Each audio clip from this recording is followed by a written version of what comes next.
Our guest is one of the most famous radio announcers and personalities of all time, Harry Von Zell. Hello there. Hello, and perhaps a slight suggestion, the term notorious might be better. I mean, Why? after all, a man who would boggle the name of a now immortal president of the United States could hardly become famous because of it, but I certainly have become notorious. You have. Well, I was going to get to that eventually, but as long as you brought it up front, you are the author of one of the most famous bloopers of all time. When Yes. did that happen?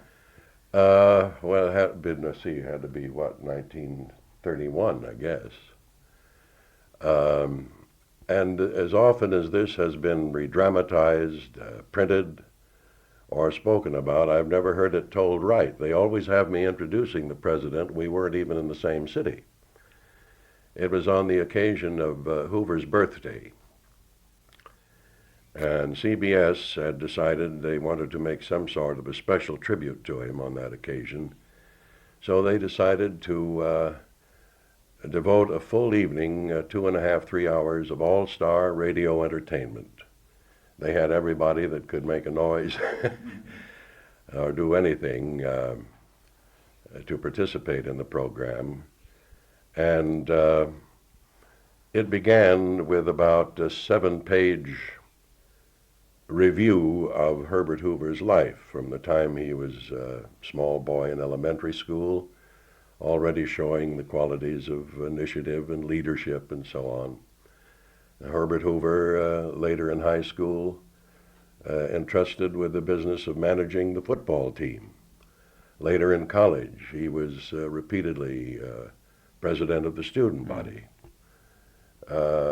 managed the athletic departments, and all of this went, I must have mentioned in that opening the name of Herbert Hoover no less than 20 times. And I was very young at the time, actually still in the category of a cub announcer on the Columbia Broadcasting staff, and was very nervous. It was an assignment I never would have expected to get. It came right out of the blue. And I performed this chore at the opening of the evening in a state of trance. It was like I was standing over here listening to somebody over there say these things, and as it progressed, I began to feel, I couldn't feel relaxed, but it impressed me that whoever that was talking over there was doing a pretty good job. And went all the way through it, got down to where I only had one, last thing to say, and I relaxed. I don't think I can repeat it verbatim, but this last line was merely in the form of wishing that this tribute, as simple as it was in its conception, we hope that it would add to his happiness and somehow convey to him the extent of our love and respect and esteem to the president on his birthday. And said, of course, there's only one we can say it along. We hope we are joined by the voices of all the people in the world who are receiving this program by shortwave. Happy birthday to our president, Heber.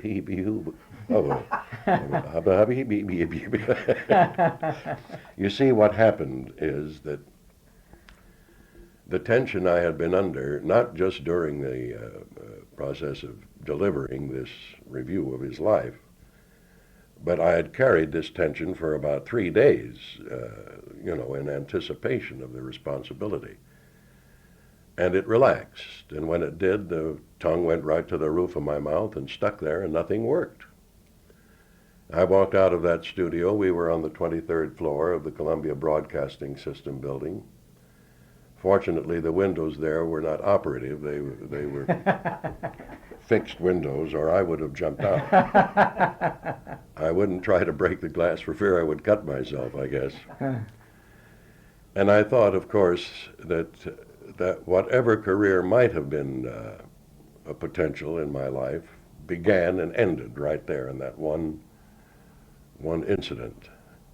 turned out not to be so. It's evidently that has been my chief claim to fame, notoriety, Well, or what? Notoriety, perhaps, not your claim to fame, certainly. No. But well, how did you recover? I mean, what did the bosses at CBS say? Well, everybody was very kind. Mm-hmm. Paley, who was then the owner of the network, and I guess still is, as far as I know, he and a large party of important people, the governor of the state was there, Mayor Walker was there. I would say there were about 100 seated in the studio.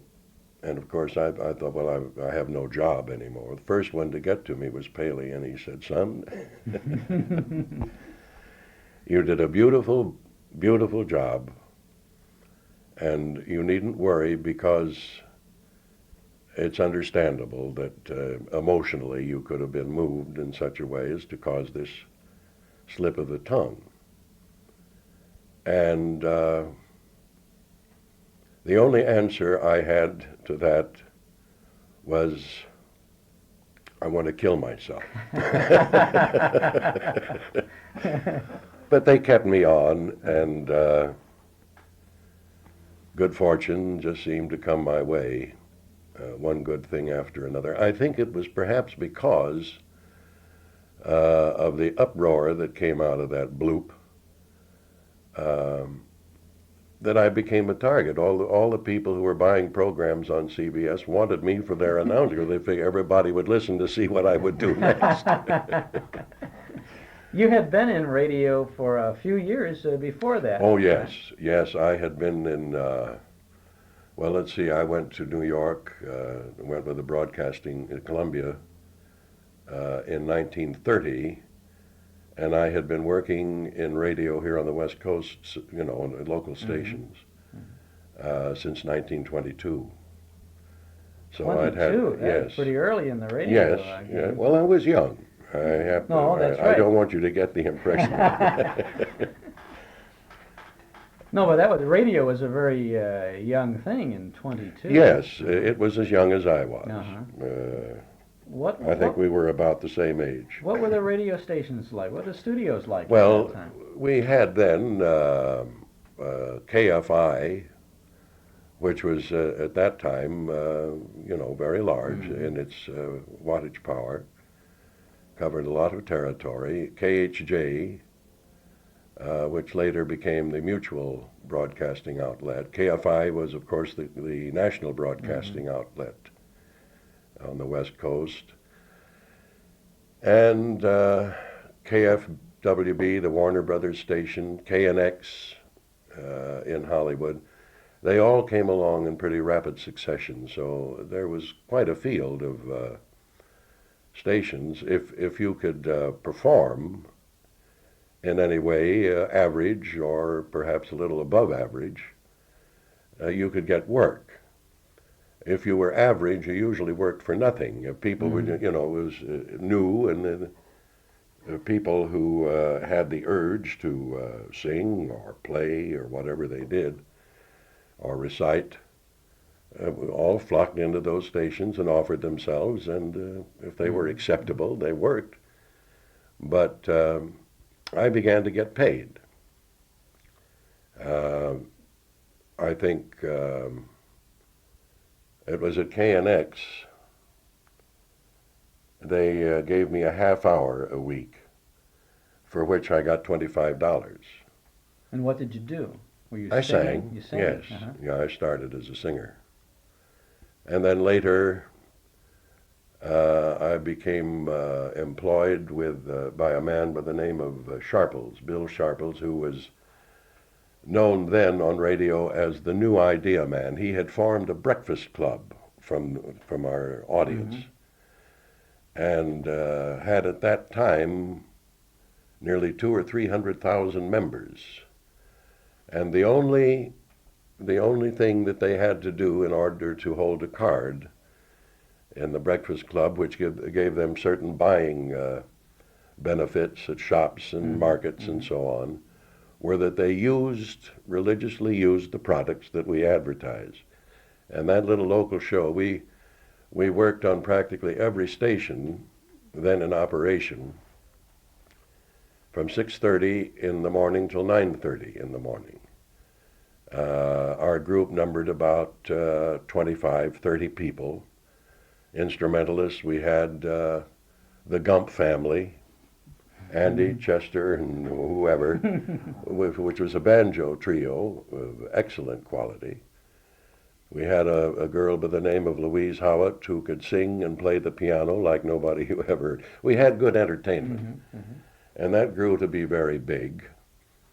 And then one of the stations on which we periodically appeared, he would shift around from station to station to be sure he covered every possible audience, and offered me a job to work at the station permanently as an announcer, time salesman, copywriter, engineer.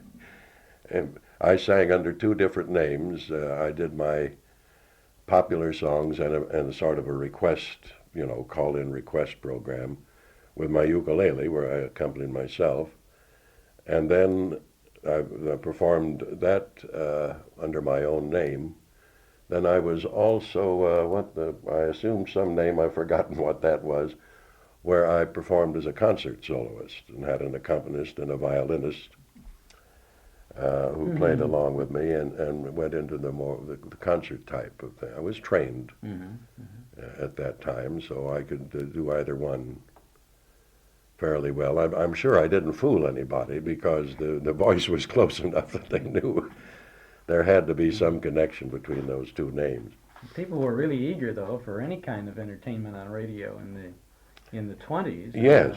Really in a very short period of time. The radios in homes, of course, we originally were still on the cat's whisker. And the quality, the reception was not that good because of the static. And then later, when they improved the microphones, it came along with the carbon microphone that worked if the carbon in it didn't become disturbed, then you would have to hit it with a pencil or something because it made a noise like bacon frying or something. But the technological progress was very rapid. And with that, the sale of radios picked up, it boomed. I think our home probably was one of the last to have a radio set because my father, he never thought the thing would last more than 5 years. He thought it was a sort of a grown-up toy that would wear itself out.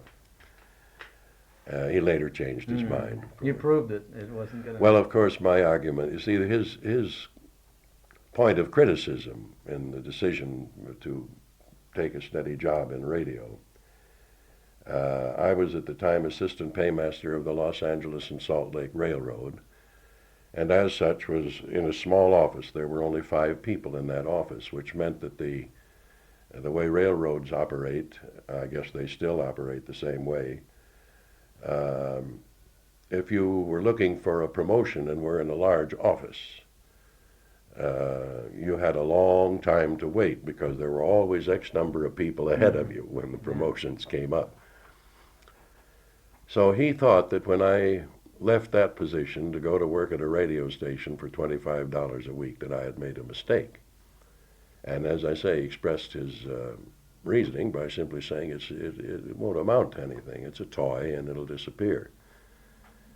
And I had had enough experience at that time to form an opinion of my own, which was that this medium, aside from what it could do for people, in outlying places where they were more or less isolated from cities, it could expand their imaginations, their vision, and their lives.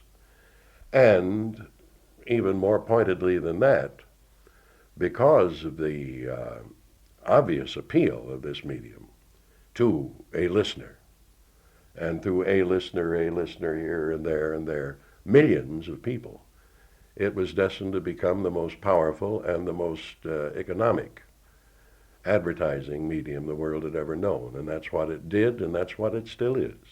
And how? And how? Well, you actually got involved in an advertising agency operation for a while, didn't you? Yes. Well, you see, the work that I had to do early was public relations, promotion, sales, everything. That taught me something. I was only with CBS for, I think, about 4 years. You did the March of Time for them in that period of Yes, time. I was the original voice of time. On radio. Yes. This came about through the efforts of one man. He was the man who talked me into going into New York in the first place. He was himself at that time with a large advertising agency, and he said, "You're bound to get a job on the networks, and you're bound to do well." Well, anyway, he later left the advertising agency that he was with and became head of the programming department at CBS, their headquarters in New York.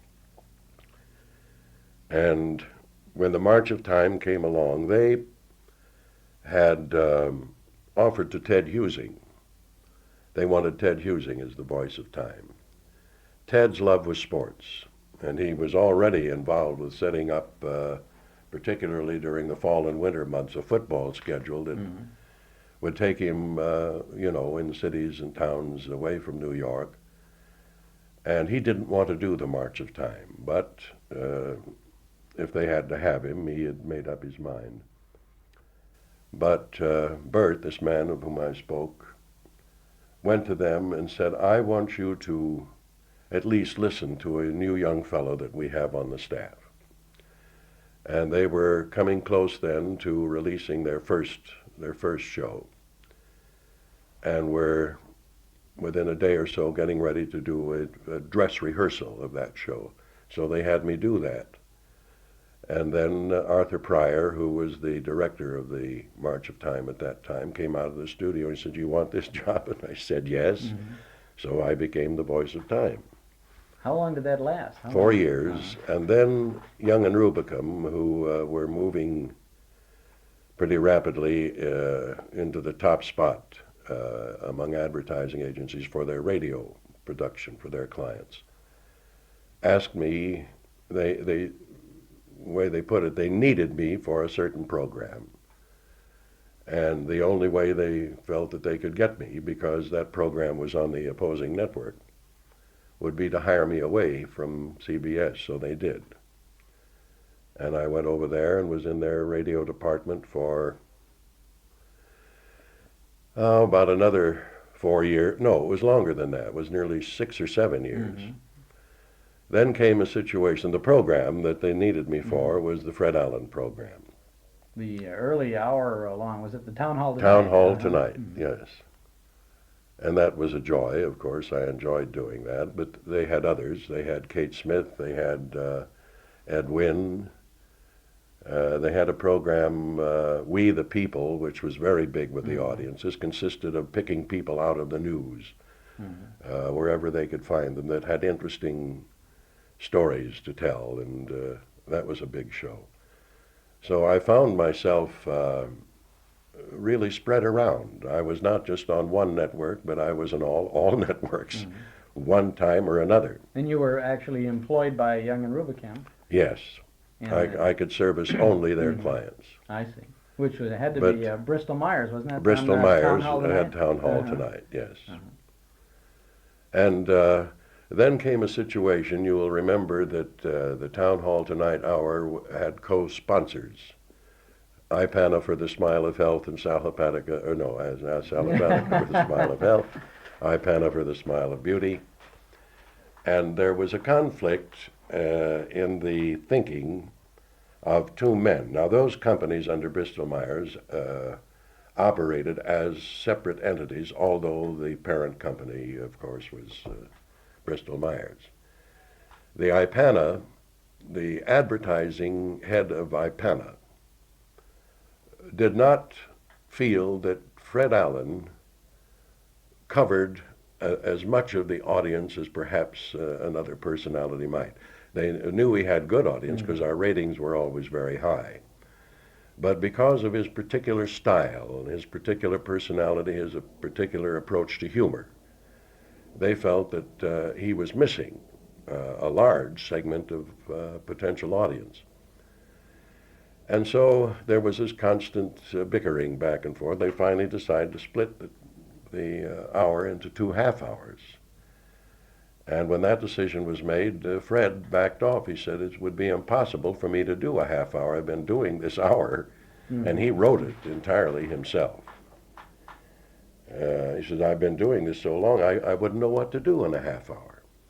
So he said, you go and get somebody, and I'll go off somewhere else.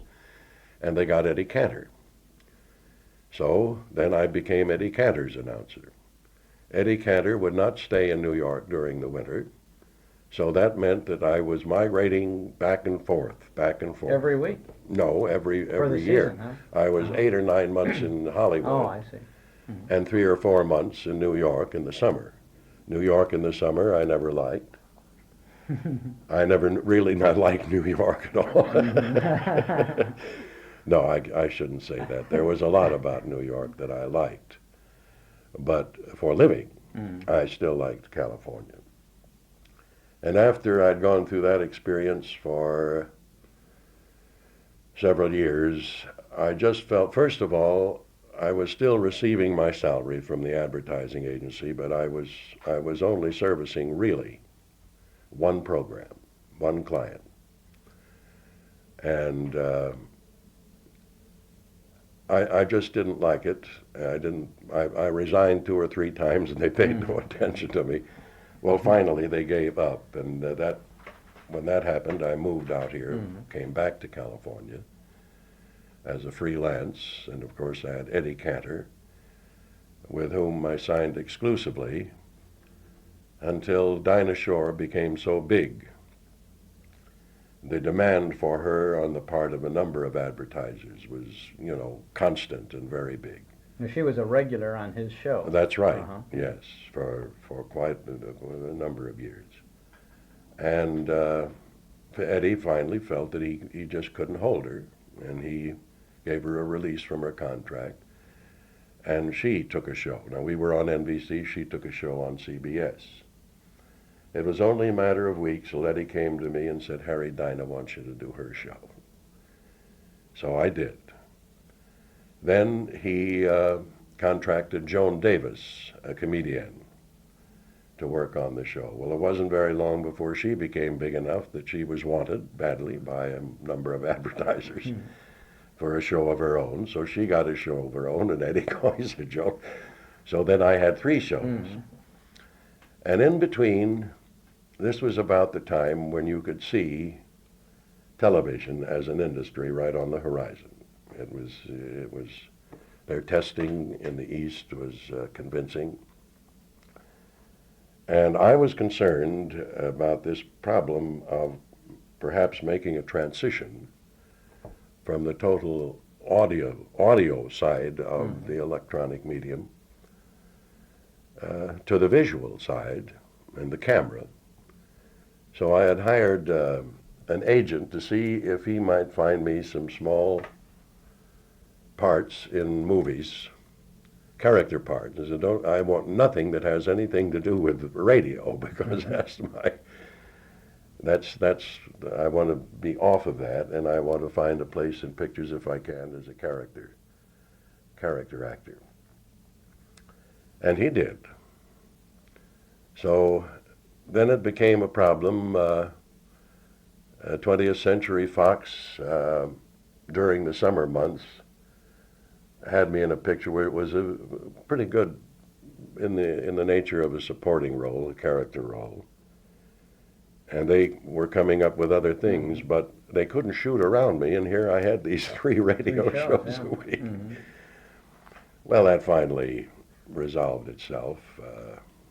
Television came along. I looked at it, didn't like it.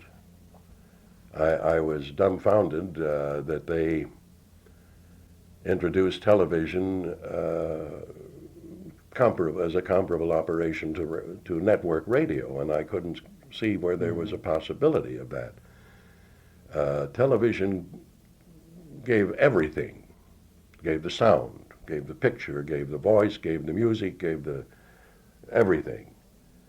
And as a mass production medium, around the clock release, I felt that it just was not what the medium was meant to do. I tried. I did a few programs locally. I did one big hour with Alvino Ray and the King Sisters, which held big audience for a long time, until it got too expensive for the local advertiser to afford, and that dropped. And I tried another little program where I was late evening thing. I think we called it the Lazy Boners. It was a sort of relax, forget it type of thing. Life is easy, life is pleasant, people are good. And I was able to get enough guest stars of stature to keep that on there. But I didn't like doing that. I didn't. I wasn't getting any satisfaction out of it, really. So I had about made up my mind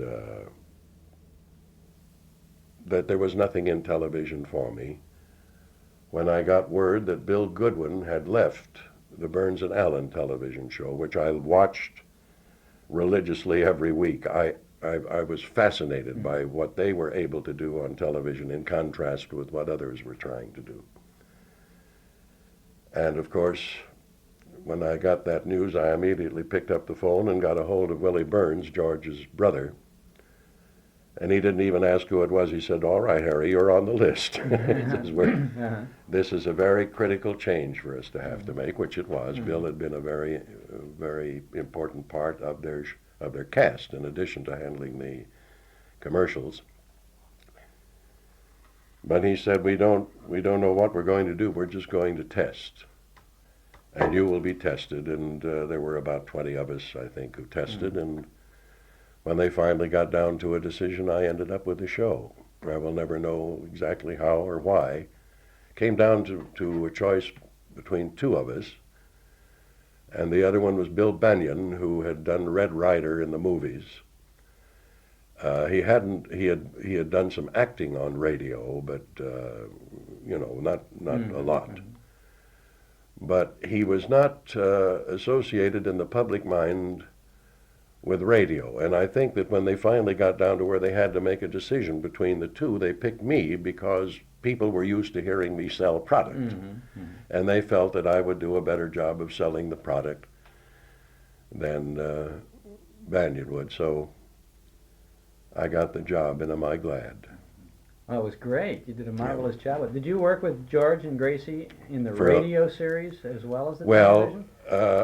I did several series with George and Gracie early when they first went on radio. But it finally came to a point. First of all, this business with the exclusive thing with Cantor, I couldn't at that time. And Bill Goodwin became their announcer and was with them permanently, for about 17 years. So he would have to be their man. During that time, Bill and his agent were convinced that he should have a show of his own, and he should have. There were 2 or 3 times when he got the opportunity, and at that time he would go to George and say, "I've got this thing," and George would say, "All right, go." And then he would call me, and he'd talk to Eddie, and then he'd say, "All right, if he's, if you want him, go ahead, he can do it." We had no conflict sponsor-wise or anything of that sort. And I had done that 2 or 3 times, and I think that's why Willie, said, you're on the list, because as close as the audience could place Bill Goodwin with Burns and Allen, there were reasons why they could, associate me with them also, because I had spelled Bill Goodwin on and off when he went off on these trials for a show of his own that didn't quite work out. Yes, that was that led to another problem. That the television, my association with them on television lasted about 11 years. And then with the failing health of Gracie, she had to retire, we had to finish, and I was at loose ends. We knew 2 years prior to the time of our conclusion with the production that we were going to finish. And of course my agents were out scouting around, and when we finished they had 3 new shows, all of which had been sold and were, ready to go into production and take to the air on television. And each of them, or the 2 of them, had a running part, and they wanted me for it. The other one offered me so many weeks out of each year, and they wanted me for it. And I asked for a script of each one, which puzzled my agent. Said, "Harry, the show is sold." I said, "I know, but I wouldn't have to know what I'm going to do." Mm-hmm. I read each of the scripts, and sorry, I wouldn't have been happy. They didn't, any of them, last very long. What were the shows? I'm not going to tell you, because right. several of the people involved are still around. Okay. And it was not their fault that the show failed. It just, the production was not good. Writing was not good, and at least not in my opinion. Mm-hmm. And as I say, they didn't do well. And it doesn't serve any but ill purpose to say who the stars were. You knew yourself that the character that you played, the show, wasn't going to work with it. The premise of 2 of the shows I thought was very weak. Mm-hmm. I didn't see how that could hold up. And as I say, the quality of the writing, and I put no blame on anybody for that, because they had good writers, experienced writers, but they were not experienced in television. They were experienced in radio. And so a couple of them were experienced. They had done some pretty good screenwriting, but they didn't have the feel or something for television. You see, motion pictures, people go to a theater to see it. They pay money, they go in to see it. If they've picked a bad picture, that's their problem. Radio and television went into your homes. And one of the things that always troubled me, that so many of the advertisers who used television, so many of the people who held positions as producers or directors in radio, looked upon it always as a mass medium, which of course it was, in that there was a mass of people out there. But in the strict and basic sense, it was the most intimate and the most what would you call socially personal medium in the world, because you were entertaining 1, 2, or 3, or 4 or 5 people of a family in their living room or their den or their bedroom in their own home. And an advertiser in radio would give me copy which was, orating and pounding and shouting the wares. And I simply couldn't do it. I said, I will not holler at people in their own houses. You must speak to them as if you're sitting there with them in their home, and appreciate if they keep that dial tuned to where you are. You owe them a great debt of thanks for allowing you in and letting you stay. They never got it. Still. Well, you're of course were the number 1 announcer in radio and in television. Well, I wouldn't say the number 1 announcer. I would say certainly for a period of years had to be the busiest, because, as I say, young and Rubicam stature in the advertising field attracted more and more large advertisers. Those who used the networks, I was there. Unless there was a conflict, one with the other, from one network to the other, I couldn't do them both. But I was running from studio to studio practically every night in the week. How many shows did you have on at a single time? Someone told me, I never counted them, but someone told me that there was a period there where they counted me on 23 commercial shows in 1 week. Holy smokes. And I don't know how I ever did that. I know that mostly out of breath. In probably. 2.5 years, I shed about 70 very healthy young pounds of muscle. You worked with really the major comedians on radio and being much more than an announcer because you were always really part of the show. Well, that came out of the Fred Allen experience.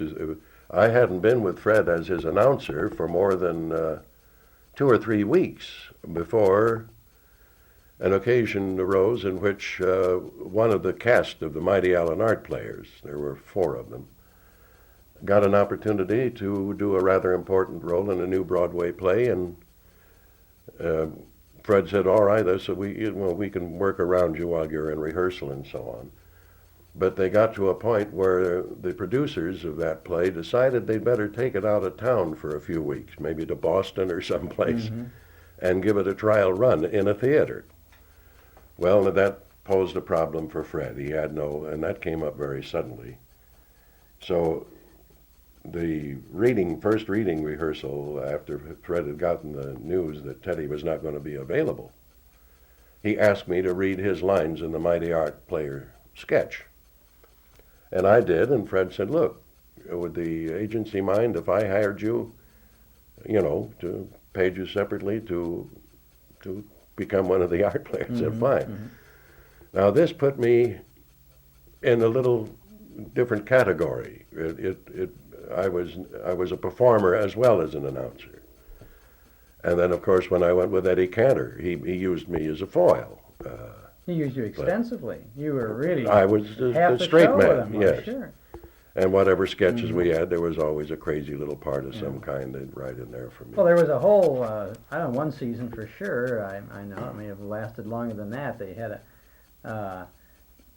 allegedly you became a father of a baby that was named Eddie Cantor von Zell Jr. or something. Oh, like that was a frightful thing. Yes, the way it started, and of course the news came that Mickey, my wife, was with child, and we were expecting, and right away said, "Eddie, it's got to be a boy, and I'm going to adopt it, and I'll have a son." That was a pitch on the radio. We milked that to death on the program. Turned out to be a girl. Well, he wouldn't have any part of that. We had to pretend it was a boy. He was just beside himself with disappointment.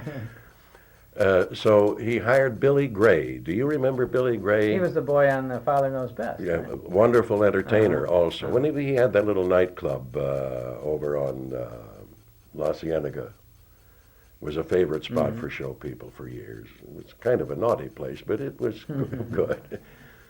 But anyway, Billy Gray could do a baby.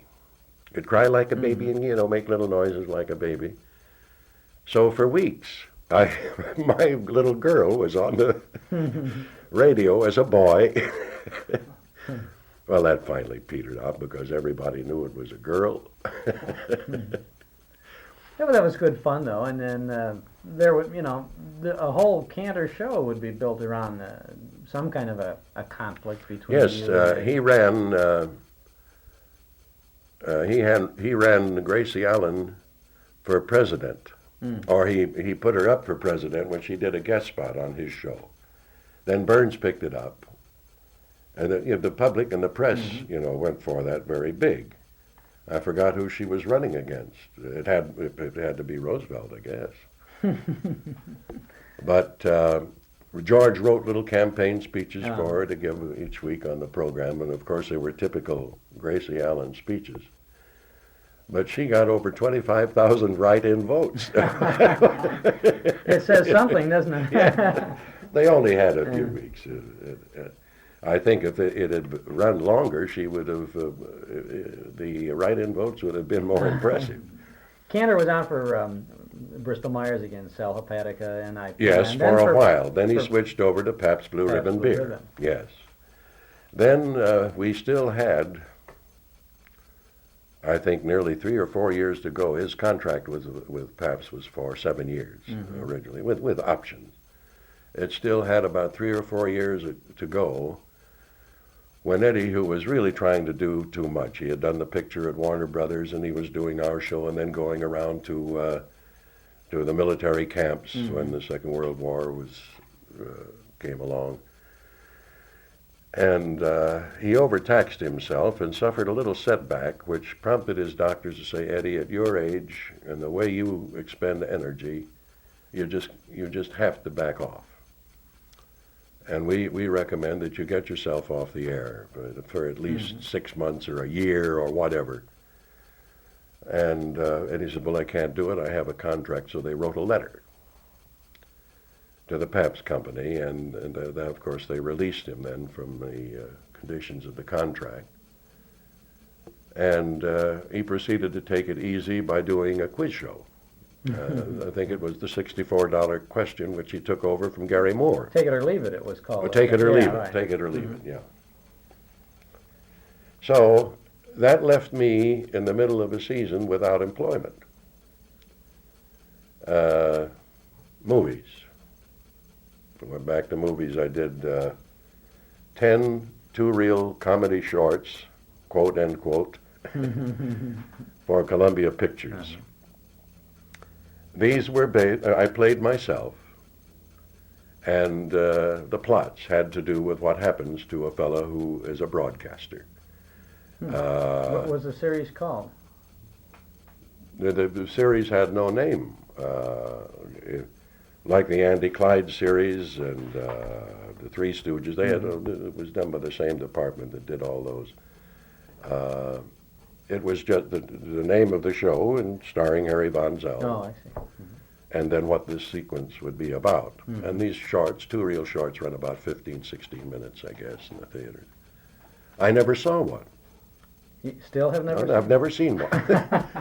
Well, at that time, the double feature, double main feature, had gone into effect as the result of the major studios having been divorced from their releasing units, and they had to have some wedge by which to sell the product they were turning out. They were, in those days, a major studio would turn out anywhere from 30 to 40 what you call major release pictures a year. But when they found themselves in a situation where the theater management or the management of theater chains with whom they were dealing could be discerning in what they wanted, they had to put a little level. They all, of course, a big picture came out with a lot of publicity issued by the producing studio. All of the theater managers and managements wanted that picture. Well, a policy evolved from that on the part of the majors that if they wanted this picture as a first run in their neighborhood, in their theater, then they had to take this picture as a co-feature. Whether they wanted it or not, they had to pay for it. So that's the way that came about. And there was only one way to go. I had these 10 two-reelers under my belt when I quit. It got to be too tough. And I used that, and the agent that I employed used that to have at least an entrance into picture companies. And I think the first big one I did was with Universal, the Saxon Charm, 5-star picture. And I had a good role in that. And then I got a good one in a big picture at Fox, For Heaven's Sake, with Edmund Gwynn. That was another 5 or 6-star picture. And it was a good hit picture. Then there were 1, 2, 3, 4, 5 following pictures again. So that kept us eating, for It's good experience too, because it gets you ready for the TV series and all that.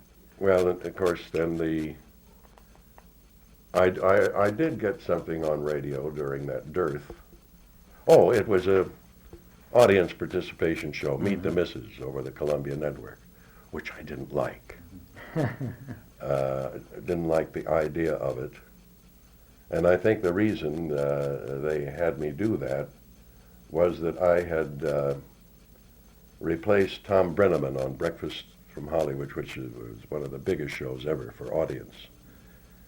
And they felt that that would take me into this thing. But I tell you, the Meet the Missus was nothing like Breakfast in Hollywood. The little gimmicks they had were, I thought, sort of childish. I don't know why I'm saying these things now. I may want to take a job at CBS one of these days. Our guest is Harry Von Zell, and we're going to ask a few more questions of Mr. Von Zell after we take a short break. Our guest is Harry Von Zell, and he's a man who made a very important contribution to the great radio days and the television days, too. Harry, you were with Fred Allen, you said earlier, in the Town Hall Tonight series. What did it take to put that program together in the 30s? Well, first of all, it was a Herculean task that Fred Allen took on, in that he wrote every week in little, with a lead pencil on yellow foolscap paper, in little tiny print, that entire show, a full hour. You would think, well, at that time, people who were putting on hour shows, with guest stars, a variety type show, they would hire 3 or 4 writers and still have trouble getting a product ready for air sufficiently ahead of time in order to go over it and get it right. But here was Fred, week after week, turning out this full hour. It meant sitting in a dark hotel room or apartment room all the days of the week we weren't on the air, and working nights to get the thing finished. And another thing about that show was the element of the unexpected. Fred had a little imp in him somewhere, which moved him at times to simply depart from the script altogether. And he would throw things at you that, from left field, and you would darn well better be ready to step in. He, in one of the Mighty Allen Art sketches, there was a variety. He had the little big businessman sketch, the Judge Zeke Allen sketches, and the circus sketches, the one long pan Detective, Chinese detective sketches. There were a number. But on this particular occasion, he was doing a Judge Zeke Allen, the hillbilly judge. And a murder had been committed in this little rural community, and a trial was in process. Judge Zeke Allen presiding. And my part in it was that of Zeb, and it was an interrupted line. He was supposed to call Zeb to the stand to say what he knew, his farm happened to be adjacent to the Whitty's farm, Whitty Brown, who was the victim of the murder. And Zeb evidently, in the judge's opinion, didn't have anything to say that was worthwhile anyway, so the speech was interrupted after he'd said about 4 or 5 words. Well, on the air, we had done a complete rehearsal in the afternoon, and I said my 4 words and got stood down, by the judge for being incompetent and irrelevant. Well, on the air show, when it came to the interruption, Fred just walked away about 8-10 paces from the microphone and gave me the signal to just keep talking. And I did. And in the course of presenting my testimony, I brought in the Atlantic Fleet, an air squadron, a regiment of Marines, a flock of crows that lasted for miles, and you couldn't see the sun because there were so many crows. A cyclone went through the property, and Fred just kept standing. Well, by this time, the audience, we were in the large studio at NBC, which held about 1,400 people, and they were absolutely in an uproar, and people at home knew what was being done to me. Now, this resulted in, I still say, and I've had nobody challenge me on it, was the first time the expression, "We're a little late, folks, good night," I had used up with my ad-libbing about 11 or 12 minutes. And we came to that far from the end of the show, and we had to get off. So Fred just walked up to the microphone and said, "Thanks to Zeb's testimony, we're a little late, folks. We'll see you next week." Then the following week, instead of coming on with the billboard and the fanfare and the town hall tonight opening, we just took up the dialogue that we had to leave out wherever we were the week before. Well, he had written all of that. He didn't want to throw it away, huh? Well, no, it was just complete. There's another slant on the unique quality and the depth of humor that was possessed by Fred Allen. There came to New York a man with a highly publicized mynah bird, whose name was Major Ramshaw. And it had already become world famous. He had toured Europe with it. It could answer questions. You'd say, "How old are you, Major?" And would say, "I'm 12 years old. How old are you?" You know. It could sing like Caruso. It could do anything. And of course, on his people you didn't expect to meet. So Fred had to have Major Ramshaw. So he contacted the man's trainer. I can't remember his name. And of course, he was immediately responsive. Fred offered him a good price. And he said, you'll have your bird wherever you go, any city you go, people want to, have you make a personal appearance with Major Ramshaw. Well, nobody knew what was happening because we never rehearsed the bird, of course. Came the air show, and now comes the time people you didn't expect to meet, and here was Mr. So-and-so with Major Ramshaw, the famous genius mynah bird. And Fred said, "Well, Major Ramshaw, welcome to Town Hall tonight. Have you ever been on radio?" Nothing. Not a whistle, not a peep, not a chirp, nothing. And it went on and on and on. Major the bird's trainer would say, "Speak up, sing a little song for us." Nothing. Well, pretty soon, Fred, assuming an attitude of embarrassed frustration, just said, "Major, you may be a bird, but if you were a chicken," things like that. Well, I said, it must be being on the radio, and we do have a large, maybe an audience of this size has frightened him, and all the orchestra sitting here, and all the paraphernalia, the microphones. The major may just be nervous and not able to function right. So we'll try again next week. It went on the next week, the next week, the next week, and our rating was just going like this. Up and up and up. Just going like this. Well, it became obvious, to me at least. I went to Fred one day and I said, "How much did you pay this guy to bring a dumb bird?" He said, "Well, I'm paying him double." I'm paying him double, and he says, "I'll keep it going until we have the biggest rating that radio could ever possibly have. Everybody will listen to hear if Major Ramshaw ever does anything." And he said, "All I did was ask him if he had one that didn't do anything." He said, "Yes, that's the one I want. And I'll pay you double." So we had the advertising manager of the Salapatica Company never quite gathered Fred's humor. And he got more angry every week when this bird wouldn't talk. He said, "Well, this is ridiculous. We're making fools of ourselves." Well, finally, he put his foot down. He said, "Fred, I won't stand for it. I just won't stand for it. I want that foolish bird off of here because we won't."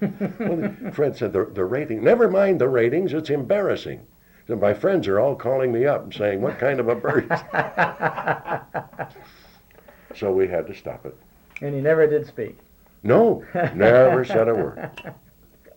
There was another incident with Fred Allen where a bird played an important role. Didn't he have an eagle in the studio? Oh, yes, that was a beautiful incident. It was a terrific bird, wingspread close to 8 feet. Wow. And the bird perched stood about 2 feet, 3 feet. tall, and had a beak that if it went to caress you would cut your arm off. I don't remember the name of that bird. You see now my memory has played a bad trick on you and me and whoever is listening to this, because the mynah bird's name was not Major Ramshaw. That was the eagle. The eagle was Yeah, named. I don't remember the mynah bird's name at all. Well, he never said a word anyway. Didn't so it say doesn't anything matter. anyway, so he shall be named. The heck with him, right? We don't want to embarrass him. But we had to rehearse the trainer, because he had dialogue to read with Fred. Trainer of the eagle now. Yeah. Mm-hmm. And he had to have the eagle with him because Fred wanted the eagle to fly. He said, would he fly in this studio? This studio was about 3 stories high and very large. He had room to fly. And the trainer said, yes, on my order, he will fly. And he said, the way we do that, I send him off to fly, then I hold a piece of raw meat in my hand, and he'll circle 2 or 3 times, and then he'll come and land on this gauntlet that he had, a big leather gauntlet that he wore on his wrist. And he'll come and land on there to get the meat. Prince said, fine. We'll have him fly. I says, how about the people in the studio? Might they be endangered? No, the trainer said he's used to people. They said the only thing, they shouldn't make a lot of noise. And you must tell your audience before the show that if he swoops, in his flight, and looks like he might be swooping down to land on somebody, don't worry about it because he won't go that near. He just likes to fly that way. All right, we did that. But the audience couldn't keep quiet. A woman would scream, and then another one would scream over here, and the bird got more than one. Instead of making 2 or 3 circles, it made about a dozen. And some people, by this time, the people who weren't scared were laughing uproariously as the trainer was kept calling the bird and holding the meat up higher, now getting bigger pieces of meat. But finally, the bird looked like it was going to come and land on the trainer's wrist, but instead it swooped up and landed on a big flat, a stage flat that we had there on the stage. And here it was perched up here, about 30 feet in the air, and sitting right down here were members of the cast, including myself, and our singing guest star of the week, Tony Martin, resplendent in full dress because he was working a supper club at the time and had to be dressed for it. And as Fred described it to the air audience after the incident occurred, said, Major Ramshaw, as you will understand, in a fit of distemper and nervousness, has suddenly been moved by an act of nature.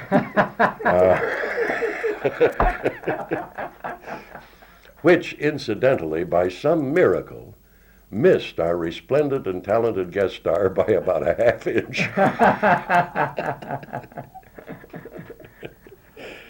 Yes, that was the incident of the eagle. A wild show. Well, how could, here's a radio thing, and Fred Allen bringing mynah birds and eagles in there. Yes. Here's another example of how Fred's mind worked. He had a field man, a wonderful old gentleman from the beginning of vaudeville by the name of Harkins, Jim Harkins. And it was Jim's job to comb the newspapers and newsreels, any source of public information that would enable him to recommend to Fred people who were in town or going to be in town that would be good on you didn't expect to meet spot. And he came up with one man, and when he told Fred at the time, he said, I don't know that this would be so much. And Fred said, oh yes, it'd be terrific. Jim says, well, don't blame me, if it doesn't hit hard enough. Don't worry about it. Now this man turned out to be a man of the sea.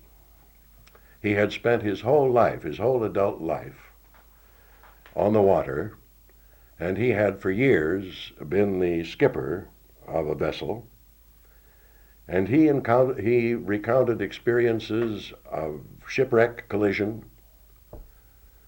storm, fog, very dramatic things. Went through the whole thing. There wasn't much funny about it until it developed that he had spent all of that time running a ferry boat from New York over to New Jersey. He had never been out of the Hudson River. And yet he had lived the full life of a sea captain. And that was funny and shocking and surprising. Oh, we got a lot of mail about that. They wanted him to come on again and tell some more of his experiences. Many of the things that People jumping overboard, rescues, all kinds of things. Fred Allen started a lot of things on that early Town Hall Tonight Show that really were modified and moved so easily into the various half-hour shows he did in the 40s. I think the Allen's Alley thing started out with kind of a round table. Yeah, didn't it? yes, yeah. Allen's Alley was really just a series of characters that lived at a place. And that, of course, he carried that. He tried to carry that into television, and it didn't work. No, it didn't. See, you make these people visual, and you disappoint them. When Life of Riley went on television, and they showed, in about the third episode of their television Life of Riley, they showed the actual figure and person of Digger Odell, and the whole rating went down to the bottom. He didn't want to. He didn't look. Digger like Odell was one of the should. big drawing cards of the radio audience. They had a perfect picture of Digger Odell, and I had waited to see what they would do. I was tempted at one time to go to the producers of it and be, forward enough to make a suggestion. And that suggestion would be that they took every precaution that the audience never really saw Digger Odell on the television. They could do it in any number of ways. Riley, that little breakfast nook that he sat in the morning, right next to the window. And very frequently, Digger Odell, you would hear his voice, "Good morning, Riley." And then he would appear, and they would, on radio, they would talk. They showed Digger Odell. They could have, on television, "Good morning, Riley," off stage. Then you see the shoulder and the cape-like long coat and a part of the top hat, back this way. So you knew that Digger Odell was there, but you couldn't see his face. In the first series of Life of Riley on TV, it was Jackie Gleason who played Riley. Yeah. And then later, William Bendix came in. Bendix. And I believe later they just absolutely ignored the character of Digger Odell. They had to. It was no He good. died on that when they showed the person of. They got mail by the bags full from audience saying no, that couldn't have been Digger Odell. He didn't look anything like Digger Odell. They're Digger Odell. Ironic that the Friendly Undertaker died on television, huh? Yes, yeah. You worked for a long time with Eddie Cantor, as you've said. And how was Cantor as a comedian different from Fred Allen, from your point of view? Cantor was what you call a heavyweight. He literally subdued his audience with the power of his energy and his delivery. A simple line, he delivered it with an impact that was 10 times its normal weight as a line. He was very physical. I never knew when it was going to happen, or if it was going to happen. But if there were a line, we were exchanging dialogue with jokes in it, which I would sit up and he'd pop them off me, he would suddenly leap on me, and grab me around the neck and leap. Well, Cantor weighed about 175 pounds and was like a piece of rock, extremely strong man. There was a time when he jumped on Errol Flynn in the ballroom of a hotel. We were showing before an audience in a theater, and they both went into the laps of the audience. Errol Flynn couldn't hold him up. Of course, he had no idea he was going to get hit that hard. But well, he did that to get a rise from the audience, a laugh. Yes, yes. Sometimes he would take Dinah, and I used to feel so sorry for her because she dressed in beautiful gowns, you know. He would pick her up and start whirling her around his body like in an adagio team. And here she would be flying through the air. And nobody ever knew when these things were going to strike him. It was just something that he had to do. When he worked, you know, on radio in front of the microphone, he went through all of the physical motions, the jumping up and down, that he had become famous for on the stage, that little prance that he did with clapping the hands and then prancing around. And if there was a passage of music, a segue of some kind that gave him time, he would literally dance away from the like he was, you know, putting on a regular circus performance. Never knew a man who was able to expend that much energy over so many years and still maintain it. There may have been an answer to that. Eddie told me once, I don't know whether it was something he fabricated or whether it sounds logical. He had already become a star with Ziegfeld. Mm-hmm. He was very young. He became a star when he was in his teens, really. But as he matured, he became a bigger star. And of course, a big thing with the eyes, where, you know, in a large theater, the person in the back row, when he rolled his eyes, you could see him go backwards and forwards. And they popped. They were big eyes. Mm-hmm. A doctor contacted, this is Eddie's story that he told me. Doctor contacted Eddie and he said, I don't want to intrude, but he said, I feel as a doctor I should bring this to your attention.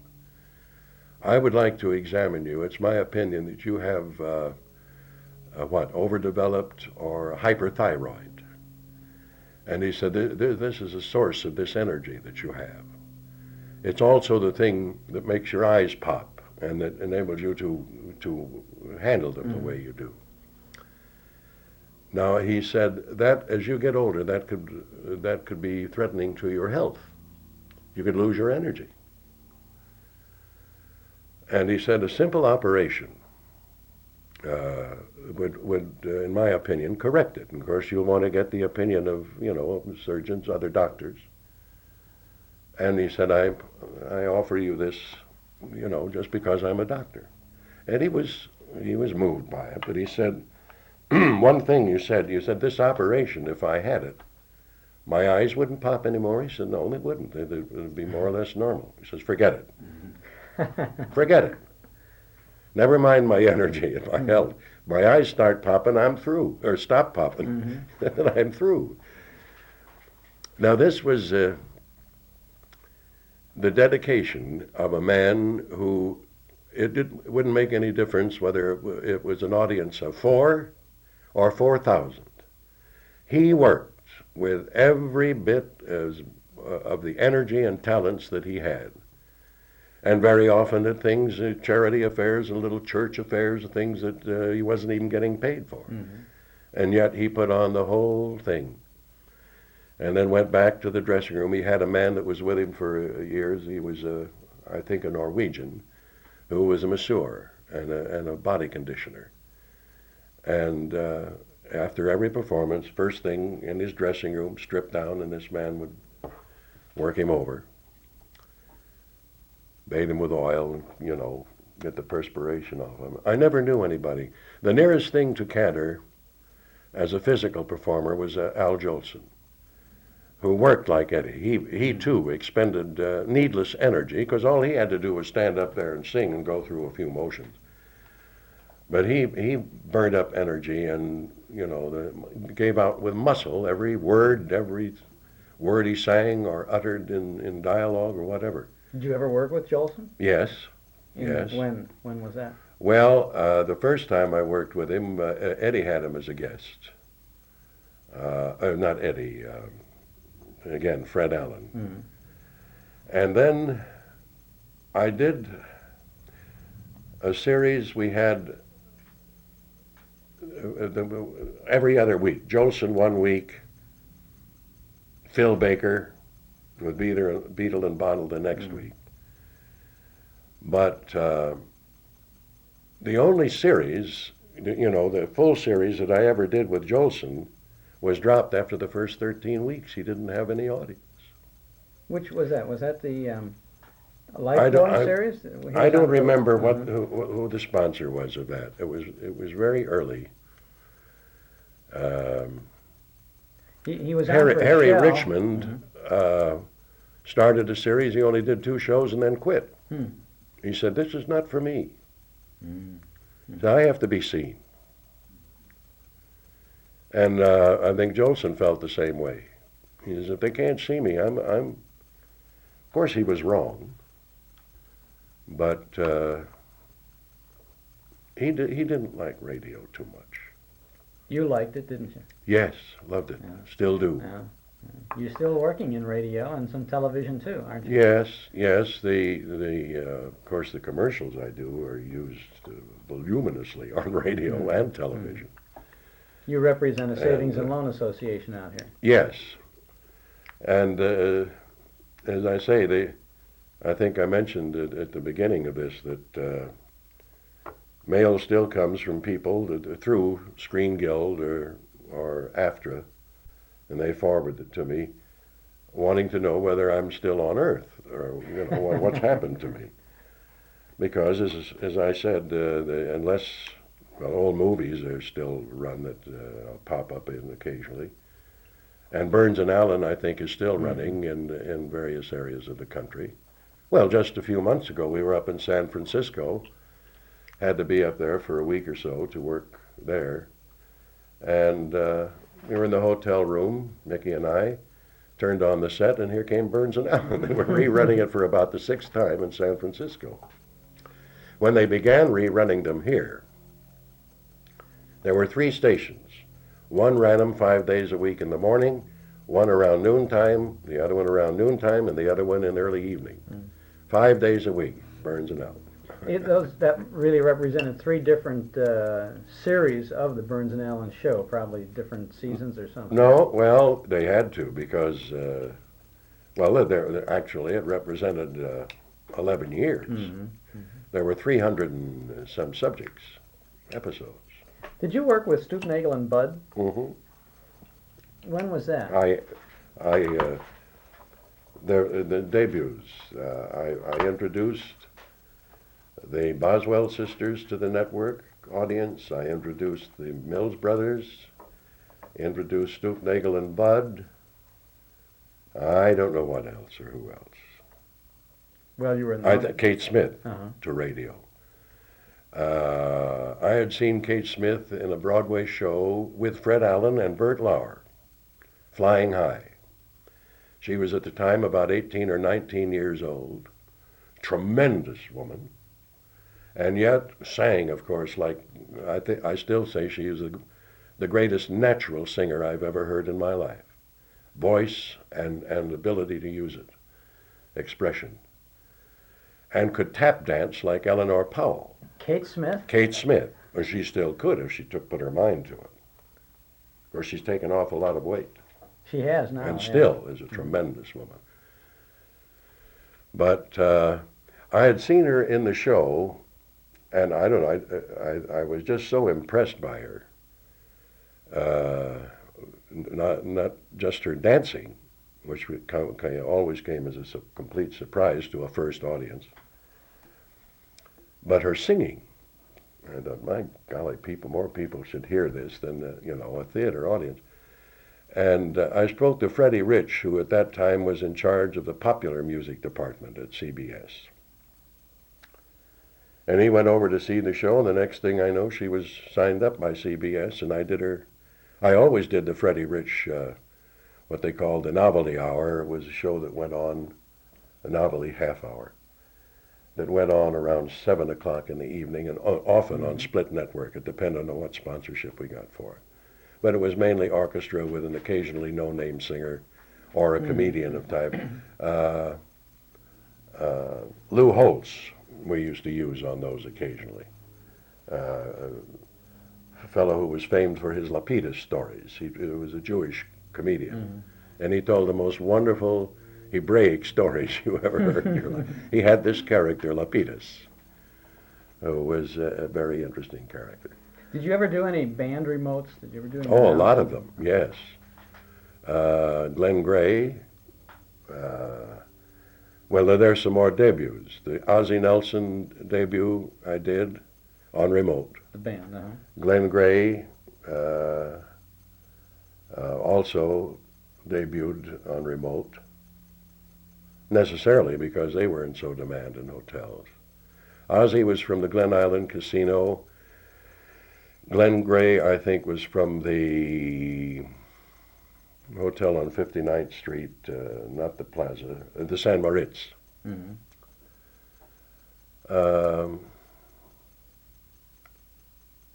I think that, well, of course, Tommy Dorsey, and then later Jimmy Dorsey, they had been staff bandmen at CBS. But then, you know, they broke away from that to form their own band, and they were just using a house band at the time. Mark Warno was a house band. He was the Salon group, the more classic. And his brother, who became the clarinetist, who became so great, used a different name. Page? No, that's close. Oh, shoot. Very good-looking young fella. Brunette, very finely molded features. Well, it doesn't matter now. It'll come to my mind tomorrow, or maybe the middle of the night. You did a lot of news work, too, didn't you? Yes, I did 15 minutes of news 3 times a week, CBS. I think that was only local, however. Then I later was contacted. Graham McNamee had been doing the voice of Pathé News, newsreel. And I don't know whether he quit or they decided to make a change. But they contacted me, and then I, for a year or two, also did the Pathé News voice. Early, reasonably early in your career, you broadcast reports of Admiral Byrd's Antarctic. Yes, well, that was a 2 years expedition, and of course the series lasted 2 years. That was a very challenging assignment in that the communications by shortwave in those times were very risky and undependable, especially from the Antarctic, where most of our weather patterns form. The static that generates from there is tremendous. So the only way we could handle a situation like this was for our engineering department to make daily contacts at some time or another when they could hear each other. And with clarity, they would make contact with the expedition every day and get reports what had happened that day. This would be provided to me in cryptic form. On Monday, such and such happened, something of significance. Tuesday, something else happened. So they would provide me with this sort of guide sheet. In the event we hit a time during the network broadcast where the static got so bad the audience couldn't hear what was coming out of the South Pole. And then I would have to say, in our daily reports, we know that on Tuesday of this week, they had a rather dramatic incident, and I would go into it. They were coming close to the Herbert Hoover thing, but it was not a spoonerism or a blooper. They had provided me with the information that during the week they'd had a tragedy. They had a little reconnoitering plane down there that they would send out occasionally to get pictures and to check weather and whatnot. And upon returning to the base, it had been caught in a whirl of wind. The average wind velocity where they were bucked in underground, the average wind velocity there was 80 miles an hour. That was average. So you can imagine, it would get up to 500-600 miles an hour when the wind really moved. And it hit his plane and dumped him down and put him through the ice. Well, right away I asked about the pilot. Well, he said evidently he's fine, according to the reports we got. The plane is completely demolished. They won't be able to use it anymore, but the pilot got off relatively easy. All right. Came Friday night in time for the broadcast, and we went on the air with fairly good reception. I was working with earphones, which, unlike the sets they had by that time, which had improvements in them that would tend to minimize static in a console set, a radio. But on earphones, whatever static there is magnified. They can do nothing to cut it down, but it's worse. And we'd only been on the air a few minutes, trying to get clarity, and it just wasn't coming through. So they pitched it to me to take over. Well, I explained, I said, here again, atmospheric conditions are such that we've had to take over from the studio. But in our daily reports, we learned that a real tragedy, and could have been even a more frightful tragedy, occurred during the week. And now about that time, I got the finger again and they pointed south. So I said, I'm getting a signal now that we have resumed communications with Charlie down there, and I'm going to ask him to tell you about this incident that happened. I said, are you there, Charlie? He says, yes, Harry, I hear you fine. Well, I understand that your plane was destroyed during the week, caught in a gust of wind when it returned to base and crashed through the ice. Well, now he begins to get mixed up in the static again. Mm-hmm. Well, I said, how is it, I named the pilot, and I can't name him now. How is so-and-so? How's the pilot? Is he badly hurt? I didn't hear a word he said, but when he got through, I said, thank God. Thank God, that's wonderful. We're so happy to know that he's doing so well. Now, what a lot of people in their homes heard was they could hear what he was saying, and my earphones I couldn't hear. What he actually said was, well, considering he's going to be all right. He has multiple fractures of both legs, severe lacerations of the face and head, fractured collarbone, and the man was literally broken to pieces and cut to pieces. Boy. And here I was saying, well, thank God. Well, I received some the station received a lot of phone calls, said, what is the matter with that crazy man? Well, they explained, said he, with the earphones, when the static got bad, he just couldn't hear, and he had information indicating that the pilot was not severely injured. So the next week when we came on the air, we explained that situation. But when you were involved in all of these radio things over the many years of your career, did you ever have anything from a blooper point of view to top the Herbert Hoover thing? No, I got the credit for some. There was a man maybe you have heard of. His name was Paul Douglas, later became an Academy Award-winning movie actor. He knew somebody. When I left CBS, he said, I know a fella that sounds just like Harry. And he's versatile. As a matter of fact, the fella had auditioned for CBS with a record on which he reproduced the voices and speech patterns of like Hans Kaltenborn and Lowell Thomas and me and Norman Brokenshire and so on. But they didn't hire him. And at that time they didn't need anybody.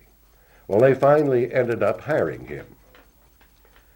And I was now working with the advertising agency, and all of a sudden people started saying to me, Harry, what's happening to you? And I started getting mail from people saying, what do you mean the senator died of skepticism? He died of septicemia. I said, I never said these things. Now it turned out, oh, and they said these bad jokes you were pulling from the remotes. Gee. Well, I finally figured out what it was. It was this other fella who thought he was hired by the network to sound like me. And he was doing me almost perfectly, but when he was reading the news, the senator died of skepticism, all of these things, and I was getting the blame for it. So I went to him, I said, Charlie, listen, I make enough bulls of my own. And he took it well. He said, yeah, I know. And I said, don't. You are better, actually, as yourself than you could ever be as anyone else. And I'm sure that CBS would have hired you whether you sounded like me or whatever, because you are in your own right talented, and you have a beautiful voice, everything that you need. Well, he said, I've been sort of embarrassed about it. He said, I thought that's what they wanted me to do. So that was the end of that. That was it. Well, we've come to the end of our interesting chat with you, Harry Von Zell. Well, you've done a great job for us all these years with good entertainment. There is no one anywhere out of whoever was listening all of those years who could have possibly derived the pleasure that I got. You provided us with a lot of pleasure, and we thank you for it. Thank you, Harry Von Zell. Well, I'm sorry I had to use so many words, but as I say, a lot of these things that I thought I'd never forget, I think I'm getting along now in those years where the memory is not as accurate or active as it might be in younger years. And when something like this comes up, I'm asked a question, and then things come to mind, and I ramble. I think it's not all that interesting to others, but I can't help it, and I'm sorry. Our very special guest is a man who was very special in the golden days of radio and into television and movies, just about every phase of show business. Edgar Bergen, how nice to be here. Well, thank you, and it's nice to say hello to my radio friends. It's been a long, I guess we have some of the old boys and girls still around we started radio in 37 and it went to 57, and that was quite a run. Boy, that was a long, long time. Yeah, 20 years of radio. Yeah. Let's go back before those 20 years of radio to, well, I guess we can start in the Chicago area. Lakeview High School is where you went to school, isn't it? Yes, and that's where I was born in the Chicago area, too, so that's going back a little too far. First words I said was Google blah, blah, blah.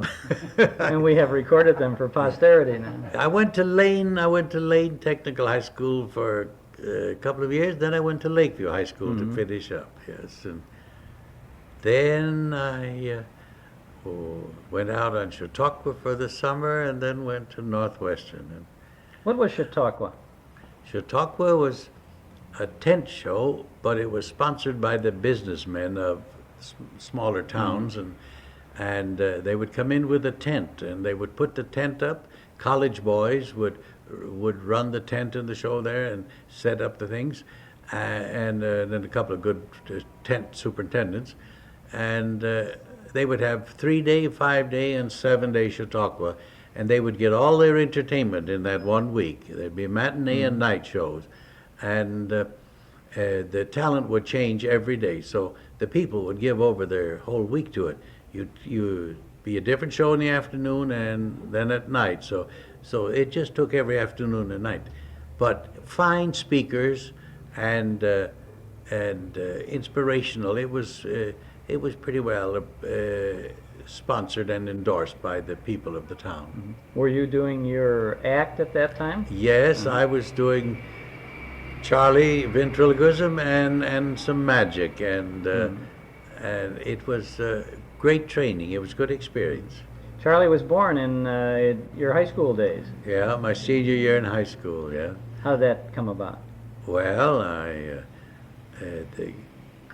had a paper mache dummy that had no personality, and he didn't look like the voice sounded like. So I saw an Irish newsboy in front of the high school building, copied his picture in my history book, sketch, and took it down to a woodcarver, Theodore Mack, who made ventriloquist dummies part-time and part-time saloon keeper. And that's, and my history teacher, of course, the stories was Miss Angel. She taught medieval and modern history, and she told me in January or February not to plan on graduating unless I improved a great deal because I wasn't doing passing work. Well, I was booked for Chautauqua, and I was more excited about that than I was about graduating. So down in last of March or April, I got Charlie, and then I went on a student's program in the high school building in Lakeview High School. And our principal there was Mr. Brown, and we had a nickname for him, Square Deal Brown, which he certainly didn't object to. And so I went on a student recital, figuring I would flunk out anyway. And Charlie, he was a student there, and he says, school is rough. They really pour it on, you know. I said, what's giving you trouble? He says, well, I got Miss Angel for medieval and modern history. I said, that's a beautiful name, Angel. He says, don't let it fool you. She grows horns at examination time. And then I said, well, then I suppose you spend some time in Mr. Brown's office. He says, I'm in there so much with Square Deal, I have my own desk, and sometimes we close the door and we just play checkers. I said, well, you should be very flattered that Mr. Brown, Square Deal Brown, would play checkers with you. There's only one thing wrong, Square Deal cheats. Well, next day I went to history, and she says, remain after class. And then came the big surprise. She said, I didn't know you had this talent. The world needs laughter more than it needs another history teacher. If you will try, I'll help you graduate. And that's how I got out of high school, graduated. So they say a man is known by the company he keeps. Well, my closest companion has been a dummy, and it's paid off. Yeah. Then that fall, I wanted to get into Northwestern, and my chemistry was a little low. So I had to go back and face Square Deal Brown. And he said, it's a shame to keep Charlie out of college because you're stupid. So after 2 weeks of tutoring, he raised my grade. And you were at Northwestern, and then while you were there, were you performing? Were you doing I would work shows? Saturdays and Sundays at theaters around town. And I played my first vaudeville theater. It was out on the west side. I think it was called the New Mabel or something like that. They would have amateurs on Friday night. And then on Saturday and Sunday, they'd bring in paid acts, professionals. Mm-hmm. And if the amateur was good, if any of the amateurs were good enough, they would be invited to stay over and get $5 a day and work with the pros. Well, I was billed as a magician and a ventriloquist, and after the amateur show, the manager came back. He says, Bergen? I says, yes, sir. He says, if you cut out the magic, you can stay. I said, oh, yes, sir. So I guess I wasn't a great magician. What kind of magic did you do, though? Bad.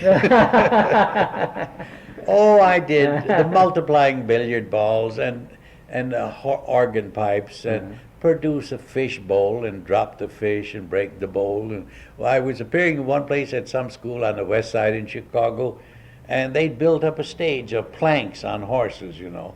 And I had a little stand, magic stand, loaded down with gimmicks and silks and coins and things. And I stepped up on the stage. There was no bracing in between. And the board sprung, tipped over my magic stand. And I said, well, that's the end of the magic. So you had to go on, and I had to do extra long with Charlie or something. Well, that couldn't have been all bad, I'll tell you that. What was the very first professional appearance of Edgar Bergen and Charlie McCarthy? Well, that would have been I think it was the New Mabel Theater. Oh, that was not an amateur program. No. And then I played Saturdays and Sundays. Oh, in my early days, I played a theater on North Clark Street there. It wasn't high class then, and now it's so long. Maybe it's getting classy now. The near North Side, you know, and a little picture theater, and a little Ginsberg, Mr. Ginsberg or whatever. He owned the theater, and I got $6 a day for 2 days there, or 1 day. So he paid me my $6 for the 1 day. I think it was Sunday, yes. And he says, and he says, "You do a good act, Bergen. Here's 25 cents extra for your car fare." And I says, "Well, thank you." I took care of my car fare. And you know, that was a wonderful thing. It was a very generous, very nice thing to give me 25 cents more just because it was a good act. It's that, you know, it's like today some people would rather steal $5 than earn $10 Yeah. honestly. That's right. But this was it was a nice pat on the back. You know. You really earned that quarter all your life, though, because it's Yeah. been a good act. It has. Where did you move from there? Out of Northwestern, then still in the Chicago area? Well, my home, my mother and my brother lived on the north side, up on Arthur Avenue, I believe it was. And yes, and then I went into vaudeville, and then I was all over the country. I would go out I went from Northwestern out on Chautauqua again the next summer. Read past Chautauqua. They had big offices downtown in Chicago there. And I belonged to the Magic Society there, so I would get on some of the magic there. But then I wrote my act. I went in for an operation for appendicitis when I was a freshman at Northwestern. And while I was lying in the side room getting ready to go in for surgery, you know, I saw all the fussing, and I said, "Gee, this would make a great idea for a ventriloquist actor operating on Charlie." You know, that's a strange time to be thinking of your act. And I ended up doing the operation, and I played it for 10 years, all over America, Canada, Australia, England, Sweden, and so I did a tonsillectomy on Charlie, and I had a nurse, and of course, it played very well. Did you ever play the Palace in New York? Yeah, in Chicago too. I played it when it was 2 a day. Played the Palace Chicago, the old Palace, when it was 2 a day. Yeah. Oh, and then I was in the 30s, 34, 35, 36. Vaudeville was dying out pretty badly then. There was very little of it around, and I was playing some nightclubs. I was the first talking act to do nightclubs, and played Chaperie there, and I enjoyed the real success right in my hometown there, better than I ever enjoyed in vaudeville. I guess some of my comedy was a little fast or a little subtle for me, and I was doing better there in the club. And I did so well that I headlined for the first time in my life at the Chicago Theater, you know. I'd always been a number 2 act, you know, a feature act. So I doubled. I played the Chaperie at late, you know, in the night, and then the Chicago Theater. At the same time? Same time, yes. I did, I guess, 3 shows at Chaperie and 2 shows at Chaperie and 3 at Chicago. That must have been quite a grueling thing for you. I only had one day that was more active than that. That was in New York, and it was New Year's Eve. New Year's Eve, yes. I'm jumping ahead a little bit, Sorry. but I went to New York. I was booked on Rudy Valley show in 1936 in December, and they said, "Come on for another week, would you?" I said, "Yes."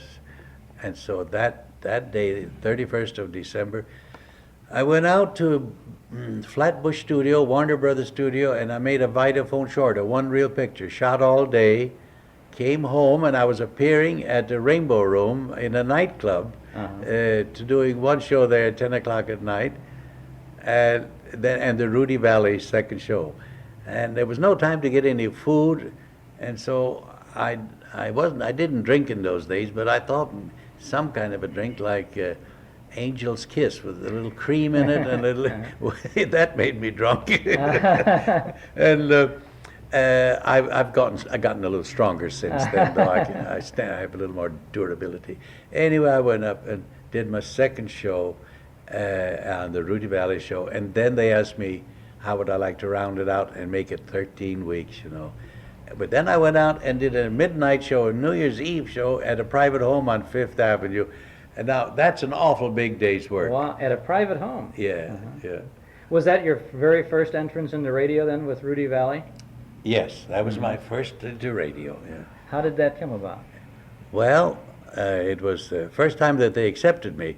I'd been turned down by several people I was turned down by NBC in Chicago. Clarence Smenzer was, I'll give him credit for it. he was the manager of the studio there, and I went over and I was playing Shapery. I auditioned for him, and he says, "I won't go."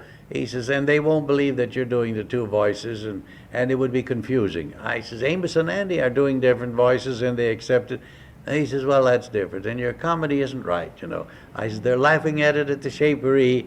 He says, "Well, that's the Shapery." So, well, a month or so later on, I was on Rudy Valley's show, and then I was with him. And I was booked back in Shapery in February.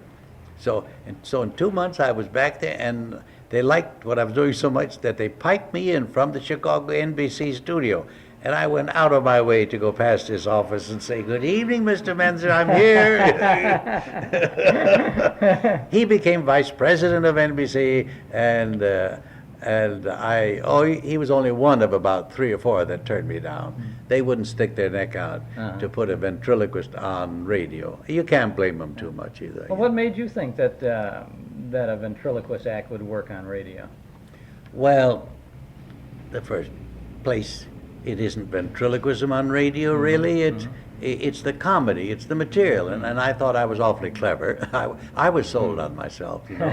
And they laughed at it, and it was a good act. My gosh, it was always went well.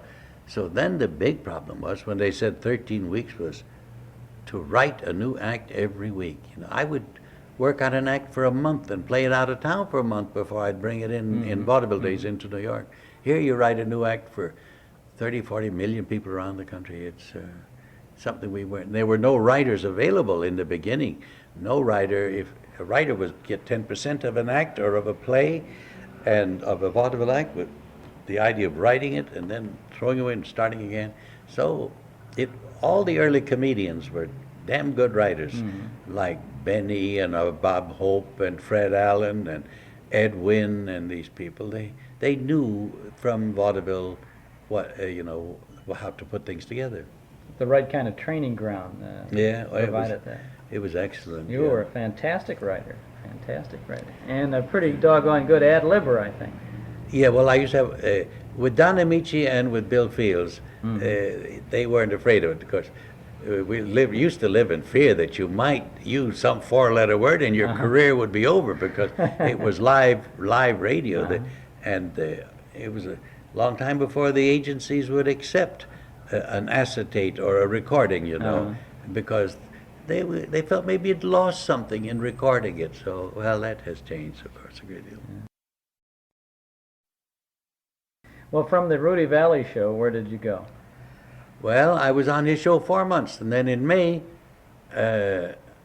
Standard Brands owned a Valley show. I think it was, I don't know what it was. Fleischmann's Yeast, yes. And then they started my own show, our big show out here in California, and that was the Chase and Sanborn show. And it started with the pictures you saw in there: Dorothy Lamour, Ed Nelson Eddy, Bill Fields, Don Amici, and myself, and that was a big show and big budget. We had all the big names on, all except Greta Garbo and Norma Shear, a few of those. Was that an hour-long program in the beginning? Yes, it was an hour, yeah. Gee, just rolled along ever since, just one thing after another. When you first got started, did you always played in front of a studio audience? Yes, we had 350 people there, something like that. And there were you and Charlie and yes, the whole cast. Now, when did Mortimer come along? Well, he was 3 or 4 years after Charlie. I was busy answering letters. Is it true that Charlie is a dummy? Someone tried to tell me that you do the talking for both of them and all that. So he says, yes it is, yes it is, yes it is. And then when I introduced Mortimer, it was the same thing. We know you do the talking for Charlie, but I refuse to believe you do it for Mortimer too. Who plays the part of Snurd and all that. So that was the thing all over again. But you know, people say, isn't it amazing, you know, a ventriloquist on radio, what a difficult thing.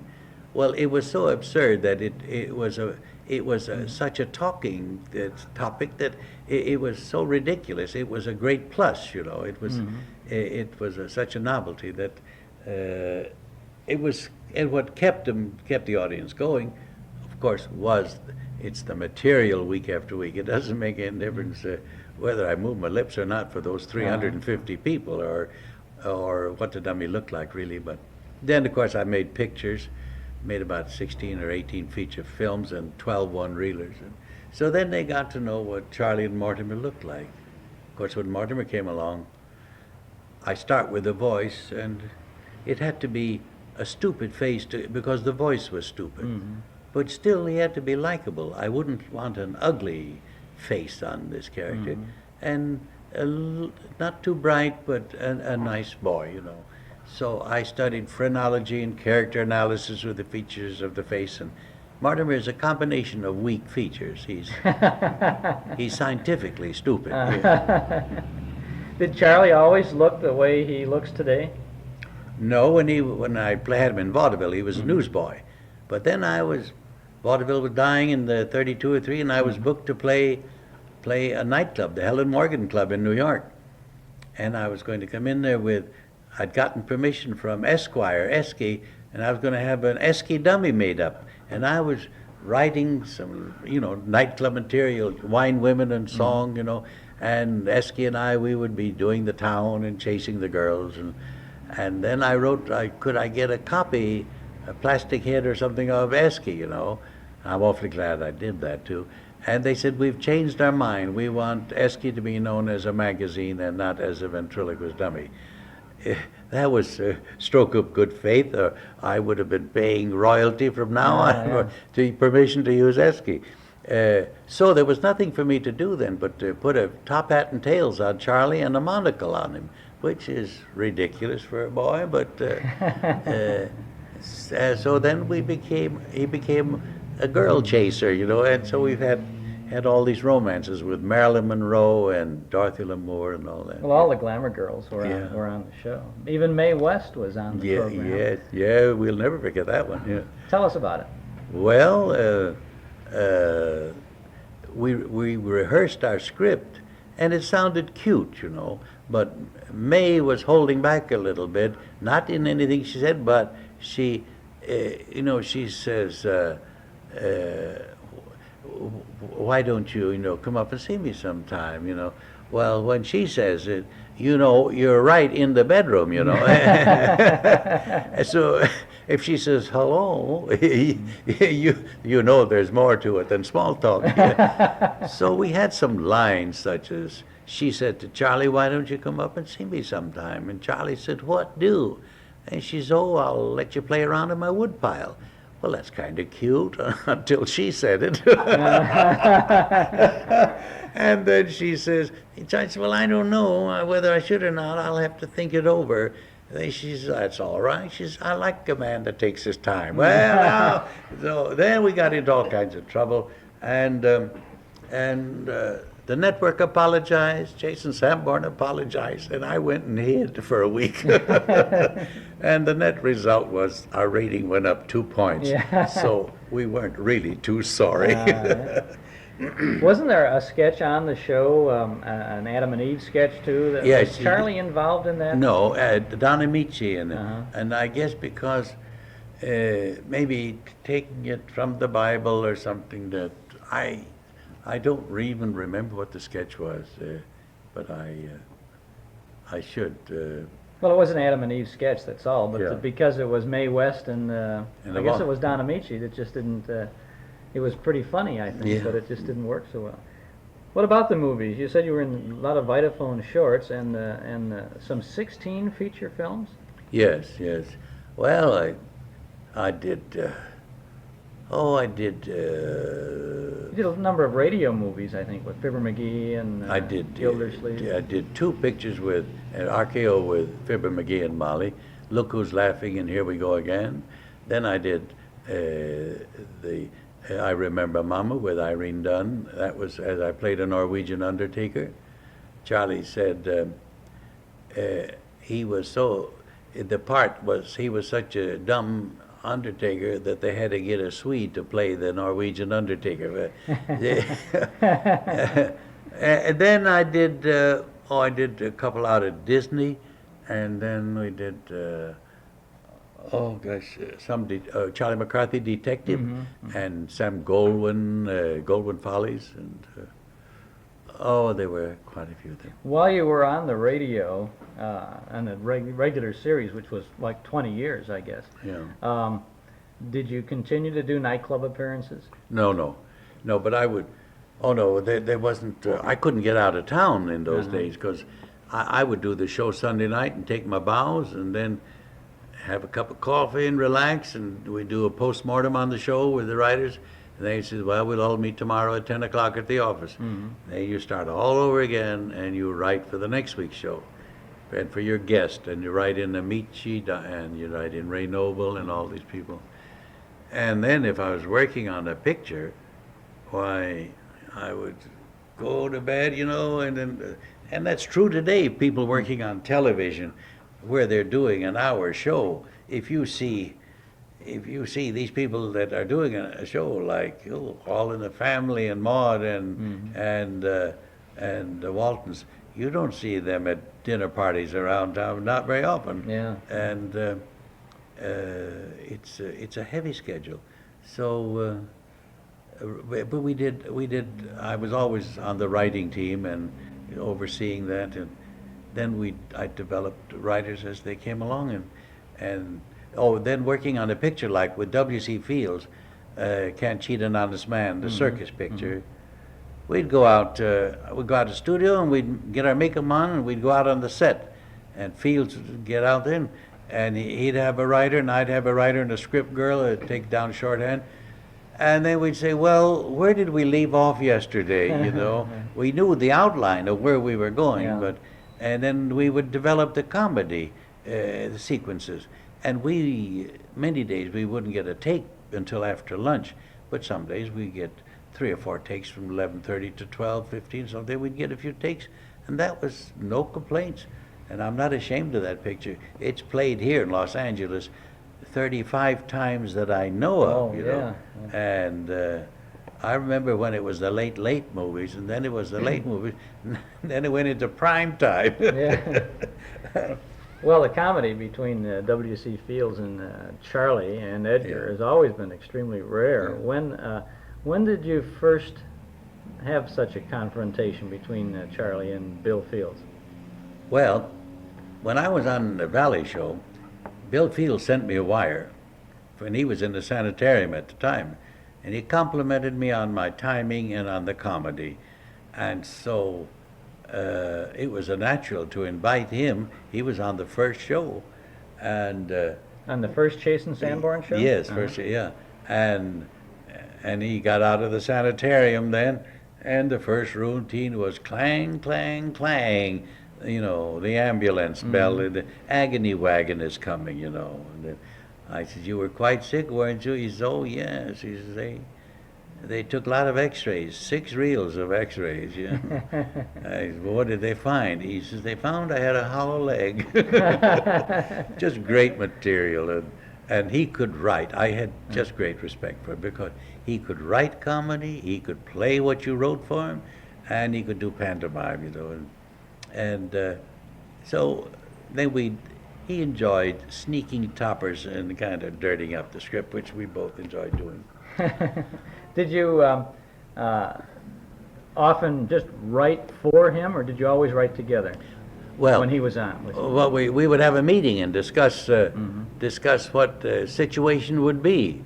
That Charlie puts a skunk trap in his garden, as a practical joke, and he trips over it, He not only sprained his ankle, but he fractured his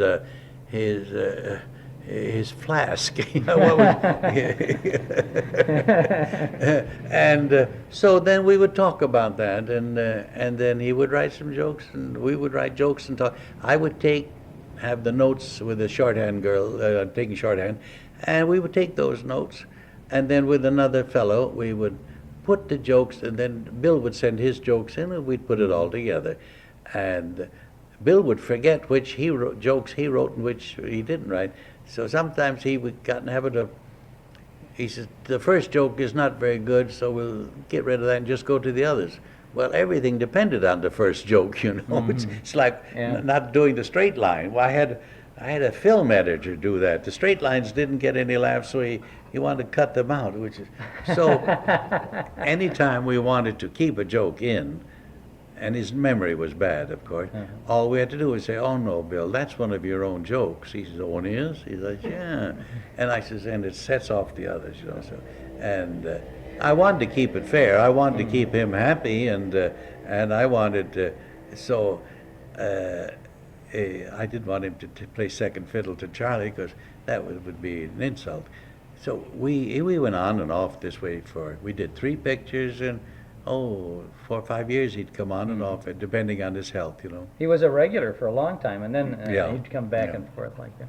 Did he ever, take a drink? Yes. His health problems are legendary. Yeah.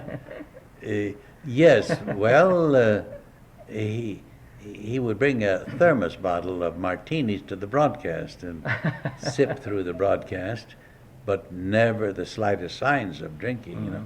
He had no use for a guy who couldn't hold his liquor, and there was an elegance about Bill, you know. He had his cane and his derby and his spats, and he kind of felt it a little bit too, and he liked to play with words, you know, big words, and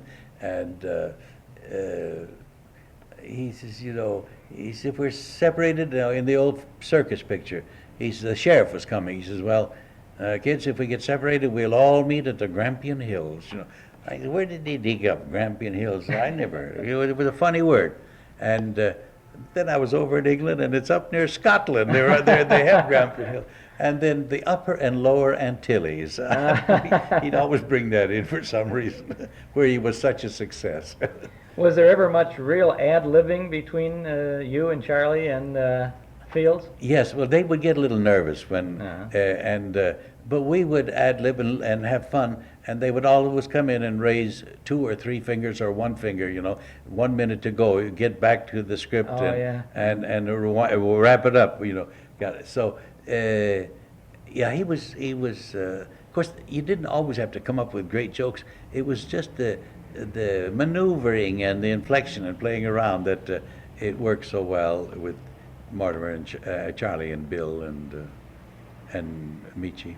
Who was responsible for the great Fields put-down lines of Charlie? You know, he says, I'll whittle you down to a coat hanger. Or your father must have been a gate leg table. Yes, Charlie says, if he was, your father was under it. That's it.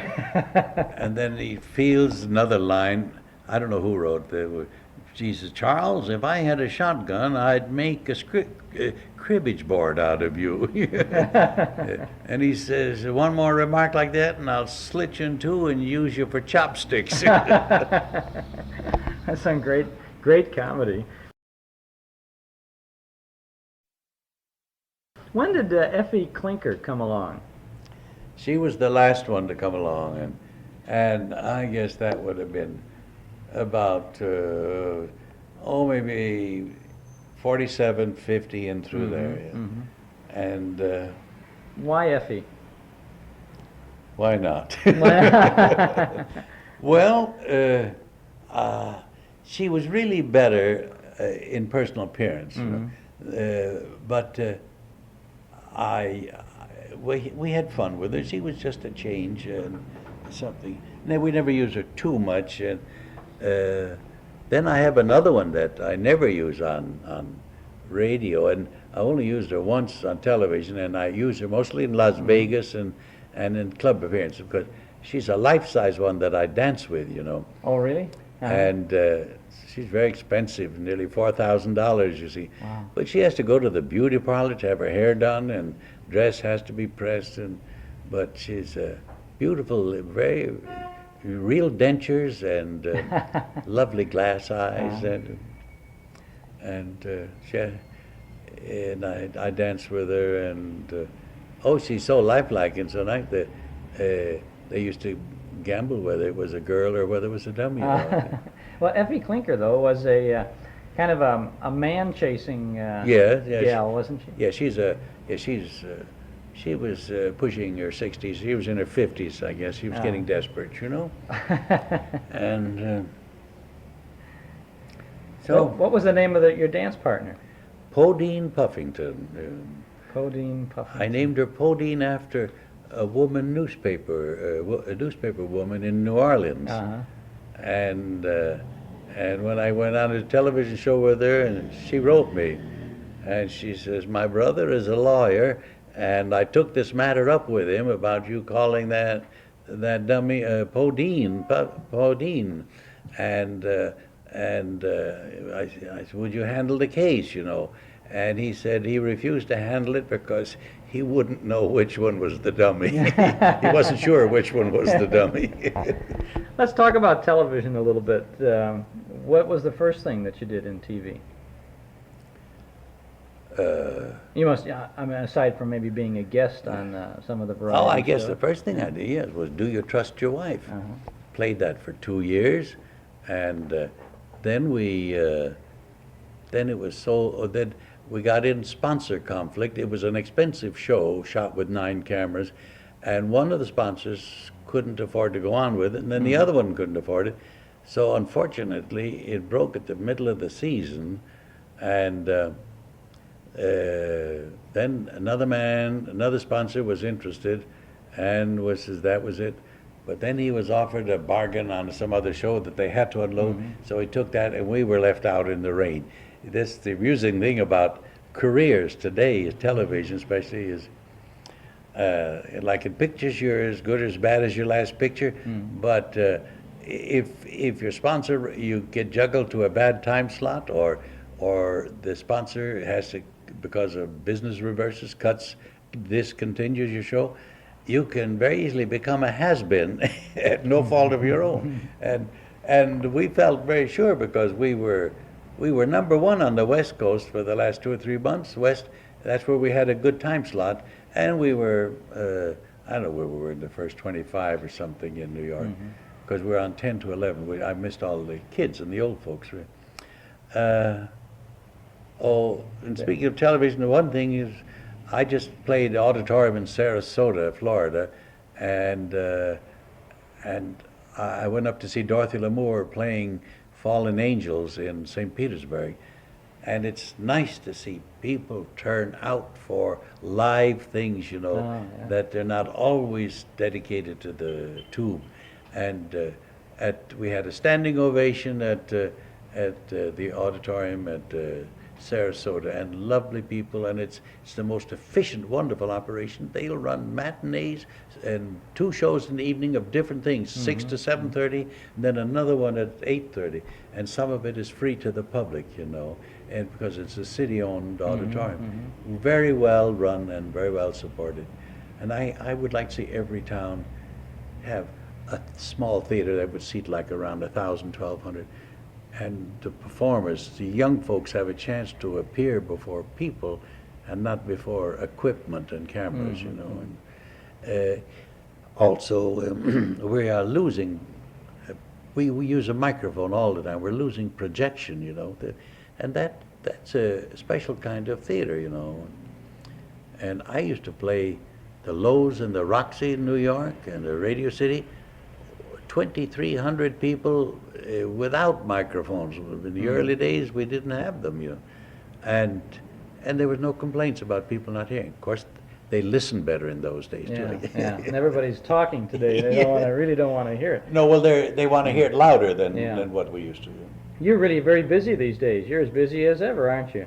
Yes, I avoid tension though. I don't want to get in too deep on that. Well, I did this Orson Welles salute, the Film Institute, which was a very nice thing, and then I emceed the show Vaudeville, which came out a week ago, and I've got an hour special coming up now where I play Grandpa, and I played Grandpa, the first Grandpa in the Walton, we called it the Homecoming, which they still play at Christmas time.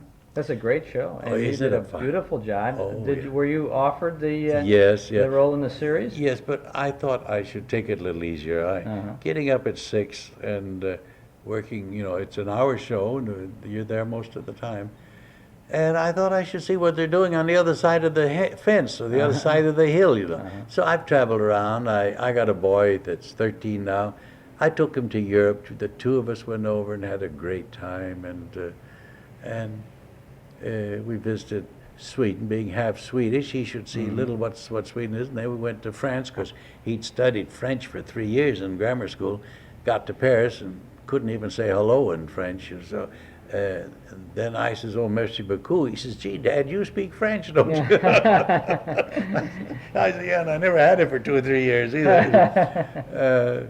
And then, so I've enjoyed him so much. And Candy has made 3 pictures this last year. We visited her in Spain, shooting there with Sean Connery, a picture called Wind and the Lion, and I think it's going to be a very nice picture. Is Charlie around? I'd like to ask him a couple of questions if we could. Yeah. Charlie, What do you want, Bergen? would you say hello here? Yeah. It's to our friends up in Evanston, Illinois. Oh, yeah, I remember Evanston, yeah. Charlie, I have a great deal of things to ask you about. I wonder about the time you decided that Bergen wasn't a good boss and you were looking for a job with Fred Allen. Oh, yeah, I remember that, yeah. Yeah, Fred would have been a better man, really. Better partner. Yes, I remember that too. Remember, what was it? Where? Charlie. Yeah.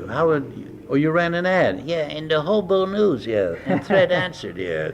And then Charlie says, "What was it?" He says, Oh, yes, you haven't been working very much lately, have you, Mr. Allen? and he says, "No."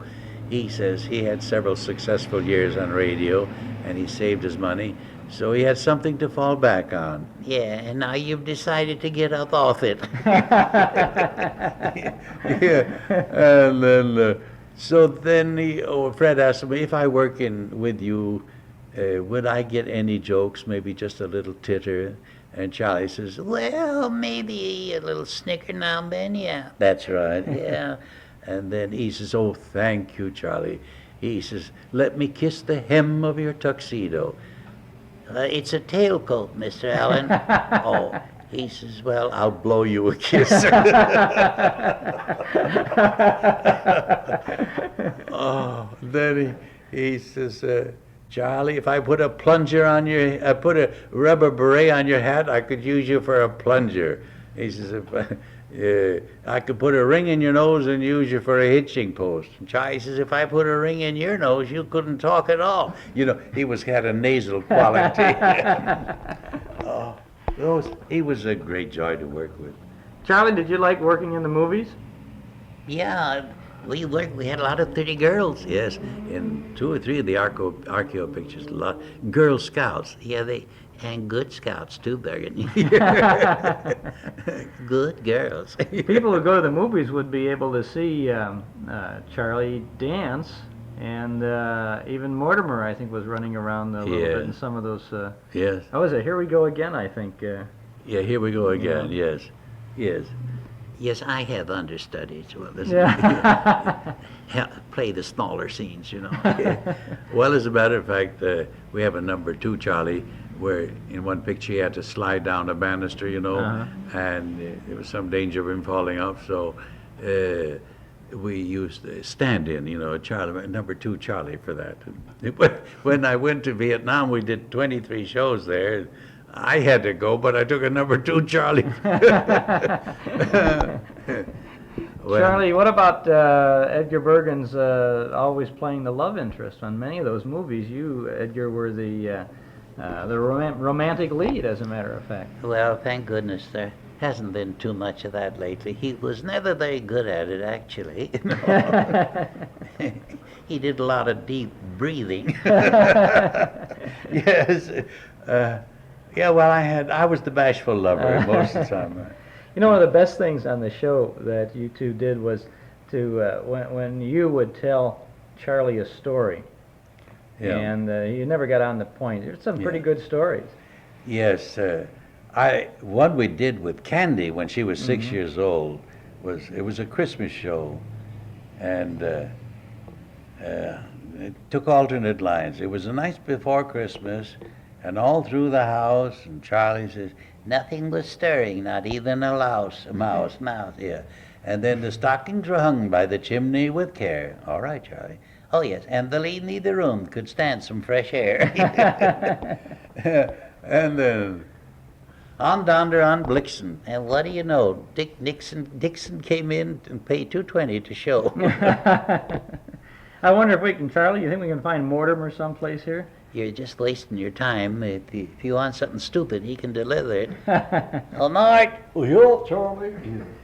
come on here and make a fool of yourself. You specialize in it. Here, come up here and say hello. Oh, hello. Oh, that looks like a microphone. Yeah. Gee, I'm broadcasting, huh?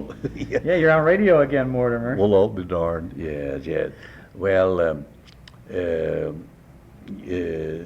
aren't you going to say something? Oh, I said hello. Well, aren't you going to say hello to me? Yeah, hello there, Mister.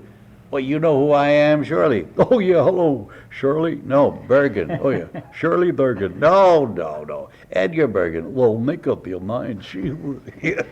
Well, yeah, well, you know, I don't have to tell you that Mortimer is pretty stupid. Yeah, but I've made a success of it. Yes, you have. Yes, he's done that, and it's helped me too, as a matter. Well, it's really been great to be here with the three of you today, and Yeah. we're glad that you spent some time chatting about your careers, and we're grateful for all of the time you spend entertaining us and so many millions of people all around the world. Yeah. Well, yes, we've covered the world pretty thoroughly. Australia, and 4 or 5 countries in Europe now, and Canada, Mexico, and it's been a great, it's been a very happy life. I tell you, if I had my life to live over again, I would like to do the same thing. Of course, I asked Charlie that. He says, if I had my life to live over again, I'd like to make the same mistakes, only start sooner this time. Well, it is. You know, I had dreams of being a doctor when I started out in college, but I dreamed too much and studied too little, and so it's hard to say how many people are alive today because I'm not a doctor. But I have no regrets, and that's it's nice to say. I believe if I had it to do all over again, I would never try to stop going to school. I think a studying thing should be where we should never finish with that. But sometimes we allow ourselves to get booked up so much with work or social obligations that it can interfere with the growing end of it, you know. And theater is not as exciting for young people today because we don't have the theaters and we don't have the clubs, and the television business has become very big business, and there is not much chance to like going your own way. And I had scholarship students at School of Speech there, and I had a nursing fund, a lot of nurses. They are in demand, but I felt very guilty about scholarships in the theater when there isn't enough theater, you know. Anyway, Uncle Sam came along and on the nursing end of it and duplicated that and offered more money. I loaned the money, but the Uncle Sam loaned the money too, but put him through college and nursing at the same time, and they would be indebted to $6,000, but with the regular nursing it used to be $600-700. But anyway, it was all very successful and very worthwhile. Our guest is Jack Haley, and he is as familiar of personality as anyone, I would say. His voice familiar to radio listeners from not so long ago, and his face in the disguise of a Tin Woodsman, and without disguise is familiar to moviegoers from not so long ago too. Well, it's all according to what not so long ago means. I think it's quite a lot of time ago. For example, well, I think it was in 45, I think I had my radio show. And then, of course, in 1950, I had one of the first TV shows for Ford Motor Company. But time goes so fast, and as young as you look, it seems to be going slowly with you, not so long ago. When did you first begin your show business career? Oh, in vaudeville, way back Mm-hmm. in vaudeville. It was more or less easy to enter the entertainment world in years ago through vaudeville. There were many phases of vaudeville. There was the big time, there was the family time, and then there was the small time. And if your talents were just meager, there seemed to be a place for you. But today, they have no time for you. The young people have a more difficult job of getting on that first ladder rung than when I was a youngster. What did you do in vaudeville? Were you a singer and a dancer? Or what? First I was a song plugger, Uh-huh. which is non extant today. There was no medium to advertise a song. If you wrote a song and if someone didn't hear it, it was just a song that was written, and it had to be popularized. Well, how did they do it?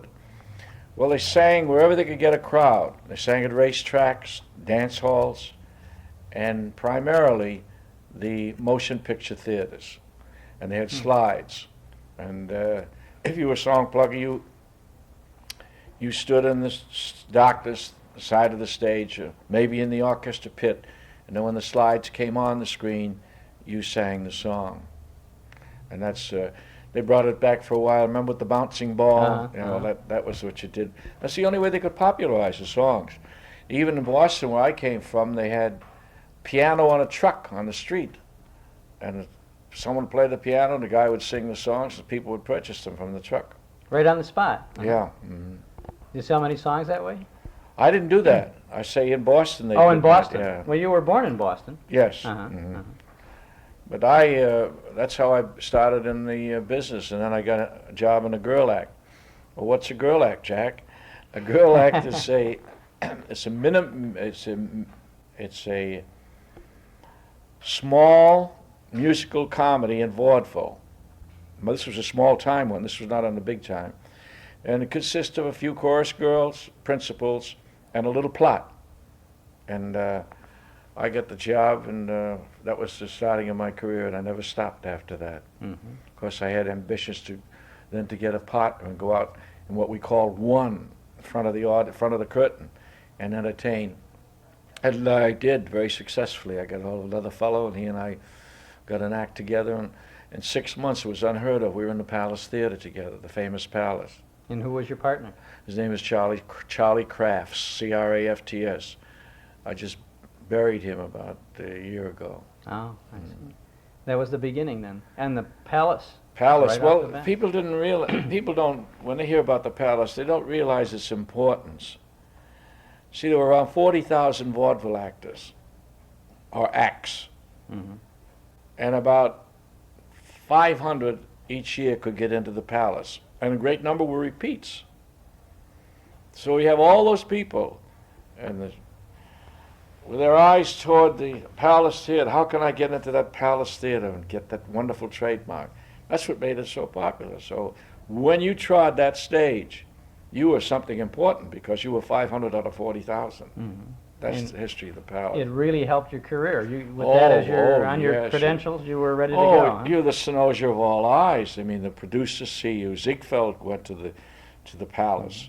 Dillingham, the Schuberts, everybody went to the Palace Theater. It probably was in its era, it was probably the most discerning audience of all audiences. Agents, actors, producers, and sundry people, that are on the Broadway scene. Did you go directly from the Palace then to the Broadway stage? Not directly, no. No, they look you over. You had an apprenticeship, which you don't have today. One hit record, which you sing, and you've probably never been before an audience. But if you happen to be down in where is it, in Virginia? Where is it they have all the... Nashville, I suppose? Nashville, Tennessee. Yeah. If you're down in Nashville, Tennessee, and you happen to induce someone to make a record, and the record hits, you were a star right away. But in the old days, you had to serve your apprenticeship. And they looked you over very thoroughly. They didn't go by one audition, or not audition, but one viewing. They looked you over thoroughly. And then I finally got a Broadway show that made me a star, which was called Follow Through, in which I sang "Button Up Your Overcoat." Remember that song? You introduced it on the stage. That's true, yeah. And from then on, it was you then are in the golden circle, and then I was very blessed. I had a very successful career. Was it easy from that point on then? No, I never don't as think so, easy. yeah. Whether you're an author, there's the same way. Sits down at the typewriter and hopes it'll come out. When you do a play, you hope it'll come out right, and sometimes they don't come out right. And it's always an interesting thing that the audience are the ones who decide whether it's good or not. All those with the expertise, they falter. They don't know until the public says, "I don't like it, it's no good. What the hell did you put that together for?" You know? And they all think it's so great. You worked with Ethel Merman and Olson and Johnson, and I worked with Ethel Merman. In fact, her first show, had a small part on the show before she was in the show that I was starring in, called Take a Chance. And she and I together introduced for the first time, "You're an old smoothie, I'm an old softie." Do you remember that song? Oh yeah, sure. And Didn't you use that in on the radio with? I did it with Gleason to TV. Yeah, but I think you used that as a kind of a I theme met- song on the radio Yes, show too. yes, that's true. Yeah, I had a whole medley. But it was nice to be able to be associated with a hit song. Why? Well, yesterday afternoon at the Friars Club, they had their annual Dodgers send-off. The Dodgers go to camp Sunday. And they all come to the club and they give them a big luncheon, and O'Malley's were there, Walter and his son Peter, and the executives and all the ace players they could gather. And they give them a salute, and while they were there, the guys, they had an orchestra there, while they were there, they played my song, you know. But when I was younger, it was nice to go into a cafe. As soon as you walk in, the guys in the orchestra play your music. They play your Immediately number. New York. recognizable, and boom, Yeah, you'd walk New in. York, yeah. There are wonderful amenities connected with show business. People all over the world love entertainment, so that they love those that give it to them. And when you're a star, you're always assured of a front row down in some cafe or restaurant where you go, special treatment. And even as evil as Hitler was, he was nice to the entertainers. He was. Was he ever nice to you? I never knew him. Never. No. When did you first hit Hollywood for movie making?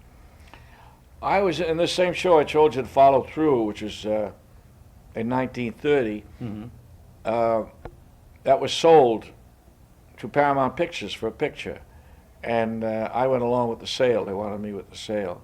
So I came out here and made that picture in 1930. That was the first picture I made. Then I went back into on the stage again. And I came out after doing Take a Chance in 33. And I was back at Paramount again, and then I put my roots down here at that time, and I stayed here.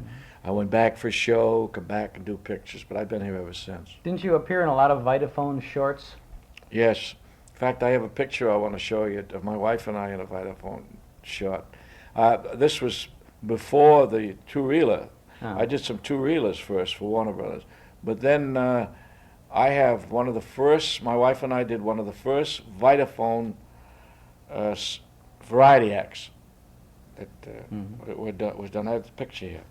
How long have you been married? Over 50 years. Over 50. Yeah. Now, Hollywood first marriages, wife. they don't last, do they? No, you don't hear of our kind of marriages. You only hear the ones that the divorce, you know. My son's first marriage with Liza Minnelli, I hope that we're an example for them, because there's something in that friendship.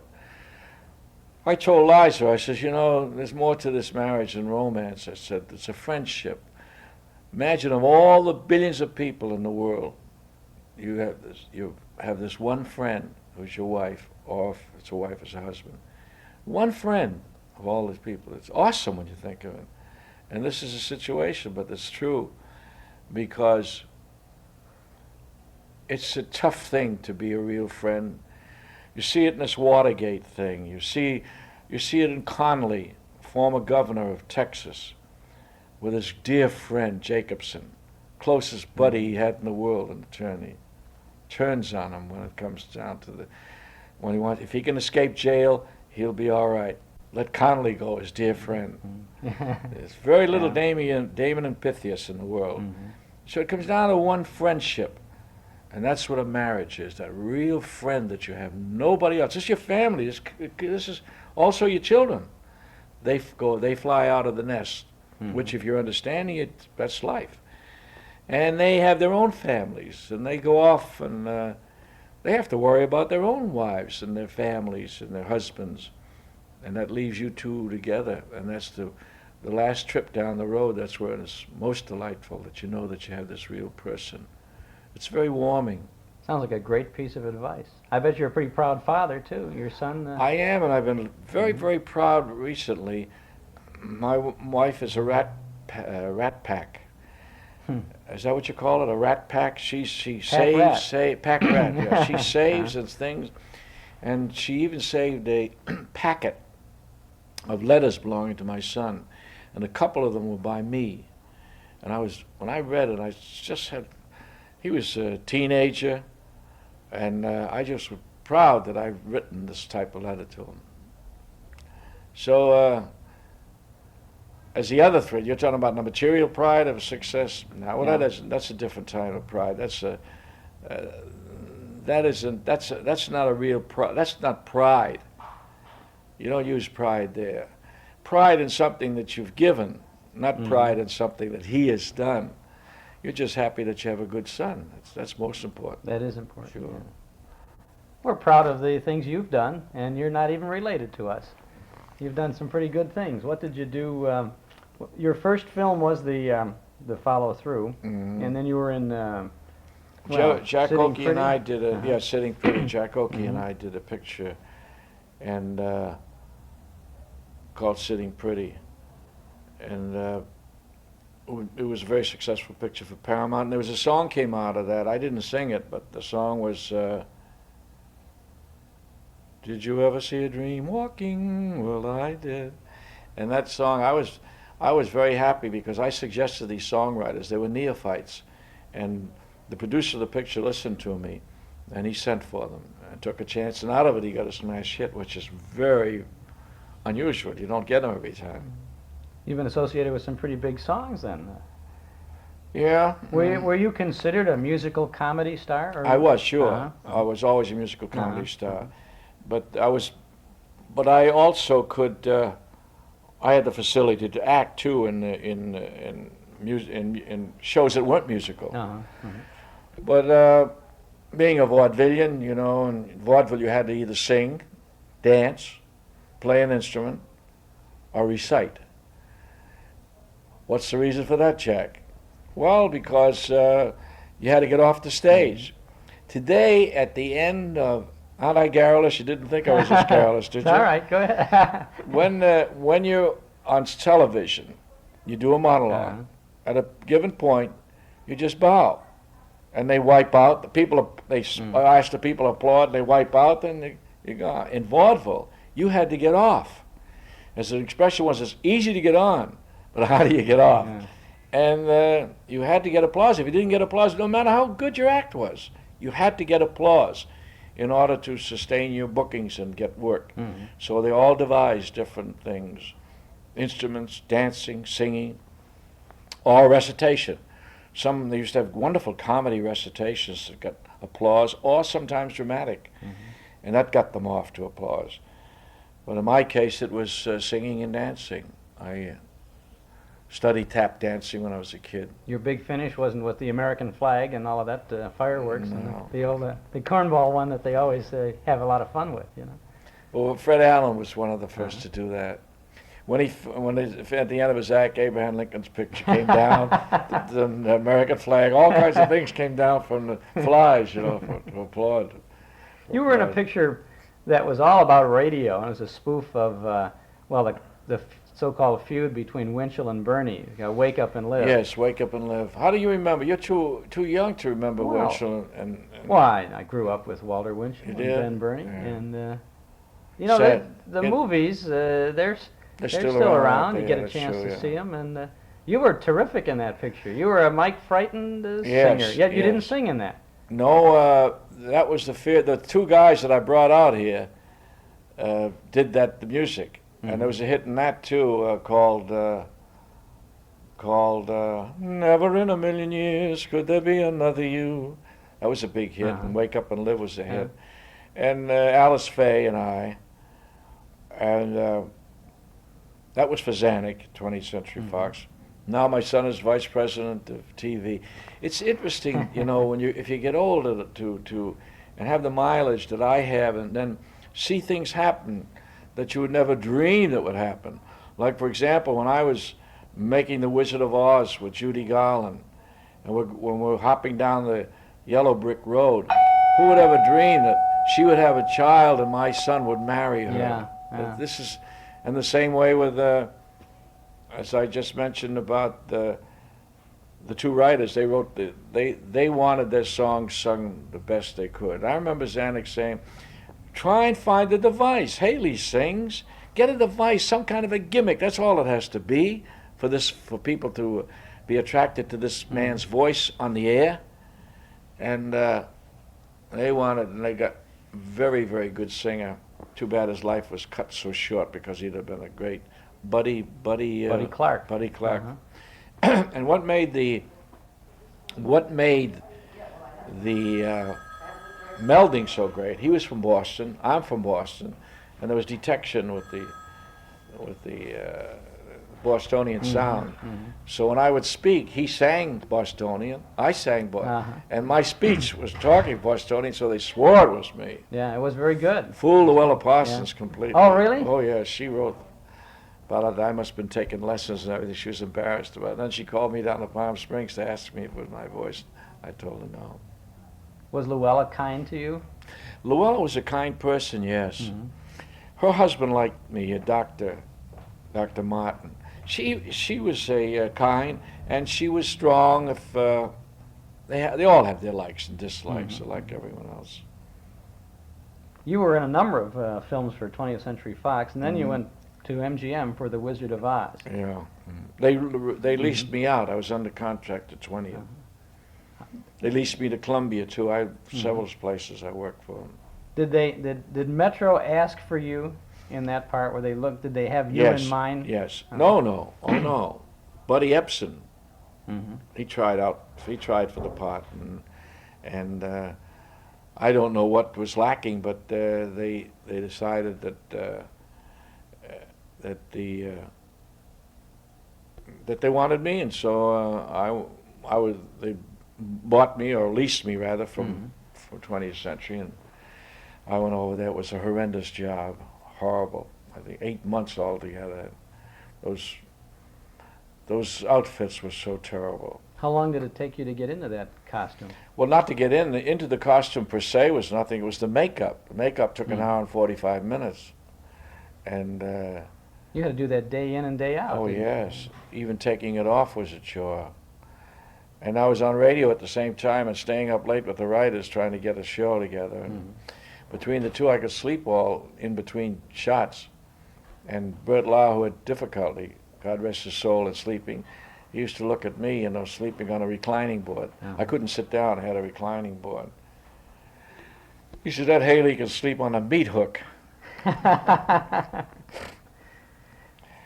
We just came back. I was in New York last week.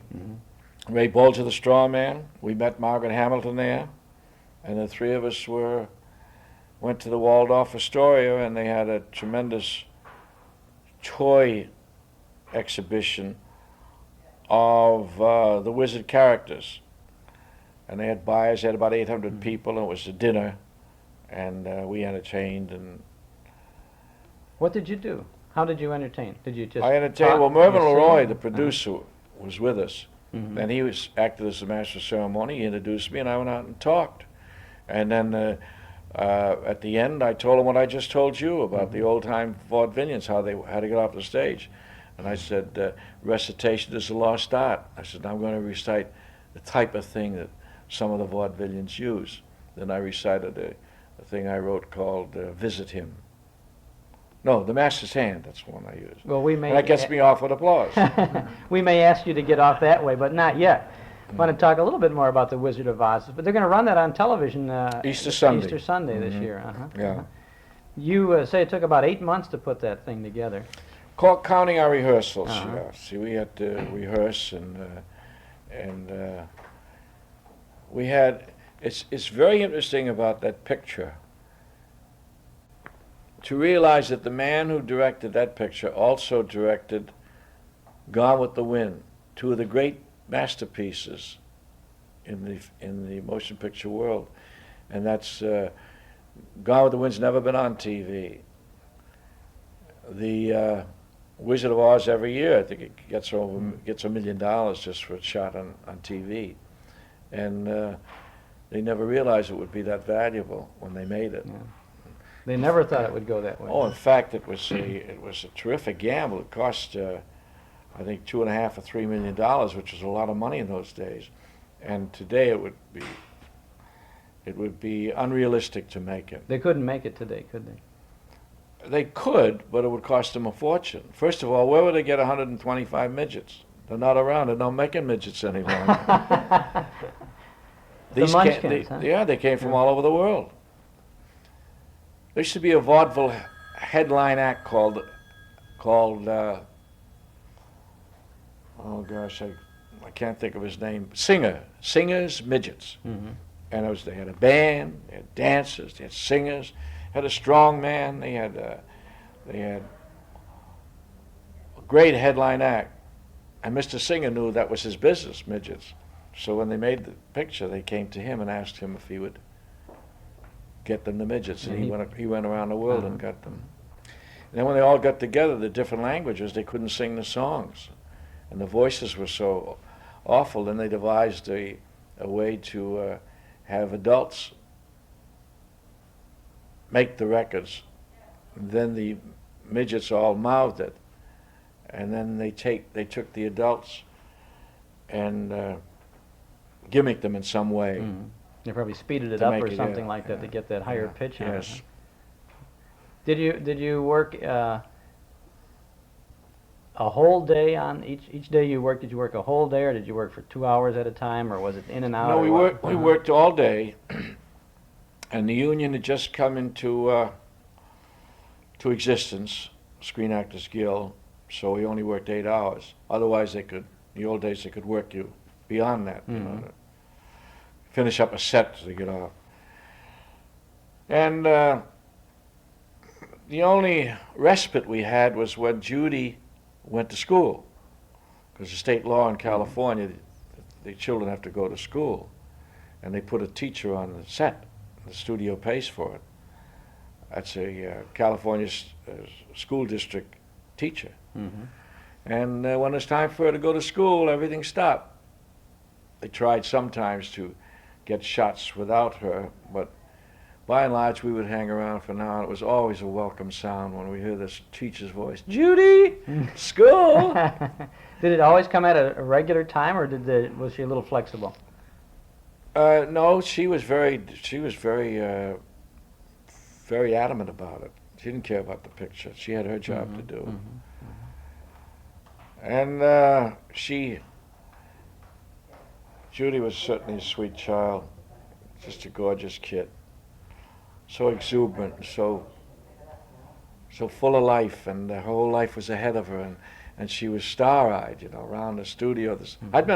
She was in the first picture with me too, Pigskin Parade. Yeah, yeah, and so I saw her, you know, and I watched the 3 numbers she did and listened to her, and I knew that she was going to be something very important because of that voice. Now, it's you know, a voice is one thing. Then what are the other qualities with the voice?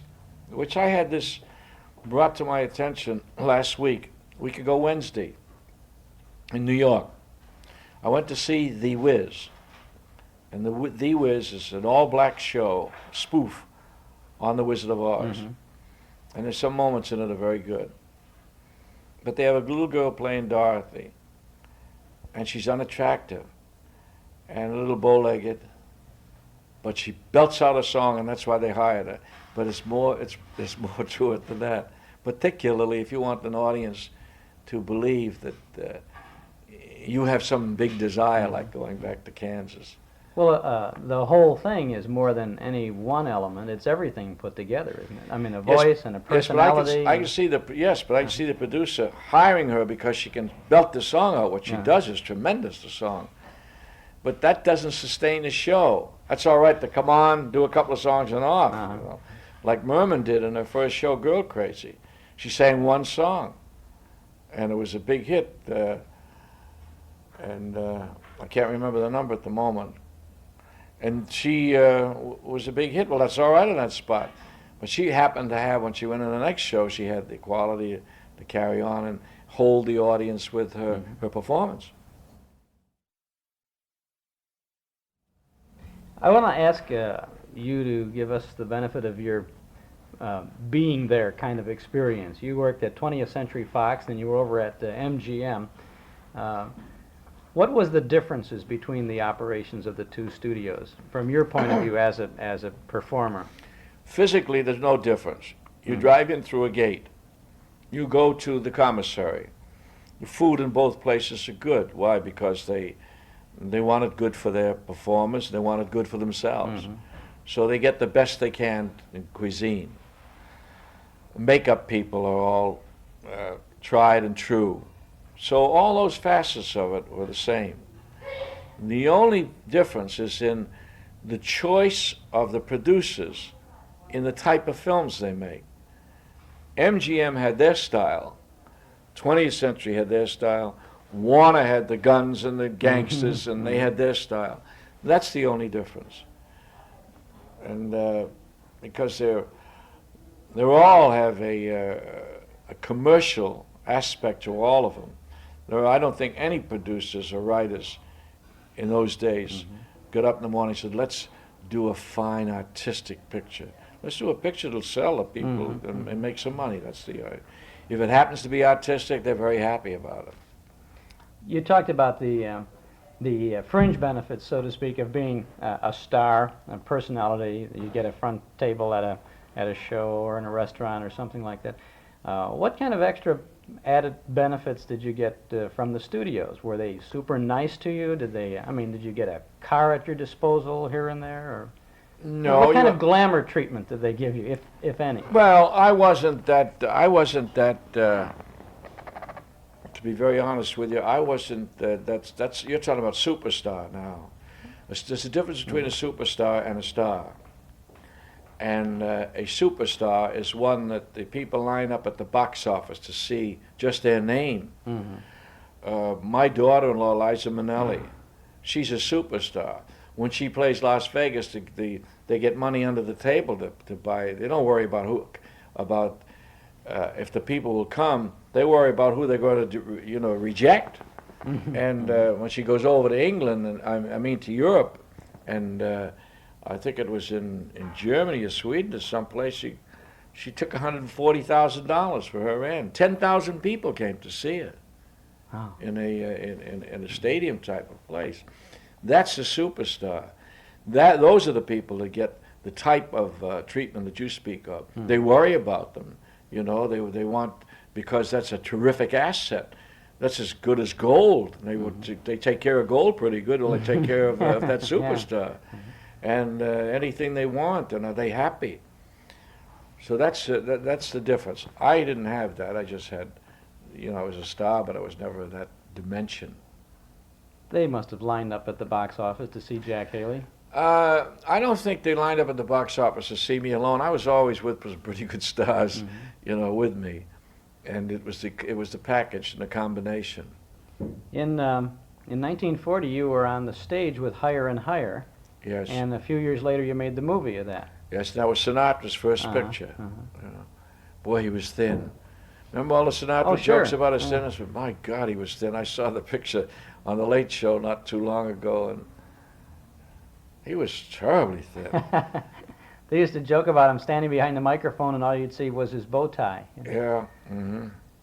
Was he pretty scared making that first picture? No, he had good control of himself from singing in the band, and he had, by this time he'd been out on his own, walking out on the nightclub floor, and playing the motion picture theaters as a vaudeville attraction.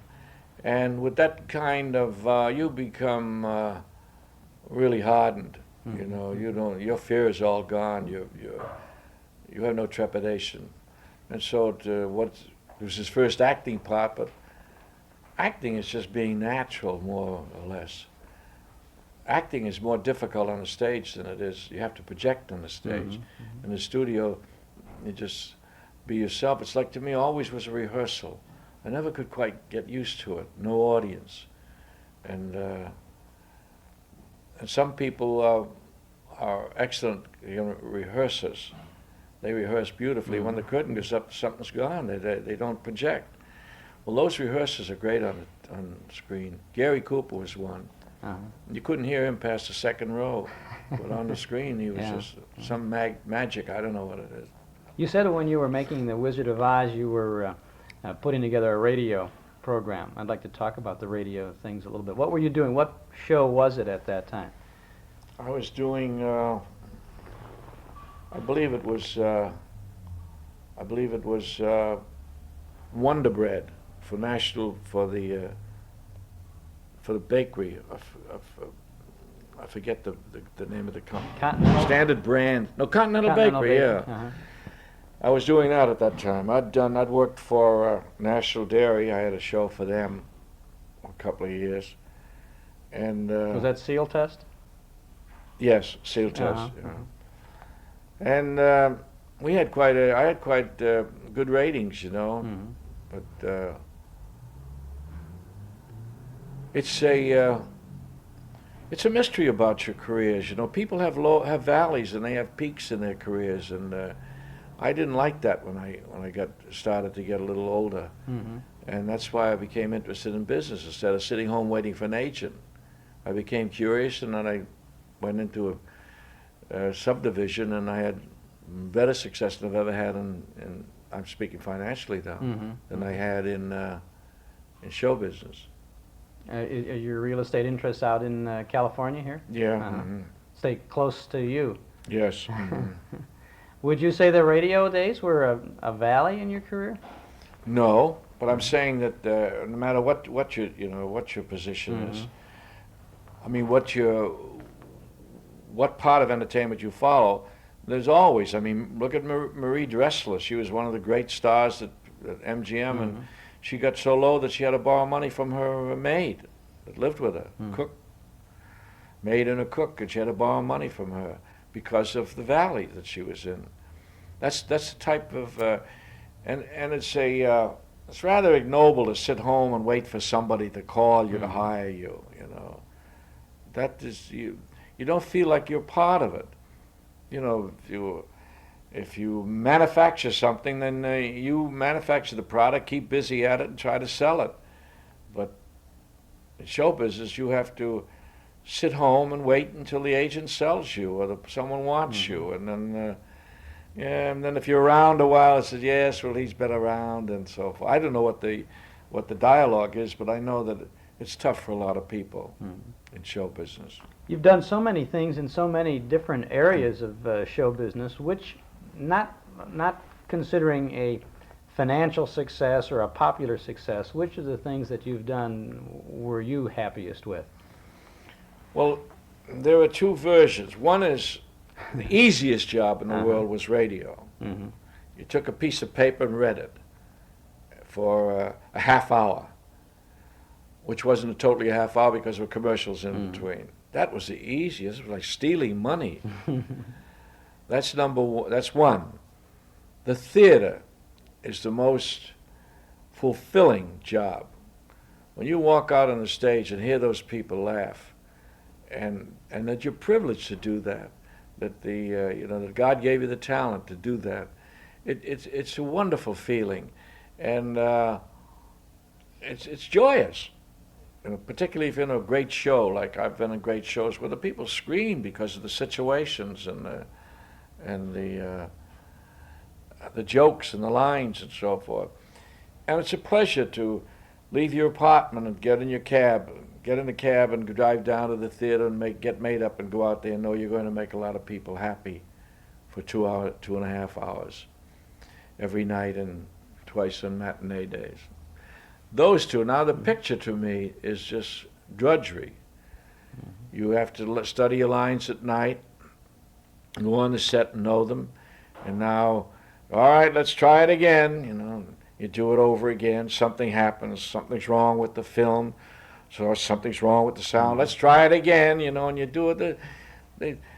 I've heard them say, we'll have a lot of fun in this picture. I fail to see any fun at all. To me, it's just work. There's no joy in it. The only fun you have is when you're in between shots, when you're cutting up and talking about the old days or telling experiences in show business, which actors are prone to do. But as far as work is concerned, I see no enjoyment in it. And then when you see the finish, you know you could have done it better. Everybody. Yeah. So there's no real joy in it. In the theater, they're out there to tell you. I write this in my autobiography, you know. I even tell about going up to get that Oscar. It's something you did 7-8 months ago, that you are not sure whether you could remember everything that you did. Now you're receiving an Oscar for this. Where in the theater, at opening night, that's the real Oscar. And everybody shares in it. The audience, they give you the Oscar by their applause and their acclamation. And they swarm backstage at the end of the show, and you can tell the difference between genuine appreciation and a hit than you can if your fair weather friends say, oh, that was fine, it was a great show. There's a difference because you're smart enough to know the audience tell you. You were just elected president of the Friars Club. Yes, Buddy Hackett superseded me. What exactly is the Friars Club? The Friars Club is a social club that has overtones of charity. They've given over $5 million to various charities since their inauguration out here. And it's social, you know, it has a gymnasium, card room, has wonderful food, and it has great shows that they put on, entertainment. Much like the Bohemian Club up in San Francisco.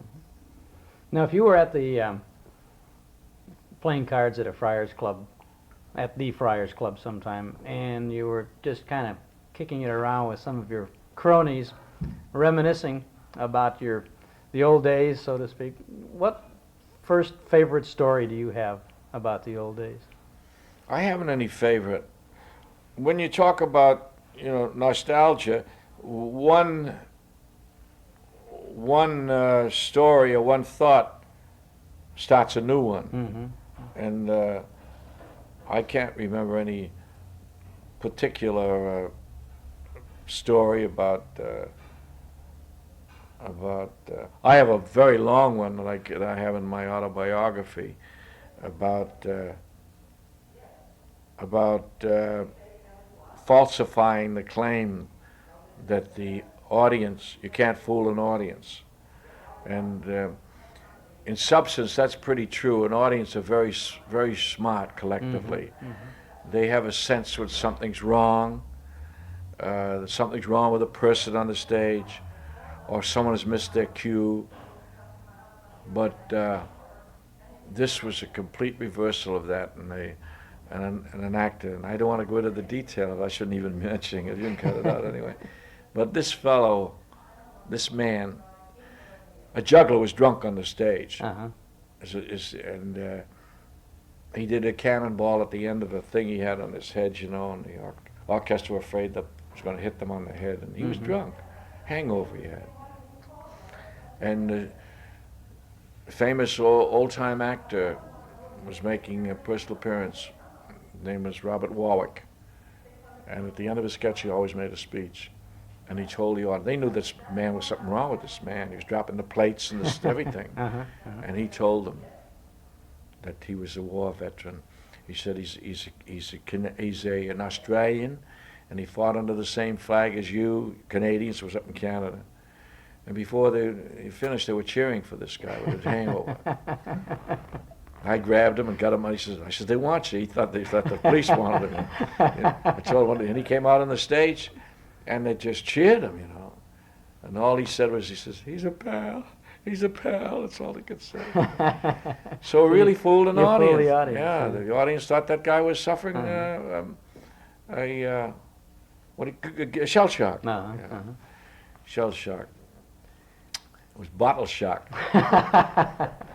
Audience have enjoyed you for so many years. What have you been doing since the last film, aside from the real estate things? Just kind of taking it easy? Well, I went to New York for that trip, and went there because I was going to be in congenial company, and also that gives you a chance to see a show or see your friends. And I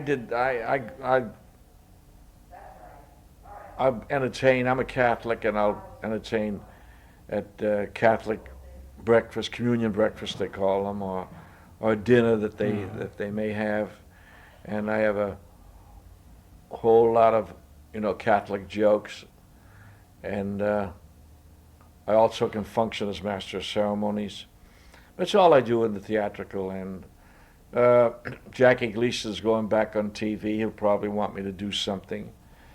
We're very close friends. And but as far as well, I did a Welby because Robert Young, who's a friend of mine, Dr. Welby, called me up and asked me to do it. He said, there's a part, gee, I wish you'd do it for me. So I did it. And it turned out very, very well. And but I'm occupied all the time. I don't have time to sit around. Like you just said, suppose you're over there in the club and you're talking. I have no time for that. I'll go to my office and there are letters to write. There's always something to do, and or to read. I never find myself saying, "Gosh, honey, let's call up Tom and Mary and see what they're doing." Like a lot of people have to do. I don't need that. I'm occupied completely, and that's one of the schemes of life. I mean, I think that's a very important part of life, to be occupied instead of moping around the house. You really got a great philosophy of life. You're great. I have a religious philosophy that I haven't got time to go into now. We've just got time for the Jack Haley super finish. Get the tin suit. I said at one of the dinners, they had a dinner for Eliza at the Maskers Club. And I said, they wanted me to wear my tin suit here tonight, but I refused. I said, the last time I wore it, I said, I crossed my legs and almost became Jewish.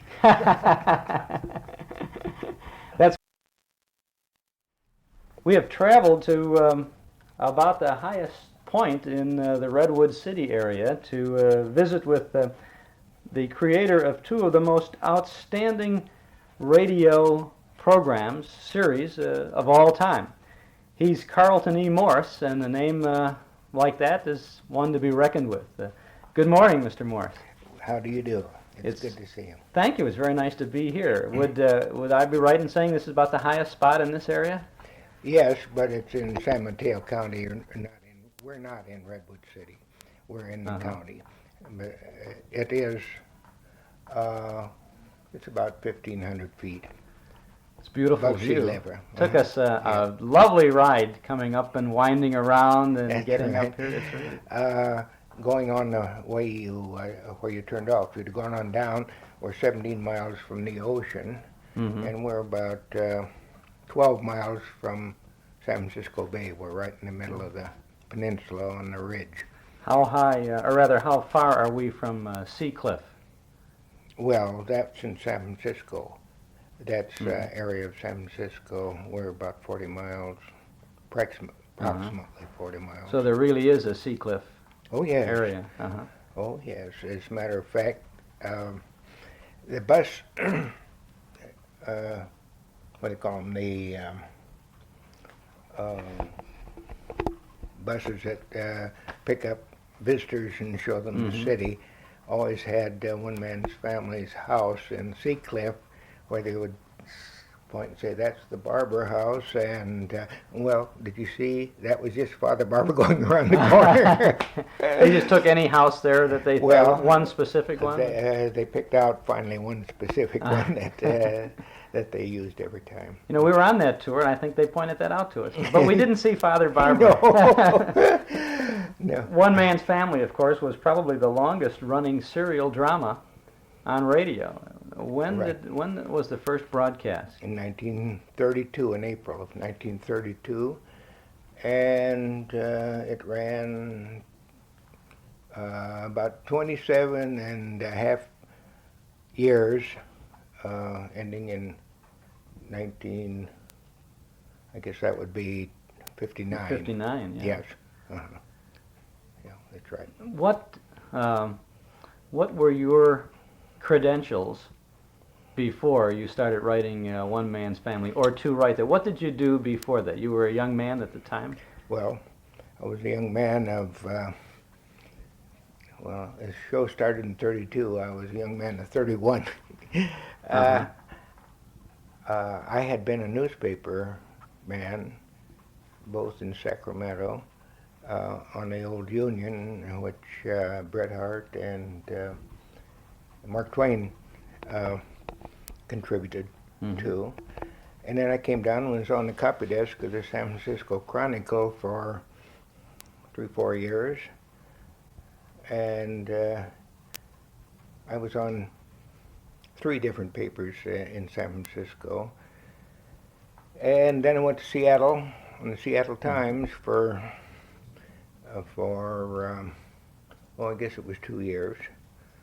And it was up there when we heard our first radio show. It wasn't a show; it was a boxing championship, and I've forgotten who was fighting. But then we came back to San Francisco, and newspapers were folding awfully fast about that time. So a friend of mine had a job over at NBC, and I went over and was taken on a week-by-week basis to see what I could do. I had written columns for papers, but I had done nothing in a dramatic form at all. That was in what was it, September, that the crash in 1929? October, wasn't it? October 29, 1929. Wasn't that Black Friday? Or That's pretty close. But anyway, the week that I started with NBC, came the crash. And for the next couple of years, they kept me on as a director and writer for radio. Nobody knew anything about writing for radio in those days. But I was taken on, I was learning, and then I did some adventure and mystery stories, and finally I conceived. I'd always wanted to do a family show. Was a very great admirer of the Forsyth Saga, and so I wrote 3 episodes, half-hour episodes, and submitted them to the program department. Well, they thought I was crazy. Everything up to then had been bang, bang, excitement and thrills and yelling and so forth. And I didn't write that kind of thing for the family. I wrote the kind of family that I knew. I was the eldest child of a family of 6 children, and the program department had said, "I'll tell you what you do. You better resign, and if anything comes along, we'll give it to you." So. Don't call us, we'll call you. That's huh? right. So I took it to Don E. Gilman, who was vice president of the West Coast National Broadcasting Company. Mhm. And after about 3 weeks, he called in and said, I never thought of a family show on the air, but I kind of like it. But maybe the audience will accept it, and maybe they won't. So would you write it so that we could bring it to an end after 6 weeks if it didn't go? Mm-hmm. Well, then we went on the air. I had to cast. See, I had been doing dramatic things for years. I did a show called, well, it slipped my mind for a moment. I'll come back. Well, the classic Miss.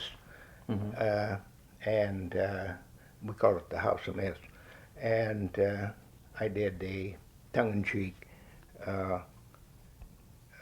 suggestion that everything that was done in the myths were a little bit on the erotic side, and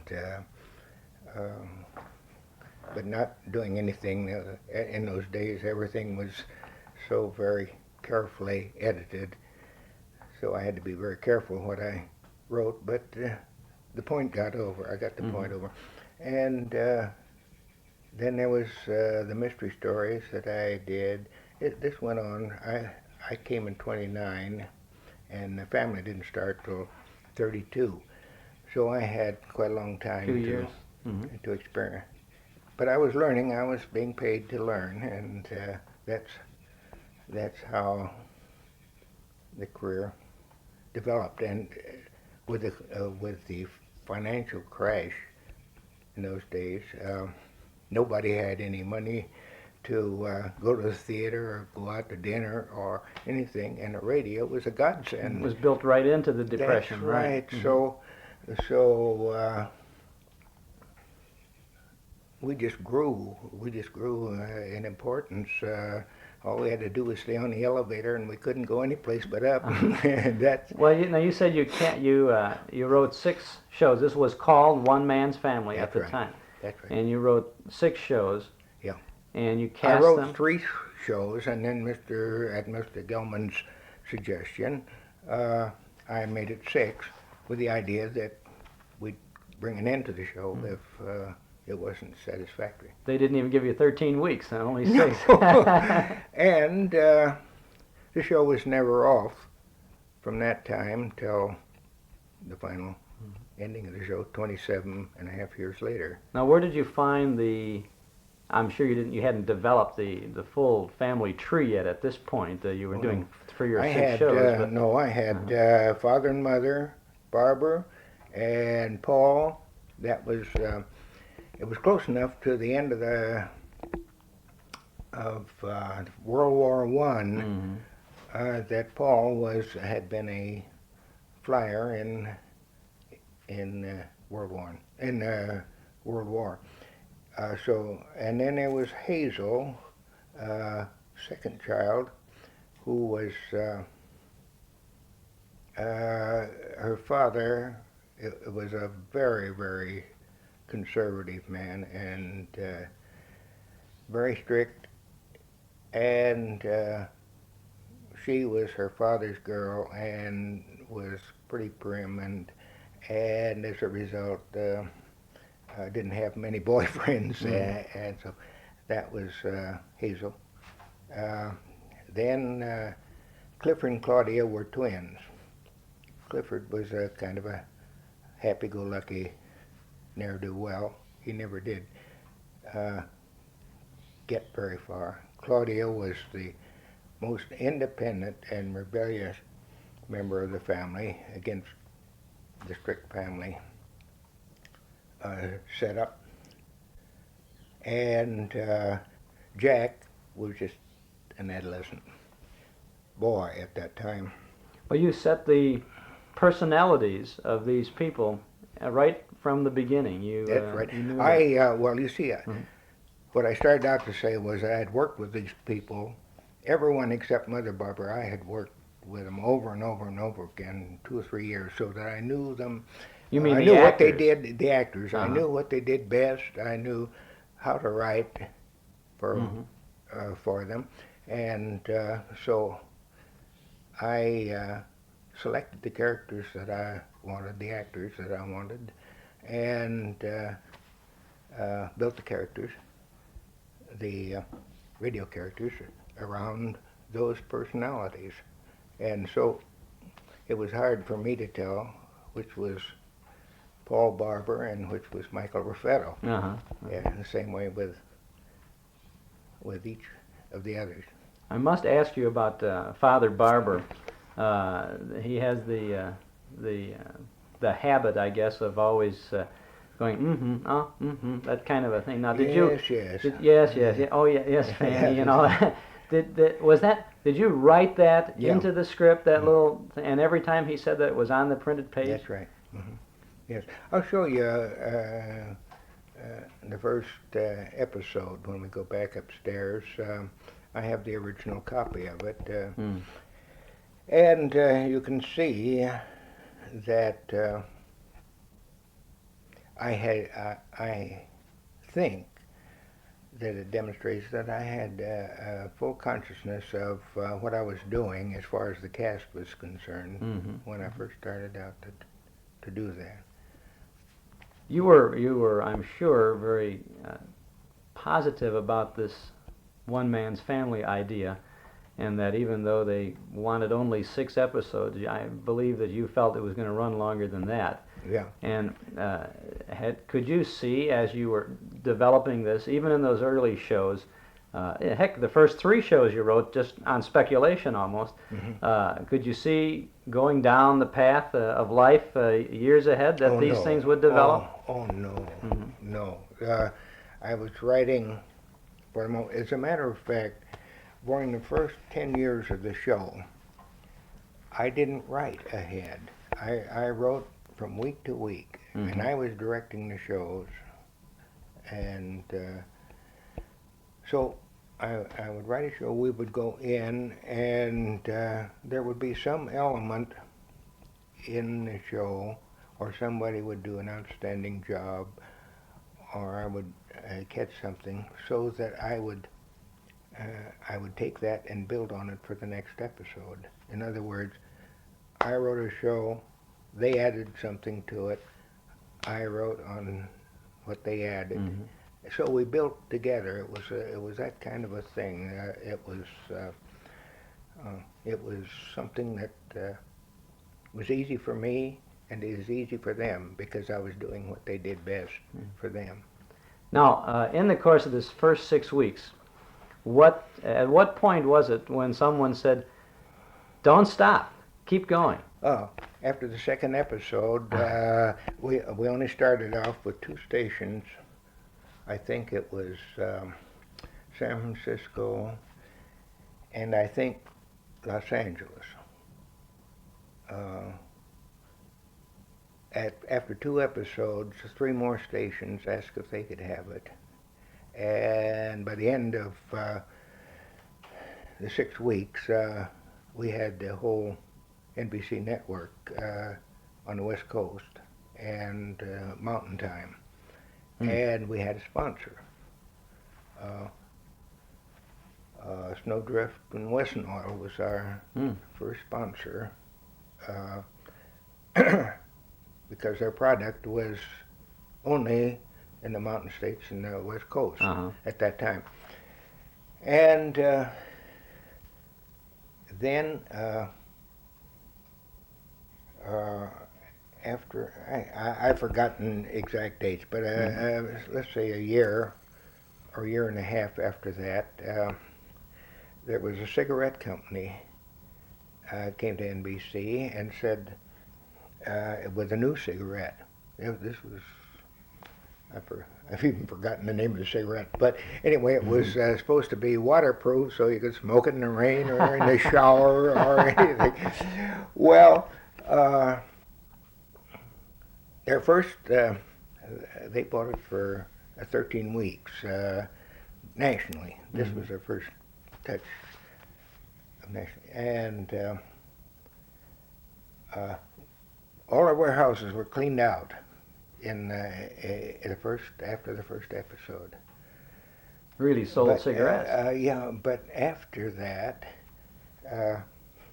nobody bought any more the cigarettes. They were terrible cigarettes. And more than that, the churches began to hit NBC. You can't do this. This is American Family, and you're tying American Family into cigarettes, and they just wouldn't have it. And they wrote the cigarette company and says, "No, we wouldn't think of buying your cigarettes if you're ruining a family show." And well, the cigarette company, after 9 weeks, said, "We'd like to get out of this contract because it isn't. People won't accept it." Well, that aroused national commercial interest immediately, and Standard Brands snapped us up right on top of, I think, 1 or 2 weeks passed before everything was set up. And they were with us for 15 years. We had the same sponsor for 15 years. We had Tenderleaf Tea. Tenderleaf Tea was a little tea outfit up in Massachusetts, in a place that Standard Brands had bought. And we made it a #1 tea in the nation inside of a couple of years. And let's see, Tenderleaf Tea, and well, we went through the whole Standard Brand list of things in the 15 years. And that's no. Well, it's really interesting that here the public who loved the radio show, they really enjoyed. They felt it had to be a real family. Yeah. Yet they wrote to the sponsor saying, "You don't belong as the sponsor of this," as opposed to them saying, "Well, we're grateful for you to bring this to us." Well, but you see, they were just as loyal as when they got Standard Brands. Everybody bought everything that the Standard Brands put on the show. So it was a good, sound, loyal audience. You were on in the beginning for a half an hour a week. Go for 18. For Well, till I went back to New York to put it on television, which was in around 49 or 50. So it was half hour once a week all that time, from, let's say, 32 to 50, 18 years. And then when I went back to New York to do it on television, we got a radio sponsor 5 times a week, and I had to get some extra help because I was back in New York rewriting the shows for television. And what's that? I was going to say, were you doing the television series of One Man's Family? Did you pick up some of the previously written scripts and then adapt them to TV, or did you write new things for television? No, I started the story from the beginning. That Took I it right had from the top. material, and but it was a complete. It was all, except for the basic characters and plot. I had to change things. See, this was 18 years later, and already there were changes of all sorts in public thinking, family thinking, and so forth, as well as the media.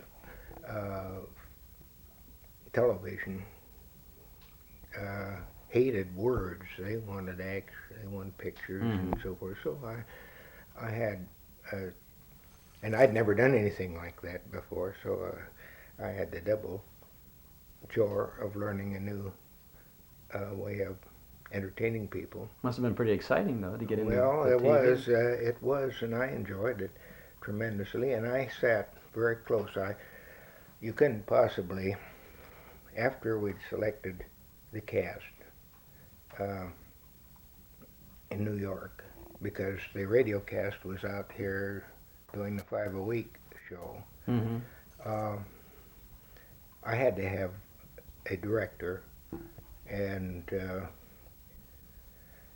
some production help and things like that. I mean, it began to get a lot of people having a part in the thing, and to me, that just was the wonderful part of radio. I selected a cast, I wrote for it, I directed it, and the final show was my conception of what the show should be. With television, you had a director in there that says, well, I'm a person too, and I've got some thinking about this thing, and it's almost impossible to get exactly what you want, because somebody else wants something too. And this is the way I got out of television, because after the 4 or 5 years, I said, first, I ought to be 20 instead of 49 or 50. And second, it isn't my work any longer. I was jealous of my work, and I wanted to have it done my way, and that was kind of a little bit dog in the manger, I guess. But nevertheless, if it was my work, I wanted. Did you write? Getting back to the radio for a while again. Did you write each and every episode? I did. Totally? For the first 18 years. Everything. Everything. Everything. And then, about the time that I was getting ready to go east, Harlan Ware, who was had written a number of very successful novels and had done some radio work in the East, in Chicago, I believe it was.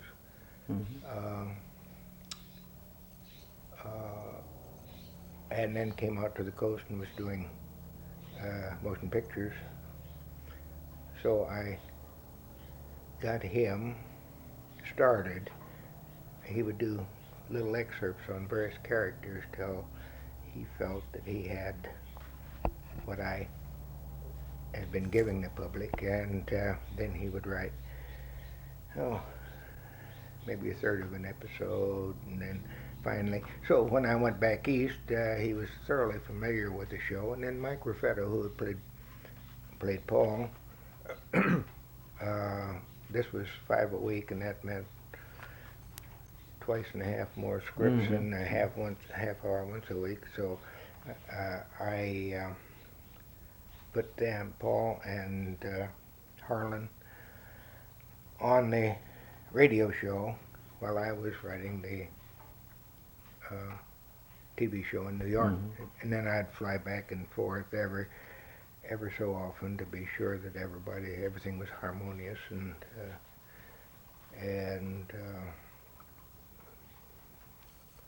I was ready to I was ready to give up television by the time those years. Then we brought the television show to the coast, and I had an entirely new set because we were going to do it in a different format. They wanted it 5 times a week. The TV thing? For TV. Did it play? In the daytime, huh? Did it play 5 days a week in Yes, the daytime then too? Yeah, for about 2 years, 2.5 years. But see, my guess, I don't remember the daytime One Man's Family on television. Yeah. I remember the prime show once a week. Yeah. But You see, their thinking is that it's a soap opera, then, wasn't it? Well, and it was never a soap opera. It never did, and it wasn't even in the. Just because a thing is 15 minutes 5 times a week doesn't mean it's a soap opera. Mm-hmm. I just that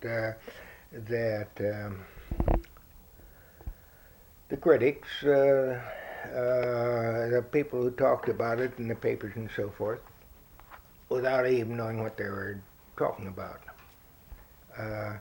were calling it a soap opera. Just because it was a more or less serious family show, as opposed to situation comedy, they assumed it was a soap opera. Yeah. But a soap opera sometimes doesn't have any relationship at all to real life situations. That's Yet right. one man's family was absolutely cut from the cloth of real life. Well, that's. Thank you. I'm not the only one that's saying that, because that's what I felt all along. As a matter of fact, I absolutely horrified by the fact that people couldn't distinguish between a dramatic family show and soap opera. Well, I think the general public, they may have referred to One Man's Family as a soap opera just out of the lack of any other term. They used a convenient term for it. The critics, or the people in the business, called it a soap opera because they didn't really pay that much attention, probably. Right. You know, That's right. they really weren't right with it, but Lord knows it wasn't that. Now, I want to ask, here you were 30 or 31 when you started this, and yet you were able to create an entire family, from the father, the mature father of the family, down to the younger children as you went along, the grandchildren and all of that. Did you draw on any of your own life experience? You must have drawn your own experiences. Well, it's basically what I absorbed from family life as a child myself. Actually, I felt that Paul, who was the idealistic one, and Father Barber, who was liberal, and Father Barber, who was very conservative, and I always felt they represented two sides of my nature. I am very conservative, and yet I am outraged by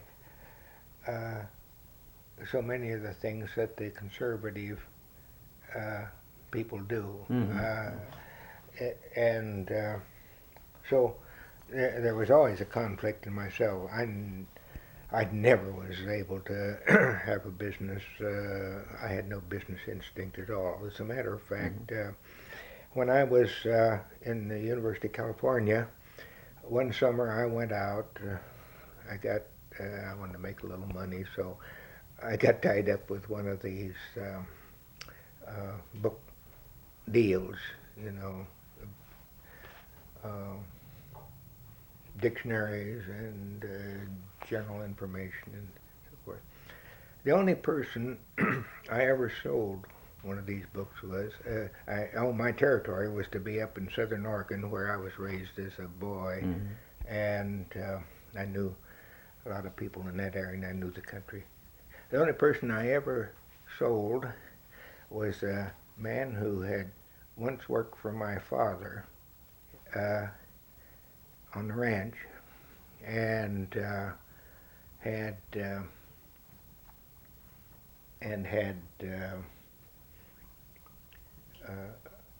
when he lost his job on the ranch, he'd gone as a workman on the railroad, on track, fixing the track and so forth.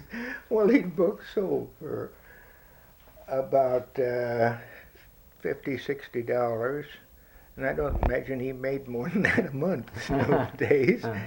And so I sold this to him and got a $5 deposit, and it just worried me to death. And so the next day I went back and I said, "May I see your contract?" And he showed it to me, and I tore it up and handed him his $5 back and said, "You don't want this book." And that was my that can tell you my career as a businessman. That reminds me of one of the members of the family who never could. It was trying. Was it? Who was the real estate? I'm trying to think now. Who was involved in the? Oh, that was Pinky, wasn't it? That was the grandson.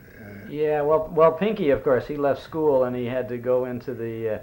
He was all in love with this young lady, and finally he went up to the lumber camp there to work.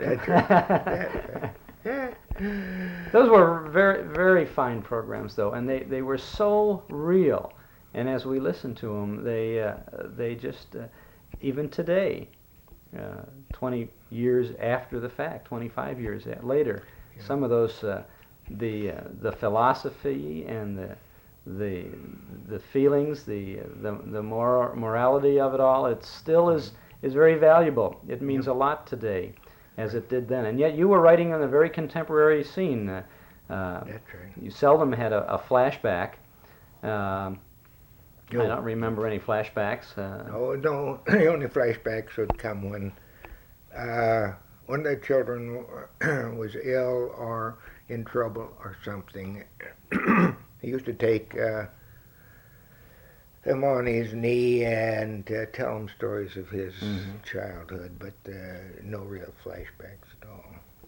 Father Barber was he had retired. Had he been retired from his brokerage firm at the time of the inception of the show? No. Oh, no. As a matter of fact, it was because Paul, he had hoped that Paul and Clifford would come into their brokerage house, and neither Clifford wasn't capable, and Paul would have nothing to do with it. He thought, no.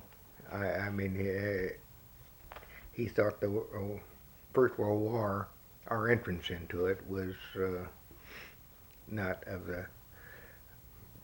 for the best reasons, and he would have nothing to do with the business. So when Father Barber got up into his middle 60s, I guess, he sold the business out and retired.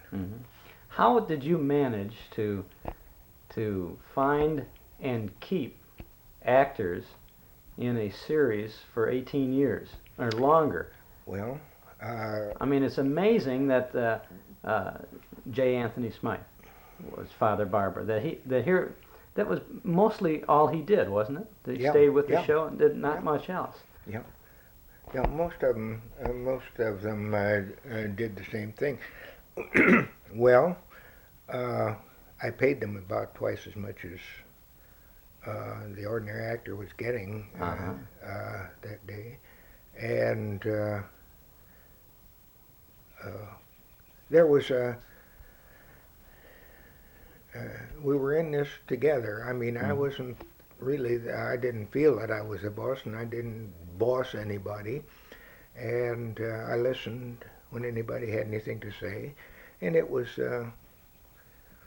what the heck, it was an easy thing. The money was very good for until we got up into the Second World War. Then it was nothing tremendous, but, and a typical example, when Page Gilman was drafted and went to Korea, we paid him all the time he was in the Army. You did? Well, there really was, one man's family was really your family, wasn't it? The family of actors and actresses putting the show together. That's right. Now, you had, from time to time, there would be a tragedy in the family. Someone would die, or they would leave the family situation. I'm sure there's no hard and fast rule on this, but in some cases, it was prompted by an actor's decision to leave the situation, or well, Claudia, for instance, the original Claudia, Kathleen Wilson, married a publisher in New York, and so we replaced her eventually. Mother Barbara was such a dominating part of the show that when she she must have been about 80 when she had to retire because she just couldn't get down to the studio sometimes. And I replaced her. Clifford, when he died, we didn't replace her. We sent him out to someplace else.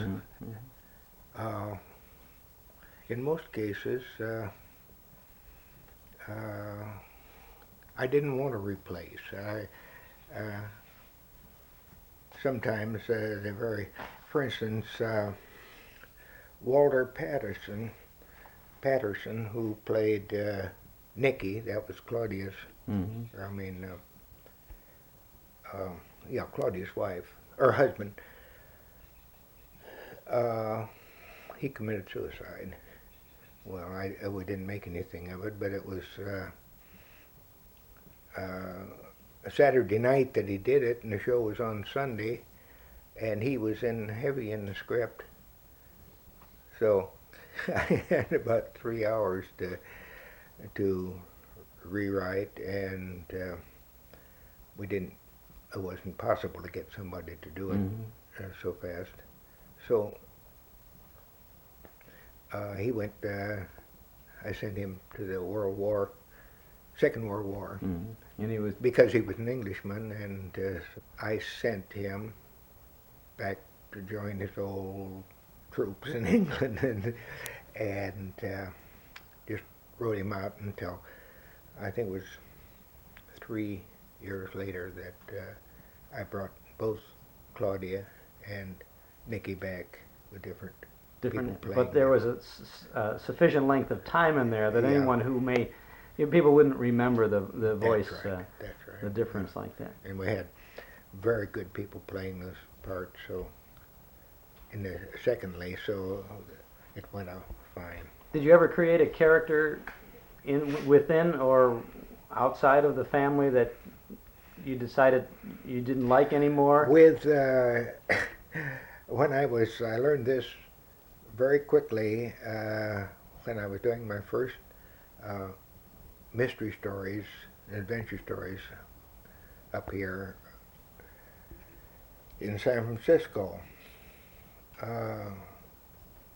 I would cast the role, and if one of the players was really bad or didn't sell a part, he would be the first one to go.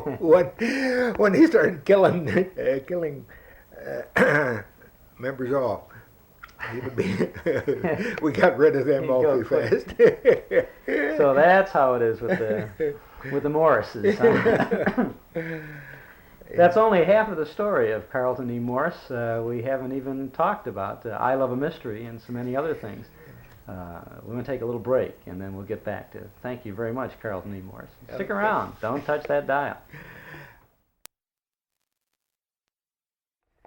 On December 9, 1939, Harold Leopold, 31, switched on his radio in Colorado Canyon City State Prison death row and heard the final chapter of Hollywood Cherry, the current I Love a Mystery serial.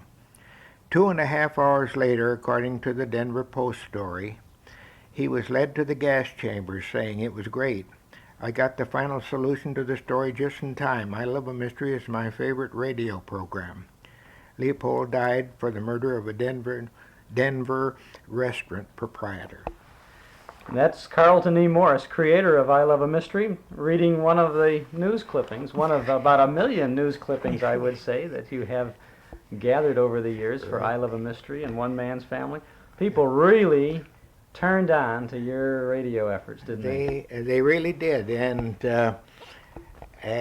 I'm awfully glad that I got in first on these things, because it's terrible competition these days, and I'm just as glad to be out of it.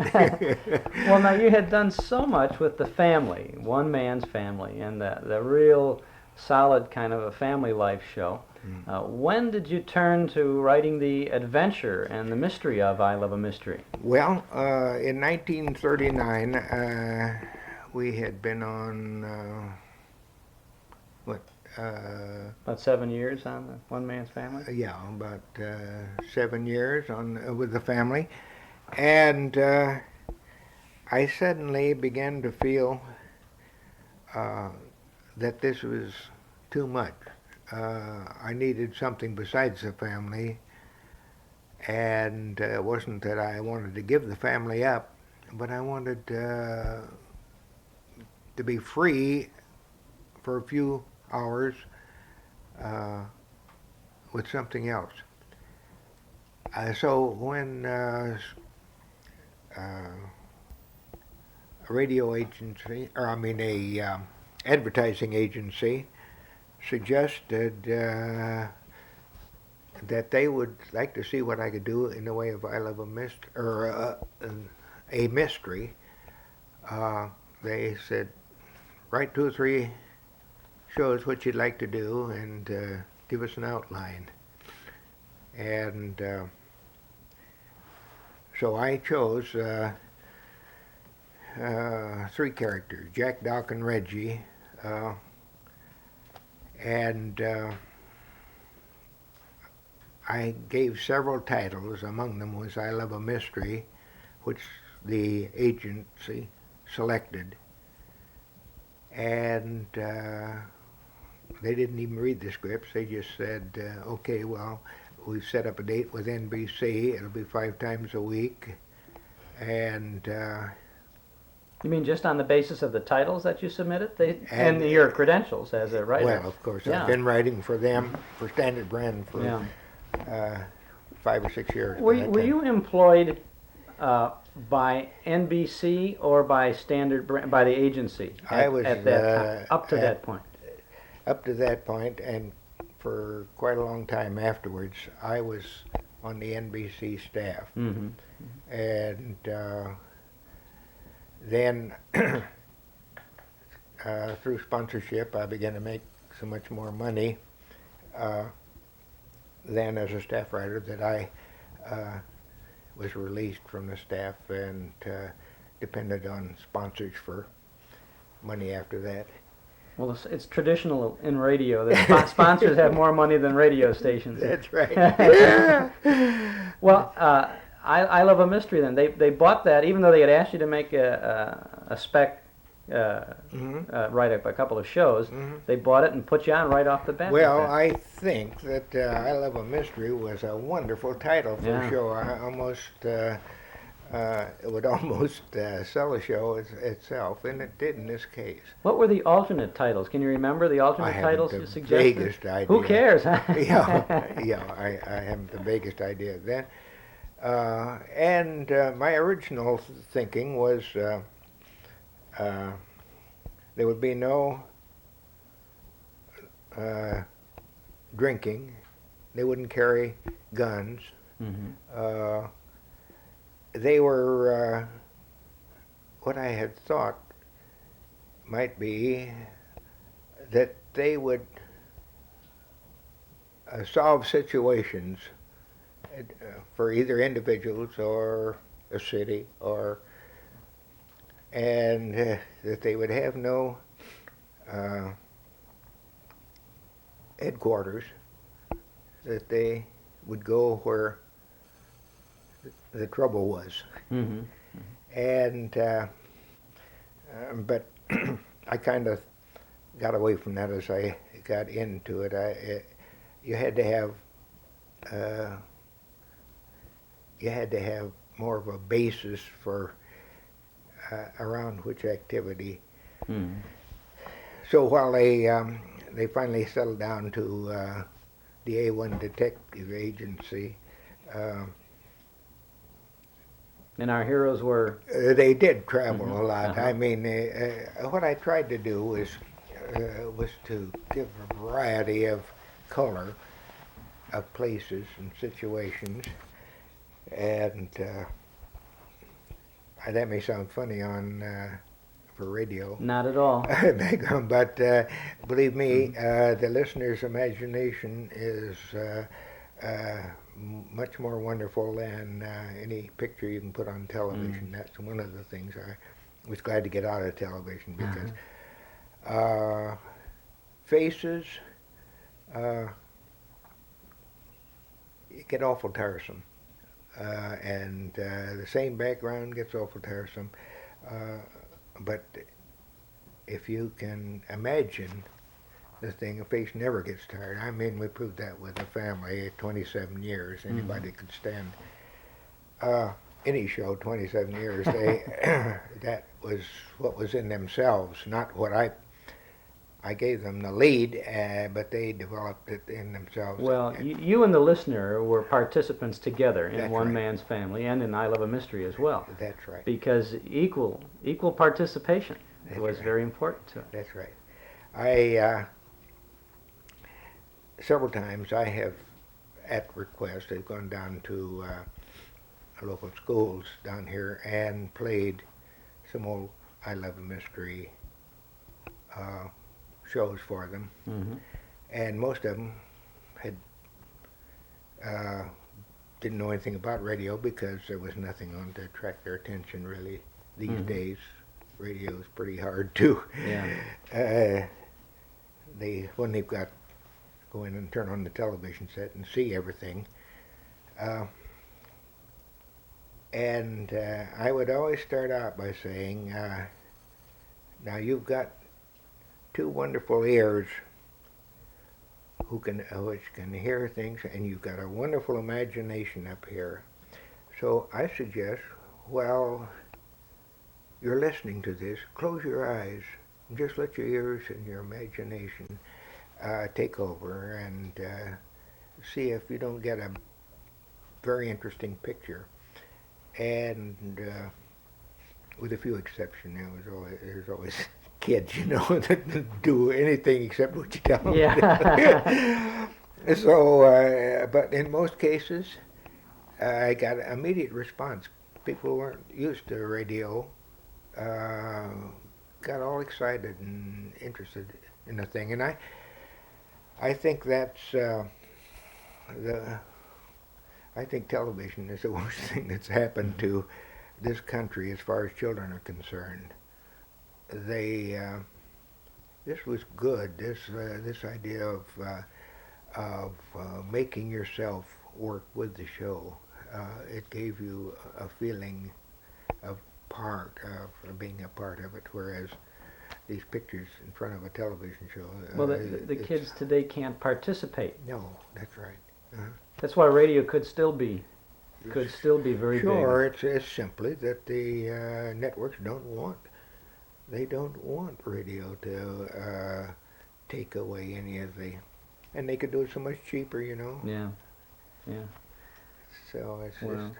but let's get back to the great days of radio and I Love a Mystery. Now you selected as your three members of the A1 Detective Agency, Jack, Doc, and Reggie, people who had been very familiar to you because I think each one of them had roles That's at right. that time in One Man's Family. Yeah. Mike Raffetto, Barton Yarborough, and Walter Patterson. And perhaps on my part, I was being a little bit lazy, really going out and getting new characters. But what the heck? If you've got the best voices, and why not use them? Sure. And Well, as people you work with too, and they worked with you, so Sure. you have an immediate rapport. well, not only that, but financially, it added to the hold that I had on. Well, what about now? You ran. We didn't talk about. We were talking about One Man's Family before, and we didn't even talk about the books and chapters that you had set up. Were you writing chapter 1, book 1, right from the top? Yeah. And it was your thought that at the end of a book, that would be more or less the beginning of another story Yes. in the life of someone. Yeah, well, I tried to. I had a feeling in reading a book. If you'd had a book this long and it wasn't broken up, it was good reading, but it would be awful long time before you got to the end. But if you had say 13 episodes to a book, and the book came to a sort of climax, at least enough of a climax so that you felt that a story had been told. It would be easier to listen to. It would give you a feeling of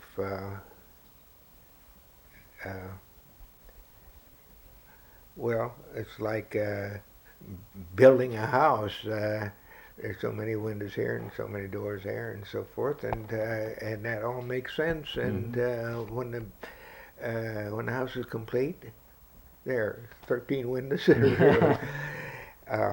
Well, you knew that you were going to achieve an end. That, of course, is one of the things that really set it just physically apart from any of the soap operas, because the soaps never ended. They just went on and on. That's Yet right. here you had, the listener was not aware of how many chapters there were going to be in your book, because it varied from book to book, I think. That's right. But at least by saying chapter 1 of book 27, it implied that this story that we're hearing now was going to come to a conclusion. That's right. And also it gave background to things that had gone on, whether you heard it or not, things had gone on with these people before. Yes. Well, now you did the same thing then with, incidentally, that was very unique. I don't think anyone ever used that kind of a chapter and book situation in any other radio or television or motion picture or anything like that. I don't think so.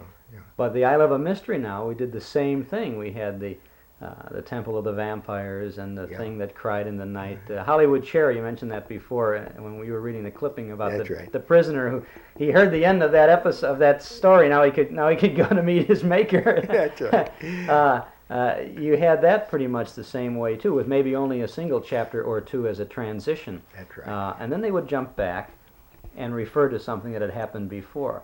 But this was really exciting radio, and that came on late at night, didn't it? Well, I don't know what it originally. Did you hear the original Hollywood? I'm mostly shows, familiar with the later version from the. Yeah, well, I don't know what the timing was on that, because I was back and forth in New York and doing television, so I didn't follow that as closely. I mean, I directed a great many of those shows, and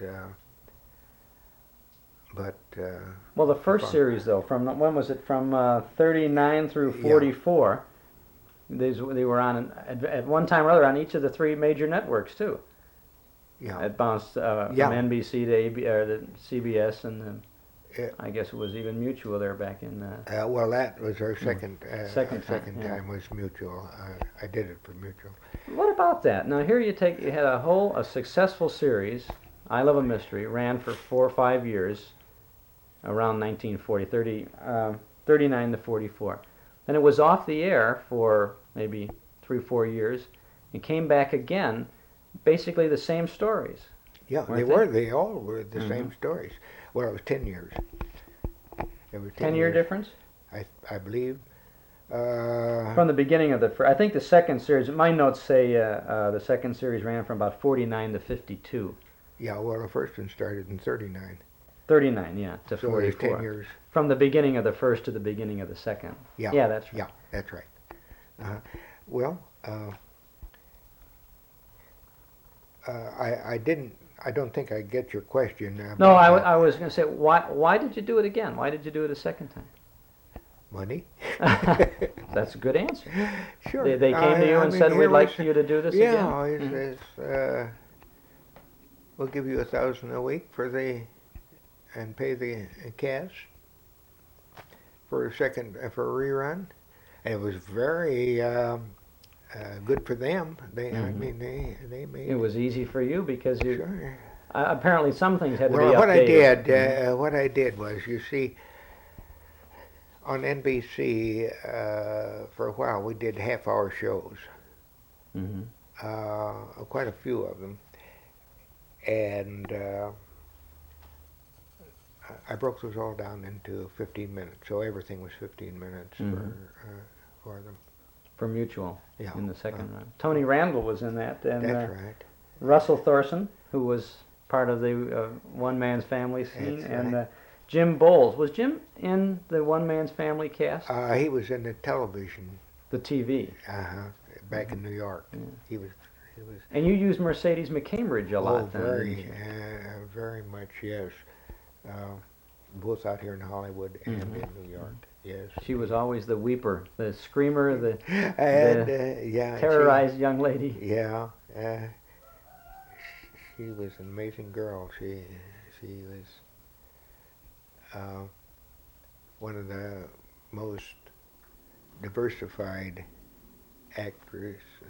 She didn't sound always like Mercedes McCambridge, believe me. Yeah. You had the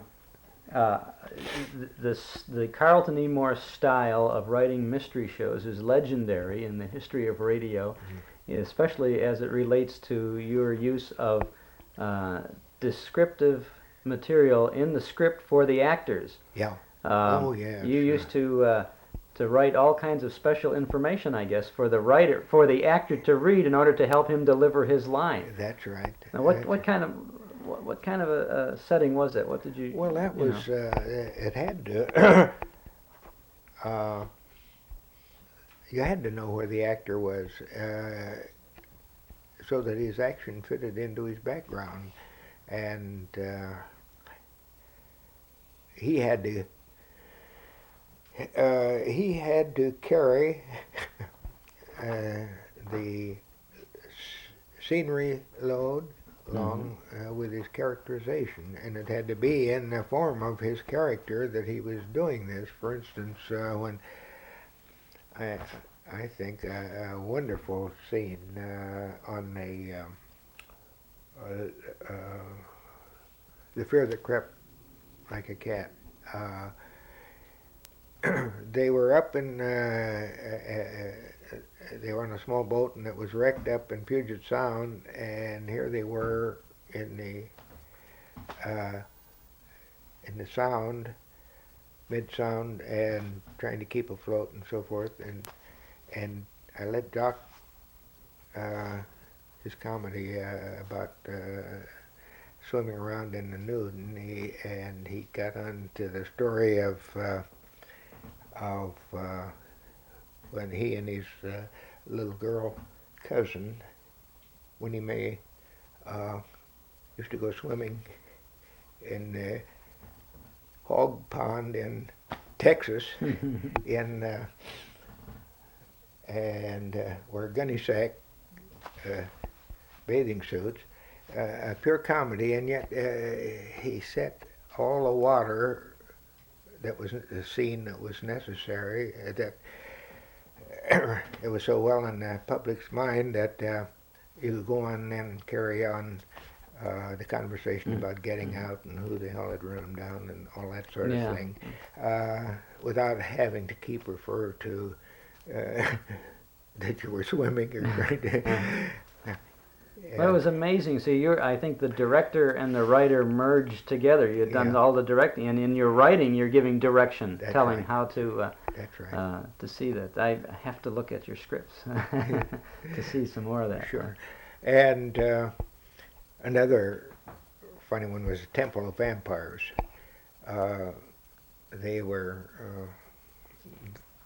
the priests in the temple swang across 200 or 300 feet, swung across the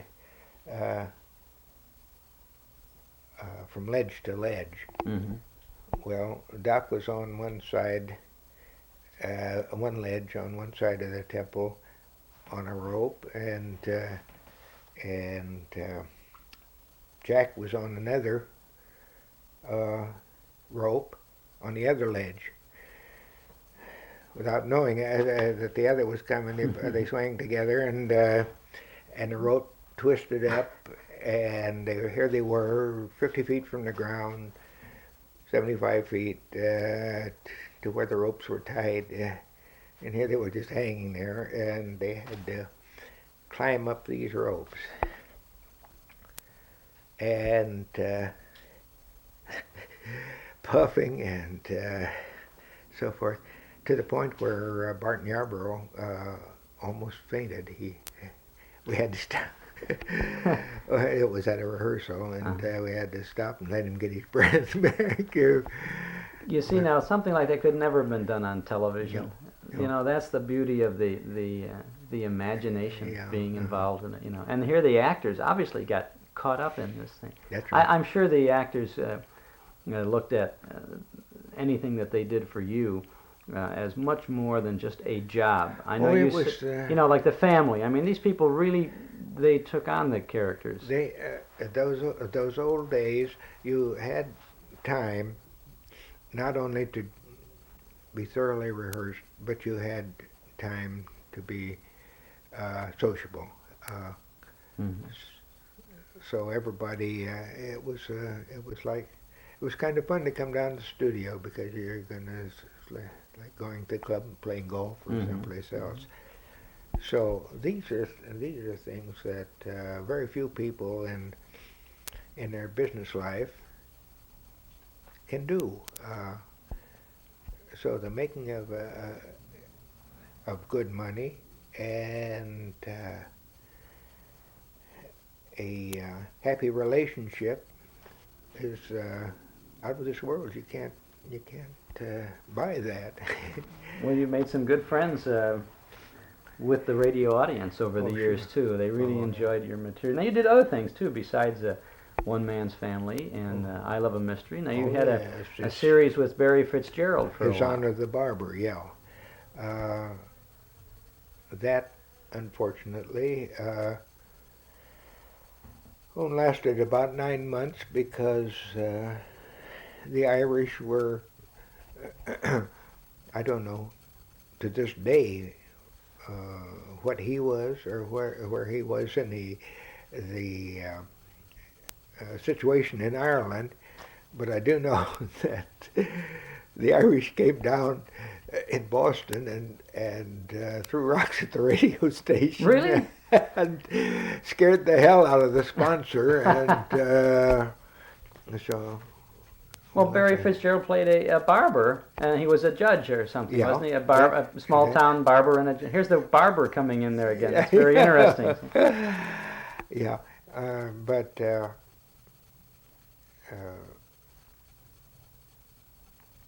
I don't know. That's interesting.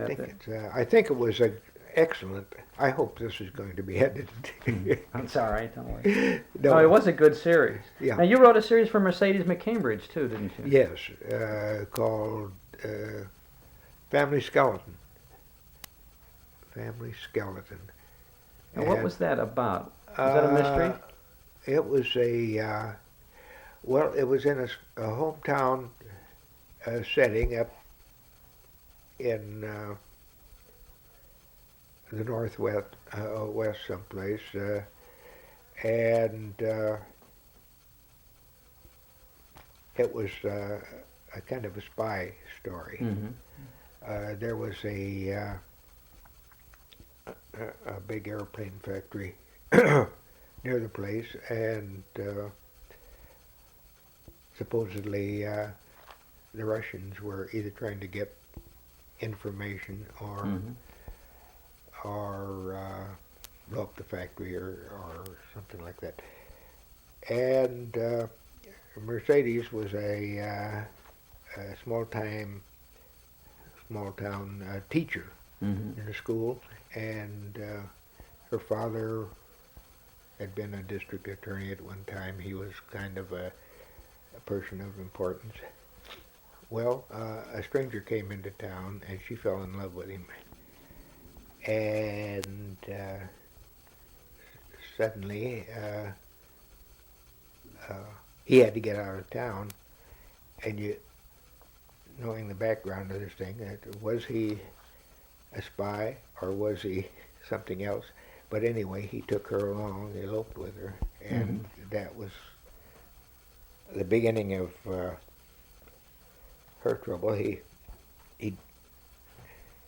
They went to an airplane finally, and he was taken aboard and went off towards Russia. So you didn't know whether he had just used her as an instrument for getting out or not.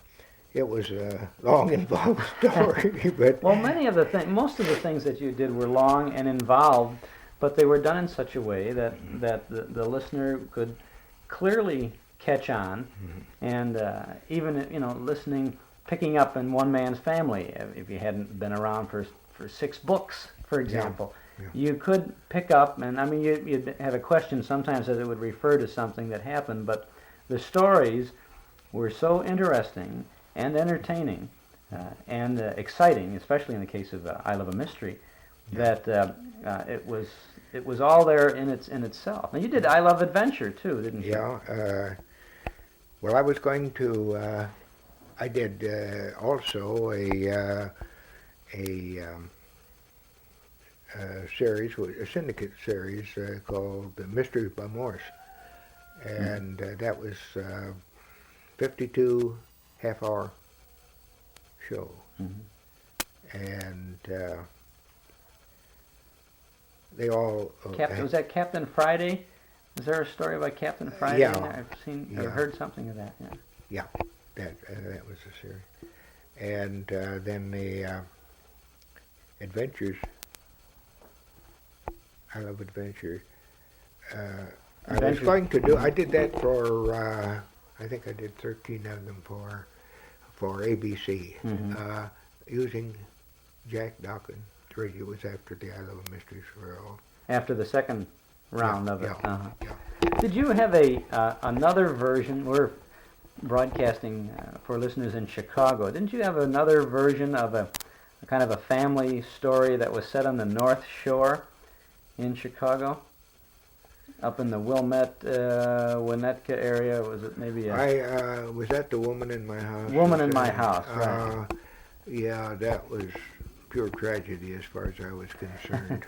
I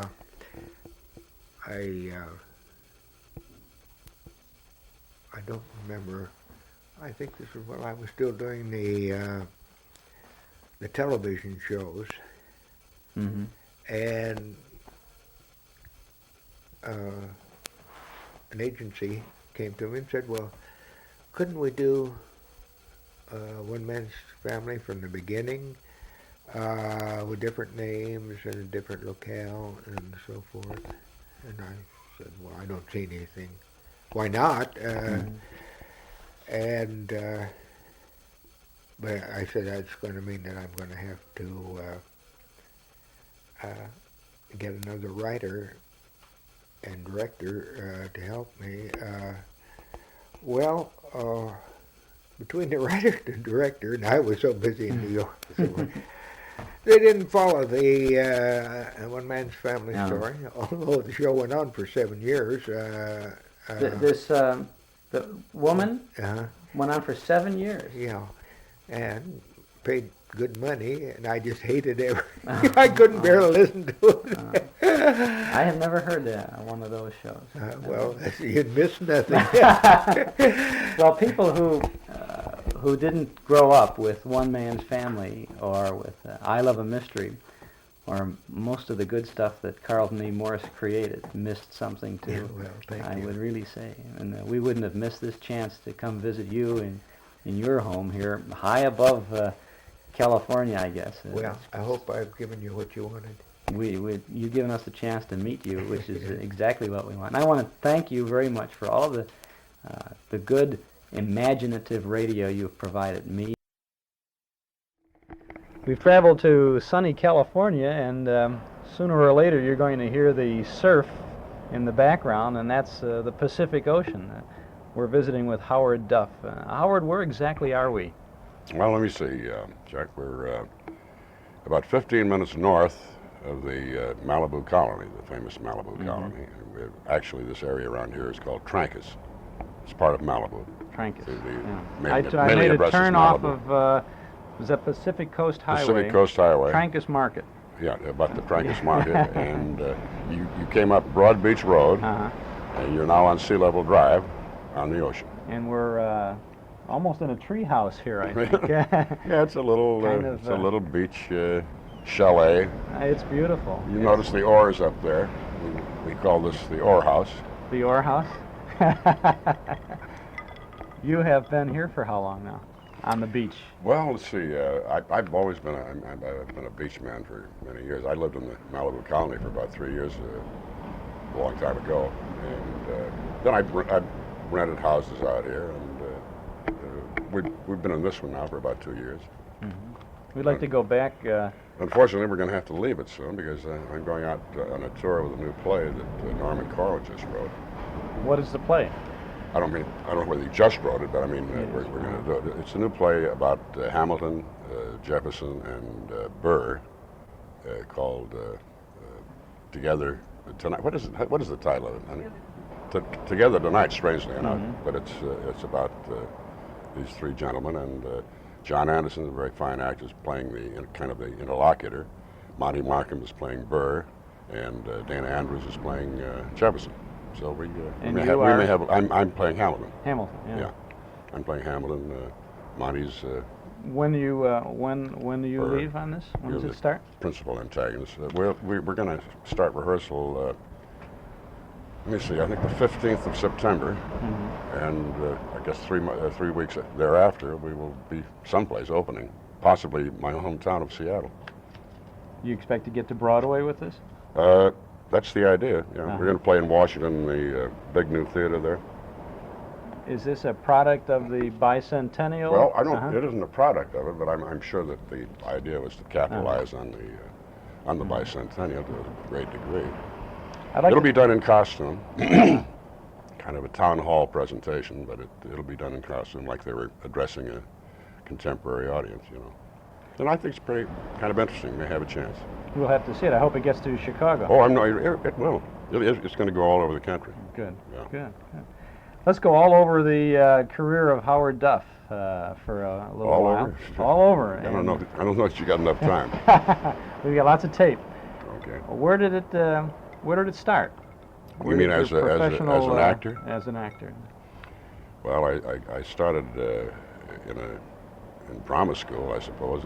We called it oral expression, strangely enough, in high school, and I got interested. I got hooked, and we had a very fine playhouse in Seattle called the Seattle Repertory Playhouse at that time. It isn't the same theater as the Seattle Repertory Theater now there. And I worked in the daytime on a rather menial job at a department store, and at night I was either rehearsing or playing a show. We did all kinds of things: Ibsen, Chekhov, Shakespeare, and Noel Coward, Odette's. We wanted to do good things. I don't say that we always did them. Anyway, that's where I started. You wanted to be an actor then?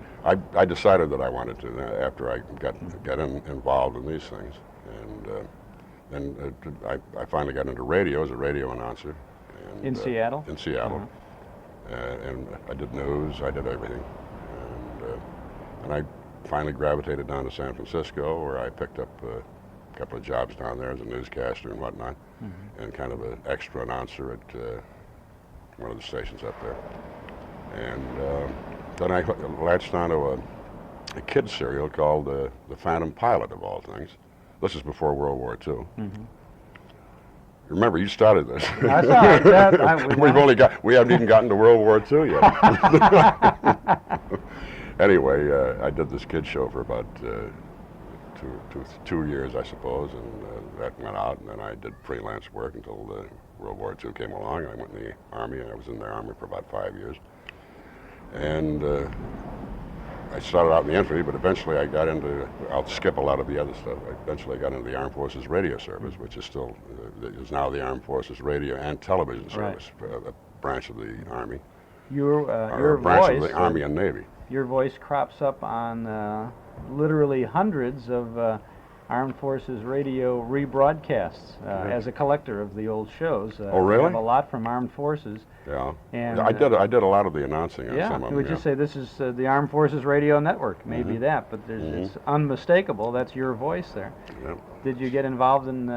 What exactly were you doing with Special Services? Actually, Elliot Lewis and myself started this department of.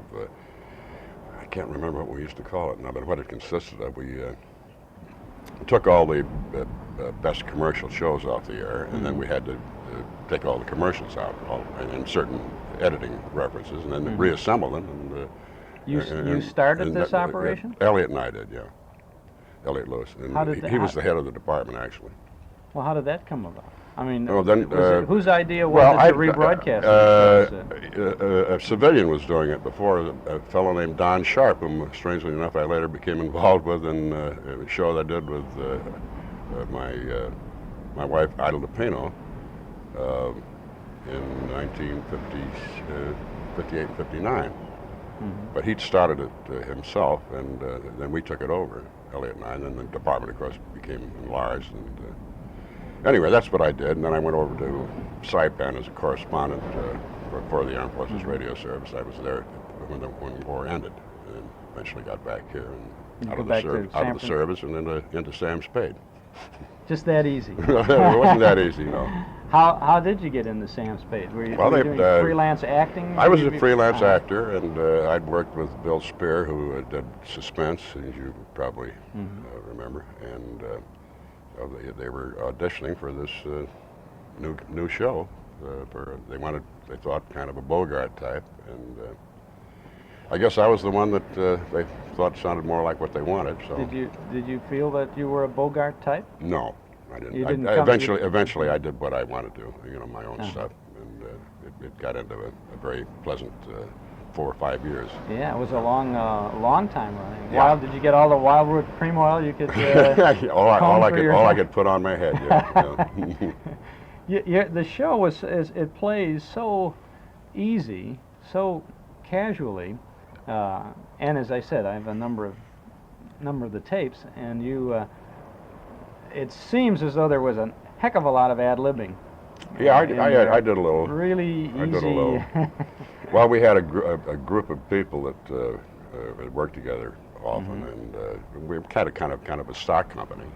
Lorene Tuttle played Effie, of course, and then she doubled as the old landlady and a lot of other characters. She's marvelous.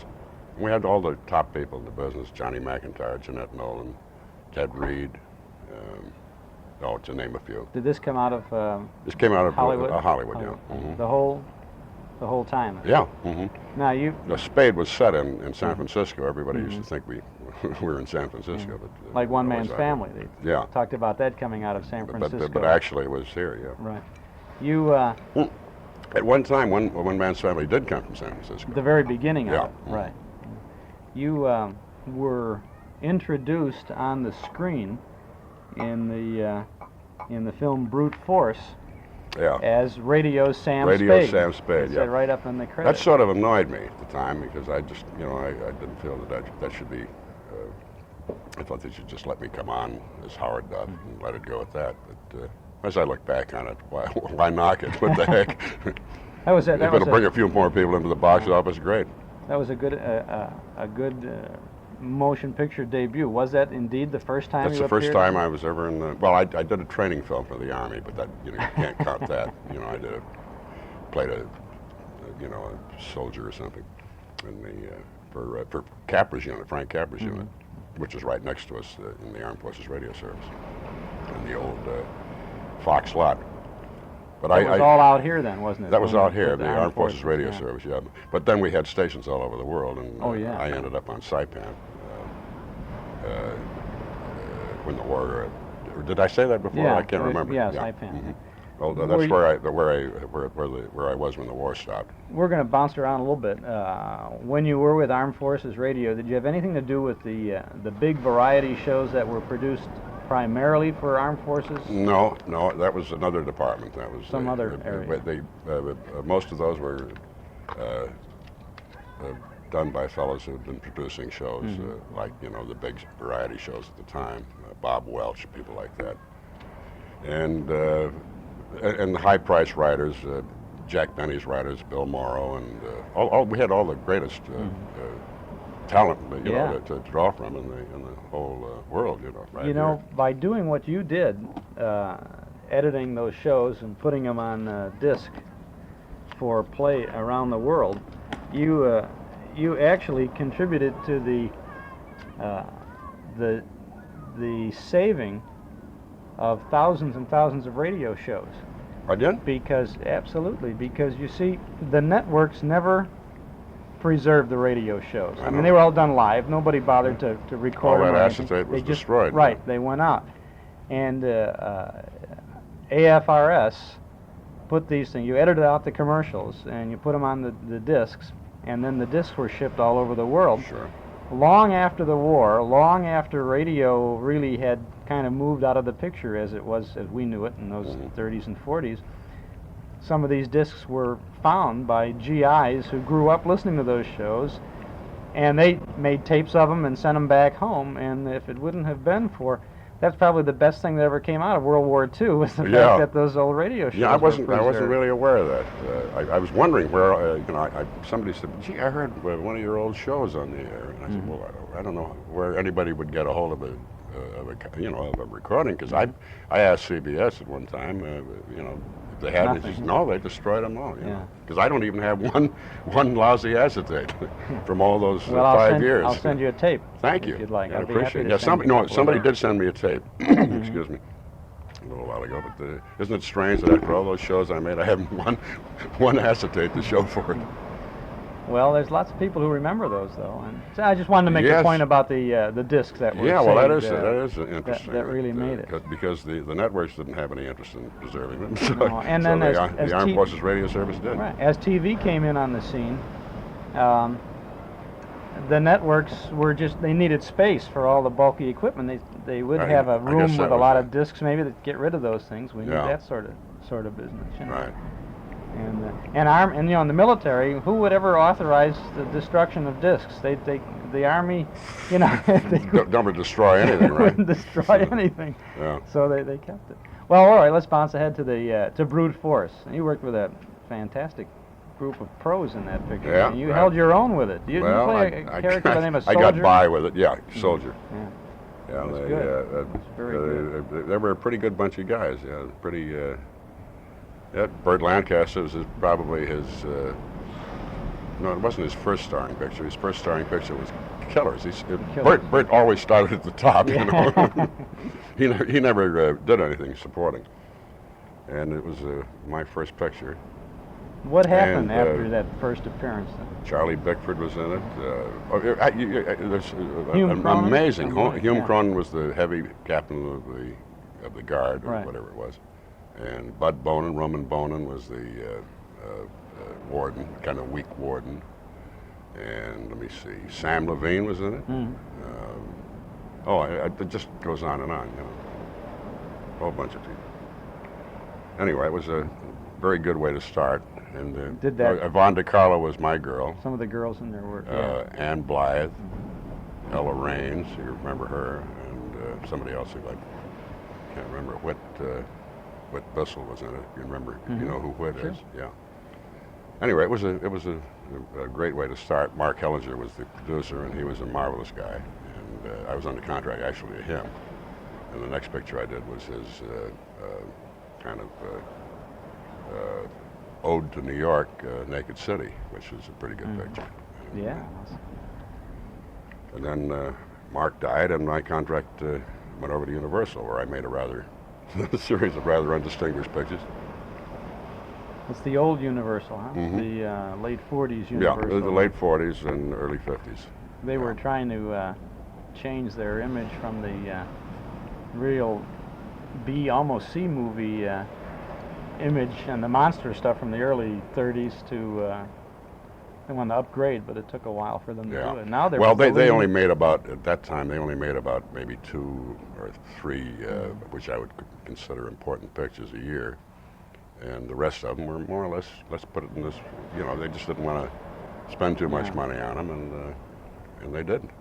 But all this time, you had a good steady paycheck coming in from that was it. I many times wondered whether I shouldn't have gone to MGM, where they really kind of built stars a little bigger than, a little better than I think almost anybody else did. Did you have a choice in that? I had a choice. I wanted to go with Hellinger. I didn't know he was going to die. Right. No, he was a great guy. Very interesting man. He was a columnist, as a Hearst columnist for years, and he was a writer-producer at Warner's, and then he got his own company, and he made a deal with Universal. And he's Don Taylor was the guy who was also in That's right. in Naked City, and it was his first big opportunity, I think, yeah. Where did you make All My Sons? At Universal. That was Universal. Yeah, I beg your pardon. Yeah. I did make a good. That was a pretty good picture. Yeah. Yeah, that was with Eddie Robinson and Burt Lancaster and who's the great character actress? I can't remember. I can't think of it Yeah. now. I know. Anyway, it I- doesn't. yeah. You know. That's what happens in these little sessions where you start remembering and then you can't Yeah, remember. then I have a little block or something. But You eventually wrapped up the Sam Spade thing. yeah. Probably near the end of the Well, radio days. That kind of went off, but it could have gone on and probably become a television show. But unfortunately, Dashiell Hammett went to jail for contempt of Congress during that. That was a big red routine going on. And actually, he had nothing to do with our show, but he created the character of Sam Spade. And so the sponsor just, and I made red channels because I was a little too liberal for those times, apparently. And the combination killed the show. That's why they came up with Charlie Wilde, Private Eye. That was the after. Was that it? That was the show.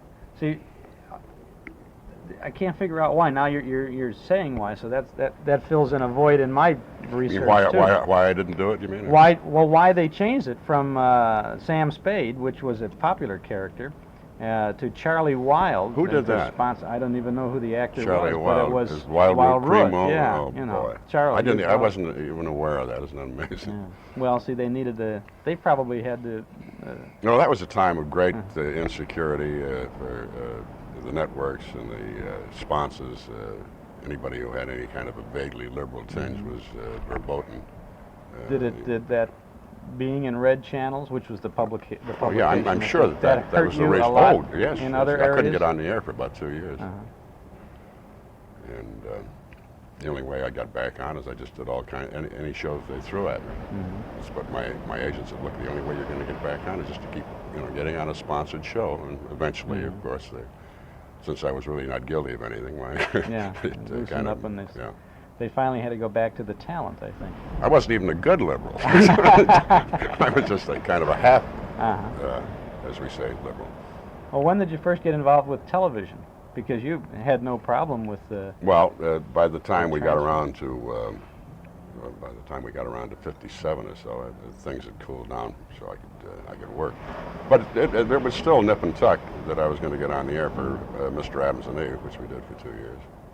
That was a fine show. I thought it was a good show, yeah. It was good. A Hollywood couple there and all the situations. I thought it was kind of a bright show and not too sophisticated, but apparently a lot of people thought it was, or some people thought it was too sophisticated. I didn't think so. It's in reruns some Is place it really? now No. around the Is country it? here and No there. kidding. They pop in with it. Well, why ain't I getting a check? Well, maybe it has it's run its course. I think it was rerun for a while. Yeah. Of course, when we shot in those days, it was in black and white. Yeah. Everything now is in color, of course. Well, but the usually. But the reruns of Lucy, They're for still heaven's going. sakes, they're black and white, Sure. aren't they? Well, a lot But of. we didn't really make, of course, as many shows as Lucy and Desi did. Yeah. We only made 2 years of it, I think. about 62 shows or something like Yeah. that. Yeah, in those days, we made about 36 a year. Yeah. A season. Today they're making. Today they're making about 13 if they get through They that. can get. Yeah. if If they they don't. can get through that before being canceled. Right. That's the big difference between that's one of the big differences between radio and television. In the radio days, I know the economics were different, but in the radio days, they would give you a chance Oh yeah. to do it. On television, if you're not number 3 or 4 in the ratings by the 4th program, That's it. that's it. Forget it. Yeah. And Yeah, I think our first years in Sam Spade, we weren't any big smash or anything, But they gave it, a chance to develop until we finally developed an audience, and then, as far as I know, we were always doing well after that. Yeah. Oh, it was a good show. It was on. I thought it was a good show, yeah. It was well written. Who wrote that? Well, all kinds of people. Oh, they all just did kinds, variety, and he had an editor. You know who E. Jack Newman is? He's a producer now. He was one of the early writers. A guy named Gil Dowd. That's Johnny Michael Hayes, a well-known writer. We had, the best they were unknown at that time, but they certainly have done well since then. I thought the writing on it was superior most of the time. I have the feeling that you didn't Bill spend... Spear, I must give a great deal of credit to, because he was very good in the story department, and he had definite ideas on how to produce the show, and luckily we both seemed to agree most of the time, and we got along great.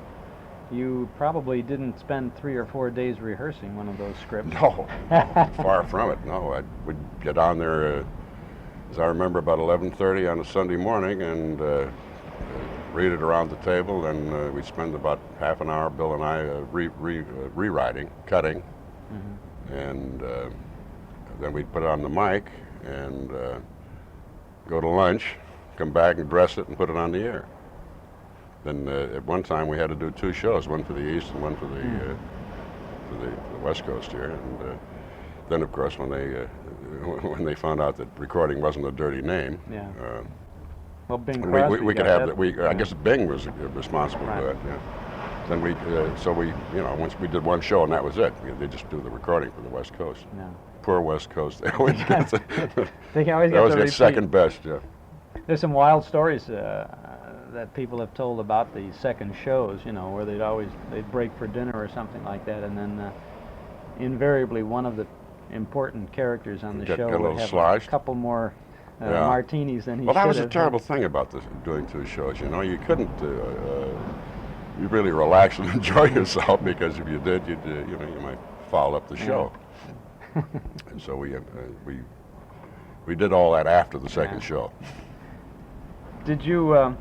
Was Mr. Adams and Eve the first thing that you did on television, or you had done? Well, a not lot the of first guest, thing, but I mean, that was the things? first my first series. Yeah. You moved easily from one series to the next. Did 2 or Well, 3 of them, haven't you, on TV? See, I did. After that, what did I do? Oh, I did a show called Dandy that lasted the hot 26 weeks. We had the misfortune of being opposite Andy Griffith. It was the smash of the season. Was that the show that was based on a couple of Dick Powell, yeah. things? Dick Powell did it on 4-Star Playhouse, kind of a gambler, but we couldn't do the gambling. Things were very... But he was an ex-gambler who ran a nightclub called Dandy's. And I thought it was a pretty good show, but I guess we weren't getting the numbers, so that was it. See, it started Then already. the next show I did was Felony Squad, which we got 3 years out of that one. That's a good. That's a hit. 3 Well, years. I 3 guess years I on guess it's, television. That started in about the middle '60s. Mm-hmm. So if you at that point already to get 3 years. To get 3 was all right. I thought it should have gone a little further. But, I guess people lost interest in it. Well, they don't give them a chance. Well, they That's just. what I think their aspirations weren't the same as mine. I wanted to make the kind of show that police stories ended up being. You've seen Police Story, which I think is excellent. Yeah. That's the kind of show I wanted to have. Nobody else did. So. Didn't quite. You bounced back to the radio scene for a brief while in the early '70s with the Hollywood Radio Theater, Yeah. 0 hour thing. That was only about a couple of years ago, wasn't it? Or was That's it right, about 70. Well, I guess it was 73, maybe 74. Was it? Yeah, that was only about. It seems like last year. No, 2 years ago. I guess. Yeah. It was my old friend Elliot Lewis produced and directed it, and a lot of old friends were on the show. Lorene Tuttle and a lot of people. Well, that was so good to hear that, because they used mostly pros. Yeah. They were people all who really cut their teeth on the radio days. I mean, you could. I saw some people I hadn't seen in years. I did 2 shows there, and every show was old home week. And the stories are going back and forth. Now, aside from the play that's in the immediate future, what else is on the agenda for Howard Duff? Boy, that's enough, isn't it? 35 to 40 weeks on the road. You're not looking ahead of If I that. survive that, I guess I'll go right back into doing my usual TV and occasional picture. You're looking forward to doing that Oh, yeah. live thing? Yeah, night because after night? I've never been on a first play before. I beg your pardon. I was down in La Jolla Playhouse, which that isn't a big commercial venture. This is a big commercial venture. that is, if it works. So that's going to be interesting for me to be right in on the beginning of a new project. A lot of people call the kind of interest that we have in the radio days and the early television thing, they call it trivia. Yeah. But it's really, it's a nice step backwards to an area of time that provided really good entertainment and a chance for the public to use their imagination. They don't get much of a chance to do that today. Well, from an actor's standpoint, of course, it was beautiful because you didn't have to worry about lighting and makeup and costuming or anything like that. You just got up there and you created your own costumes and your own imagery through the written word, and as much as you could do it. And that was the art of it. Those were the days. And we just didn't know how great we had it until all of a sudden it left. Well, it was great while it lasted. But I understand it's coming back a little bit now. Well, the CBS thing is... is that popular? Yeah, that's been what do they call that? The CBS Radio Mystery Radio Theater. Mystery Theater. Yeah. And I think that the producer, High Brown, comes out here I just couple read of weeks. every couple of months, in the trades here, and he didn't even call me. Well, How do you he like should that, huh? Wouldn't it be No, great I don't for them really to do know another him. Sam I don't really Spade? know him. It would be fantastic for them to take one night at least. Hey, and that's have not a a Sam bad Spade. idea. Yeah, we got a lot of the same people still here, you know. Sure, you who could might do- like to do it for kicks, you know. We can't really afford them anymore, but they might do it for kicks. Well, I think it would. I think they have an arrangement with AFTRA to work on a basic scale, and Yeah, all because that. I don't think there's that much money in it, you know, I as guess they- compared to TV. From what they tell me, they put together one of the hour shows in 2.5 or 3 hours time, so it's one afternoon. But it's relatively easy work, so and most people, from a nostalgic standpoint, would I'm sure like to do it again, you know. Well, I think people from a I nostalgic know point of Lorraine view- would. I know yeah, Lorraine would. yeah. Well, we'd like to hear that sort of thing again. It's kind of nice to have. Why don't you a new talk show. to these guys in New We'll York work on and tell them that we'll do it. Maybe we can get your Speaking unofficially, your automobile license number. Remember what that was? 137-596. Hey, after you win the trivia award of 1975. You know what? Every once in a while, somebody comes up to me. 137. What's your license number? 137-596. I said that so many times that it's indelibly imprinted someplace. That's a great way to go. Thank you very much, Howard Duff. It's been very thank you, nice Chuck. coming out here. Boy, this is great. It's fun reminiscing down old memory. We've come to sunny California, and it really is sunny this morning as we overlook Hollywood at the home of a man who probably sold as much Jell-O as Jack Benny did in his time on radio. Ezra Stone, the voice of Henry Aldrich. Good morning. Good morning, Chuck. I take a quick exception to that commercial statement. I wish we could have been as successful and sold as much Jell-O as Jack, but we didn't have his vast audience, nor did we have the longevity that Jack had. But we did very well by Jell-O puddings. You did, you did all right, I would say. Ezra Stone, where did you first enter show business? Philadelphia, at the age of 7. What were you doing? Radio and legitimate theater, child's roles in plays, touring productions that would come through Philadelphia and wouldn't tour children because of the labor laws, and would pick up local kids as they picked up local stagehands. But mostly radio back in the late 20s. Children's Hour in Philadelphia. Stanley Broza ran that, and Mrs. Broza. And quite a few of folks that you know in show business and the entertainment business came out of that show. Kitty Callan, Eddie Fisher, Mickey Callan. And it kind of, I think, helped create that whole area of acceptance for performing children who obviously grow up, and some continue to be performers. And Philadelphia, especially the south side of Philadelphia, has made considerable contributions into the dozens, especially in the musical field. Yes. Did you have a long trip to New York when you appeared on the stage in New York? Then shortly after that, didn't you? Or sometime after that, at any rate. Well, no, my trips to New York were on the commuter train, actually. I was having my teeth fixed in New York in those days, and I would go over and back on the $2 excursion just to have a few wires tightened around my teeth. Professionally, my work in New York started as part of the touring company of a children's theater company called the National Junior Theater, which Henry Fonda and Mildred Dunnick started also. And that company played up and down the East Coast from Washington up to Boston on Saturday mornings, doing standard and not so standard children's theater. And so that's what brought me to New York first professionally, and Broadway, as a matter of fact. I played Jim Hawkins in Treasure Island at the Alvin Theater on West 52nd Street back in my early teens. Was show business your idea, your mother's idea, your father's thought? It was all it had its origin. My folks are not of the theater, but they always have been devotees of the theater and of music, opera, concerts. No, it actually came as a result of a bad debt.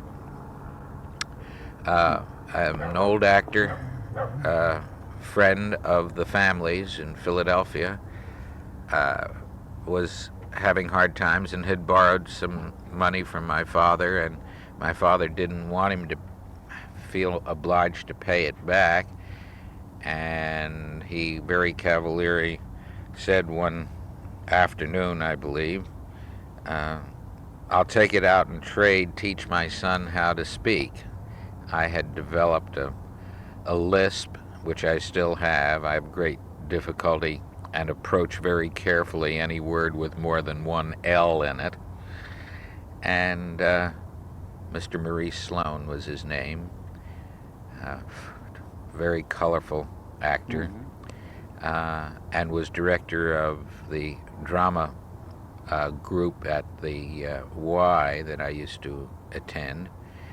Gave me elocution lessons. In those days they were called elocution lessons. It really turned out to be more of a situation where I was his one audience, and for hours he would read and recite the standard works for me, and occasionally get me up to do the same. You may have had and still have trouble with words with more than one L, but they're, again, back to Jello. No problems there. No, there's a well-placed hyphen. Yeah, that's right. And it could be just one L on that, actually, too. No, it's two L's. It's JELL-O. Yeah, remember the flavors? Well, we won't get into it. Were you in What a Life, Clifford Goldsmith's play? That started the Aldrich thing? Very much so, yes. I created the role of Henry Aldrich. It was down to the wire 2 days before rehearsals started as to who would get the part, Eddie Bracken or me. And the rose fell on my side of the court, and actually it worked out beautifully for both of us. I never could have had Eddie Bracken's career. He certainly could have had mine and more, as he did, but I'm very happy that I got my share. How long did What a Life play on Broadway?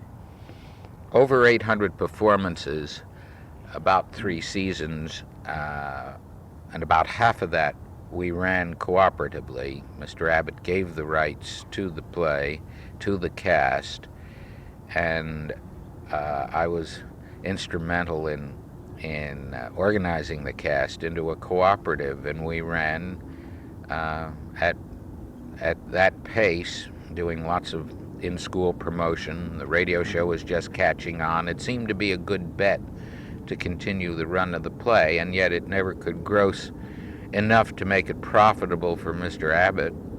But as a cooperative, we could all declare our salaries at minimum, and which is what we did until we built a nest egg.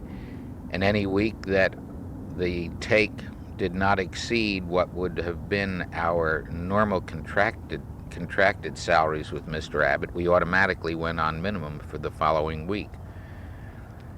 And it worked quite well. And as a matter of fact, dear Betty Field, who passed on just a year ago, was my first leading lady.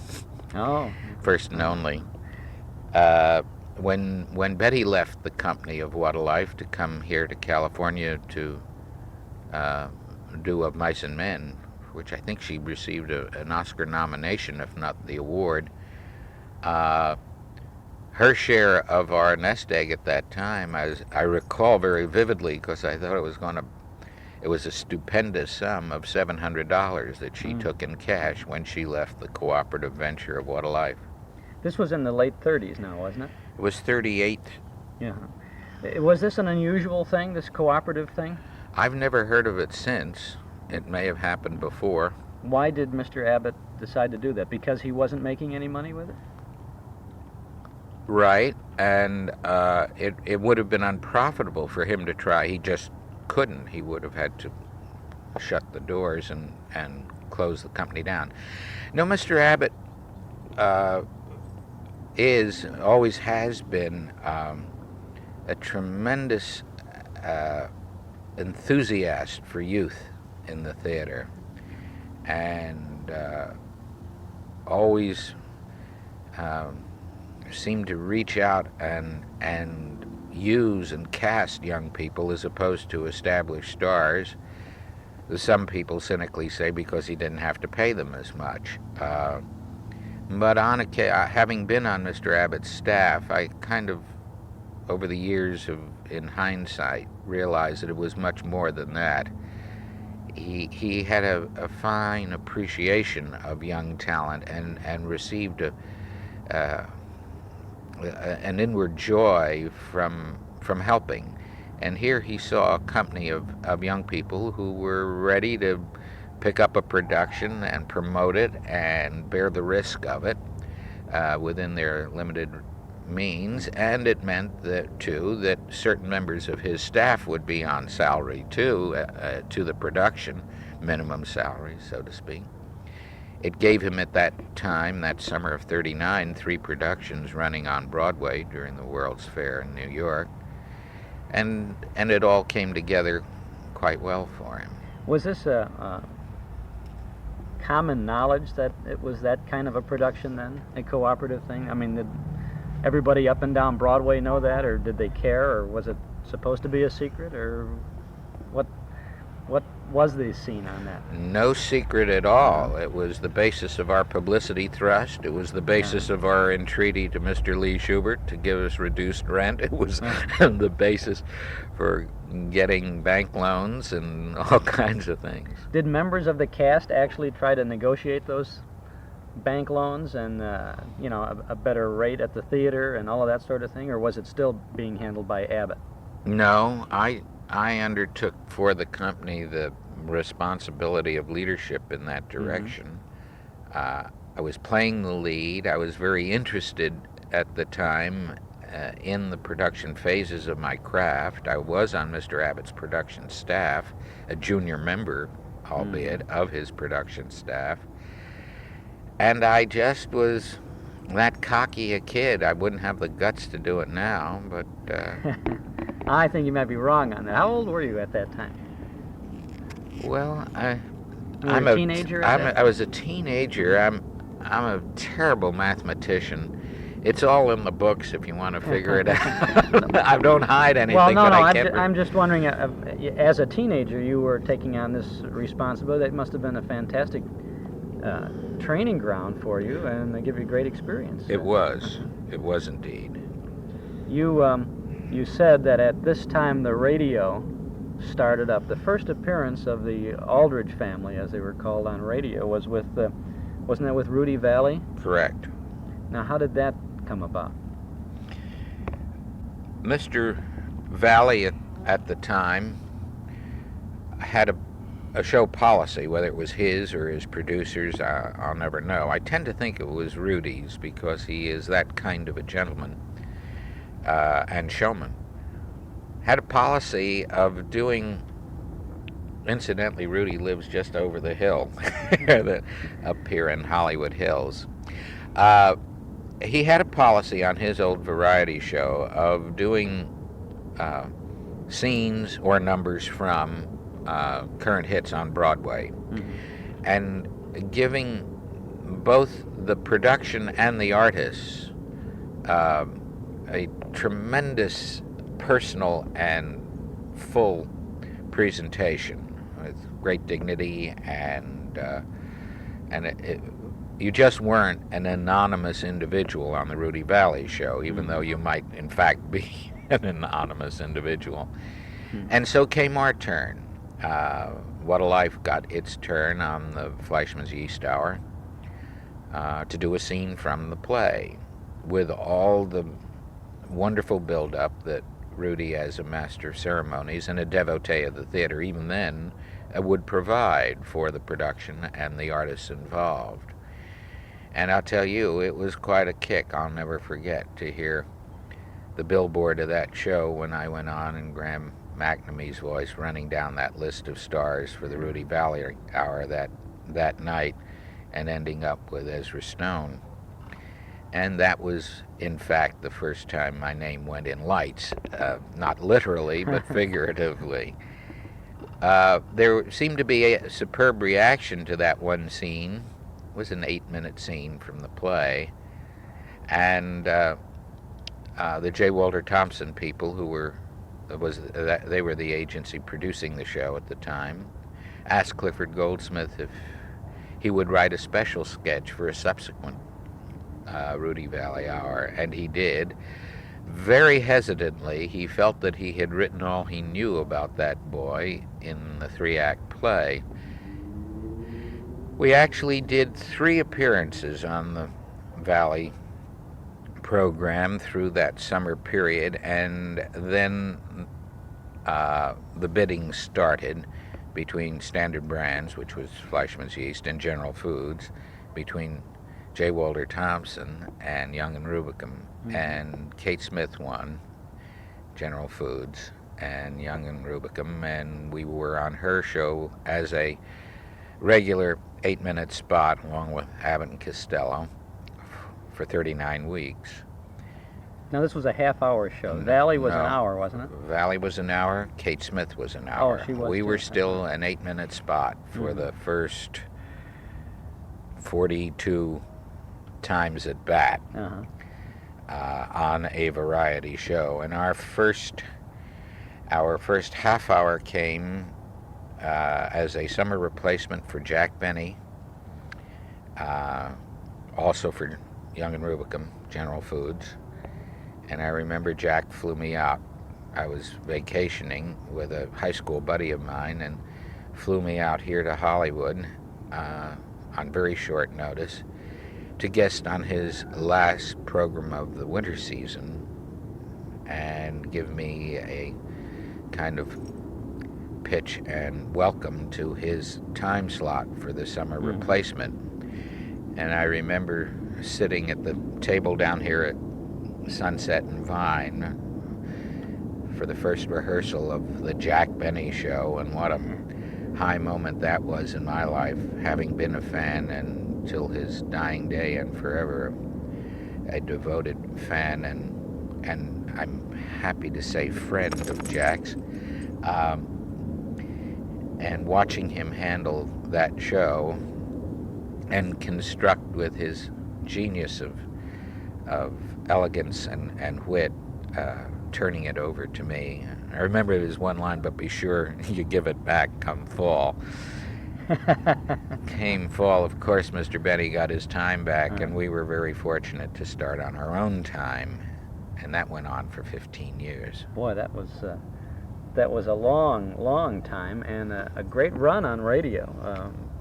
Were you, when you first moved into your own slot there after subbing for Jack on, I guess it must have been Sundays, That's he right. was always on Sunday. What night were you on then? Most of our 15 years we were on Thursday nights. There was a short period when, I don't know, as I say, I'm terrible on dates. We were on Tuesdays. We were primarily on NBC, although there were a few years when we were on CBS. And as I recall, they were the years before I went into service and when I came back. But I'm not really sure. I want to back up to the Broadway show, What a Life, of course written by Clifford Goldsmith, and there where the characters were created, and you created the role of the teenager, Henry Aldridge. Was that play pretty much like the radio show, or was it absolutely different? Oh, it was very much, the radio show sprung from the characters. You only, in the play, you only met Henry, his mother. Much talk about his father, however, off stage. He was a very powerful offstage presence in the motivation of the play. You met one girlfriend, and that role was created by Betty Field. You did not meet the sister. Betty Field was the first Mary, the first actress to play my sister on radio. You met one sidekick, who in the play was called Dizzy, and in fact Henry's first sidekick in the Aldridge family was Dizzy and was Eddie Bracken until Eddie came out to California. And then we thrashed around trying other actors, giving them different names as sidekicks, until the heavens smiled on us and Jackie Kelk appeared, and then forever on was Homer. There were a raft of teachers whom you met in the play, but of course the plot of What a Life evolved entirely around a school incident in the life of Henry Aldridge. The series, then, when you started as a substitute for Jack Benny, had the basic elements, I would imagine, of the radio series as it developed along. Mother, Mr. and Mrs. Aldridge, and the sister, Betty Field, playing, what was Henry's sister's name? I can't... Mary. Mary, that's right. And then you had Dizzy. On the radio was Eddie Bracken at that point? That's right. I believe it was. When they made a couple of Henry Aldridge movies, they had, I believe, Jimmy Lydon in there, wasn't it Jimmy Lydon? A wonderful guy. He was a neighbor up the hill here, too, until just a year or so ago when he moved away. I never knew Jimmy in the days that he was carrying the ball as Henry Aldridge down at Paramount. But we got to be good friends and have worked together in various capacities since. I've directed him. He's had me up for things. He's a multi-talented young man, and he's just marvelous to work with. He's such a solid performer. He's a good executive. He's a lovely guy with a lovely family. You have been... you were Henry Aldridge through the entire run of the Aldridge family on radio, with the exception of the time when you were in the service. And is that right? Almost. Okay. Well, I was in service for a year before Pearl Harbor, and my day off was granted to me by Commanding General Major General Phillipson, Commanding General 2nd Corps Area, which was in New York. In the New York area, and I was stationed at Upton in the morale office there. And so Thursdays was my day off. I worked weekends. And I continued my radio show with my entire income going to Army Emergency Relief, which helped us with helped supply non-appropriated funds, is what it amounted to, which we very much needed back in that era. soldier shows, and special services was unheard of. We were a morale branch, and all the activities were voluntary. And those of us in the entertainment industry felt that morale, if it were necessary for fighting troops, and as necessary or almost as necessary as food and clothing, should have the recognition from the War Department in the form of table of organization ratings and budget. And until that time came about, and it wasn't far off, we didn't know that at the time, but within a year or so, special services companies were being formed. There was a training school at Fort Belvoir, and so the Aldrich family, in a very small way, helped contribute to that incentive, and to the birth of This Is the Army, which I assembled and staged at Camp Upton, and then it toured the United States and then the world, all theaters of operation for over 4 years. Did you have anything to do with the film, This Is the Army? I was in the film, and I was so-called technical consultant on the film. We made that here at Warner's, and immediately after that film, I was transferred to the Air Force at March Field here in Riverside.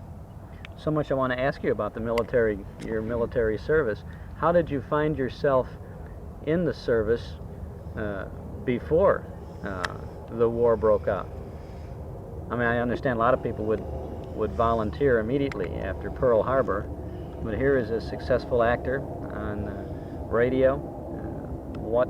You never heard of that fishbowl and that magic number 158? You actually got drafted then? Oh, sure. So you were a reluctant...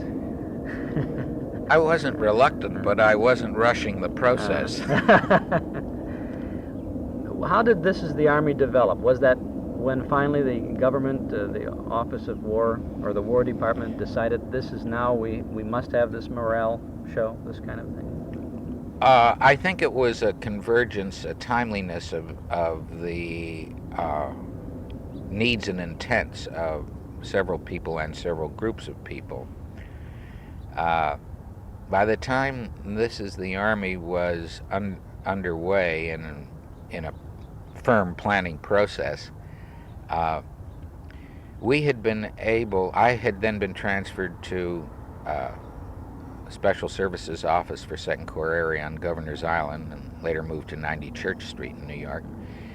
And we had 30 post camps and stations in our command in the 3 states in the east, 4 part of Delaware. And we had systematically screened the wealth of talent coming through the reception centers in our core area, namely Fort Dix and Camp Upton, and had selectively placed people at each post camp and station so that we had the nucleus of a production unit at each place, musicians, producer, writer, director type of talents. And having this wealth of talent within our command, we could very easily, on orders from commanding general, put together a show, as we did for Mayor LaGuardia, who wanted a show from all the services in his area to thank the people of New York who had provided USO services for the military, and it was a thing the mayor wanted, and we put together a gala for him in less than 2 weeks at the Metropolitan Opera. Mr. Berlin, at the same time, was thinking now is the time for there to be a revival of a soldier show like I did in World War I, namely Yip Yip Yap Hank, in which Oh How I Hate to Get Up in the Morning was introduced. Similarly, at the same time, Army Emergency Relief had just got its official status at the War Department as the relief agency for the Army, and it wanted a blast of some kind of patriotic military entertainment that would bring its organization and the needs, the Army emergency relief needs, which were considerable and mounting, to the general public for support. So all these factors came together. Mr. Berlin came to Upton to the colonel, commanding officer at the post, and asked if he could do a revival of Yip Yip Yap Hank for the Army, and then I was brought down to the general, and it went forward. Did you stayed then with this military entertainment unit more or less for the duration? For the duration and much beyond. I was in Fort Huachuca with Sarah, my wife. We do workshops. Mm-hmm. Last weekend, we're leaving tomorrow for Fort Sill, Oklahoma. Following weekend, we'll be in Fort Lewis in Seattle. And then on the 9th, we're back in Washington, D.C. for a worldwide conference of recreational officers, again, to beat the drum and spread the faith on the value of the entertainer and in the military. The Army has a marvelous program. We've toured West Germany doing our workshops, Honolulu. We're down in the Canal Zone in June, Fort Lee, Fort Polk, and we're still very much a part of the Army. You know, in just about a minute and a half, or you've spanned 30 years of from the end of World War II to today, and you're still involved in all of these things. What else have you been involved in, Ezra Stone, since returning to Henry Aldridge on radio, and then after the end of that long-run series on the air? Well, I've been involved very pleasantly, Chuck, with ladies and gentlemen like yourself and very young people who somehow have become radio buffs and do us the very great honor and the great pleasure of being remembered. And that's taken a good bit of my time, too, from place to place. And I might also say that for those people who are genuinely interested in that era, NBC just came across 97 transcripts of our electrical transcriptions of our old radio show, and they will start to syndicate those along with other NBC shows to radio stations all over the United States. Oh, that's marvelous. That's great. I don't know, it may be putting a lot of you guys out of business, but... Oh, no, listen, we can't get enough of the good old radio shows, and they really were, and there's the only way that those could be received again today is if they were good in the first place, and they were. There was something about the radio shows that make them live on long after the last one was recorded or broadcast. And you had an important part in that, bringing a lot of laughter. And, you know, as we listen to some of the old Aldridge family shows, they're not knock down, slam, bang, gag after gag after gag, but they're honest situations, believable, and it's kind of a show that you may laugh out loud occasionally, but there's more of a smile to the whole thing, and I think that adds to its durability. Well, I would like to think that it reflects another era that we will never see again, of course, and perhaps happily so. Although I think the old world courtliness and politeness of trying to, which should start in the home, where a child should have respect for his elders, that concept seems to have evaporated from our mores, and maybe in so losing that we have lost a very important fabric of association with each other as adults. Remains to be seen. You've been involved in some directing and producing as far as television is concerned, haven't you? Yes, very much so. Where does the Ezra Stone credit appear, or has it appeared on the tube?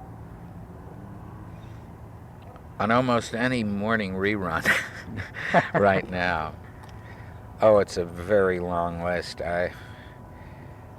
Working backwards, I guess, through hits and flops, it would be Diana Rigg Show, Sandy Duncan, Love American Style, The Munsters, Julia, Lost in Space, Laredo, Bob Hope, Chrysler, Hour, Tammy, Karen, The Debbie Reynolds Show, Joan Davis Series, Joe and Mabel,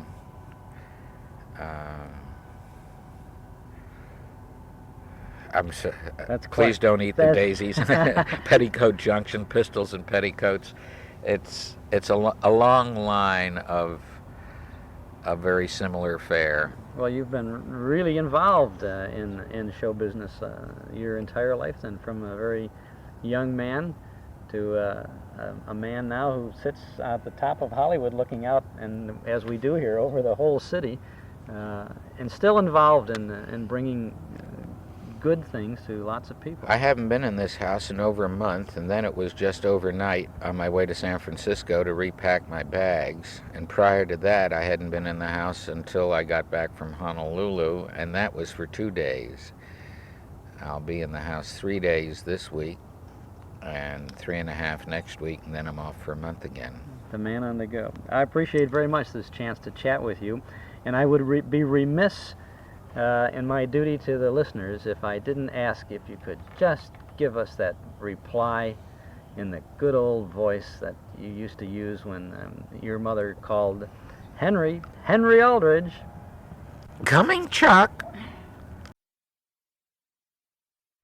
Our guest is Irving Fein, Jack Benny's personal manager and producer for some 28 years, and author of about the best biography I've ever written, Jack Benny, an intimate biography published by Putnam.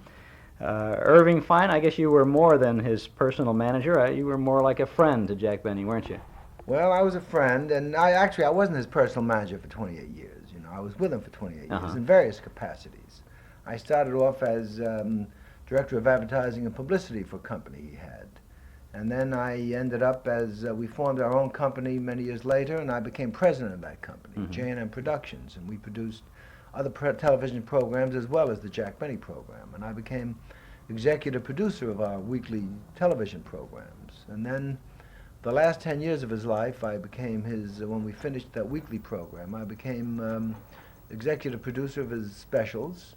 And then I became his personal manager, and I became his business manager. He didn't have a business manager at that time, and I became his, I still was his press agent. I still was his, I became his musical director, even though I knew nothing about music. But I knew how much it went. do you have to know about Love and Bloom? Well, no, we had more music in the act. Yeah. Jack would play medleys, and he would do other things, and the B, and he would play Getting to Know You and things like that with a little girl violinist. But I learned the music, and I knew his part. And I could do the whole rehearsal without him. I knew how the music went, and I could tell the orchestra leader how to do it, and when to break, and when to stop, and what tempo to do. And Jack used to be amazed that I could do the rehearsal, the music rehearsal, knowing I knew nothing about music. Were you with Jack when he was in Chicago a few years ago at the Mill Run? Yes, I was. I was with Jack all the time. We traveled all over the world together. We traveled to Australia together for a month. We went to England. We went to Ireland, all over Canada. We went to Mexico City together. And I would say we traveled practically to every city in the United States. Well, while you were rehearsing the orchestra at the Mill Run, I was interviewing him backstage a couple of years back when he was there. So I'm glad that you did a good job so I could get a nice chance to chat and meet him. Yeah, well, we should do that. We used to save time. Jack used to do newspaper interviews while I would rehearse the orchestra. It would save a lot of time. Your book is just filled with fascinating stories about Jack Benny and about your association with him as well. You mentioned that you started out, you were doing some publicity work for him. You pulled a pretty goodly number of publicity stunts that a lot of people didn't have much faith in, but finally packed them in, didn't they? Well, we did all kinds of things. The first big problem we had was to, when Bill Paley moved him from NBC to CBS, it was beginning of 1949. We had a big problem to let the audience know that he had moved to a new station and all over the country. And, habit is very important in people's lives. And you never know when people will leave you because of habit. And we worked hard, and I worked with CBS, and we did all kinds of things to let people know he moved. And when he did move, he not only remained number one, but he even had a higher rating than when he was on NBC. But isn't there an episode in the book about a couple of gimmicks that you pulled as a PR man, as a press agent? We did. In those days, when we started television, all the studios, motion picture and television studios and shows, used to open shows with a big party afterwards. In New York, they used to take over the 21 Club or El Morocco or the Four Seasons and have big, lavish, expensive parties where they'd invite the press and spend fortunes of money to entertain them. And one year, we, because of Jack's thrift image, we took over the automat. The automat, which is, you put 10 cents or 15 cents into a slot and get a sandwich. And we took over the automat. And Jack Benny, we sent out engraved invitations, and we were the black tie party. And we had a red carpet out, and Rolls Royces would pull up, and we had all the stars on Broadway and the press come to this party. And it got front page coverage all over the United States, and it cost very little. That's the way to go with it, isn't it? Well, that's the trick. We do things like that, and we kept Jack alive, and we kept Jack in the public eye, and it was all good humored things. Speaking of the automat, Jack always loved the coffee in the automat. He loved the pie in the automat. But when he became a big star, he never could go to the automat because he was afraid people would say, see, he's really a cheap guy, he eats in the automat.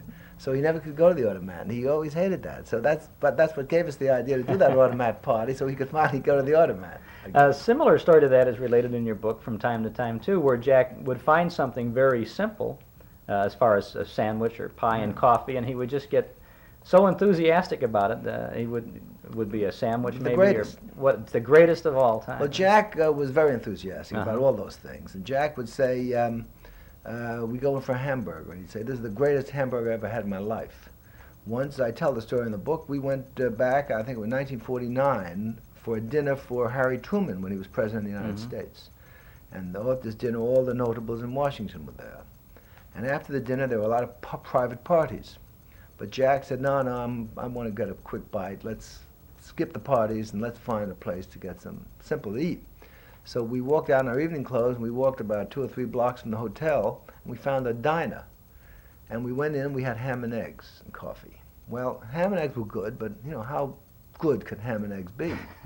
But Jack said, these are the greatest ham and eggs I've ever eaten in my whole life. And he kept talking about this diner that had the greatest ham and eggs he ever had in his whole life. And then 6 years later, we were back in Washington doing a dinner for President Eisenhower. And when the dinner was over, Jack said, hey, we got to find that place for those great ham and eggs. And we went searching all over Washington. I'd forgotten where it was. We walked all over Washington in our evening clothes looking for this diner. We finally found it and had ham and eggs again. Were they just as good? Jack was always enthusiastic that way. One day, George Burns, in his introduction to my book, George Burns, who I represent yes, too, surely. He wrote the introduction to the book. It was a very funny introduction. He's a very funny fellow. It's excellent. He's a funny fellow. He's a good writer. And in his introduction, he tells a story that when Jack signed a $1 million deal or a $2 million deal, he went to his lawyer's office downtown Los Angeles. And then he came back into the Hillcrest Country Club where they both belong, and he saw George. And he was all excited, and George thought he was excited about the deal. And George says, well, how are you, George? Jack said, boy, I'm so excited. You know what I found? And George said, what? He said, I found that by driving down Wilshire Boulevard at exactly 28 miles an hour, you can go right through without stopping for a red light, all the way. Isn't that terrific? And he never once mentioned the $2 million deal he had signed. And that's the kind of Jack. One day he met George in the club, and he said, George, have you taken a shower today? And George said, no, why? He said, you've got to take a shower. George said, why? He said, the towels are the greatest. He said, the softest, the most wonderful towels, you've got to take a shower. That was Jack. Jack Benny really comes to life in your book. The dialogue in there, as I read it, I could hear Jack Benny. Yeah, I incidentally, really- that towel story I forgot. I didn't put that in the book. I forgot. No, the that towel story. story's in Oh, there. it is in the Yeah, book. it's Oh, in there. I thought I'd Yeah. forgotten it. You ought to read this book. It's a good Oh one. yeah. Well, I got 1,000 great stories in the book, but every once in a while I think of something I did forget. Yeah, I think right. of great stories I forgot. Jack Benny was a man of many moods, actually, which is something that the public would not have realized until reading your book. He was down a lot, wasn't he? Well, sure. Aren't we all, Yeah. Chuck? You know, I'm down a lot, and you are, and people think their heroes are always perfect. You know, they think the president of the United States is up there smiling and signing bills and in his office and being perfect all the time. They don't realize that he's got problems in his life, and they don't realize that stars are human. And sure, they all have moods, and Jack would get low sometimes, and when Jack would get low, he'd get lower than I would. But when he'd get high, he'd be higher than I would be, because I guess he was an artist, and artists are that way more than us normal people.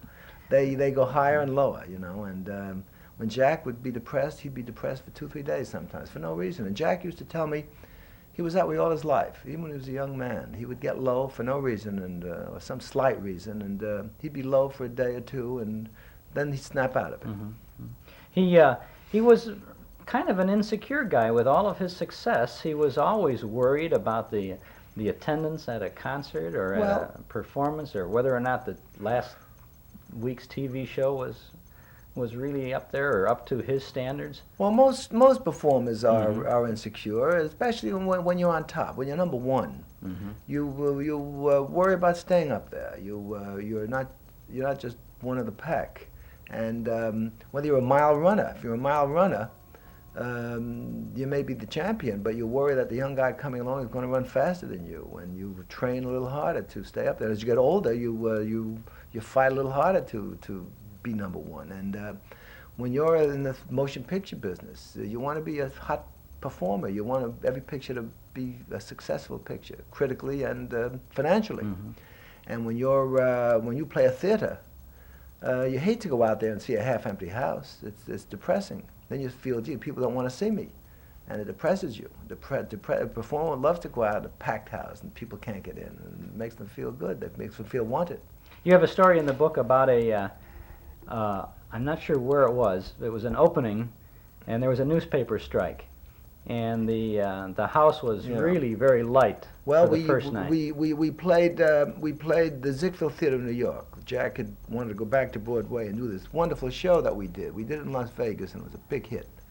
And Jack finally said, let's go back to Broadway. And we did. We played the Ziegfeld Theater.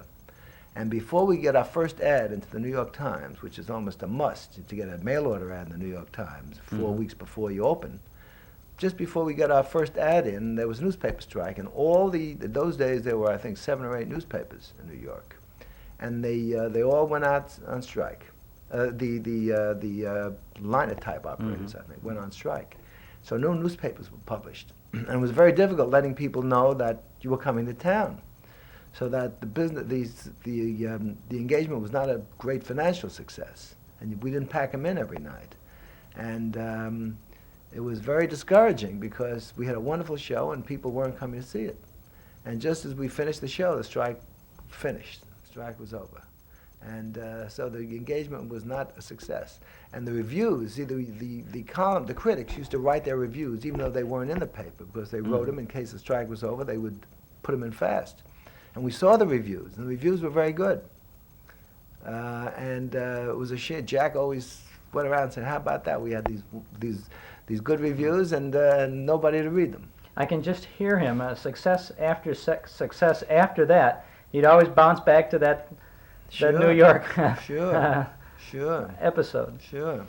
We're talking with writer Irving Fein, author Irving Fein, who wrote a great biography, an intimate biography of Jack Benny. I'd like to talk, Mr. Fein, about Jack's writers. He had a tremendous number of talented writers, didn't he? Or I should say he had a number of tremendously talented writers. Yes, he did. And comparatively a small number of writers for his long career, because there are some shows, some comedians I know in the past, in one season, they would go through 3, 4, 5 sets of writers in one season. Jack had had writers for years and years and years, and then circumstances sometimes would, where the war came along and two of the writers left, or you had to get new writers, and you got 4 new writers, and they were with them for almost 20 years. And you still call them the new writers? No, there were didn't 2 you? writers who came in 1950, and they were the new writers. They were came on as junior writers, and then a year or 2 later they became regular writers. But to Jack, they were the new writers, and they were with us for 20, 25 years. And they were always the new writers. And I imagine after they were with us 18, 20 years, one day Jack said to his secretary, "Get me the new writers." They'd been with him 18 years. They were the new writers. The another episode in your book about writers is really funny. I think it was that Jack Benny wanted to give some credit to Mel Blanc on a show. Yeah. And he went into the writer's Yes. room. Would you like Well, to? what happened was Mel Blanc played the various characters on the show. You know, he did the voice of the Maxwell. He did Anaheim, Azusa, and Cucamonga. He played the Mexican CSI routine. He did all that. He did the French violin teacher. And one time, he was very good in the show, and after rehearsal on radio, Jack called the writers over from out of the booth. And he said, "Fellas," he said, at the end of the show, he said, "I'd like to write something now to give Mel Blanc credit. I'd like to say that Mel Blanc played the part of the French violin teacher." So one of the writers said, "Okay, why don't you just say, at the end of the show, Mel Blanc played the part of the French violin teacher?" And Jack said, "Yeah, that's what I'll do," and he wrote it down. And as they walked away, the 4 of them, one of them turned and said, "Jack, one of us could have given you that line." It's really great. And Jack, of course, was a great audience. He fell on the floor for 10 minutes. He laughed, you know. If I could really believe everything that's in the book, and I really, You can. There I are no want to, lies. I It's want all to. true. But I have to feel that Jack Benny spent 80% of his life on the floor, rolling with hysterical laughter. No, it wasn't 80%, but he spent an awful time laughing. He would laugh at everybody who was funny. And as well, people liked to be with him because people who had even mild senses of humor felt like great comedians. And comedians loved to be with him because he made them all feel number one. And the one, of course, he laughed at longest and loudest was George Burns. And George would do crazy things to Jack. And George could do simple things to Jack, and Jack would fall on the floor. You know, George could... I tell in the book story that George, one day, Jack was wearing a blue suit, and he had a little teeny piece of thread on his lapel. And George went over and took off a piece of thread and said, "Could I borrow this thread for a while, Jack?" Well, Jack fell on the floor, you know. And he laughed and laughed. And then 2 days later, he received a package in the mail, and it was a little velvet box. And in the box was this little piece of thread. And George sent a note. He said, "Thanks for lending me your thread." And down he went again. Yeah, Jack. And George would do that kind of thing to Jack. Simple little jokes, and Jack would just think they were hilarious. And they were funny, you know. Everyone, I'm sure, talks about Jack Benny's image of being a rather thrifty kind of a person, but indeed he was absolutely the opposite. And in fact, he was almost extravagant, wasn't he? Well, he was extravagant in certain things. He was extravagant to prove that he wasn't cheap. He would overtip. And we figured out that he would spend $7,500, $10,000 a year extra every year just to prove that he wasn't cheap by overtipping to porters, waiters, cab drivers.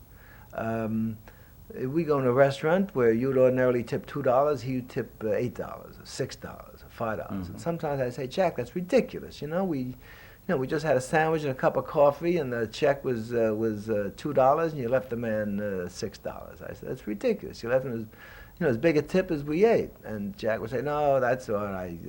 Forget about it."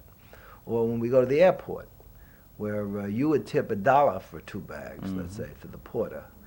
And I was with Jack. I would always tip bigger, so I would tip $2. Jack would yell at me because I was always tipping for him. And Jack would say, "That's ridiculous, give him $5 because, he wanted to prove that he wasn't cheap." I would have thought that it might be an honor to get a dime tip from Jack Benny, though. Well, that did happen. I tell the book once he gave a hat check girl $1 for his hat. And she pushed it back to him and said, "Please, Mr. Benny, leave me some illusions." And once he took a cab in Las Vegas, and the ride was like 75 cents. And he gave the man $5 and he said, keep it. And the cab driver said, oh, no, I'm not going to do that. My wife would yell at me because she thinks you're cheap and she wants to keep thinking that way. And if I come home and say you gave me a $4.25 tip for a 75-cent ride, she'd be disappointed. So Jack said, okay, give me back $4.25.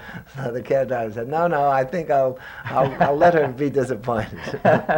Once Jack and I were rushing to, I think, NBC. Oh, it was 15 years ago. And we jumped out of the cab and we rushed to the front door. I thinking he had paid the cab and he thinking I had paid the cab. And we got to the front door, the cab driver yelled, so it's true about you, Mr. Benny. And Jack looked back and he realized he hadn't paid him. And he came back and, of course, gave him like $10 just to say, get rid of him.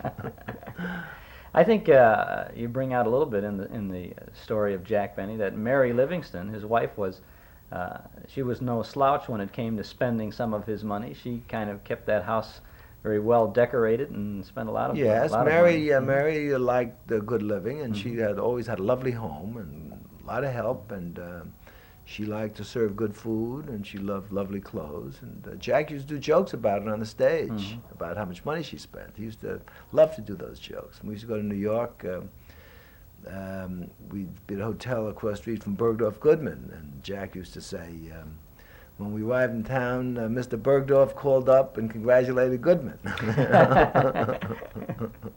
I congratulate you on a fine book. You know, we know we lost Jack Benny just in December of '74, and the opening page of the book brings it right up front. It begins with the death of Jack Benny, and then there's like a giant flashback through this whole book, and we know at the end we're coming to the death of Mr. Benny and the funeral, and it's like a collision course with that. I didn't want to get to it. I was so involved in the story, and for the first time, I think that I've ever, whenever reading a book, I sat with the last page with the tears rolling down my face, and I think you really captured them.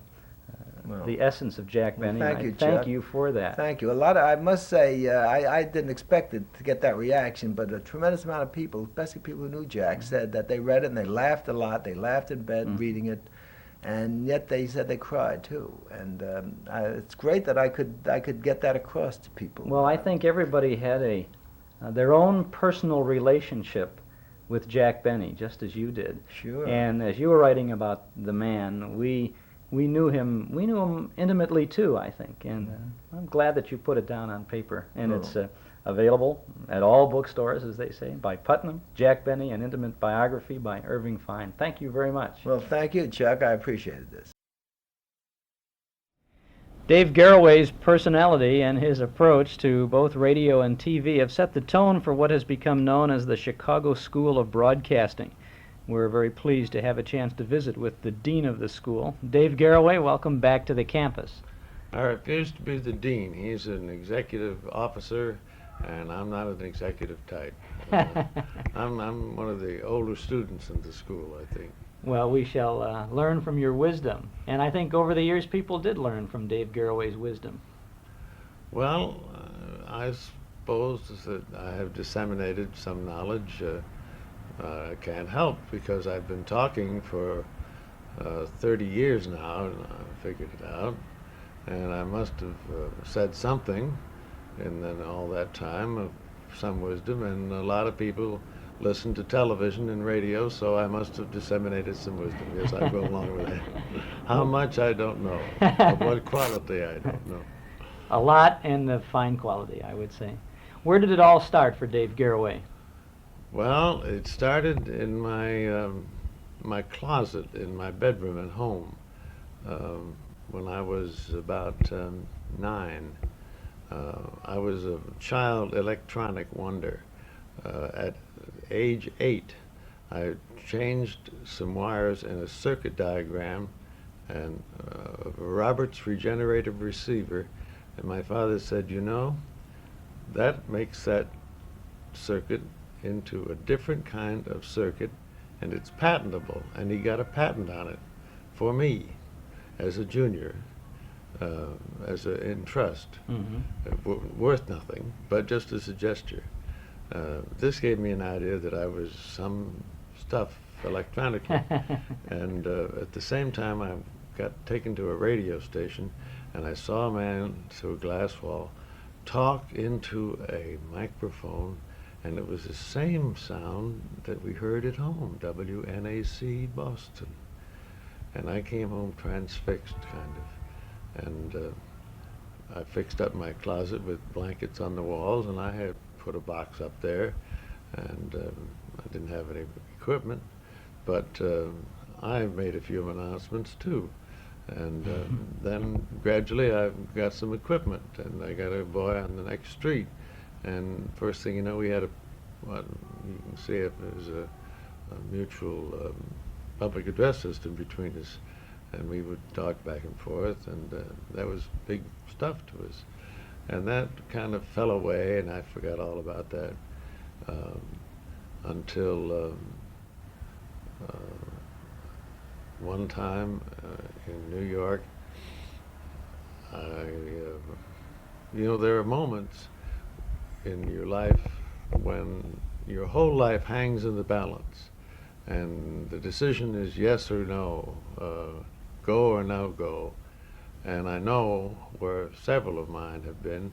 Most people know where they've been. Mine was turning my head to look back through the swinging door, the revolving door of the 63rd Street YMCA in New York, to look to see if I had any mail in the mailbox. I didn't, but standing at the desk there was a man who had been chasing the same girl I'd been chasing years before for years, and he got her and I didn't, which was all right with me by this time. This was 5 years later. But I wanted to be friendly. I'd never said anything to him. I just wanted to shoot him, that's all.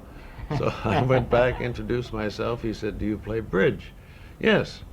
"Well, we need a fourth. Come along." And the bridge game contained a girl who was tall, very handsome, and who about 2 o'clock in the morning in the bridge game said, "I think we better break it up because I have to fire 30 pages and hire 30 more tomorrow morning." And I said, "You sound like a librarian." And she said, "No, I'm head of guest relations for NBC, page boys, I mean." And I looked at her and I said, 29. I want one of those jobs.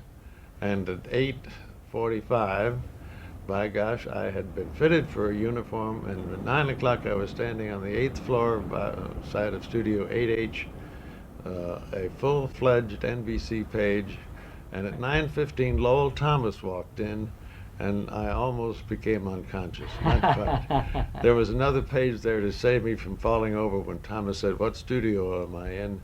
I just opened my mouth, but no sound came out, and the other page said E, and Thomas went on in. I blessed him for that E many times. So you really started at I guess that is just about the bottom of broadcasting, isn't it? A page at page boy, one of the stations? Well, NBC was taking in all of its employees through the page and guide route at that time. I see. It was a public policy kind of thing. Now, was this in Boston? New York. In New York, that's right, Yeah. you said New York. I'd gone to New York to sell a book that I had written to school teachers. They had at NBC an announcer's class. Well, into that I went, and in one of the tests, after about 6 months, I took the test and finished. The man in charge said 27th out of 28. And I just think he made a typographical error, that's all. It's my opinion. Because the next test I won, and that was for not a 100-watt station, which the first one had been, but for a 50,000-watt station, KDKA in Pittsburgh. And I went down there and became special events director. Lucky again, the manager called me in, interviewed me, and said, "Well, can you ad-lib?" And I said, "I think so." He said, "Well, go down in the studio and make believe that you're reporting the National Open Golf Tournament. Bobby Jones is 2 strokes ahead, and you're coming up in the 17th hole. little did he know that I had a one handicap golf score.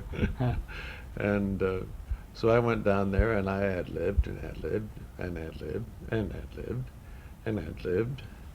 And the tournament finished. I awarded the prizes, and it was about over an hour when the engineer said, I could see him on the phone. He got up and went out. And he came back and he said, hey, you might as well stop. They've all gone home. They had forgotten all about me. They said he does fine. I got the job. And they all went home. So KDKA Pittsburgh was where you made your really professional radio debut then on the air. For about 9 months, I was special events director, broadcasting from the tops of broadcasting towers and bridges, and actually once from a submarine at the confluence, I wonder if I can get this right, of the Allegheny, the Monongahela, and the Ohio rivers. Can you imagine a U.S. submarine getting up there? It did.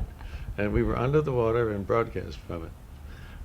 But then I made the happy decision to see Ransom Sherman. I thought he was so funny that I just had to see the man in Chicago. So on my vacation I went up there. And while I was there, the chief announcer said, do you want to take an audition? We're needing a man here. And my eyes glowed brightly, and I took an audition, won, and moved to Chicago, where I got a soap opera and held it for a few months until the Navy reached out its long, friendly hand and took me for 4.5 years or so. And you were an announcer then on the soap opera? Yeah. Or not an actor, but an announcer? An announcer. Which one was that? Can you recall? Yeah, John's Other Wife. Oh, gee whiz. Yes, indeed. I wish it had been Vic and Save, which is my favorite show, but it wasn't. And then back we came, and during that time in the Navy, I wasn't at sea fighting the Japanese very hard. I was in the Pacific, but I was on the island of Hawaii. I'd been surveyed off all sea duty for seasickness because I was chronically seasick. And you have to be pretty seasick to get surveyed by the Navy, I can tell you.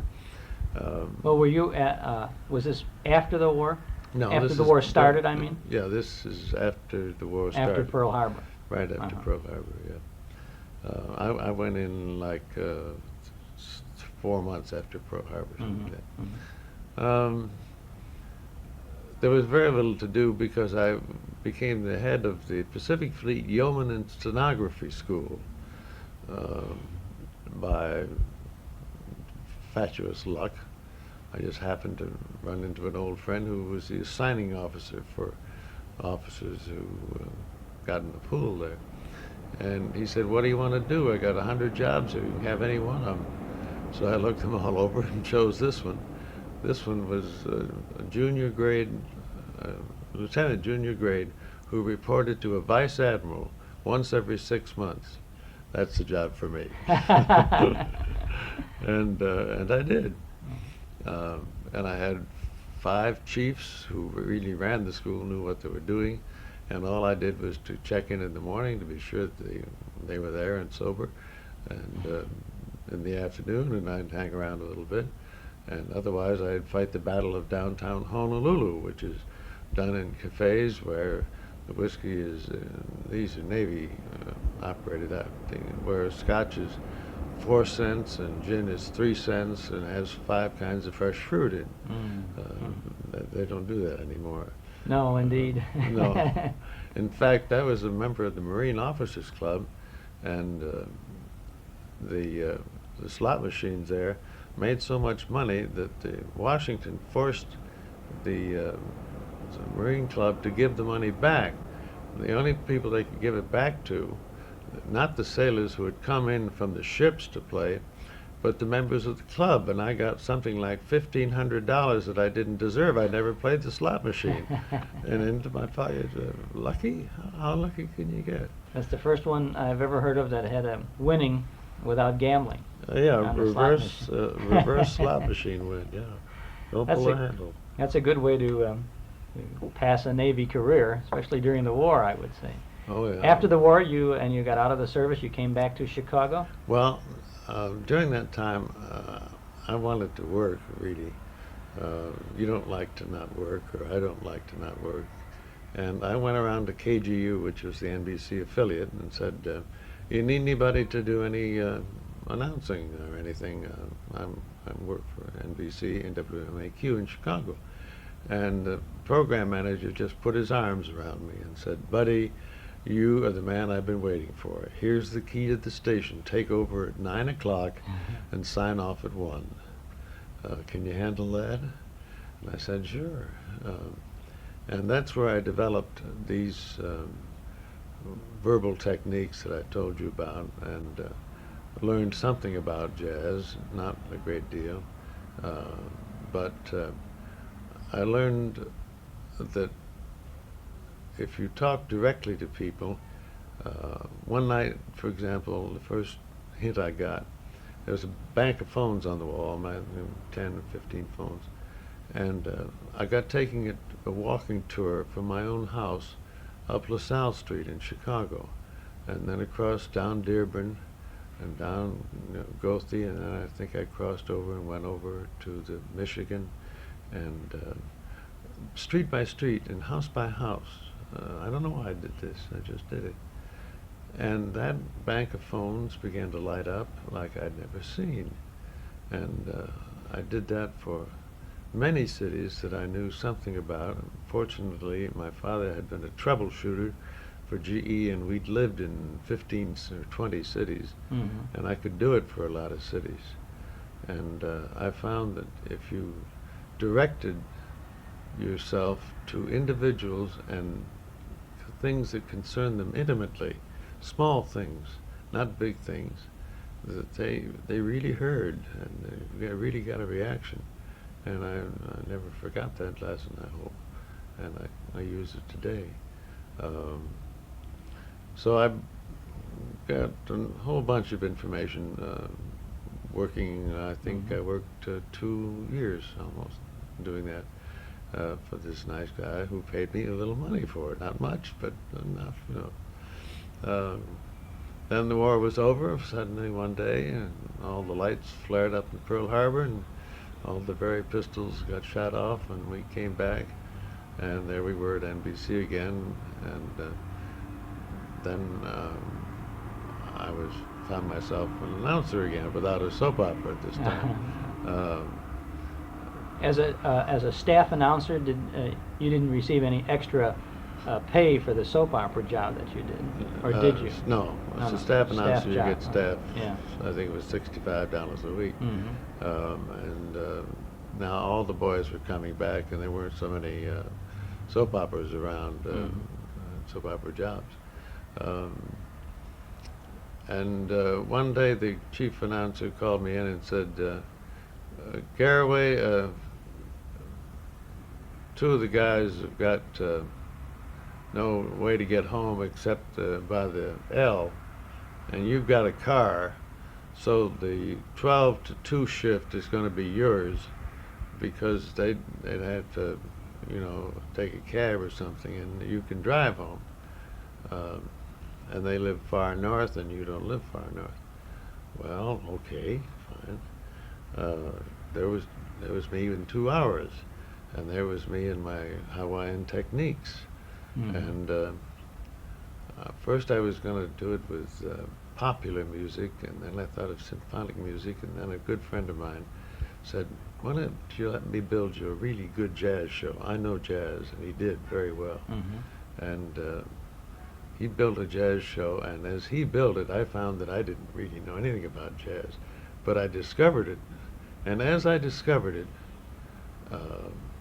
my enthusiasm for what I was discovering bubbled over, and could be heard, and somebody in the ecstasy of happiness over something is an audible sound, and transmits itself, and transmits in both senses. It goes and makes the other guy feel good too, I think. At least that was what I was told in hundreds of letters that came in during the years.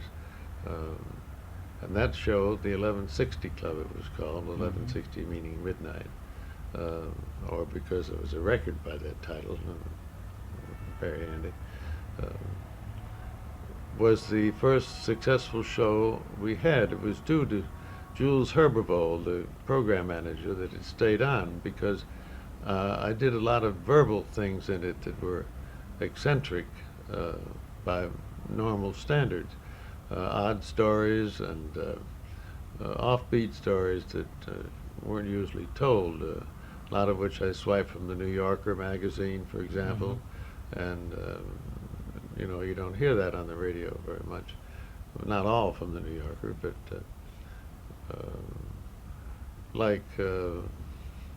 like my only joke. I don't tell jokes anymore. I've found that if I try to tell a joke, I step on the end so often I'll screw it up somehow on the last word that I just try to avoid it. But I would say something like, I understand that the night watchman at the Audubon Society has been seen sleeping with his head under his arm. And standing on one foot too, and just let it go at that. And this was all alone in the studio. We were not allowed to have musicians as guests. There was a music strike on at that time, or no, that was just a general rule. No striking was involved. No musician could be a guest. It's very strange. So we had to do without guests in general. Occasionally we had non-musical guests, but not very many, because I was interested in the point-to-point, person-to-person kind of communication, not the three-way, triangular thing, which is an entirely different mechanism, and where empathy doesn't enter into it very much, like empathy entered into that show. And do you know, would you believe that today in 1976, I hear more people talk to me about the 1160 Club than I do about the 10 years I spent on the Today Show? Well, that program is fondly remembered by more people than you realize, beginning to realize, but more than you know. It was a staple of Chicago radio from about 45, 46. Isn't that when it started? Yeah. And how long did you do that show? It started in 47 and ran 47, 8, 9, and 50. 4 years. In 4 years I felt I'd said my piece. I didn't want to, you know, you say something and you should stop when you finish saying it. Well, by that time you were also quite busy with a lot of other things. True. Somebody had put the cable out from New York, and the same Jules Herberville, who was the program manager and boss out here, came down to the office where Charlie Andrews, who was the guy that I worked with and whose ideas were more lush than mine, and he was a great creative writer for me. He and I were sitting talking, and Jules said, "I got this wire. Is there anything you fellas can do about it?" And he gave us the wire, and I read, "Can you fill network Sunday night, 9:30 Eastern Standard Time? Reply by Friday." Can you fill? Now you're talking about television. Television, right? right. The cable has just come to Chicago. Right. I looked at Charlie, and to us, television was kind of a nuisance getting in the way of our radio plans. You know, we had this show coming in. But Charlie said, "Well, yeah, we can do something." And I said, "Yeah, tell him yes, Jules, sure. We'll tell him we'll fill." So he did. And boy, how you filled that half hour. That was Garroway at Large. Yeah, that was Garroway at Large. And the first time you did it, it was immediately on the network then, from Chicago East, right? Yeah, the first one went to the net. And the first one was a hit. The first one, I couldn't believe the magnitude of the success of the first show, the phone calls that came in. Mm-hmm. Cole Porter telephoned, Richard Rogers telephoned. The switchboard was tied up for 2 hours from long distance calls, mostly from New York, musical people. And it was just incredible to us. We couldn't believe it. What was the first show? It was in April of 1949. I think it was, according to some information that I've dug up. 48, wasn't it, I think.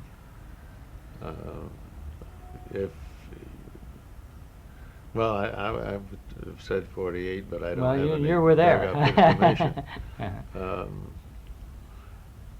What was it? What did you do on that first show? I don't remember.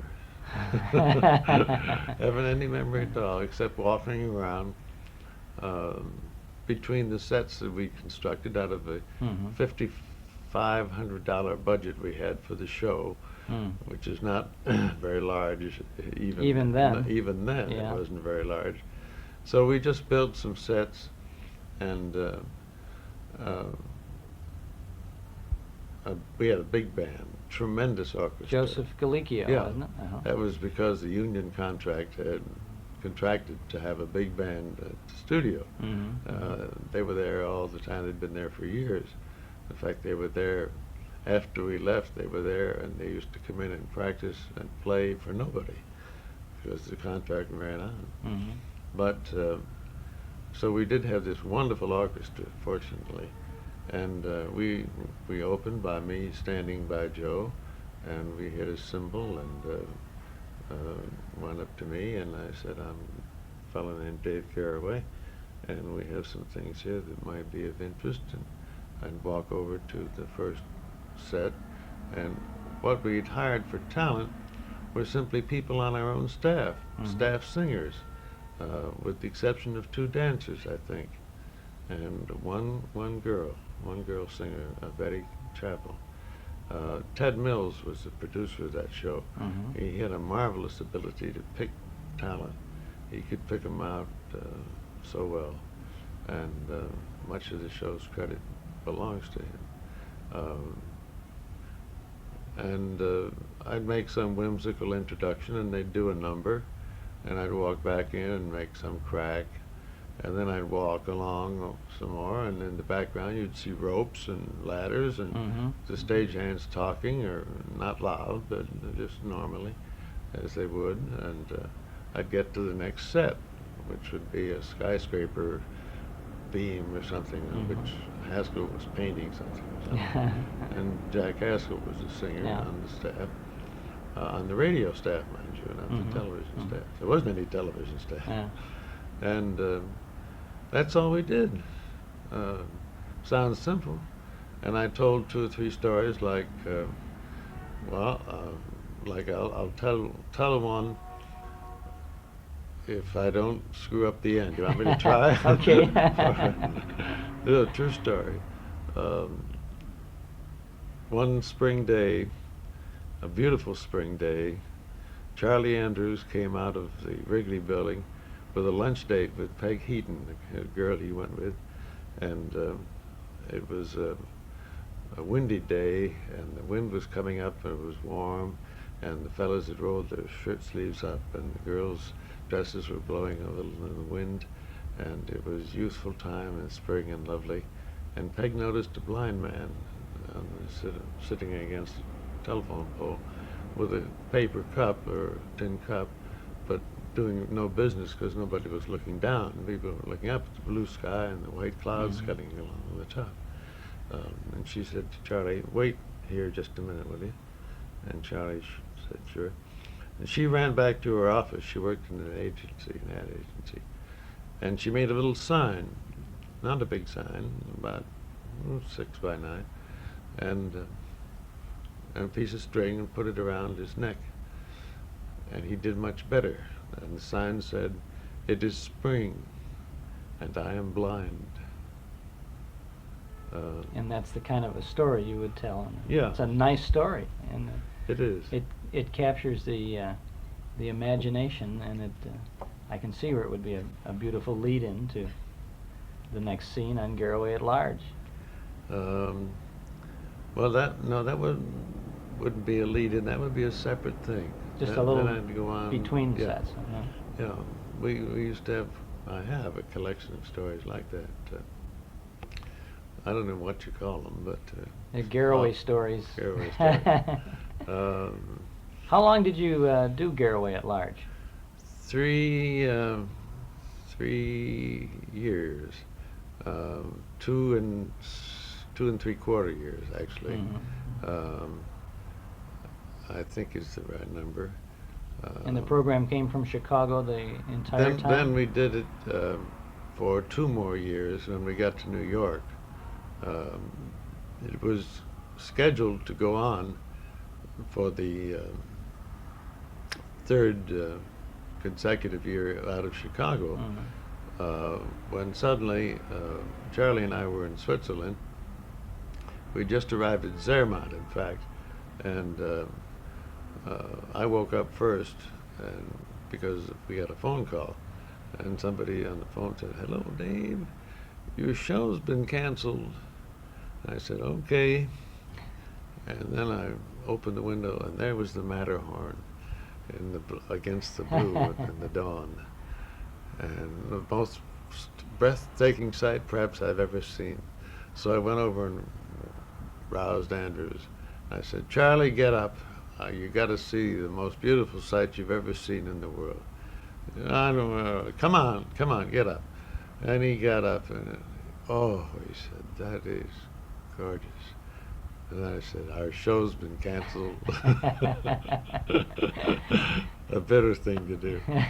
And you climbed it and jumped off. Actually, from that, though, you jumped off to many other big things for Dave Garroway. Here's luck again.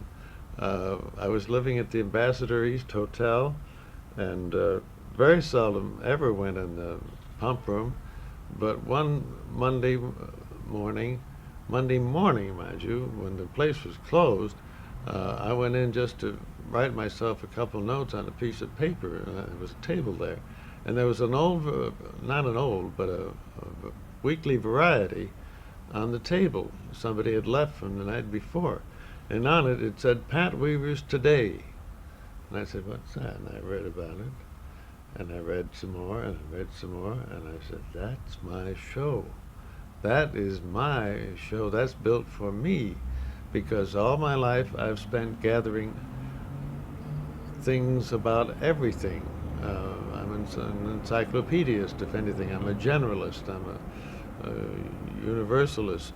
I don't specialize in anything. I know a lot about I know a little bit about a lot of things, more or less. And I called my agent, Vicky Levin, and said, "Biggie, got a variety?" "Yeah." "See about the Today Show?" "Yeah." "I thought about you. You want to try?" "Yeah." And it's like a fairy story. The next night, a fellow dropped in from California on his way to New York, and we talked for a couple hours. His name was Mark Werner. He was the assistant to Pat Weaver, who was the head of the network, and I was called to New York to do an audition as a newsman, and they liked that, and one day later I had a contract like that. And you revolutionized morning television. Well, there wasn't any morning television. Well, all right, yeah, you're right. You brought us morning television, and I don't think it's ever been the same. No. That started, well, I'm afraid to quote a date that I dug up. 1952, January 12th, I can tell you there. Okay. Yeah, I have some dates I do have, right. And how long did you stay on the Today Show? I stayed on till about 9 3/4 years or something like that. In June 1961 I went off. What was I going to say? Well, it doesn't matter what I was going to say. Well, you were there with Jackless Cooley and Charles Van Doren and the original Betsy Palmer, I think Frank Blair, who just recently retired from there, didn't he? He was the longest of them all. And you got upstaged regularly by Mr. Muggs. Oh boy. J. Fred Muggs? Yeah, J. Fred Muggs probably saved the show. We had, Pat Weaver is a great showman, and he supported that show for 2 years in the red. And we were still in the red when the boys who had owned J. Fred Muggs got in the elevator with this same Mort Werner on the first floor. And they had a contract with Mort Werner, and by the time they got to the 5th floor where his office was, and we put him on the show, and he was an instant hit, and the ratings went up quickly, right away, and it sold the show really, and I willingly give Fred credit for saving that show. That was quite a grueling routine the for little you. kids, the little tiny children, who at the very beginning were our greatest help. They found out that if you turned the buttons on in the morning, there'd be pictures too, just like at night. And they didn't know what the words were, but they're pictures. And then the folks would listen to the words and they'd understand them, and then we had an audience. So we're very grateful to babies and chimpanzees. Well, we're grateful to you for providing so much good morning entertainment on television too. Well, we had after a great nighttime shot with the Garroway at Large. You'll never know what a satisfaction it was to do all those shows, really. The 1160 and today. Today I got up at 3:30 in the morning, and I can never truthfully say I enjoyed the first 10 minutes of it at all. At all. The first 10 minutes of getting up, or the first? Getting up. Oh, yeah. From 3:30 to 3:40 was, excuse me, I get the phone. Okay, and we'll take a break then. We're talking with Dave Garroway. Our guest is Dave Garroway, and before we took a break, Dave was about to tell us the problems of getting up at 3:30 in the morning to do the Today Show. Here, let me have that thing so I sound big. I sound like a kind of a waif there.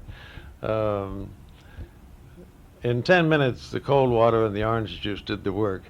And then I really looked forward to an exciting day, because the Today Show had 5 or 6 new guests. I would not sometimes know who they were. Sometimes I would know who they were. I'd read their books if it was an author, and I read their books if it was an author. You can always tell, an author can always tell whether or not you've read his book, by the way. Always. In the first 10 seconds. You can tell whether you've read the book, the dust jacket, the book, or just thumbed through it. It's funny to watch their expression. And if you've read the book, their gratitude is a visible thing.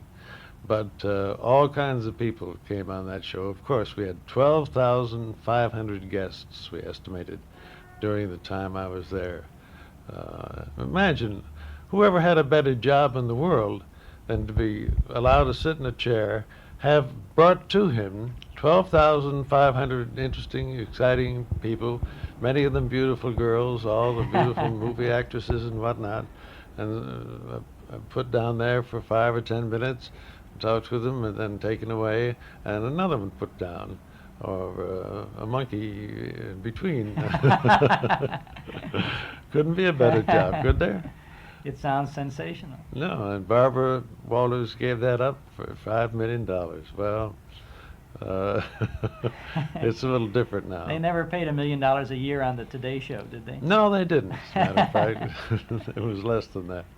Hour for hour, you actually did 3 hours live every morning. For didn't 6 you? years, we did 3 hours live, so we could cover the East and the Midwest zones fully live, repeating 1 hour.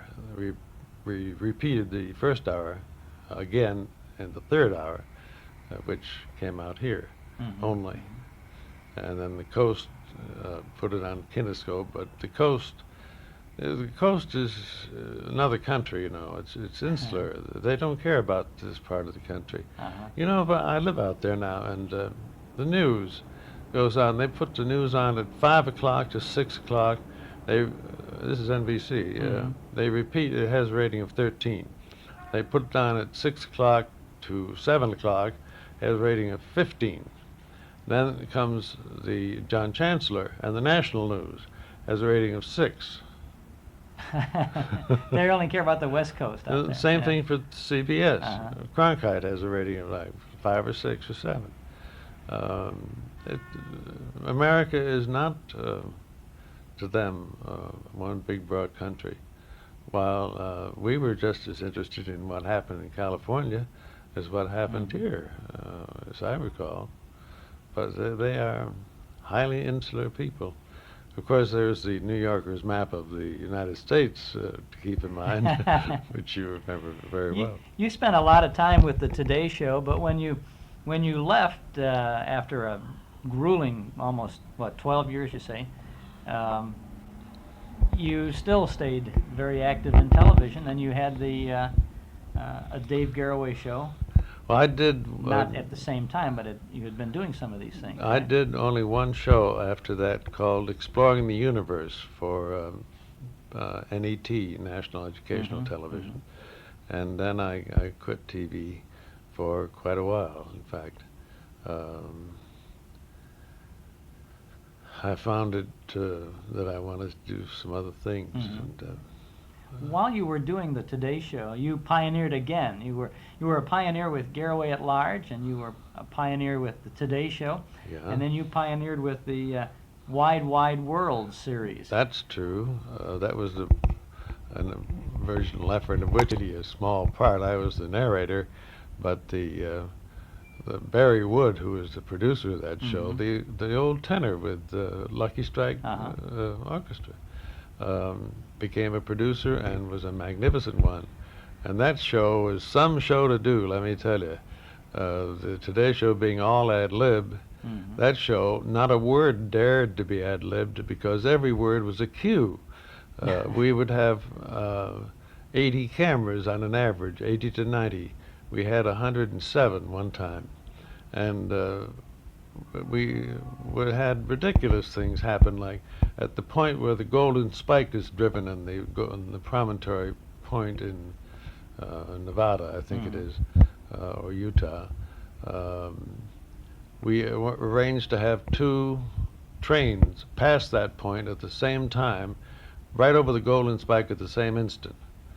And we did it. Somehow. Now, this was all live. All live. 90 minutes. It was on a Sunday afternoon. Sunday afternoon. There was no tape. All live, and never would be done again, of course, because as soon as tape came in, it would be different. And many years later, then we have the Wide World of Sports and the Wide World of Entertainment, but the wide world was Garroway and NBC again, wasn't it? Yeah.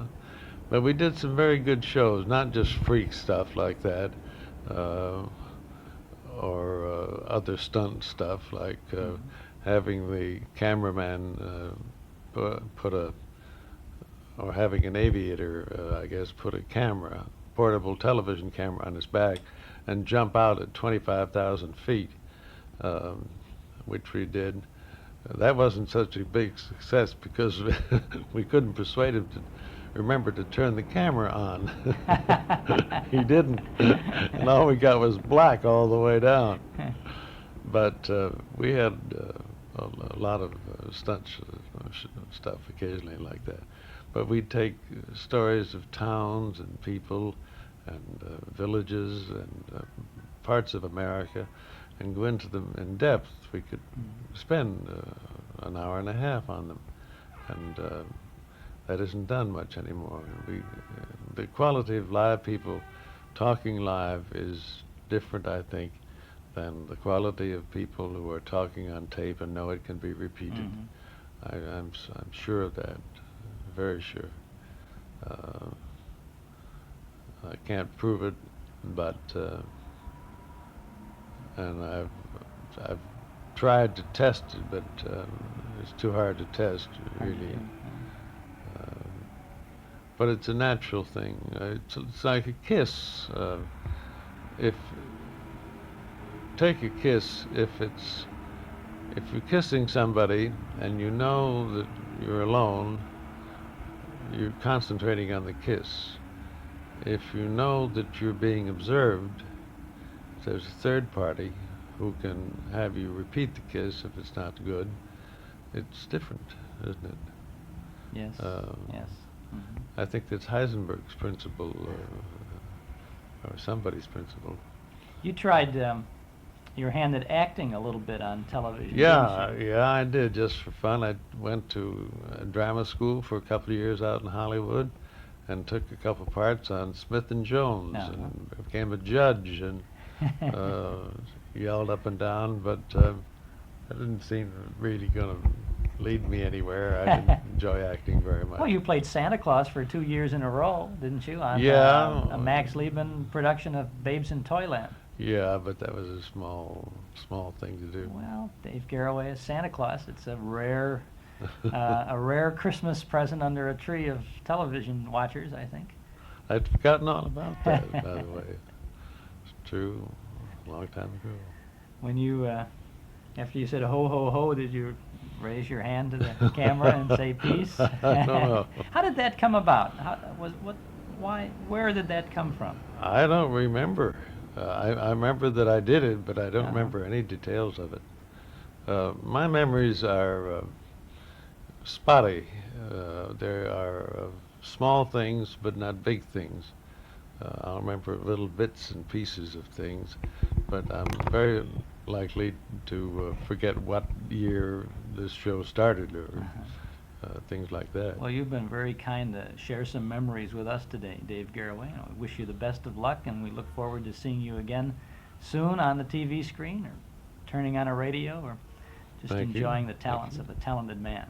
Well, thank you. We have a show which is going to be a big show, and I hope I'm not too old to do it when it goes on. We presented it to the program heads of 2 networks, both of whom said the same thing. This is a show which will be on our network in 4 or 5 years without doubt. But if I took it to the program board now, I'd be thrown out in the street because the program boards they live by the minute, for the minute. Minute, mind you, not week. And it's too far ahead of its time. It's a show about the fact that the average age is going up in this country, and people are not learning how to retire, and people need to know how to retire, and how to act after they have retired. And retiring itself is changing. A lot of things are going to happen. There'll be flexible retiring, for example, so that you can retire when you choose. That's in the process of happening, I think. And this show concerns that, but it's not a show about old people in any sense at all. It's a show, 20% of which contains information of special interest to old people, and the rest for everybody, so that everybody can watch it with a good rating setup. And old people buy things too, you know. They That's eat right. and drink and... People forget about that, don't yes. they, on TV? The executives, they forget that. Yes, they do. Well, here we go again with Dave Garroway working on a show that, like the others, is ahead of its time. We look forward to seeing it. We are in Hollywood, California, talking with a man who is in the Chicago area, a legend in his own time as far as Chicago is concerned.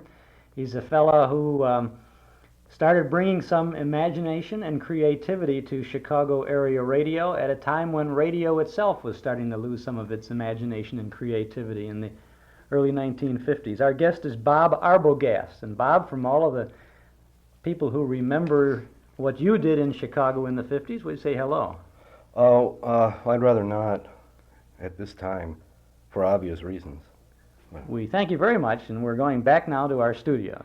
Thank you very much for having me here. So long, Dave. Okay. I can see where we're going with this right off the bat. This is the way it has been since we first met a little while ago. Bob, when did you come to Chicago? Oh, let's see. I'm really trying to remember. I think October 51 from Kansas City. I mean, we started on the air there. I think we got there in August of '51, we were looking for work because we had read in Weekly Variety that Garroway had left Chicago, and the headline said, "Garroway's departure leaves a hole big enough to drive a truck through." It was a pretty long headline, covered about 4 pages. And so we thought, hey, why don't we go there? Because we'd just been fired in Kansas City, and you could ask me why, I'd probably tell you. Why? Oh, I'd rather not go into that.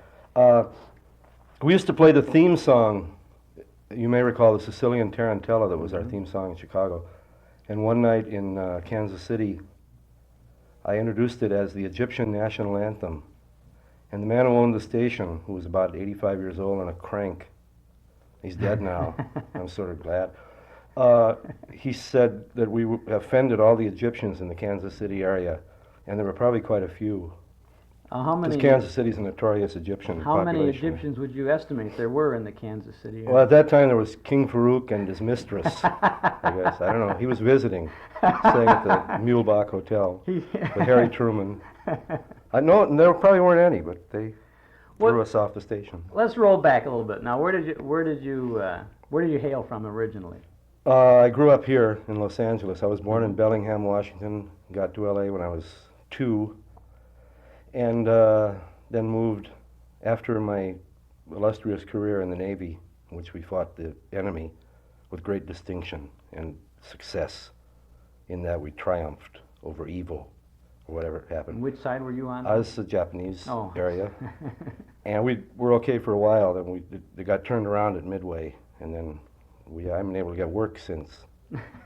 So then I went to the University of Arizona on a tennis scholarship, and subsequently, while there, I was doing news broadcasts over the campus PA system and fooling around with the news because no one was listening anyway, except that the assistant instructor, who was Pete Robinson, and who later became my partner in Chicago, used to listen to me messing around and said, why don't we do a radio show? So we did in Tucson.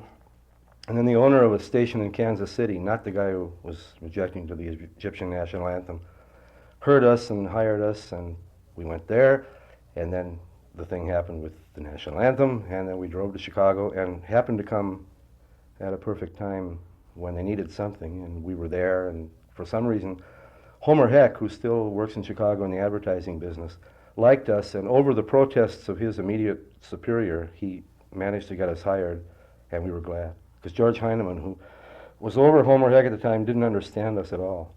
Well, now there are a few of our listeners today who were not in the Chicago area back in the 50s when you came Where there. the devil were they living? Well, they were probably they were Egyptians in Kansas City. Well, I can see why. Okay. How would you describe what you did on radio in those days?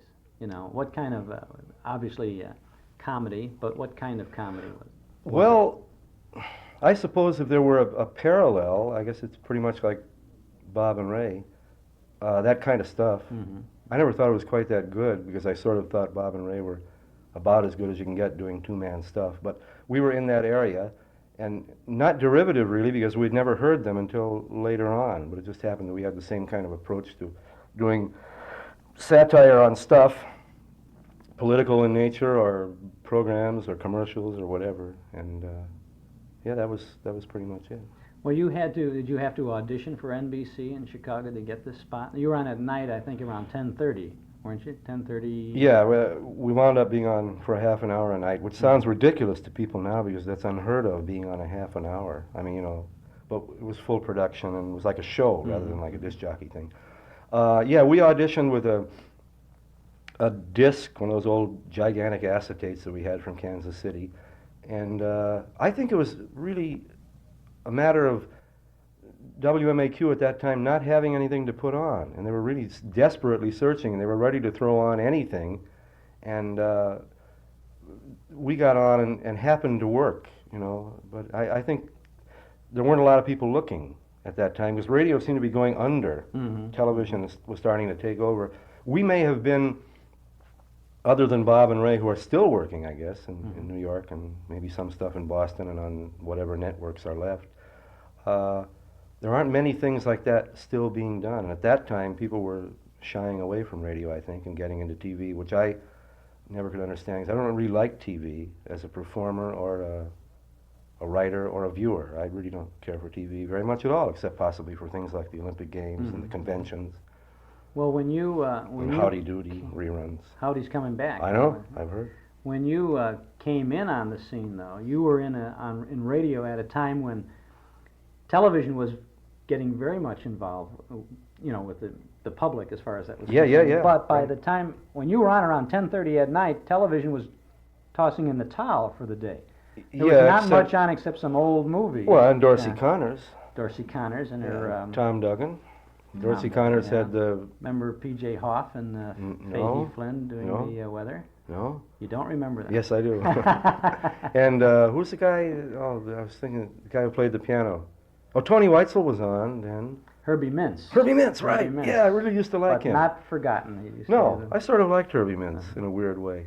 He passed away a couple of years ago in Florida. I didn't know that. He was a nice man. He retired to Florida and did a little bit down there. I also actually liked Jack Eigen as a person. People will find that hard to believe, but I really liked him. He was really nice to us. When you were in NBC in Chicago, was Eigen there doing his? Was he doing the Chez Paris show at that time? Yeah. He followed us, and was a very easy act to follow. And he used to sit next to us at the desk in Chicago, and people would assume that our personalities would not be at all alike. But I found him to be a really warm guy, and he was sort of helpful to us in a weird way, but, whatever that means. Well, I think he enjoyed helping other people because, it was Fred Allen who mentioned Eigen's name on radio. That's right. Every week, just about, Yeah. So, and he always talk about that. Yeah. How is he doing? He's in Florida now, too. No kidding. And he left NBC, and... NBC. You have any idea what NBC in Chicago is doing today? The last I heard, and I guess this was about 1967, I think was the last time I went back there for a vacation. No, 69, right. They were rocker, weren't they? More or less. Now, today they are a major country and western station. That's all country and western. Probably better than being a rocker. In a way, I can understand the words anyway. Some of the things that you developed with Pete Robinson. You said he was an instructor of yours. Yeah, he was the assistant. He was a student, but he was assistant instructor in the radio department at the University of Arizona.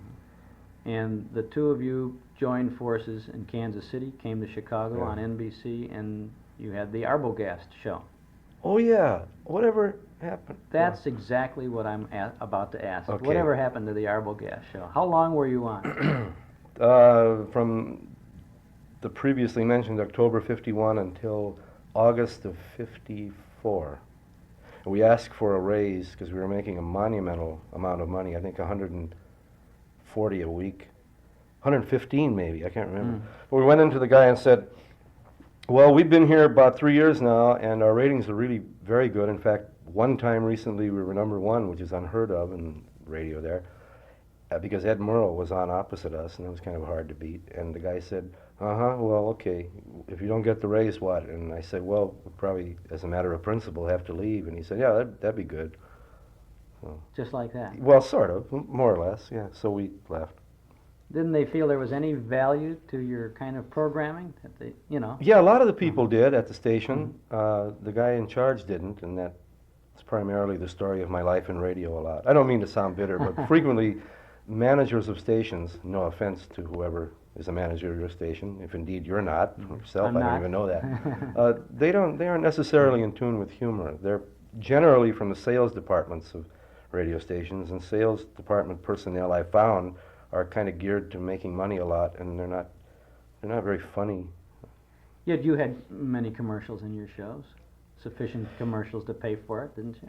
Well, I'd have to say, in all modesty, probably that was because we had good ratings, so the salesmen didn't have much difficulty selling us, What were some of the things that you did on the air? I know you seemed like you were the nation's #1 fans of Eartha Kitt at the time. You really? Used to play well, I think Escadara. Pete liked Eartha Kitt a lot. I didn't very much, but she's probably good. It just wasn't my kind of singing. But Pete, but we heard Eartha Kitt with all that constantly on. Well, I sold out because Pete was in charge of the music, and I said, "Do what you want. I don't care. As long as we can play Count Basie now and then, and Carmen McRae, I didn't care. Sarah Vaughan, those things." Can you remember some of the sketches that you did? No. Can you? Well, I can remember. I'm really trying to remember. I don't know. Well, let me ask you this. What did you do when you left Chicago then? And did you just leave this kind of programming? We came out here to Los Angeles together with an eye toward doing it in Los Angeles, and were totally unsuccessful.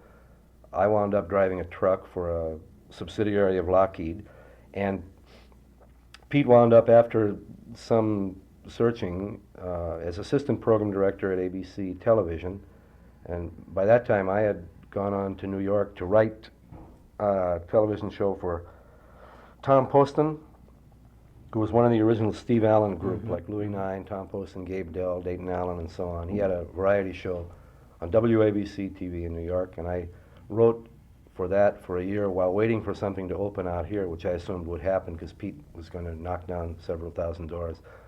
And he did, and I got a job as a producer and writer at KABC Television in Los Angeles, and I stayed there for a long time writing a bunch of shows, some of which you may have seen.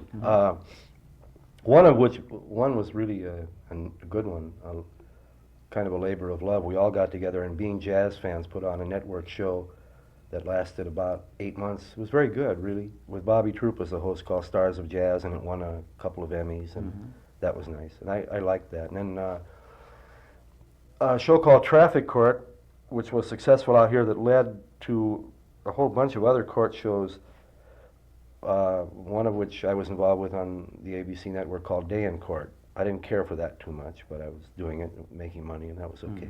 So I kind of got into the other areas of broadcasting, probably not happily, because I would rather perform, I'd rather do radio than anything. There's really not... Satire was your thing, Yeah, really. yeah, I guess so. You got involved in, a few years ago, I picked up a record album called Sunday Morning at the Funnies, I think, or Sunday Morning with the Funnies. And I think Gary Owen had something to do with that. Right. And Yeah, I your think name Gary was on the album. I think you performed on it. I performed on it with a whole bunch of other people. I think Gary wrote most of it.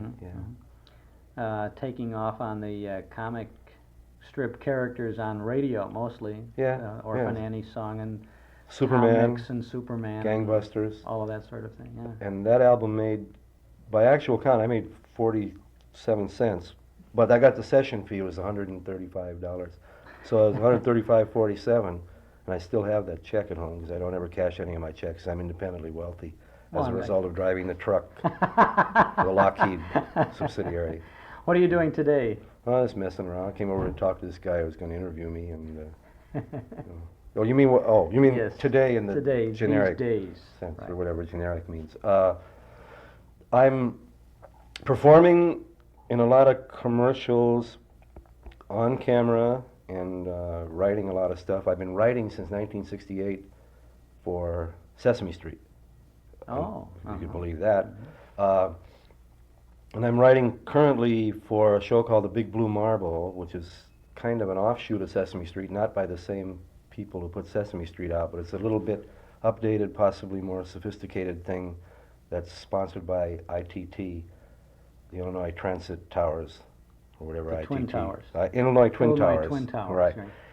And that's been really gratifying, especially the Sesame Street part, because I was in on the ground floor of that, where they didn't know what exactly they wanted to do, and about 5 of us out here sat down and said, here's what you should do, you guys, and we wrote a bunch of things that were later animated and kind of paved the way for the way the show has gone since. And I'm still doing voices for that a lot. In fact, if you listen to Sesame Street ever, which I'm sure you do all the time. We have it on in our house frequently. I really do, because I like Bert and Ernie and the Cookie Monster. Yeah. The Bert and Ernie and the Muppets are the funniest things on television. The Muppets are really funny, but nobody knows that. And I've been involved with that, doing voices and things since 1968, still am, and that's one of the things in my life that I like most of all that I've done, because it really is worthwhile, I think. Could you see a spot for an Arbogast show again, as you had in Chicago in those days? Oh, yes. Could something like that work today? Yeah, oh yeah, I really believe it could. I don't believe it'll ever happen, at least not in Los Angeles, because the radio picture here is dismal at best. There's some pretty fine performers, but they're locked into dumb formats that seem to be consistent across the country. Gary Owens was really a very bright guy and doing really funny stuff, is surrounded by traffic reports and and thousands of commercials and rotten music. And I don't know how he stands it, but he still manages to come through with very funny things. And there's another guy out here named Dick Whittington on the NBC radio outlet, they're very creative guys, but they're locked into that format, and nobody seems to want to approach radio from the point of view that it was approached in the past, and that's kind of sad, because I think there is a lot of room for good things, but I don't believe it'll ever happen again. I really don't. I wanted to ask if you guys ever went over to the Chicago Theater. In the early 50s, they used to get the disc jockeys to MC the stage shows at the Chicago or the Oriental, and Eddie Hubbard used to go over there, and Ernie Simon, remember Ernie Simon? Ernie's passed away. Yes. Good man. Did you ever get involved in that sort of a thing? No, they asked me one time if I would come over and MC the Harvest Moon Ball, and I said no. And so you didn't? No, I didn't do that. But you did get stuck with the Harvest Moon Ball on NBC Yeah, once that's in a why we while. didn't want to go over and MC it. Actually, it wasn't too bad on the show, except, yes, it was. Come on, what am I talking about? It was terrible. It used to Well, it didn't fit at all No. with what you were doing. No, it wasn't our But you format. had to run through some of the finalists, the pianists and the singers. And they were okay, except for just the idea of saying, and now from Elgin, Illinois, Shirley Zeppo singing, how's your foot? And we couldn't, it didn't matter. Who cared? I guess they cared. You couldn't do much comedy with all of that stuff. Well, no, we tried, and it didn't work at all. With the comedy that you did in those years that you were in Chicago, and you're very casual about it today as you recall it, but it was... I was really trying to recall when you asked me some of the stuff we did, and I really can't remember. We did so much stuff every night. That was really a job. You wrote it all yourself, yeah, mostly that evening, didn't you? We'd start writing about 3 in the afternoon and finish about 6. I mean, it was really incredible. I couldn't do that now. When I sit down to write something now that's a minute long for Sesame Street or something, it takes me about a day. But then we were under the gun and we had to have stuff, and sometimes in looking back at our old script books, some of the stuff was pure drivel. It really was. It had to be. Some was good. Yeah. Well, it's all fun, though. Oh, it was really fun. And, It was, one of the things that marked it as being really, really good for the listener was the fact that you guys were both having a good time with it. Except, mostly. I mean, it came across as though you were having fun with it. We actually were, because we had no idea from the conception of the idea, whatever that was, at 3 o'clock until 6, how it would play, and everything was tested immediately before people, whether it was a live audience, which we had from time to time, or immediately from our peers sitting in the booth, and we could tell from their reactions whether it was being good or bad. And we didn't know, it was kind of fun in that way. You worked right with a sound effects man, because you had you had the first-rate NBC sound department working with you there. Yeah, and a lot of that was original stuff. I mean, it wasn't all tape recorded or. No. They did live effects, and they were so happy to be doing stuff because there was nothing at that time, zero for them to do. All the soaps had moved out, practically all of them, and they were just delighted to be working on anything live. So were we. Didn't they work with you a little bit while you were writing the material? Yeah. Because you just sometimes we had the chance. A friend of mine and myself had the chance to visit you back in the 50s there. You've really changed. One night, and we stayed with you the whole afternoon and evening as you put together a show, and it was exciting for us to see, and we were certainly starstruck to watch you guys doing that, and we had hoped one day that we could do that. And sure enough, never did. And lo and behold. Well, no, not really. Well, you're doing something. Now today I'm interviewing you. See, so it's we There must come be back. a profound emotional thrill for you. It is. I am. I'm kind of tightening up too, just hearing about how we were stars. We saw you put that stuff together. You guys would ad-lib a routine.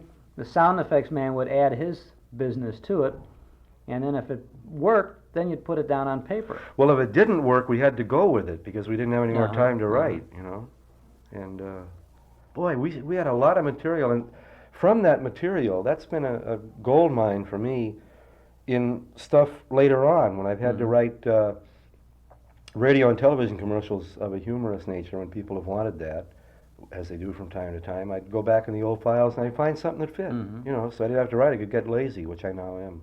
What are some of the commercials that you've written? I've never written any. Humorous Never vein? written any commercials at all. No, I know you've done. I can't honestly. If you ask me, I've done so many of these things that I can't remember. That's the truth. Have you ever worked with Stan Freberg? No. You never have worked with him. I saw him once in the men's room at KTLA television, and I said hi, and he didn't say anything. Well, then, But you didn't know who I was. You wouldn't call that working with Stan Freberg. No. No. No, it wasn't work at all. Wasn't pleasure. Wasn't Whatever work. happened to Pete Robinson? Pete passed away in 1972. Oh, I'm sorry to hear that. Yeah, it was. He was under tremendous pressure. He had become an executive at Channel 2, CBS. He was the vice president at CBS, and he went on his own for a while and didn't work out too well. He went back to being a vice president at NBC. In between times, he was Jack Warner's assistant at Warner Brothers, and he was in that area of show business that, quite frankly, would tend to kill somebody if he didn't have a certain personality. And Pete was too nice a guy to be a television vice president. You have to be some other kind of character, and I don't know what it is, but you have to have a lot more kind of the ability to survive in the business by hook or crook by doing what you can to do it, and Pete was much too sensitive for that, and I think eventually that contributed to his demise. I wish he had gotten not into that line of work, but he did, unfortunately. And I was with him 2 nights before he died at his house at a party. Everything was beautiful. And Sunday I got a call from a friend that he had passed away. It was a big shock.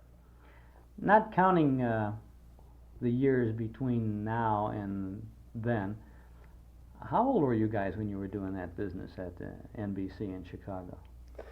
I gotta think now. Let's see, 1927 to 24, 25, and 26. Mm-hmm. That's 1924, it exactly. 1925. No. Well, I can give it to you a little bit. Don't You know, need not in the this. same category. You but called me over here to do a nice. No, I was 24, 25, and 26 years old, and a heck of a person, and had a nice blonde crew cut, and married a girl from Des Plaines. From Des Plaines. That's right. Who was subsequently found me out and divorced me quite a while ago. She found you out. She discovered what I really was. What is? That's what people always ask. What is Arbogast really like? I'm a warm, sensitive, tender, giving, very emotional human being with a heart of gold and a virtual tyrant, potential killer, maniac, very human, much like everyone else. And really honest, too. Yeah, I pretty much tell the truth most of the time. I appreciate you taking a few minutes out of your busy schedule. Yes, it has been busy. Today I went to the real estate office to clear an escrow and called one of my sons and said, don't forget Friday because we're supposed to play tennis. So I was pretty busy today. You're quite a tennis player, weren't you? Yeah, I still are. Yesterday, I got to tell you, you want to hear this? Sure. I have a kid. I've turned off the tape recorder now anyway. It doesn't matter. I'll I'll just tell you. I have a whole bunch of boys. I can't even remember, 4 or 5, I think. And none of them ever wanted to play tennis. And finally, the youngest one went out on the court with me one day and turned out to be a natural. So I said, wow, I got one. And I started to contribute a little money toward lessons. And we've been playing together for 5 years, and he's never beaten me. And yesterday, he beat me 6-love, and I was so gratified. You can't believe how I felt. I wouldn't show him, and I said, nice going. Oh, good going, punk. I'll catch you next time. But I was so happy, wow. So he really creamed me, so to speak. Well, that's a good way to be, not to show him that you were so excited and enthusiastic. I was excited. I came home and I told his mother, my second ex-wife from Des Plaines. Your second ex-wife is from Des Plaines? Yes, my first ex-wife, however, was not. But I told his mother, who is my second ex-wife, who is from Des Plaines. I said, the kid beat me today. And I smiled. She said, it's about time. She smiled. It was good. Good thing. Where is your first ex-wife from? I don't know, Hunger or she's living in Tucson now. You want to give her a call, she'll confirm all this. Oh, she will. Everything I've said. Listeners who have never heard the Arbogast show will probably really be looking forward to it. We're going to play one at the conclusion of this interview. You have one? And you will probably then get a residual check for 47 cents. From George Heineman at WMAQ. George Heineman, right. Remember George Stone? Yes, You worked with George on this. He's on a classical music station in Chicago. Beautiful voice, and should be doing that, because I really like him. Used to announce for us sometimes, and he had a great sense of humor. Very stuffy voice coming out saying these funny things. And you used to really give him the business, too, Yeah. on those shows. He was a nice man, really, all those guys. And whatever happened to Hugh Downs, and whatever happened to Whatever happened to Jack Hugh Chancellor, and all, they've all failed. All those guys started out there. That's right. Remember Myron Wallace? Huh? Yeah, yeah.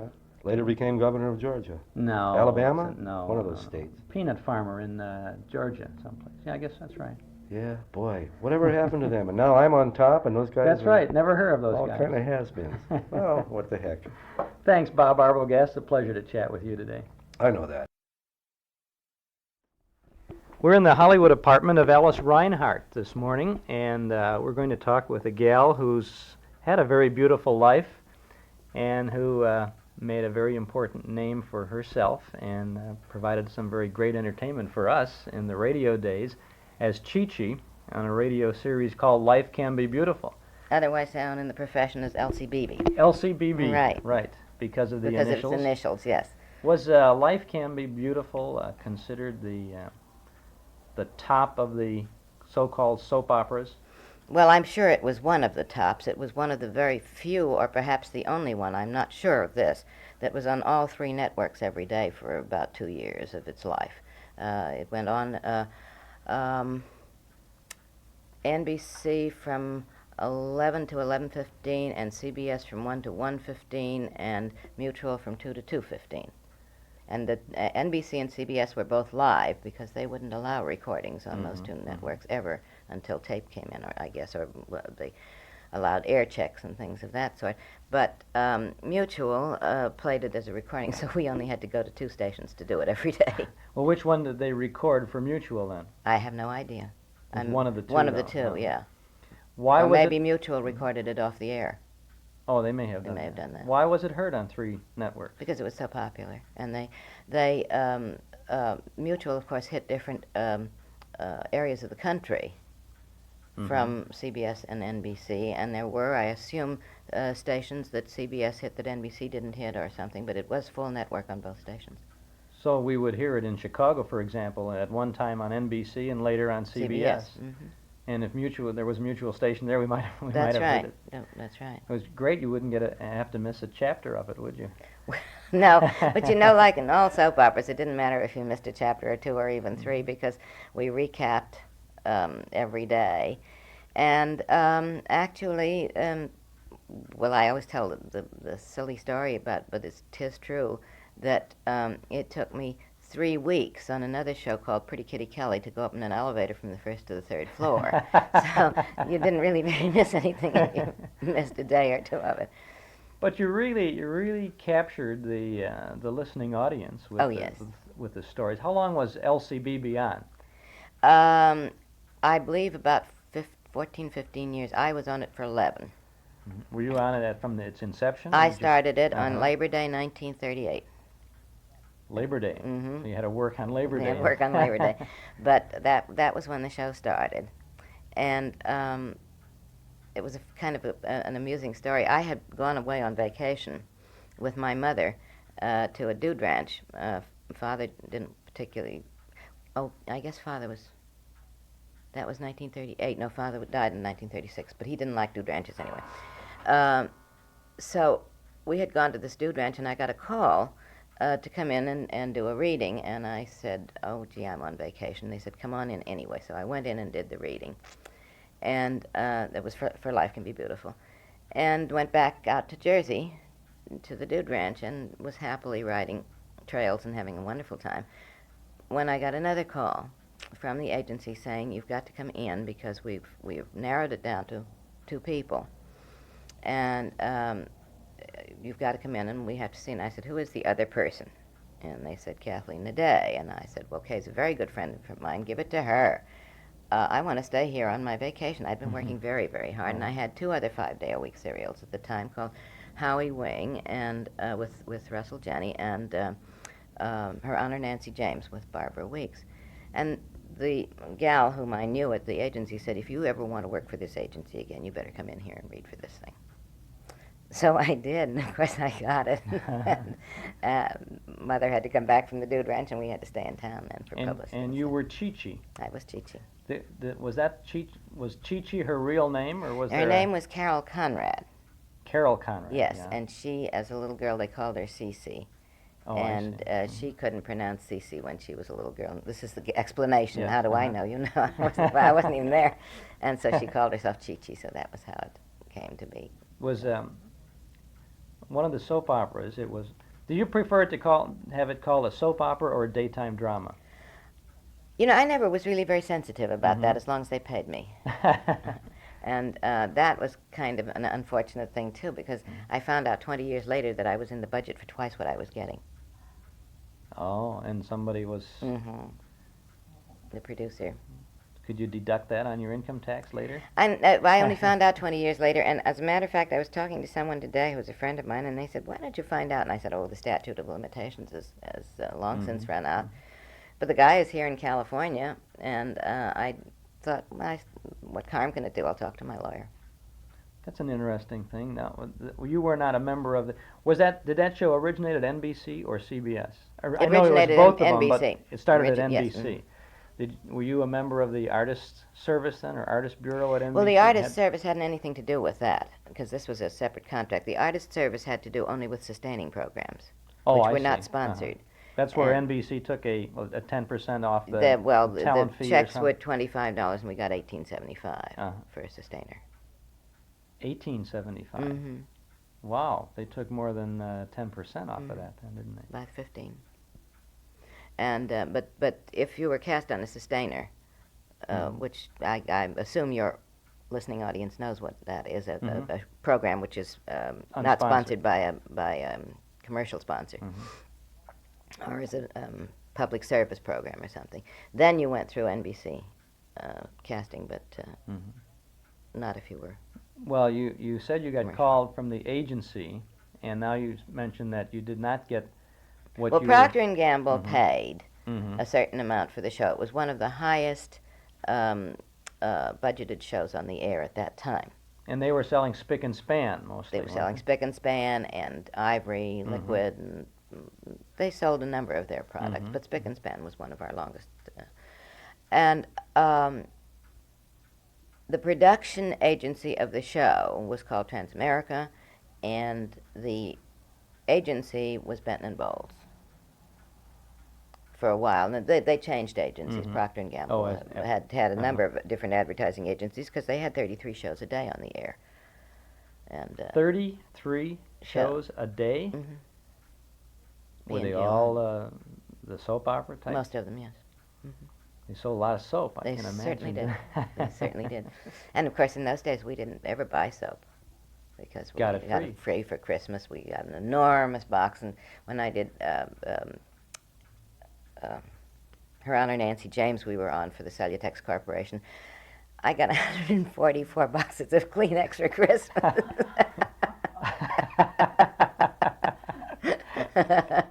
It's a lot of Kleenex. They weren't trying to tell you to blow or anything.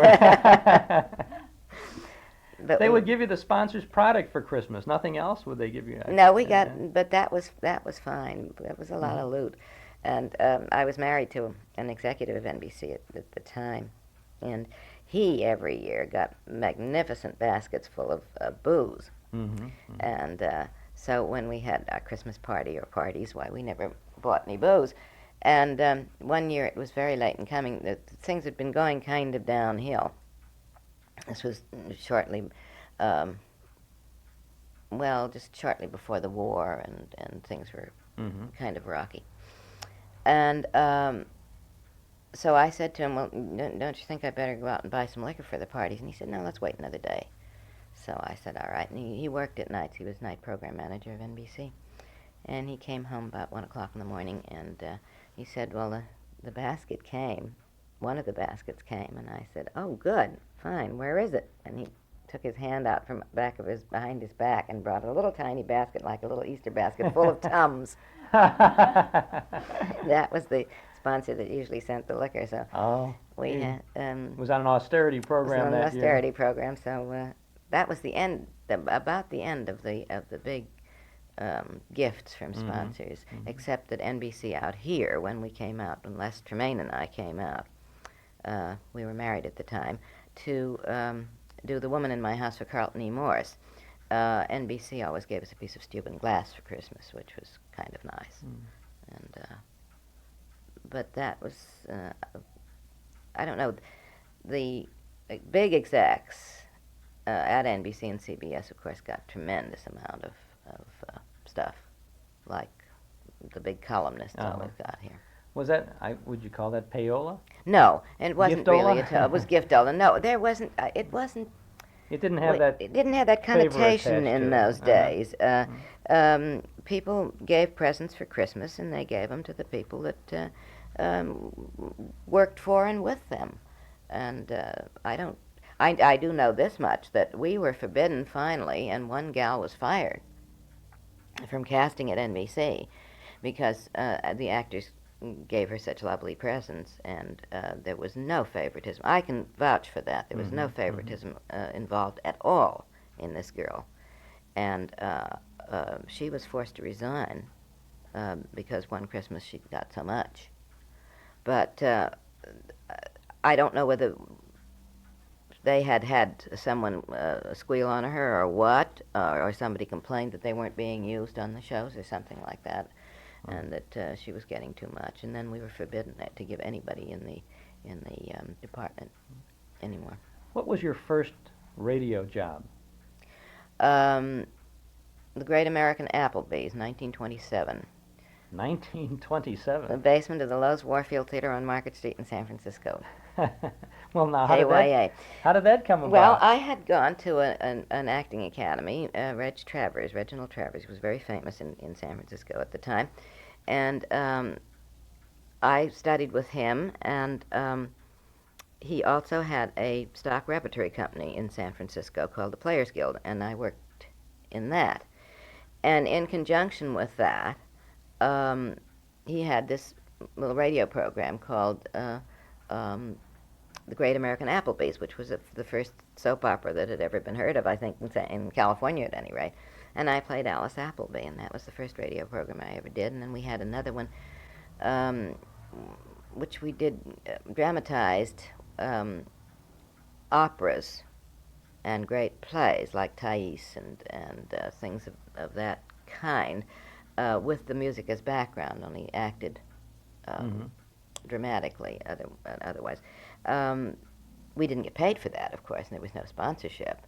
And there's only one studio, and I remember that the musicians who had the program previous to us, there was a combo that had a popular music program, and their theme song was Where the Sweet Little Violets Grow. And I'll never forget it. And as they were coming out of the studio, our announcer was scooching into the studio to get in front of the mic so there wouldn't be too much airspace. And then we would all group around, and we had rehearsed, of course, somewhere else.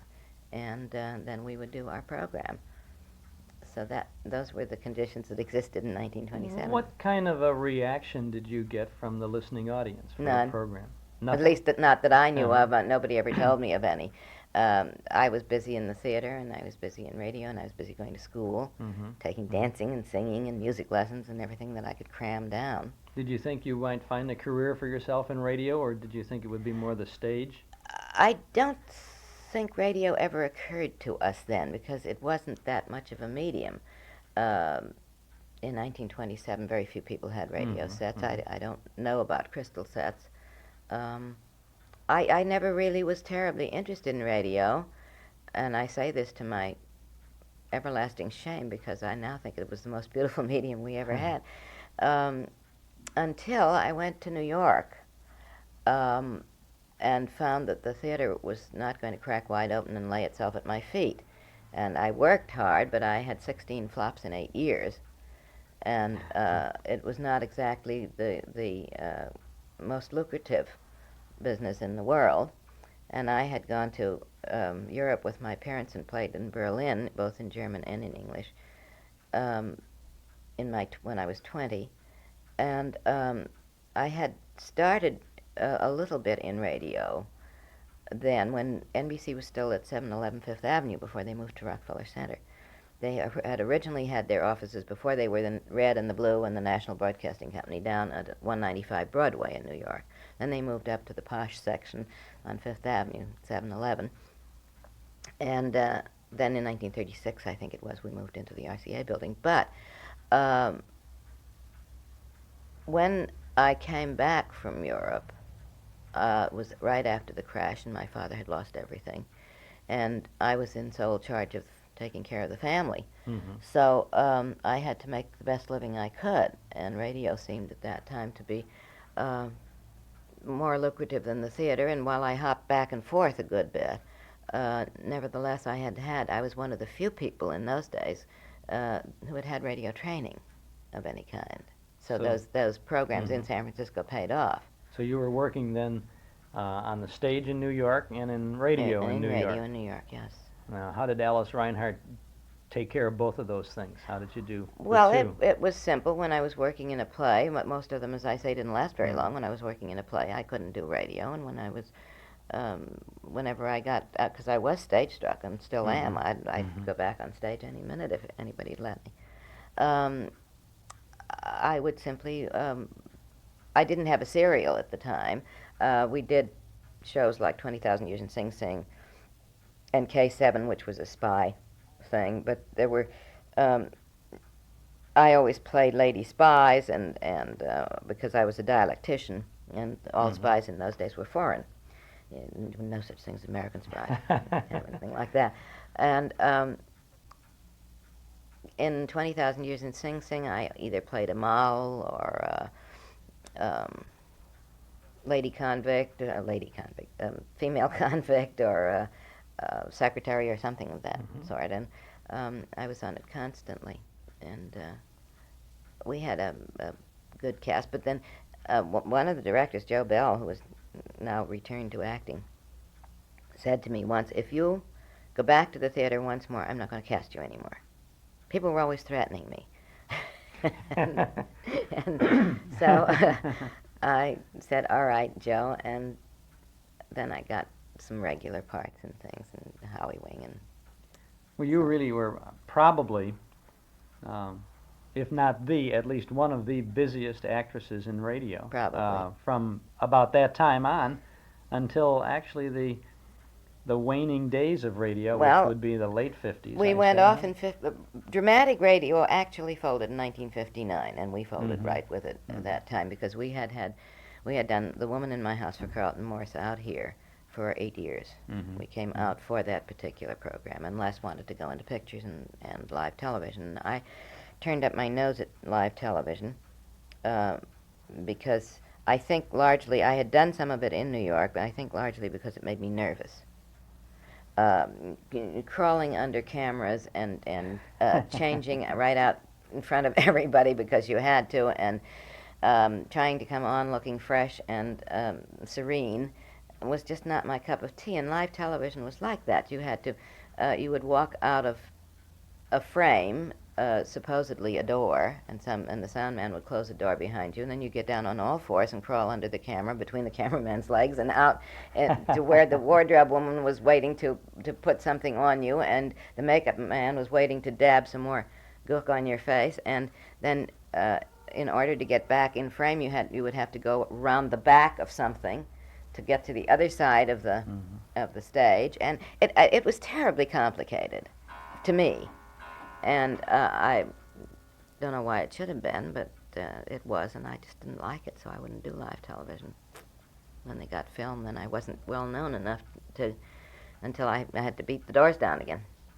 You did a lot of the, as you say, the 20,000 Years in Sing Sing. You did a lot of the evening prime, so-called. They didn't call it prime time in the radio days, did they? No, not in those days. I did, when I was over at 711 Fifth Avenue, I did the Goldbergs with Gertie and Jimmy Waters, and Maggie and Jiggs. Aggie Moorhead was on that.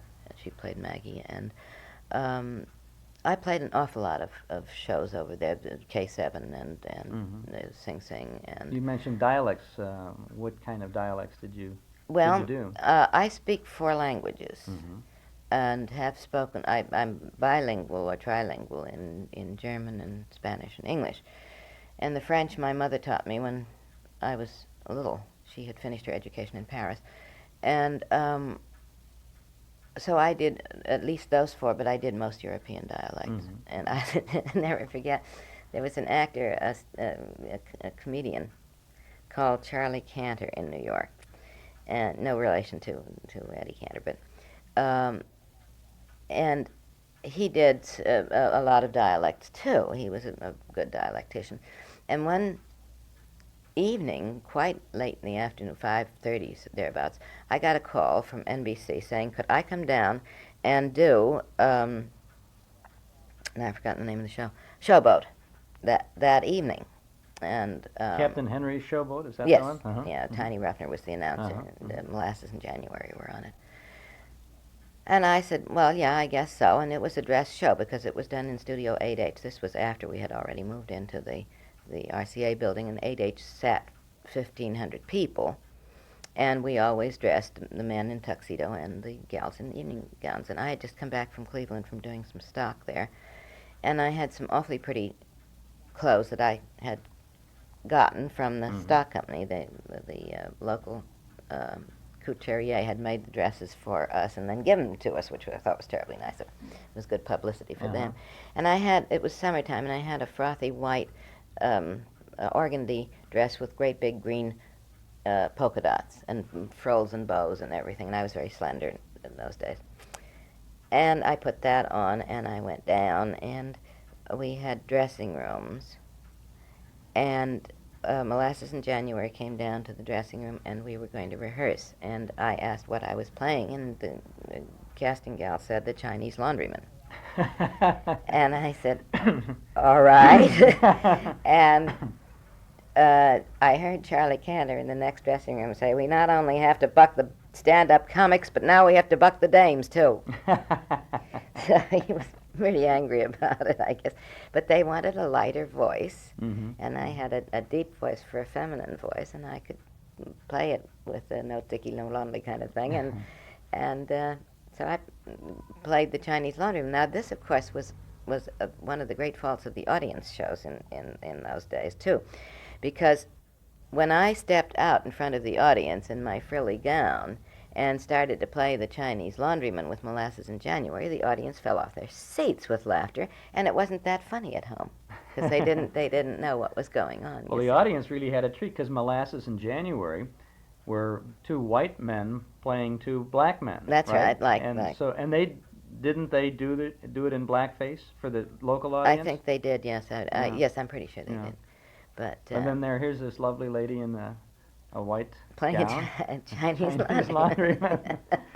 Well, that's like in the many of the a number at least of some of the gals on radio were played by men. Marlon Hurt played Beulah, the maid, and that always got a big laugh because a man would walk up to the microphone and the conversation, the lines would all of a sudden it's bring like a lady. Jonathan Winters now who plays all kinds of dialect gals in his.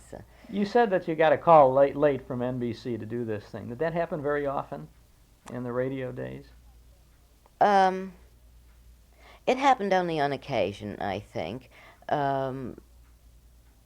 The reason that the people used to complain so terribly that they couldn't get into radio, that we were a cliquey business, wasn't so much the actors that were keeping them out. It wasn't us at all, as a matter of fact. The directors had to have people they could depend on. They had to have experienced people who knew what a microphone was, who knew enough not to project the way they would in the theater. Theater people tried desperately later on. They called it a bastard art at first, and then they tried desperately later on to get in when they found out that the bastards were paying them money, you know. But no, actually, we had our hour and a half rehearsal for the shorter shows, and 2 or 3 hours for the big shows mostly. The show that rehearsed the most was Gangbusters. We had 2 or 3 days rehearsal, and no conflicts allowed. But now a conflict is, well, that meant that now if you, for example, had 2 shows that where the shows didn't coincide and run coincidentally, but the rehearsals sometimes did, and you would say to your one director, "Can I come in just for the dress rehearsal?" And he would say yes because you'd played the part before or because he knew you could do it. And you would go to the other director and say, "I have to go over to NBC from CBS for a dress rehearsal at such and such a time. Is that okay?" And he'd say, "Sure, go ahead." No, Phil wouldn't allow this. You took his job and you stayed there the whole time that you did it. But he paid better than any other half-hour show. at the time, and he paid $50, which of course nowadays isn't even scale. Well, was this before AFRA came in on the scene? No, this was under AFRA. AFRA, as I remember it, because I was one of the charter members, came on the scene about 1938 or 39. And yes, I guess Gangbusters was before AFRA. But even so, AFRA scale in those days was very low. Your dollar was worth more. It bought a lot more. And we were, if we earned $150 a week, we were well paid. And could afford to take vacations and everything else. Well, there were a lot of, if you did a number of shows a week, even if you were getting what was, if not AFRA minimum, at least industry minimums, you could still earn a fairly good living. Except for some of the soaps which brought AFRA about. Were the soaps that brought AFRA about? Well, 3 people who shall be nameless. One was a nighttime producer and a soap opera producer, and the others were soap producers. And they paid $5.85 for 2 shows, show and repeat. Because you see, most of our shows had to be repeated for the West Coast. We had, if they went on at 11:15 in New York, it was 2:15 or 3 o'clock out here. And sometimes they wanted them on in the mornings too, so we'd have to do them at 8 in the morning in New York, and then again at 11:15 for New York, for the Eastern Seaboard. But $5.85 for 2 shows was unheard of. That was even worse than the Artist Bureau, the sustainers, you see. And these were commercial shows. And that was all your rehearsal and everything, everything. Right? An hour's rehearsal, which, and then come back. So that was an hour and a half. But even in those days, $5.85 for an hour and a half wasn't very good pay. Well, it wasn't a continuous hour and a half either. You had an hour rehearsal, and then you had Did the show, a 15-minute show, and then you had to go away or leave and come back and do the other 15-minute show. So you were really confined, more or less. That's right, and it was travel time and everything else. But that didn't last too long, because that's when we went to the Equity and Screen Actors Guild and said, hey, we need a union. And then immediately after it was formed, then there were minimum standards set for all of this. Yes. And wasn't that, there was a doubling situation too, wasn't there? Yes. People, a producer would often Well, those things came later. Those things came later. We got organized in a fairly good clip, and we were backed then by the AFL before it became AFL-CIO. And as I remember, the other 2 unions gave us, in the aggregate, $20,000 to start our union, and we did, which wasn't a whole lot of money either to start an organization like that. But we had a lot of volunteers and worked out pretty well. But the thing is that the code that we work under now, which is constantly changing, as you know, every time we have a convention, the code changes a little bit. Was not as detailed then as it is now, and sure, we did have. They did away with the artists' service, the NBC artist service kickback, and that kind of thing, but and they did away. They did have a minimum pay and so forth. I very rarely worked for minimum. I didn't seem to have to. On spot shows, yes, but not on where I had a regular part running or something of that sort. Did when you were involved with Life Can Be Beautiful, to get back to that again for a moment, was your involvement there totally on the East Coast, or did the show switch to the West Coast too? No, we did it all from New York. All from New York. Yes. It continued then after you left. It stayed from New York. Yes. I'm trying to recall the names of the writers. It was one of the few shows. Carl Bixby. Yeah, the writers got credit on the air almost all the time. And there was another writer, Becker. Don Becker. Right. Don Becker, yeah. And it's drawn from life itself, I think they would say, or something like that. I have In other words, one a of story based on a true, story. true life, yeah. It was a story about actually, Papa David and Papa David, Chi-Chi, and Stephen.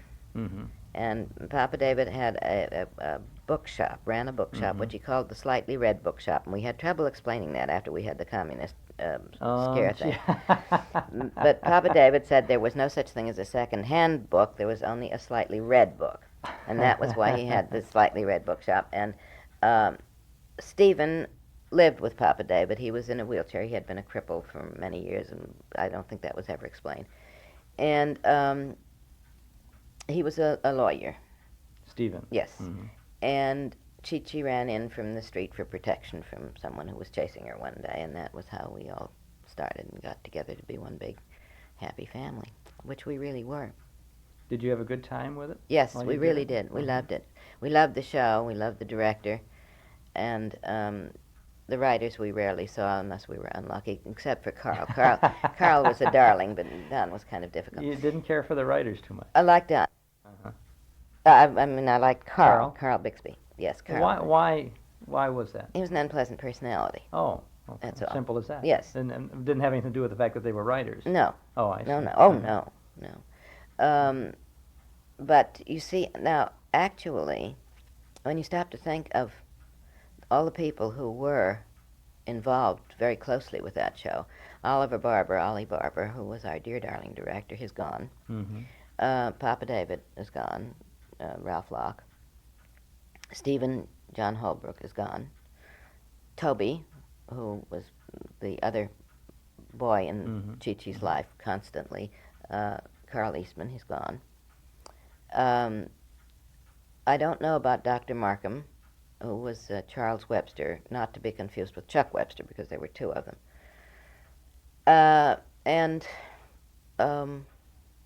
Bud Collier, who played Markham's son after Dorothy Kilgallen's husband. What was his name? Dick Colmer. Dick Colmer played Barry Markham first, and then Bud Collier, did he play? No, he played Phil. He didn't play Barry Markham, I'm sorry. He played Phil, who was a young doctor who came to live at the bookshop. They're all dead. And here I am. There you are. Life can be beautiful. See, you're still alive. Hopefully, yeah. So far, I'm healthy. And for a long time, too, I'm sure. One would hope. When you came to Hollywood then, did you find it a problem getting radio jobs?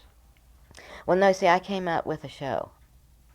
And that was the... Carlton Morse sent for Les and me to New York to play in The Woman in My House, and that's how we came out. The Woman in My House was kind of a revised version, wasn't it? Set in Chicago, actually, of One Man's Family. Yeah. A daytime version, 15 minutes, 5 days a week. And Les played the part that Michael Raffetto had played in The Family, which was Paul, the part of Paul, only he was called Jeff, and I played the elder sister, who would have been Hazel, and she was called Virginia. And we came out... Les drove out early because he also had an agent out here had come to New York and seen him in Detective Story on Broadway, and he had come out on a fishing expedition anyway for new talent, and he had told Les that he could get him into pictures anytime he wanted to come out. And Les had suddenly decided that New York was too much for him, and he wanted to come out to California, and I was dragged kicking and screaming. I didn't want to come out here. I was born in California, and I never liked it. But I had very little choice. And that's my cuckoo clock. Cuckoo, yeah. My mother came out with us, and she had an apartment in Hollywood, and we bought a house out in the valley, because Les wanted that, and I wanted to live in Beverly Hills. The whole thing was not well brought up. But we lived in the valley for 7 years, and we came. And you were equally busy on radio then as you were in New York. Not then, quite right? as busy. I did do some television on Kinescope, which was not quite as bad as live. I did The Woman in My House. I did some Richard Diamonds. I did This Woman's Secret, which was an NBC program. I did Stars Over Hollywood. Yeah, I guess I was fairly busy when you stop to think about it, yes. Did you get into anything on a regular basis in television then in the 50s? No, never did. Never did. I did a lot of television shows, from Dragnet on, up or down, whichever you prefer. But I never had a series. I'm still hoping.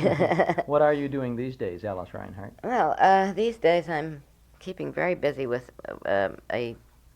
we're doing a history. The Women's Committee of AFTRA is doing a history of AFTRA, and I am the official historian of that. So I'm keeping fairly busy with that. The reason I have gray hair today is I'm going on a callback on an interview for a television show sometime this week. I haven't got the appointment yet, the time of the appointment yet, but they want gray hair, so I went to my hairdresser and had him put a gray rinse on my blonde hair. And then, too, I am the chairman of the Nostalgia Night Committee of the Pacific Pioneer Broadcasters, which is, you know the organization. Yes, a very important one out here.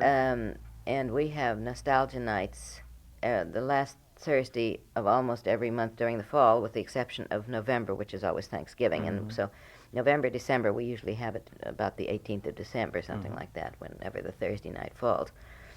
And the rest of the time, from September through May, we have them the last Thursday of every month. And I have kind of a nice one coming up in September. Arch Oboler is coming on. He's originally from Chicago, too, I think. And the last one that I had in May, Carlton Morse came up. I think I told you this when we talked on the phone. Carlton Morse came up from San Francisco, and we had a Carlton Morse night. And, of course, we always play the shows, and then the people who were involved discuss them, and the audience asks questions. It's a very informal thing, but it has grown from 11 people in the audience to where we can barely accommodate them, 75, 72, 75 people. It's nice that there are things like that going on out here in the West Coast where there are so many people. Well, we would love to have something like that in the Midwest, but they've all gone away. Out this way, this is the Nostalgia Nights are all invitational because they are held in a financial institution. You see, Bob Amundsen, who is the Vice President of Home Savings and Loan out here. I don't know whether the Midwest and the East have S&Ls the way we do out here. I think we have a lot of them. You do have a lot of them. Well, Home Savings, I think, is one of the largest. And they bought the corner when NBC was torn down in Hollywood and rebuilt in Burbank for television. They bought the corner on Sunset and Vine where NBC stood. And so now Bob, who is a great radio buff, gave us a beautiful lounge, nicely furnished, and where we hold our Nostalgia Nights. And then there's a control room, and then there's a very large room for our archives. We have the largest collection in the world, I think, of scripts and tapes and memorabilia and pictures of old radio. It's great to know that that is being preserved and enhanced. Yes, it has to be, and Les fought like a demon, and he finally got it through for an audio history of careers of people. And when he can't do it, I do it. We interview, just as you're interviewing me now, people to put it on tape in our archives so that we can have a history of the people, because a lot of us, most of us are not young anymore, the dramatic radio people. We've been in this business 45 years, and some more. Les has been in the business since he was 3. I've been in the business since I was 15. And so some of us are even older than that, if that's possible. It's nice to be able to have that and to talk with people like you, who have made the industry what it was, and who contributed all that to a very important art form. It really was. We really feel so, and of course, as Les has often said, it was the only industry and probably the only art form that was born, flourished, and died in 30 years. I never gave it that much thought, but that's right. It did, didn't it? It was 30-year history, and that was about it. Yeah. You contributed a lot to it, though, and I thank you very much for sharing some of those memories with us. Thank you so much. I enjoyed talking about it. I like to reminisce. We're in Studio City, California, to visit with a man who contributed so much to the radio days that we hardly know where to begin. We're talking with Arch Oboler, and where should we begin? Let's begin back at the Merchandise Mart in Chicago, because that's where I began. You actually began in radio writing at that point? Yes, I wore out dozens of pairs of pants, the seats of them only, sitting in the reception room of NBC, hoping breathlessly that I could catch the eye, or preferably the ear, of one of the network executives with one of my plays. I ran out of breath just then because we've been talking about smog, haven't we? Right, before we started. Well, it's a long distance from the river taking its bend up there under the Michigan Avenue Bridge and going down past the Mart. How did you sell that first radio play to NBC? Was it to NBC? Well, I was fortunate in this sense that, well, fortunate nonsense. We all know that life is a series of fortuitous mishaps and good luck and misfortune. And this was good fortune because they were opening up Radio City in New York, which of course was to be part of the world of the future. Isn't it funny, about every 10 years we decide we need a new future world?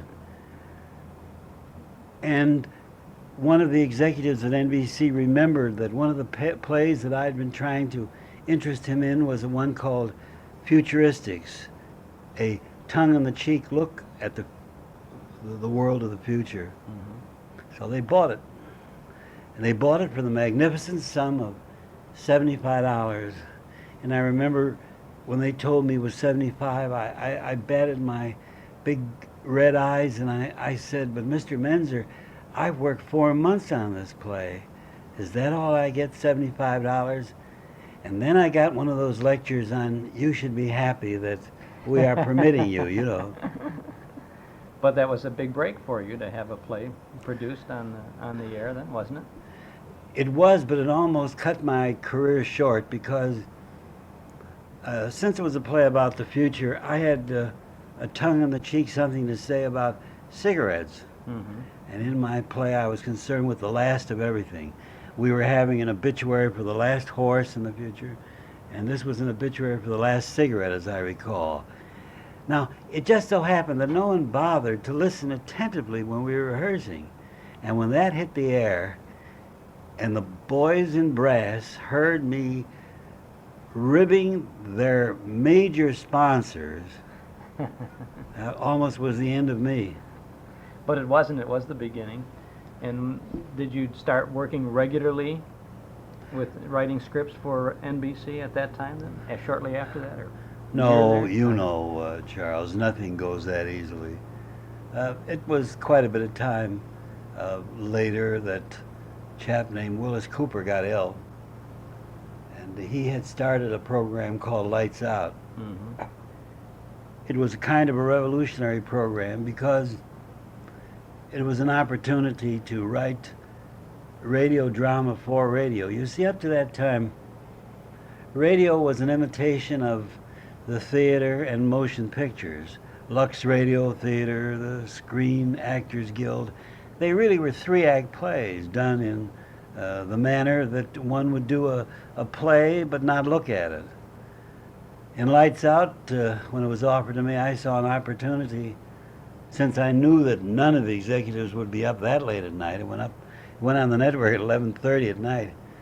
So I knew blame well, as Mr. Carson knows now on television, as Tom Snyder knows, that they stay up that late, but they rarely look at their own network at the time.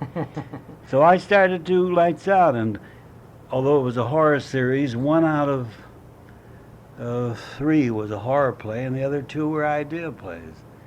And I had fun because, you see, I started to do radio for the ear.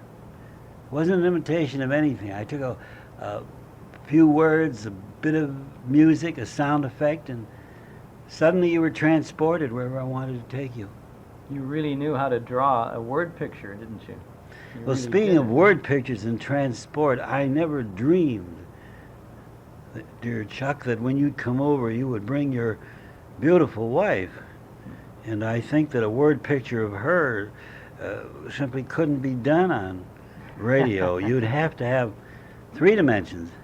Now I know how you have been so successful all the years that you have been so successful. On the contrary, as my father would say, a man is not dead until the day he sees a lovely woman and doesn't remark on it. Well, for her, I thank you. You started literally getting away with murder then, didn't you, when you were doing the Lights Out series? That's well put. The first play that I did, again, almost took me off the air. You know, even now, particularly among executives, they don't understand the impact of radio over motion pictures and over television. I've had a touch of both, and I know. Because in radio, and it's so old I hesitate to say it, but you give of yourself. You're part of the communication right now as your listeners are turning their pink ears to this. They're working at it because in their mind's eye, they're seeing me, they're seeing you. When I talk of the merchandise mart, they see the merchandise mart. It isn't on a flat screen. In television, you don't give of yourself except at peaks of high drama, sporting events, actualities. But in plays, they touch you emotionally, but I challenge the listener to remember the play that moved him a week ago. It's almost impossible. It's on television. On television. Play, yes. But in radio, I've had listeners remind me of plays that they heard 40 years ago. I've had that experience again and again. I had one the other day. Someone said to me, you know, when I was 10 years old, I heard a play of yours and I've never forgotten it. And I said, what, Black Beauty, King Arthur's Round Table that you read as a child? No, he said. And he told me a story that I wrote that I completely forgotten. And it was done that long ago. And it stayed there in his neurons, so to speak, because he gave of himself when he listened to that. Well, that was, of course, the magic of radio, because we, as a listener, could participate, because we had to build the sets and do all of that at the suggestion of you, the writer, and the actors, and the sound and a little bit of music. Yes, that's the wonder of it, and that's why I'm quite excited, Chuck, because I'm going to tell you something now that hasn't been released yet. Perhaps by the time this will be played, it will have been told in the press, but I doubt it. But I'm going to do some radio drama again. Are you? Yes. How wonderful. What and when and how and where? Well, it's supposed to start sometime in the winter. It's going to be a syndicated show. I met a man who has complete faith in radio as an art form. When I use that art form, I don't want any listener to shudder. I use the word art form in the same sense that painting is a special art form, or lovemaking can be a special art form. Those are rare in the human experience. I'm being facetious, but certainly I'm talking of the theater as an art form, sculpture as an art form. Now, television is an art form, as I said before, during sporting events, when that amazing young man, Bruce, what was his name, who won the decathlon? That's fame on television for you. I At can't recall it. any rate, the man who won the decathlon, that beautiful specimen of a human being, when he was running that final 1,500 meters, not because he needed it to win, but because he knew he had won in the position he was in, second place, and this was life bursting at its seams inside of him. He had to just go. that was a special moment in sports. But when you see my field in television, it's rarely special. That's why they do so many documentaries. They try to reach for that special thing. But mostly you think to yourself, the bionic man, yeah. He buttons up his bionic shirt, and then when the curtain drops, he goes home, and does he bionically bust his wife or beat her? He's an actor playing a part. But in radio, they were not actors playing parts. They were people. They were human beings. Let me just illustrate what I mean, Chuck, if you bear with me. That right here and now, I can create images in your listener's mind by simply saying to them, you know, I've created on radio many monsters, but I want you, yes, you who are listening there, to think of the person you hate the most. See them in your own mind. Isn't he or she the greatest monster you ever saw or met? And what if I were to say to you that they're going to walk up behind you right now and grab the back of your neck? See, your back of your neck begins to crawl. It has to. But if this were television, you'd look and you'd see the monster made by the special effects department. And that would be that. I would think that anything can be much more frightening if you can conjure it up yourself in your own mind than someone else would do it for you. And you have your own limits of fright when your imagination is working, don't you? Of course. In planning this new series with Harry O'Connor, this is the chap I started to talk about who has all this faith in radio. I was talking about an opening, and I was saying that what I would like the listener to think about in the opening of this new show, which I don't know what it's going to be called, Arch Oboler's Plays. No, I don't know if I like that. You've done that. And I've done it. I had a boomerang on me. One time I did a show with Joan Crawford, her very first radio show, and someone in New York liked it, in the New York News, and there was a headline on the radio page. It read, Arch Oboler Plays with Joan Crawford. And my wife didn't quite appreciate that. Or whatever we call it, we were talking about how to, you know, to open the show with something, you know, familiar. And I was saying that it's far more frightening if one were to sit in a room and suddenly a chair that one has known all one's life begins to rock, or suddenly begins to glide over the floor toward you. That'd be a far greater monster than anything Hitchcock ever showed, or Outer Limits, or what have you. Or if you heard a noise outside and you turned, and that old familiar bush outside the window, the branches were suddenly like long fingers scraping at the window toward you. I needn't go further. Wow, you can hook us right away. We'll look forward to the new Arch Oboler series. We want to talk about the old ones too, though. Lights Out went on from Chicago.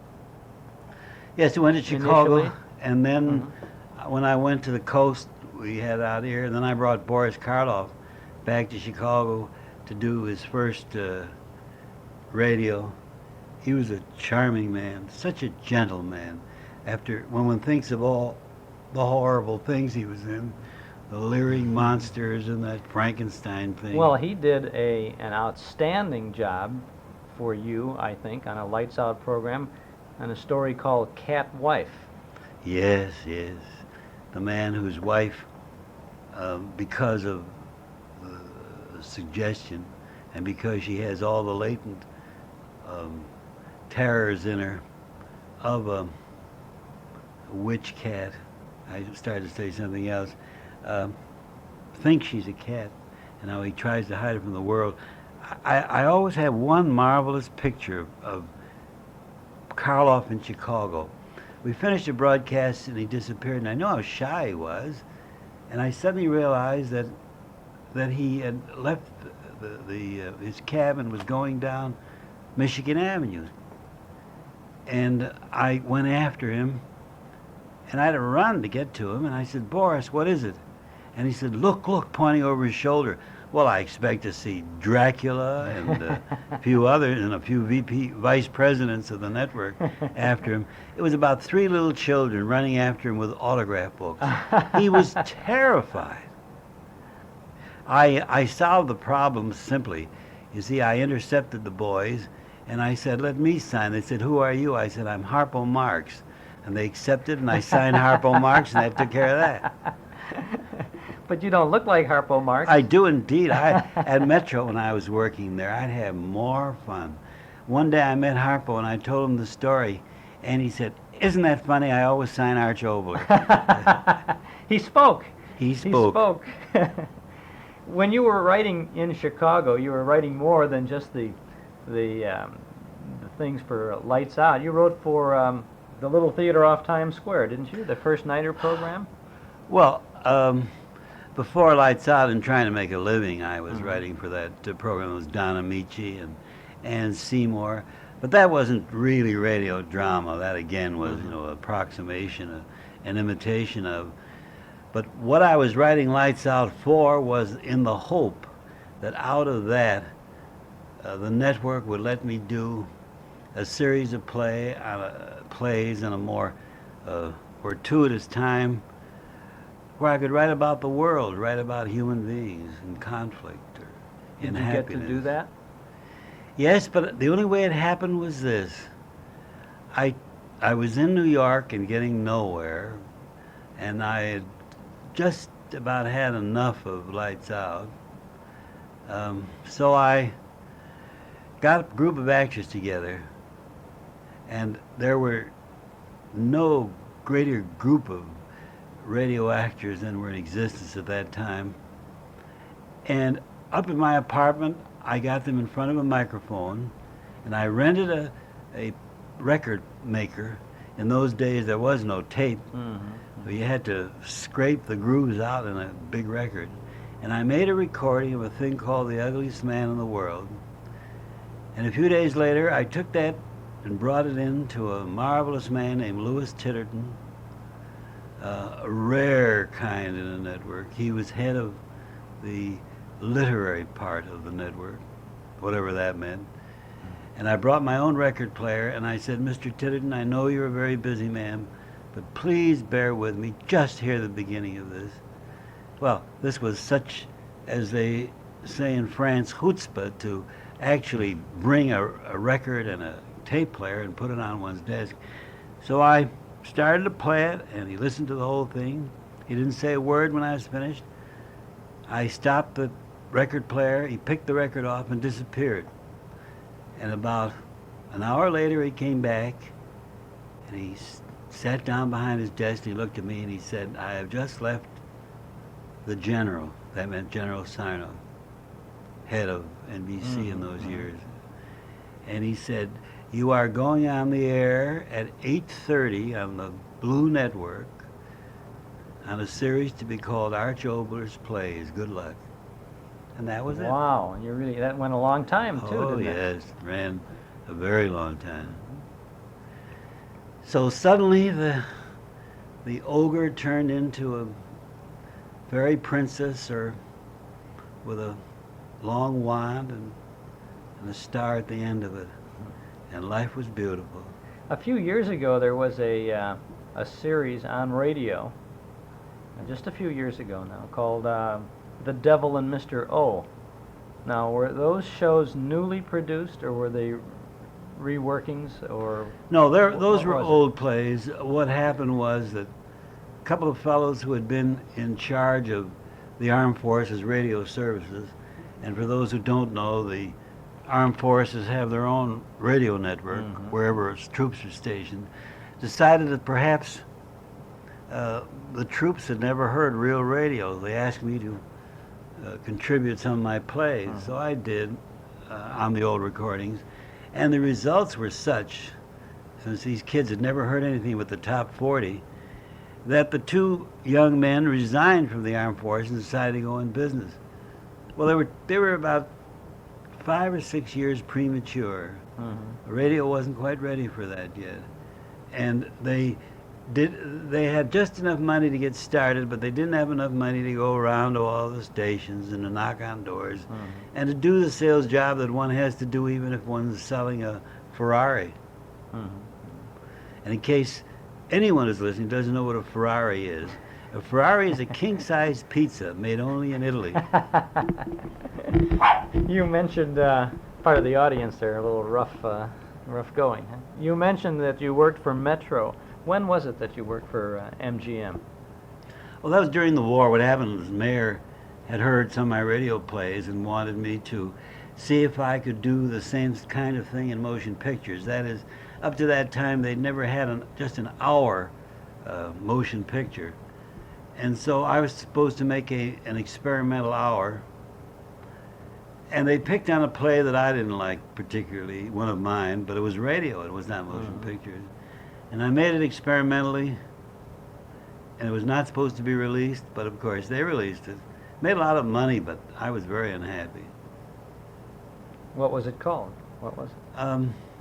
I honestly don't remember the title of it. I know that a young actress named Phyllis Thaxter was in it, and the man who married Ann Baxter and died very young.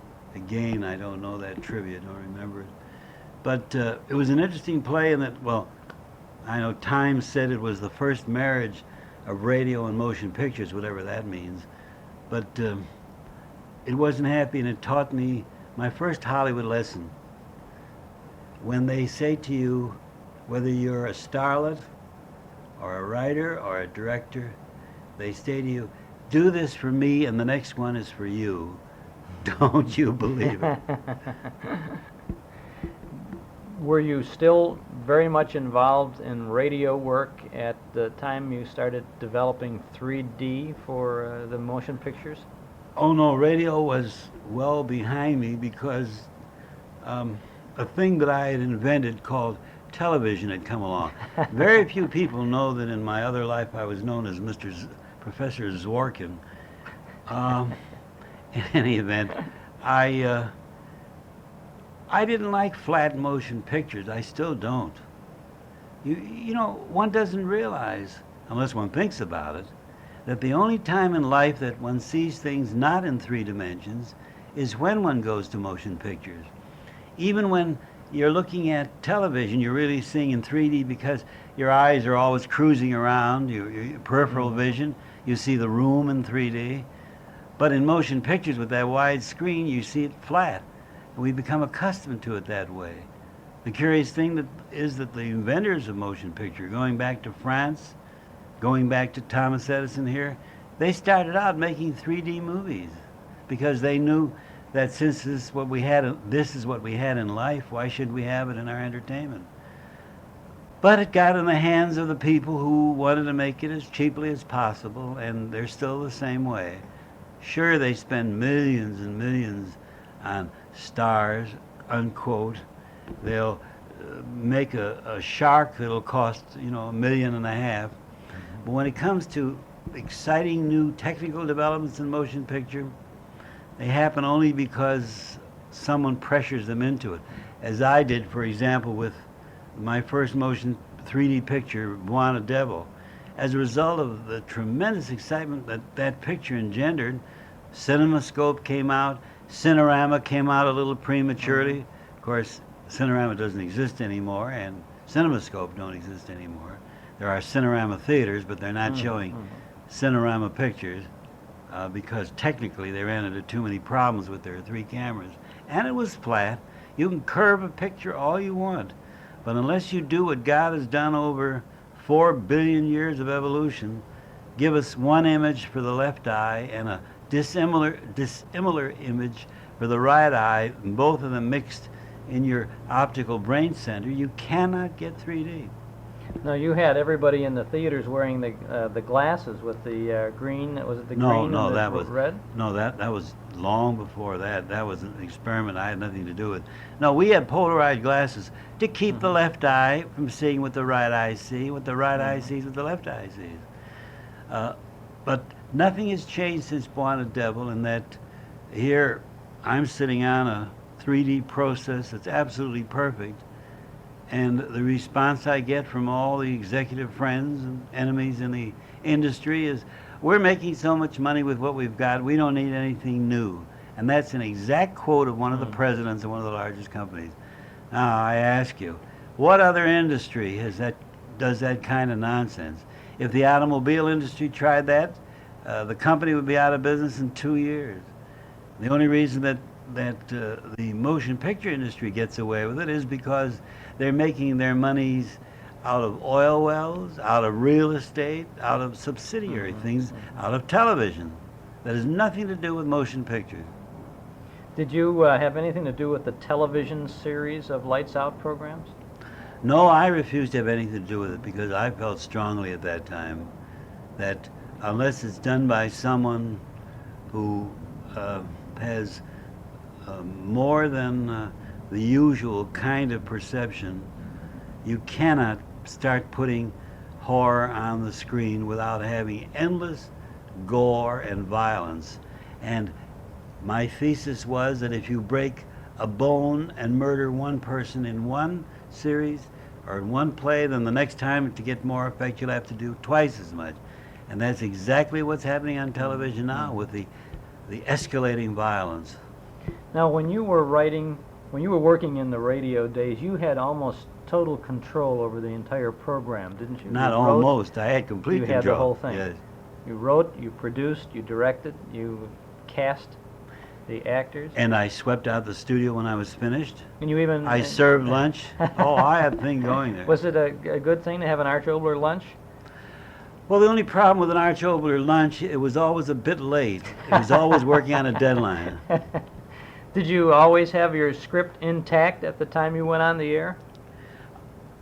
I can hear numerous actors still in Chicago chuckling in their beards and up their pinafores now if I said yes, because many a time I would write it during rehearsal. During the rehearsal? Yes.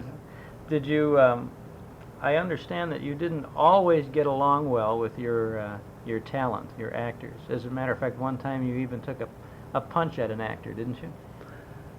To put it very simply, I have respect for one thing only. That is not temperament, but talent.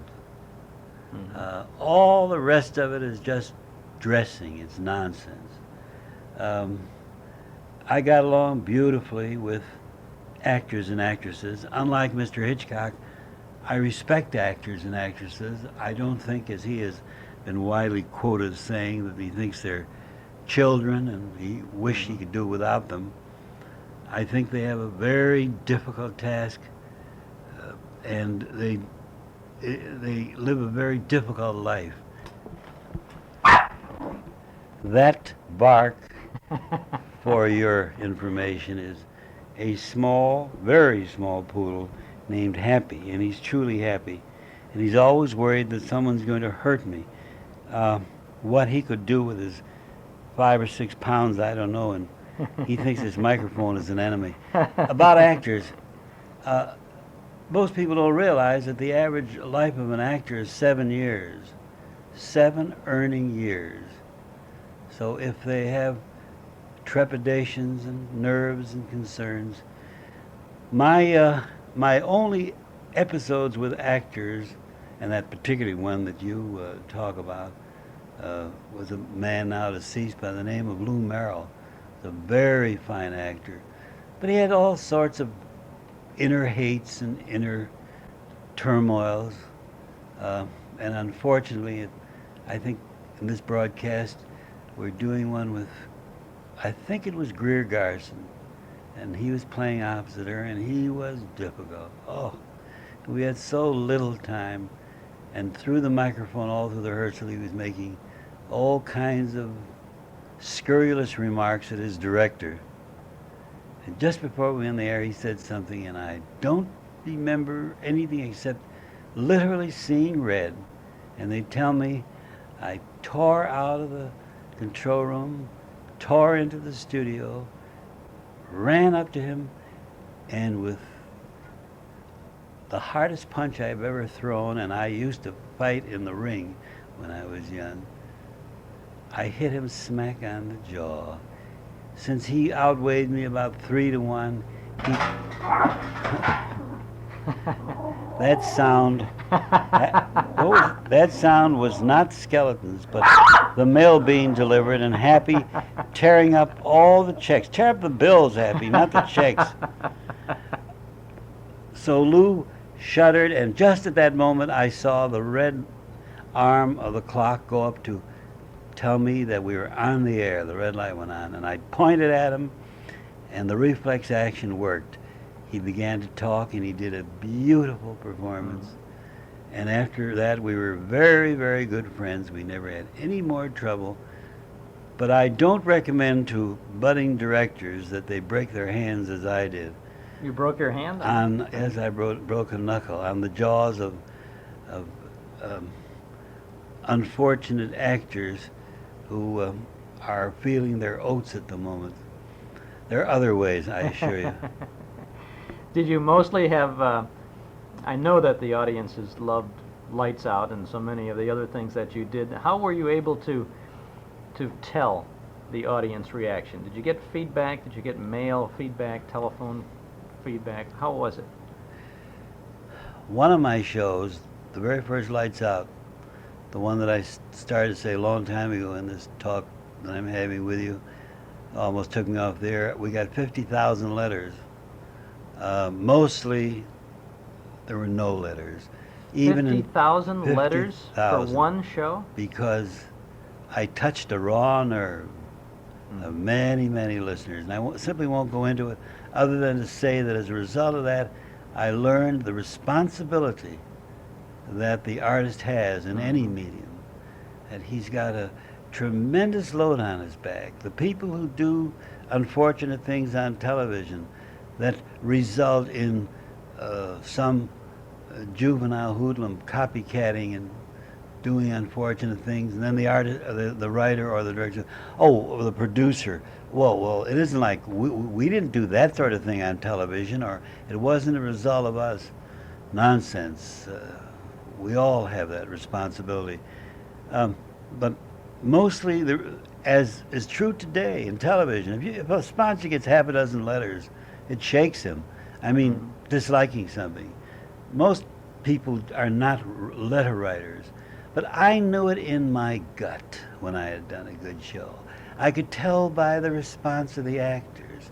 I could tell by the people in the control room. There'd be a dead silence of the whole program. And then there'd be the expiration of air if it was a suspense thing. Oh, we knew. We all know when we do good, whether we're making horseshoes or whether we're delivering newspapers or writing them or what have you. We know. You set the scene yourself for so many of the stories that you told on radio.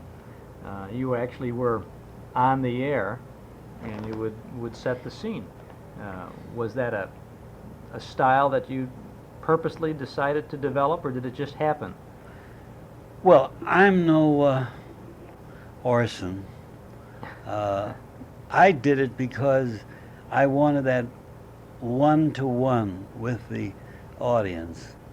You know, the audience that is listening to this is not a mass audience, as the advertising people always say. It's one-to-one. Mm-hmm. I'm talking to one ear, that ear that you're listening with out there. And that's why I introduced the plays. And I tried to relate them to that person, because the most effective things on the air are those that touch our own lives. We're interested in ourselves, let's face it.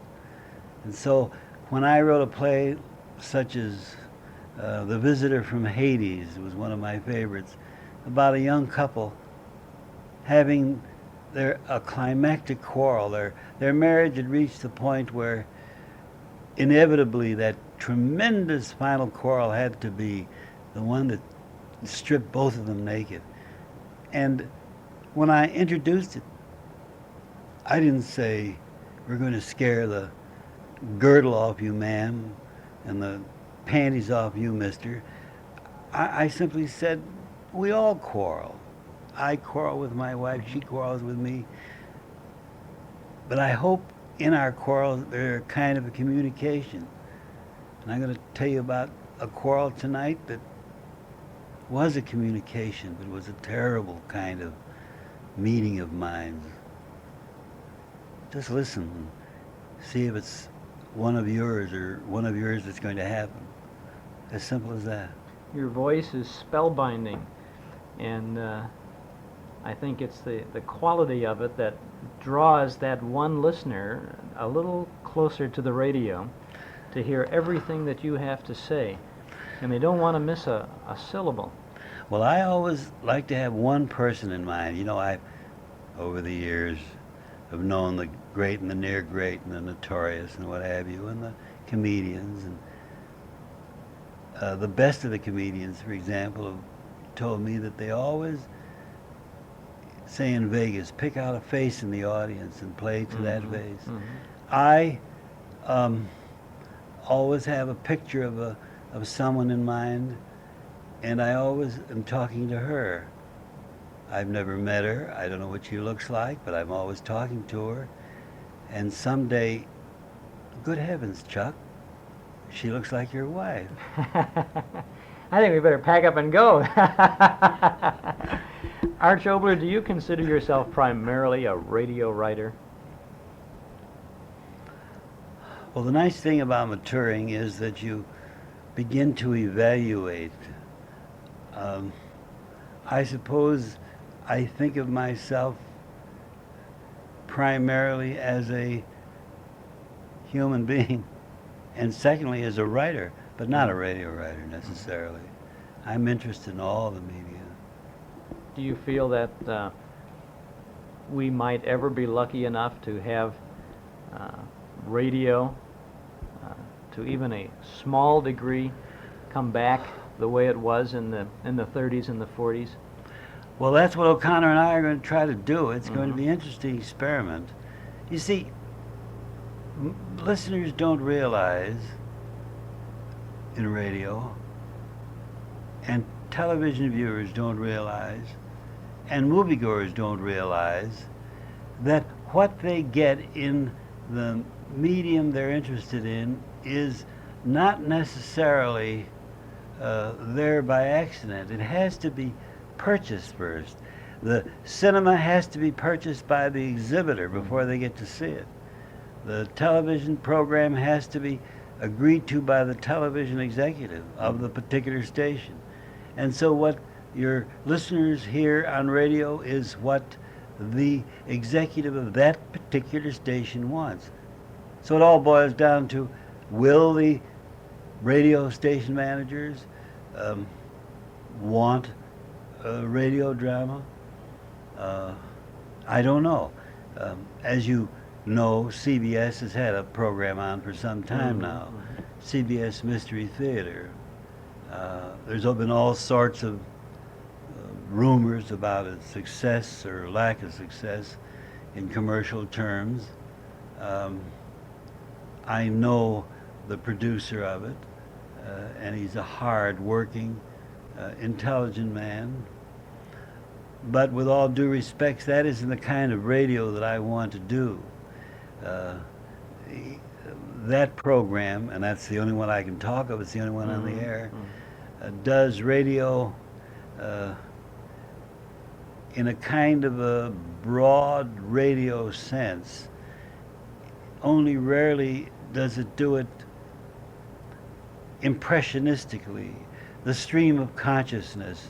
I'm not talking about narration, I'm not talking about an actor mumbling, I'm talking about a character who is turning himself inside out for you, letting you know his innermost thoughts, not in a literary manner, but as we think in our own heads, something that only radio can do. Well, whether that kind of thing will go, I repeat, will be up to the station manager, and beyond that, one can't say. Well, we wish you a lot of success with that, and you gave me a great cue line here about turning itself inside out. One of the great things you ever did was the story of the dark, with the Charles, you know too much about my plays. The bodies coming you know, the just being turned inside out, and great Yes. sound and great setting. It's terribly funny. I was in the Mike Douglas show a few months ago back in Philadelphia, and he wanted to do a radio play on his program, and I said, it's disaster. And that was the particular one they wanted to do, with the turning inside out. And I tried to convince his staff that that is purely for radio, that the entire punch of it, the entire excitement of it is you in your own mind seeing that man turning slowly inside out so that his vital organs are hanging outside and the blood vessels are pulsing outside and the raw flesh is outside. How can you do that on television? Because you can talk about it, but ha ha ha. Well, the staff persisted, and it was a shambles, I assure you. In fact, it was such a shambles that after about 3 minutes of it, right in front of the camera, I got up and stopped it. I said, we might as well stop because I've accomplished what I wanted to do. I finally turned Mike Douglas inside out, ha ha ha, and that was that. The only way. They never learn, do they? Yes, the media cannot be mixed. They can't be mixed. There can be intermixing of many things, but as anybody knows chemistry, there are certain chemical elements that just don't go together. You have an atomic fission or fusion in various scale, and that's what happens when you try to mix radio with any other media. For example, I've had 5, 6 books of radio plays published. Read them out loud and on stage, and they're nothing. Sit quietly and read them in your own mind, and it's another story completely. They were written for the medium. You have been a tremendous contributor to radio, and I cannot thank you enough, not only for having this chance to sit down and chat with you, but for everything you did. Every single thing you did for radio was head and shoulders above what most of the other people were doing, and for that we really want to thank you, Arch Oboler. Well, I think you're being exceedingly kind. I can only thank you for bringing back memories of Michigan Boulevard in the wind, Merchandise Mart coming around the corner in the spring. The air was full of wonderful things in those days, even though I was hungry. And above all, I thank you, and I mean this sincerely, for in the midst of some very tedious work, bringing in not only those memories, but a very lovely lady. Thank you very much, Arch Oboler. Well, we are, of all places, the Brown Derby. The famous Brown Derby on Vine Street between Sunset and Hollywood Boulevard, and we are chatting with Betty Lou Gerson and Lou Loria and Ellen Schaden and Chuck Schaden, and Yes. we are enjoying the anticipation of a lovely lunch, and we have such nice company here. Betty Lou Gerson is a former Chicagoan. I should say so. Who has come out to this town to live and to work, and well, you've been out here for quite some time, haven't you, Betty Lou? Yes, since the late 40s. But I would like to say to everybody in Chicago, there's no place in the whole world like Chicago. There's no warmth like the Chicago actors had for each other. It was a very unique time in all of our lives, and I am sure you all have it, those of you who are in the business now. It's the toddle in town, all right. Well, it was the beginning. It was the cradle of the business, you know. Mhm. And it has meant, I think, a tremendous amount to all of the performers who had their beginnings there, because there was tremendous warmth. When did you did your career begin in Chicago? My career began in, well, I'll go back and mention dates, 1935 in Chicago, and I went on as co-star with Don Amici at the end of 35 on First Nighter.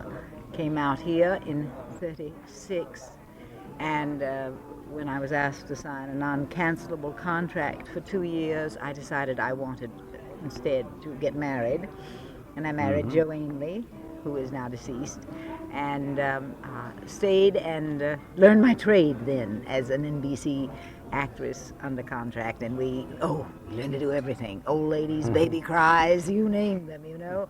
And it proved to me far more advantageous than stardom at that early an age. It would the be stardom came later on. Right. Well, a great experience to get into all of that sort of Of course. thing. Now, you were on a program called Arnold Grimm's Daughter, That weren't you? again. And you were the Yes. daughter. Yes, I was. Yeah. Very grim. And I was also starred on Guiding Light as Karen. Woman in White as Helen Ferguson. I was Mary Marlin, not the first. I was the third. Joan Blaine was the first. Annie Seymour was the second, and I was the third. Eloise Cummer was in on that at one time. I Not think Marlin. after you. Not Marlin. Marlin went to New York afterwards, and then there were only the three of us in Chicago, and Oh, in I've forgotten Chicago. Oh, I who see. took it Okay. over. Eloise was Guiding Light Guiding Light, after, yeah. Mhm. and she's a wonderful person and a dear friend. You did a lot with the Chicago Theater of the Air, too, didn't you? Yes, I did. Worked for Colonel McCormick and... Well, for Bill Bacher and Blair Walliser. Mhm. And I think those were really the two that I worked for on the Chicago Theater of the Air. You were in the speaking. They had a dual cast for that show, didn't they? Were the a musical cast and a dramatic cast. Yes. And you were in the dramatic cast Yes. of it.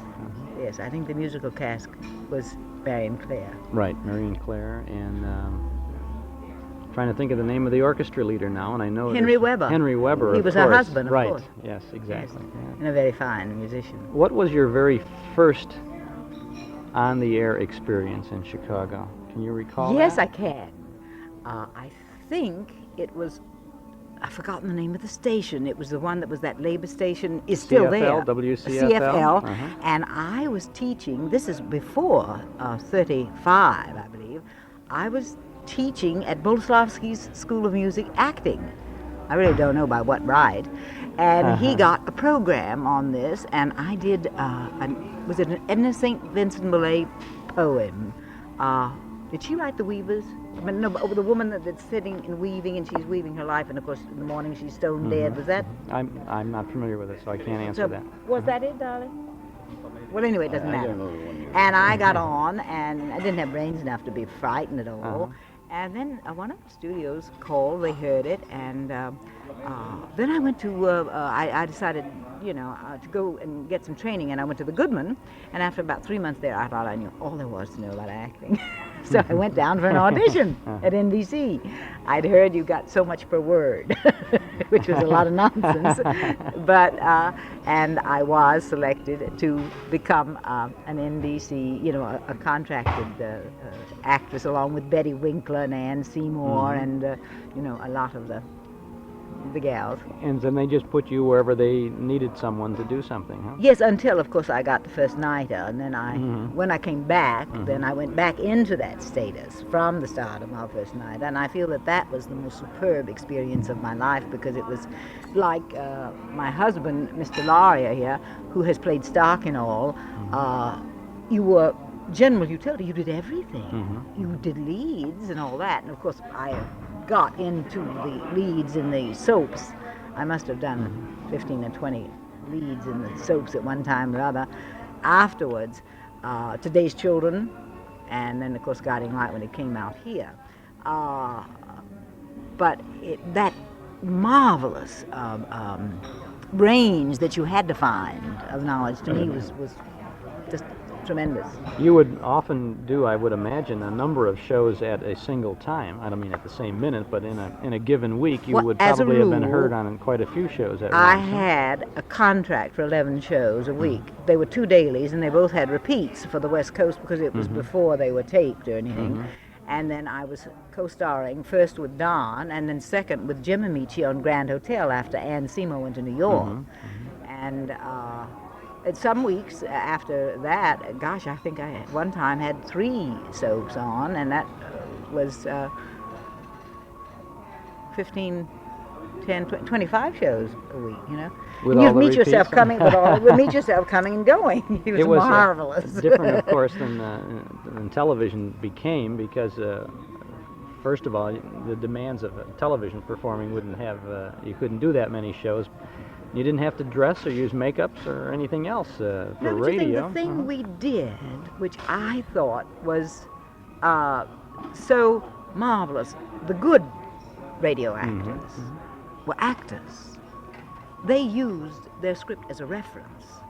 They were not like you see the people who do takeoffs on them, you know, where they're glued to a script or something. Yeah. You had rehearsed it twice. If you were an actor, you practically winged your script. You know this. And you used the script only kind of as a reference.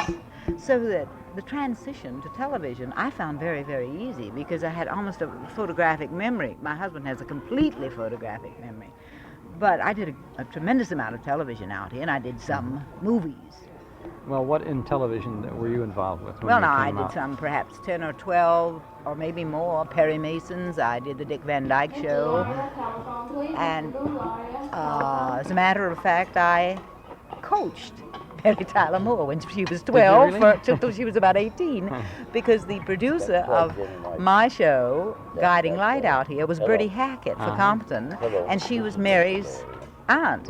So Mary would come to the house every Saturday and take acting lessons, which were a gift from me to Bert, and Bert was giving her singing and dancing, and we worked on improvisations, and we just had a lot of fun, and I've known her since she was You had done some things in the films, too, after you got out here. Yes, I co-starred with Barry Nelson in a most forgettable movie by the name of The Man with My Face for Edgar in Puerto Rico. He was down there. Then he was doing his radio Duffy's Tavern out there. Yes, and so he decided he'd do a picture, and then I did Undercover Girl at Universal with Alexis Smith, and a rather number of totally unforgettable. The TV was good. We took a little jump here, and we got you from radio in Chicago to television in Hollywood without saying, making that move. When you came to Hollywood, you were very much involved in the radio days and radio things. What prompted the move from Chicago? Well, I had gone to New York in the beginning of '46 because radio was going through a perfectly dreadful period there, and there was a great deal of radio either to the east or to the west. And I had gone to New York, and I had been offered 3 shows there, contracts, and which was just unheard of within literally about 3 days of my being there. And my then husband, Joe Ainley, flew to to New York, and he said, I don't like the pace of New York. I've lived here. And I said, well, I will not go back to a town where all radio had left. And besides, I had a possibility of a tremendous play going in New York. He said, however, I will come to the coast. And that was, so he went back to Chicago and sold our farm, and well, he didn't sell our apartment building then, but our farm, and we came out here at the end of '46. And then, of course, Erna Phillips, bless her dear heart, industry really misses her. There was a marvelous woman, as well as Jane Crusenberry. They were 2 of the greatest writers, I think, in the whole world. Anyway, certainly in soaps. I came out, Erna brought all of her shows out, Erna and Carl Wester, and I was starred in Today's Children, and then I played all the rest of the, Lux, Sam Spade, practically every week, all of the Suspense, you name them, And then, of course, the transition was from there, very simple, into TV. Into TV. Well, it wasn't easy then, because you had all the people out here, and they were ready to move into television with them. And we all knew each other, really, in the beginning. Before we started our chat, your husband, Lou Loria, was mentioning that a couple of years ago you had a party out here for all the Chicago people.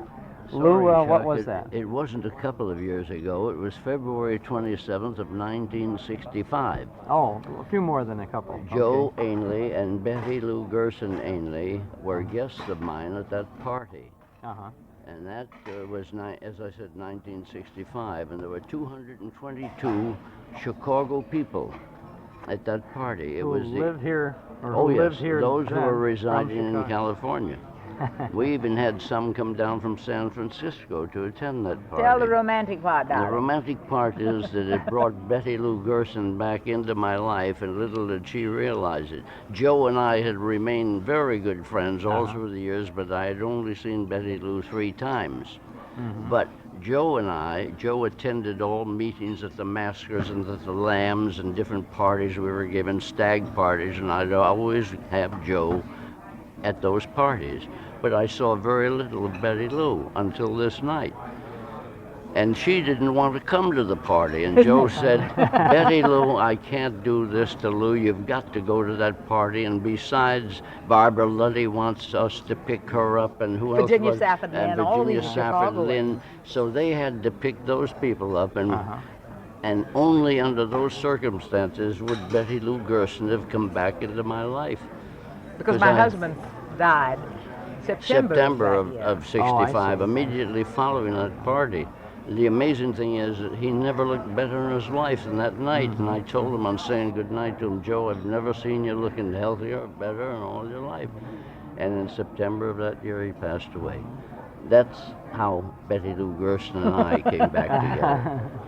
Well, you are together today at the Brown Derby, and we're forever. May I say so? Well, I think that you have had a most interesting career, Betty Lou, and It's been terribly you have exciting. been- And now I have a marvelous one because Lou he's the granddaddy of the answering service business for actors out here, as well as for doctors and everything else. But basically, he started the answering service for actors, RATE, which stood for, at that time, radio and television, no, not television, radio artists. Just Radio Artist Telephone Exchange. Right.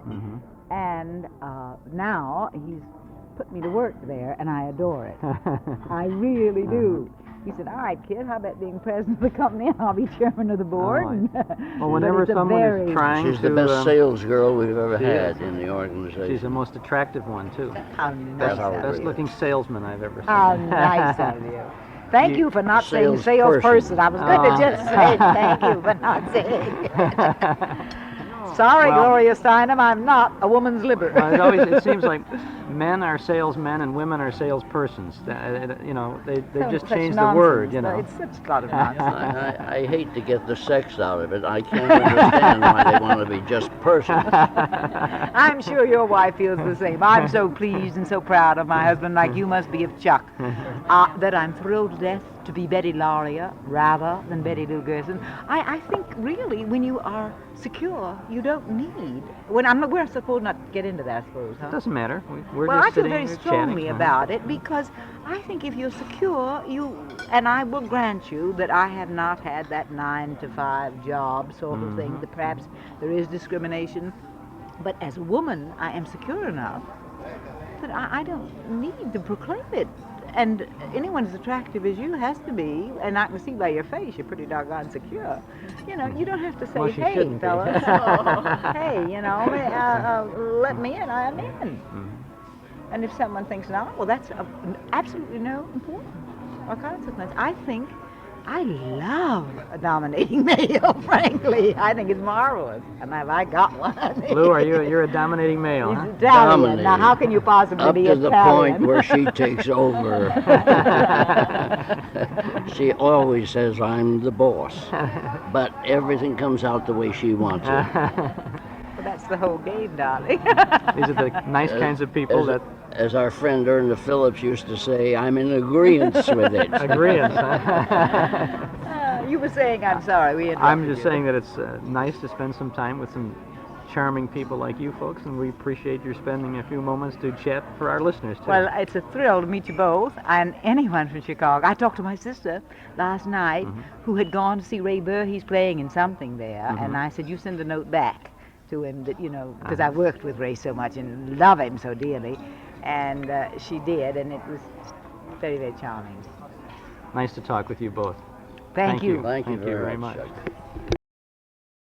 We're at the corner of Sunset and Vine, not exactly at the corner, but at approximately the corner of Sunset and Vine, in a building that has replaced the old NBC studios. This is a Savings and Loan Association building now, and we are in the clubroom, I guess, of the Pacific Pioneer Broadcasters, speaking with the immediate past president of this organization, Bill No, Baldwin. they worked it out, and I said yes, and so I'm trapped for another year. So it's unprecedented. It's been a 2-year term, and so today was my first board meeting, and we are now 3 years, starting our third year as president. Well, if it was, FDR embarked upon his Yes. political career like that.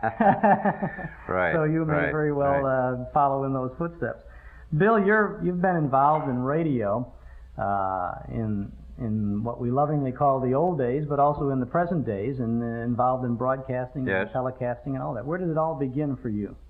Well, I was born in Pueblo, raised in Denver, Colorado.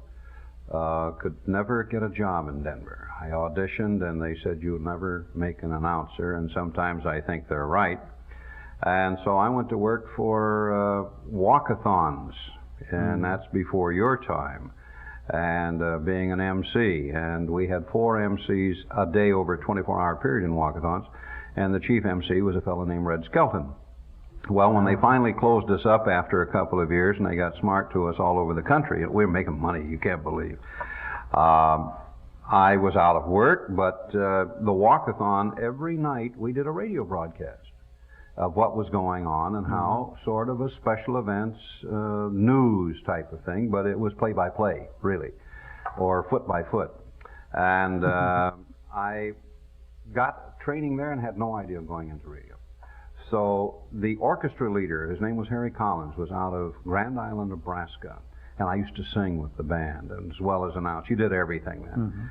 And he called and he said, we're going to open with the band in Casper, Wyoming. Would you like to come out and sing with us? Well, I had no money, no job, so I said, sure. So I arrived in Casper, Wyoming, and we were on radio there. You couldn't get it 5 miles out of town, but it was radio. And they had the announcer, and one night, being the vocalist, the announcer didn't show up, so I did the broadcast. Now, for a week prior to this time, a gentleman had come up every night and said, do you play the Nebraska Fight song? He'd been at the bar. And of course, the band being from Grand Island, we played it, and every time we played the Nebraska Fight song, he'd send a round of drinks for the band. So consequently, every 20 minutes, we played the Nebraska Fight song. Well, this night, if the announcer didn't show up, I did the broadcast. And the same gentleman came up and said, who did the broadcast? And the announcing, and Harry said, Bill Baldwin. And he said, have him in my room tomorrow morning at 11 o'clock. Well, I went up. He remembered everything that had taken place. And he picked up the telephone and called Harry Burke at WOW in Omaha. And he said, I found your new announcer. And I got on the phone and talked to him, and that's how I got really into radio, was to be the announcer on a band remote in Casper, Wyoming, to go to WOW in Omaha, and that was in 1936. They didn't take a chance, though. They farmed me out for about 5 months to KFXJ, the voice of the Western Slope, Grand Junction, Colorado.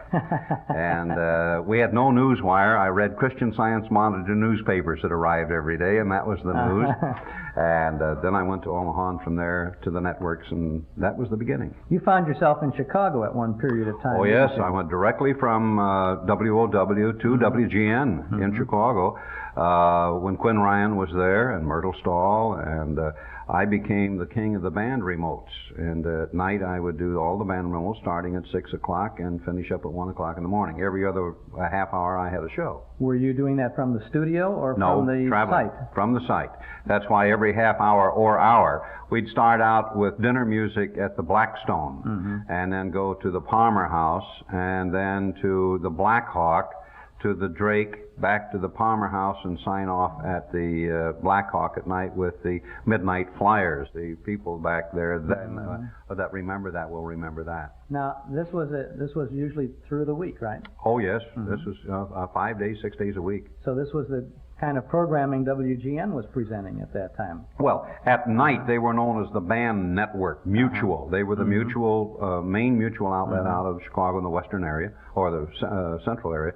And they were known as the Band Network all over the country, and made a great name for themselves. During the day, and this was BU before unions, you made around a fast 50, 55 a week, and all you could steal, you know, or I would be doing shows for Marshall Field or somebody else on the ball games with Bob Elson, and they'd send over a carton of cigarettes and a bottle of booze. You know, that was the money instead of salary at that time. Then came the unions. But during the day, we had the soap operas, just like NBC and WBBM at CBS.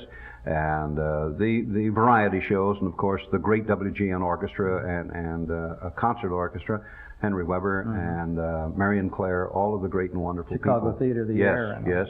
And I used to broadcast from there on the weekends from the park with Frederick Stock and the Chicago Symphony Orchestra. That was quite a different scene for Chicago in those days than it is today in radio. yes. Of course, radio has changed so much. I want to jump back to that point when you were moving from ballroom to ballroom. Did you ever get a problem? Did you ever get stuck with the bridge being up or No, something like that? Not really, because the only one I had outside of the bridge development situation there was the Drake Hotel, and no, I never did get trapped that way. The only time I remember the bridge being up was being at one of the theaters one afternoon for a matinee, and John Barrymore was doing his great thing, and one of the bridges was up, and you know when the whistles sound when the bridge is up. And it just kept whistling and whistling and whistling. And finally, Mr. Barrymore walked down right to the lights, and they said, would somebody go out and shut off that damned whistle? And then went back into doing the act. No, I've heard of people getting caught. Well, they used to, you know, work from GN to BBM to MAQ, and they were flying all That over was the freelance performer. Right. You know, we were staff announcers at that time, which is almost a thing of the past now. It's gone. The real true staff announcer. As a staff announcer, then you got a single salary for your week's work, right? That was it. And no matter what they asked you to do, you had to do it. That's right. All the commercials, all the breaks, the from morning till night. You know, you could sign off at 1 o'clock at night and be back on the air at 6 o'clock in the morning. And they could work you. That wasn't just WGN, that was everywhere. They all did that. Oh, yes, that was everywhere. From Chicago, where did you go, Bill? I went for a short spell to Shreveport, Louisiana. And that was only because I developed an ulcer in Chicago, and there was a nice sanitarium-type hospital down there, and WGN had a do-bill type thing. And I went down and went to work at KWKH, the old W.K. Henderson station. That was an experience in itself. And then back to Omaha, and went to KOIL in Omaha. The KOIL Barnstall Oil B square to your motor. That was the old. Yeah, it's amazing how you can remember those things. Grab them right out of there. Right. Then went from there to. I got a little tired of sitting in Omaha again, and the roller derbies came through. Now a lot of people think the roller derby came with television, but the roller derby was 1938. And I went with the roller derbies from there to Denver to Hollywood, and that's my first trip into Hollywood to work or do anything like that. And we went from here to San Francisco, and I arrived in San Francisco in December of '38, and the roller derby left, but I was asked by CBS. In the meantime, on all these stations and things I'd been doing, I developed a news thing, and before disc jockeys, a record show, I always tried to do the morning show, because by 1 o'clock you soon you could go play golf or do something, you know. And I created somewhat of a name in that field of morning shows and doing news. The fair was to open in April really, but they had pre-broadcasting at the World's Fair in San Francisco in 1939. And CBS asked me if I would stay in San Francisco and be their special events man at the fair. And so I stayed, and stayed through 1939, and back to Omaha after the fair closed. And we stayed there. I married my wife in 1940, my wife Enid, and she was with one of the stations in Omaha, Lincoln. And from there... I was wondering why you kept going back to Omaha. Now I know, see? Well, no, I didn't met her there. It was always I could always get a job there, you know. It was good to have, and I could always go back to KOIL. I don't know where else I would have gone, really. But I never got back to Chicago or East. I never worked out of New York, except later when I was doing network stuff with Edgar Bergen and a few of those. But then my wife and I married, left, went to Salt Lake City, stayed there a year, were picked up on the air there and sent to Hollywood. to KFWB here in Hollywood. The war hit December 7th, and here came the news again. And Blue Network then, which is now ABC, said, we need a news director in San Francisco. And so I went, and they moved us lock, stock, and barrel. And from that time, I had no idea that they were grooming me to be a war correspondent. And I went overseas for the Blue Network in 1943. 44, came home 45. And there was nothing more dead in the world after the war than a war correspondent, and for radio especially. So I went to freelancing in San Francisco and stayed there until 1949, and a thing came along, a picture called Champion, and Stanley Kramer said, I would like you to come down and play the fight announcer. So I did, and that was July of 49. We moved down here and been here ever since. Let's move back to the middle 40s when Yes. you were a war correspondent. What were the duties of a network war correspondent at that time? Unlike today, the Vietnamese War, the Korean conflict, etc. At that time we had 4 networks. ABC, not ABC, but the Blue Network, NBC, CBS, and Mutual. Each of the 4 networks had 4 war correspondents. Now imagine this, 16 broadcasters, 4 for each network, covered the entire World War II. Now we had stringers that would help out at times, but each of us had an engineer. So 8 men would cover an entire World War II for the Blue Network, for NBC, each 8 men. My assignment was the Pacific Theater of Operation. I worked out of Hawaii and traveled from there. Cleet Roberts, who is considered one of the finest and is still here in Los Angeles, was assigned to General MacArthur, and he is an expert on the exploits of General MacArthur. Martin, I'll think of the name of him. Agronsky? No. Was assigned to the CBI Theater with General Chennault and the others in the China-Burma Theater, and the great George Hicks was assigned to the European Theater of Operation with General Eisenhower, etc. And the 4 of us covered the entire war for the Blue Network. As I said, we had the stringers. Today, you have 100-man bureaus in each city, so to speak. For instance, out here, in Sacramento alone, the capital of the state of California, each television station has a minimum of 40 broadcasters, newscasters on that station, you know, working news people. So that's how it has increased. Of course, at that time, we were held to strict secrecy. We did not have satellite. When I went out and covered the carrier, the first fast carrier strike against Japanese-held waters, which was after the Marianas Turkey shoot and those other conflicts of great magnitude. We did not have short wave. We could not tell even the ships we were on, even to send the tapes back that maybe would not be played for 2-3 weeks because of security of where we were. So we did not have to come into your living room immediately on these operations. In fact, it was better that you didn't because of security reasons. I was gone 4 weeks on that one trip alone, and no one knew where we were because Admiral Nimitz and Admiral Halsey did not reveal where we were at any time during that 4 weeks. But when we came back, pop, you know, you got the air, and went from there. You implied an answer to a question I was about to ask you. How did the word get from the Pacific, where you were, to the radio listener here? You took an engineer with you. You mentioned the word tape. Yes. But were you using tape then? Well, it was not really tape. What it was, if you remember, we had the old 16-inch transcription, and it had to sit flat, and the needle would come down and emboss the material on aluminum. Well, when the war hit, you couldn't get aluminum. Therefore, those discs were made of glass. But besides the fact that that head would bounce all over the place with, you know, you fire a 3-inch gun or the ship moved and it would move. So the Navy got together with a company called Ampro, and they developed a 35 millimeter, 50-foot endless belt of film. And that 50-foot endless belt would pass over a needle that was locked into place that would emboss, and that needle would move. And that was the first time you could ever edit because you could count lines and move with that needle embossing, and you could play it back and play it back and play it back, which you couldn't do on the 16-inch transcription. That's what we called tape at that time. It was 35 millimeter embossed film. Then they would take that and transfer it to the 16-inch transcriptions. Getting it back, I had a boss, and he lives in New Jersey still. His name was Johnny Johnstone. He had been prior to that with Walter Winchell. Johnny was the news director of Blue Network. He's the one that hired us.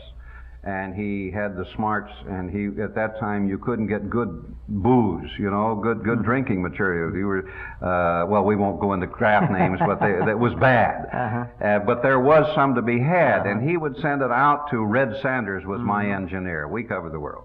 And he would send it out in a wooden box marked radio tubes or radio equipment gear, and you open it up, and here is good sipping whiskey. We wouldn't drink it. What we would do when we're on the way out to a story would drop it off at the different sensors or the air bases for the doctors or something like that, and no one could ever figure out how come Baldwin's Blue Network tapes always got back to Honolulu first. They just never stopped. Zap, they'd go right through. You know, the sensors wouldn't go through them or anything else. On this particular one, I knew we had an exclusive. Do you have time for this? Yes, sure, of course. When this operation took place, and it was in October of 1944, it was the first fast carrier task force strike into Japanese-held waters. We'd never been there before. When our fleet was stretched out, it was the third fleet. It was 37 miles long and 17 miles wide, and a ship every 2,000 yards. So you can imagine how many we had. The Japanese were very good at counterintelligence, and so from Honolulu even, they dispatched one of us from each of the four networks. Bud Foster from NBC, Tim Lamert from CBS here, and I forget who the mutual man was at this time. But they dispatched the four of us on separate days in separate directions to not let the Japanese know that we're heading out for a big major story, because they never assigned broadcast correspondence unless it was a major story. Well, mine, I went to the Johnson Islands, to Saipan, got a ship there that flew us out of there, flying. Oh, man, it was something. They had 16 torpedo warheads in the thing, and if we'd ever hit, that's all she wrote, you know. And we flew to a place called Ulithi that was, you couldn't find it on a map. And I looked down, and there's the entire Third Fleet sitting right there. And we landed, went aboard, first time in real big combat. And 4 weeks later, we finished the operation. We'd been through 2 typhoons. We'd been all over the Pacific. Admiral Halsey did it again and had a story. As we pulled out and were refueling at sea with a carrier on each side doing 30 knots with an oiler giving us gasoline and oil and the aviation fuel, a war correspondent had just come out from Hawaii, and he came aboard and he said, "Bill, you've got an exclusive." And I said, "You're kidding, the other 3 are the rest." He said, "No, they got caught in Australia in a typhoon and were not able to get out. You have the only broadcast story." Well, that's one in a lifetime. So I asked permission to send a visual message to Admiral Halsey and told him of what I had just found out. Could he expedite my getting back to Honolulu? We're 75 to 100 miles off Tokyo now, and off the Japanese-held land, rather. And he came back and said yes, and they transferred me by breeches buoy, and that's an interesting thing if you've never been transferred from ship to ship on a line. And I had 29 hours of tape boxes under my arm, and that's all. And they did it at midnight with no lights. They handed me a big, long, white pole, and I said, "What's that?" And they said, "Hold on to it. If we drop you, turn it up. It's got a light. We can find you." So we had no lights, you know, under complete secrecy. And they transferred me to a destroyer, then to another carrier, to Admiral Halsey, who gave me my papers, and he's smart, too. He gave me a pad of 25 copies of his orders, making me an officer courier, so that no one could touch me, could stop me. I was under orders from the Admiral of the Third Fleet to report to the Admiral of the Pacific Fleet, Admiral Nimitz in Hawaii. Censors couldn't touch me. Oh, and they died. They died because they didn't know where we were for 4 weeks. And I finally wound up on a Jeep carrier. They flew me off to a place called Babel Thwap, which was under fire, put me on a plane, and got me back to Hawaii. And 72 hours from the time I left the fleet, I was on the air. And Admiral Halsey had held radio silence till I got there, My material was cleared, written, and everything else, you know, so we could broadcast. And I was the pool. I had the first 5 minutes had to be a pool operation for all 4 networks to accept. Then I could go on my own. And they radioed Admiral Halsey that I had arrived. And he went on the air 30 seconds before me and said, "This is Admiral William F. Halsey, so-and-so. I have raised all ships sunk by Radio Tokyo and am retreating toward the enemy." I'll never forget it as long as I live. And he said, "And now, here's Bill Baldwin." I had to wait 30 seconds for the switch and went on the air, and that was it. And I still have tapes of it. It's one of the great thrills of my life. One of the most exciting war stories I've ever heard. Oh, yeah, he got me back and got it on the air. Then I waited a minute after the 5 and fed my network, the Blue Network, all of the sound. Nobody had ever recorded them before. They had never had the opportunity, well, put it that way, of the actual being under fire and our guns firing and what goes on. It's like a football field when you look down from that carrier and see what's going on. It was a thrill. Did you broadcast that from Hawaii then? Oh, yes. It went live and it went to San Francisco by shortwave, no satellite, no nothing. And I did one show out of there, speaking of that, and they would come back and give you a 4-0, 0 to 4-0 for acceptance on the short wave, whether it was good receiving, good quality or whatever. And one, I had sent them a 15-minute show that I'd worked on for about 3 weeks. This was long after that. And to show you what can happen on short wave. And I sent it to them, and I didn't hear back, the report. So I got on the thing again, and I said, "Well, would you please give it?" Because I marked every script of what it was, 3, 8, 5, 6, They said, "What broadcast?" And they'd fed it, and it hadn't even hit the lines there, so I entertained millions of fish somewhere between Hawaii and San Francisco. But that was just one portion of a real goodie. A lot of work. I later went out and did a submarine war patrol, but it was very exciting, but it was not as exciting as the first one you're in. You were in danger much of the time then, weren't you? Oh, sure. The casualty rate of war correspondence is the greatest of all the services. And was at that time, yes, because they're non-combatant, no sidearms, no knives, no nothing like that in case of war. You are given a rank, whether if you're in the Army or the Marine Corps, you're a major. If you're in the Navy, you're a lieutenant commander. That is in case of capture and prisoner of war, so that you have the rights and privileges as an officer, the officer, and that's part of the Geneva Conference. Otherwise, if you were as a civilian, you could be a spy, I suppose. Oh, sure, sure. Some great and wonderful men. Many people say, "Did you ever meet Ernie Pyle?" I met Mr. Pyle only once. I was with him for about 2 hours in Honolulu and felt that he'd been my friend for 10 years. Great man. There's some great, wonderful people. In Chicago, for instance, we had 3 Smiths out in the Pacific, and you'd say, "Where's Pack Rat?" And you knew who they were talking about, or "Where's Horrible or Wonderful?" Well, those were the 3 Smiths. Wonderful was Eugene W. Smith, Time Life photographer. And they asked him what W was, and he said wonderful, so he got that name. Pack Rat was Harold Smith of the Chicago Tribune. He would run a minefield to pick up something to send back to the colonel to have for a bond rally, so they could raffle it off to sell war bonds at that time. And Horrible Smith was a wonderful man who was a newsreel photographer for Pathé News, and he just walked around and say, "Oh, it's horrible, it's horrible." So that's how he got his name. the codes, huh? Oh, yes, sure. You found yourself in Hollywood then, you said about 1949. 49. I mean, the second time, moved back and been here ever since. After the war and all of that other business. What was your first job here then? Well, it was either move to Hollywood from San Francisco or stay in San Francisco. I wanted to better myself. However, I was working very hard in San Francisco. First television show I ever did was the first show ever on KPIX, the first station there. And money wasn't that big up there at all. And you work yourself to death for the money you could get. So I decided to make the move and talked with my wife, and she said, "Well, we'll make the move without a job." But I kept 2 shows on Sunday in San Francisco, and I would, commute. And I fell into my first real job here was as an announcer at the Palladium, going back to the band network days of doing that while working and looking for another job.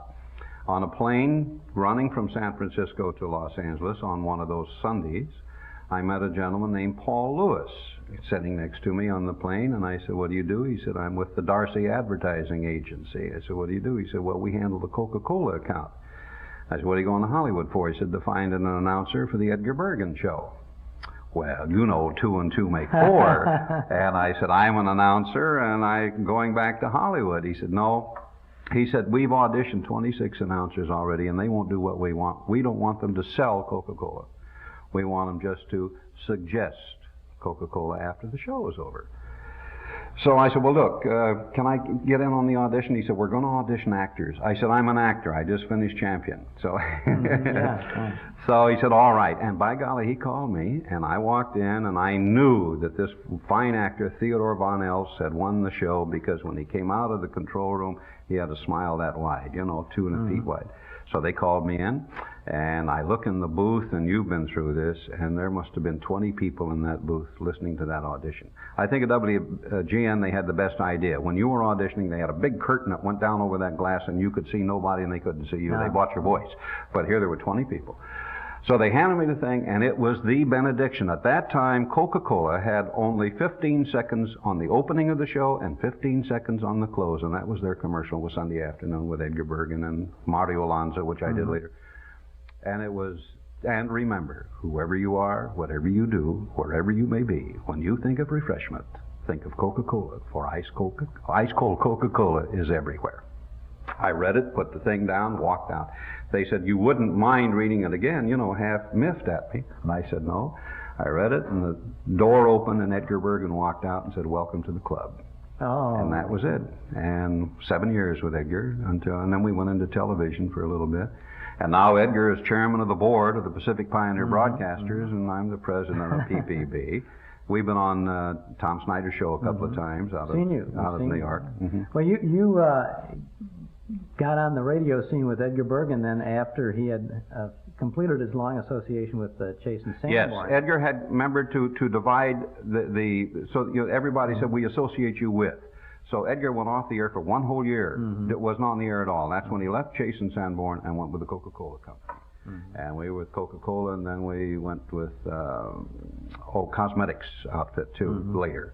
But yes, that was afterward. Ken Carpenter, who is a vice president of Pacific Pioneer Broadcasters, was an announcer with Edgar for those years. But not many people remember, but I was the announcer the longest time with Edgar. Well, Don Amici was an announcer for a while. Bill Goodwin. Bill Goodwin was an announcer. Was Bill Goodwin with Bergen and He McCambridge? was early, yes. Bill was early with Charlie. Well, now, were you working exclusively for Bergen on that, or were you freelancing? No, I was freelancing, but signed to the Bergen show. I see. I could not do any other product that associated itself with Coca-Cola. To show you, even today, not as much, but then it was very important.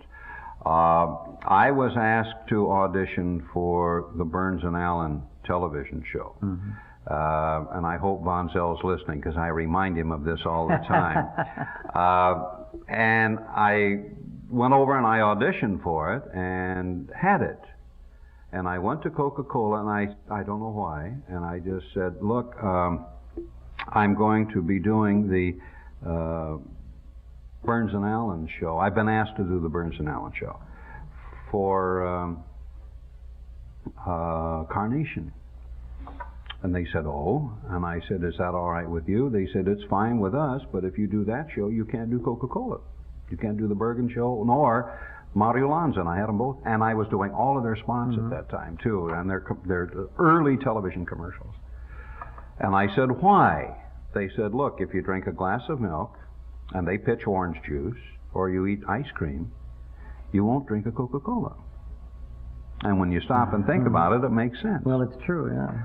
So I didn't get it, and Von Zell got it, and he's a millionaire. What else did you do, Bill, in the radio and the television things now into the 50s? You were well into the 50s with Bergen. Oh, yes.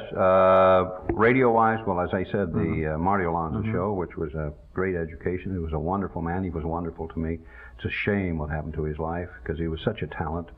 The Jack Kirkwood shows was one, and that's an education, too. That was Kirkwood was really a zany kind of a Oh, guy. yes, wasn't he? yeah. It was he and his wife and daughter. Mhm. And George Wright was the great organist. We had 2 sound effects technicians and a director, J.C. Lewis, that they drove up a wall every day because Kirkwood would walk in and said, "To hell with him, we won't rehearse. We'll go over and have coffee." And he'd go crazy. Was this the half-hour Kirkwood or the 15-minute? No, this was the half-hour Kirkwood. He had done the 15-minute for Oxidol or something on CBS. This was on Mutual, and it was live, 5 days a week radio, and fun. And 4 years, and I played straights to him and played parts and everything else, and he found out I could not do an Irish accent worth anything. And every other show he'd throw in the Irish policeman just to say, "See, that's all he can do is announce." You know.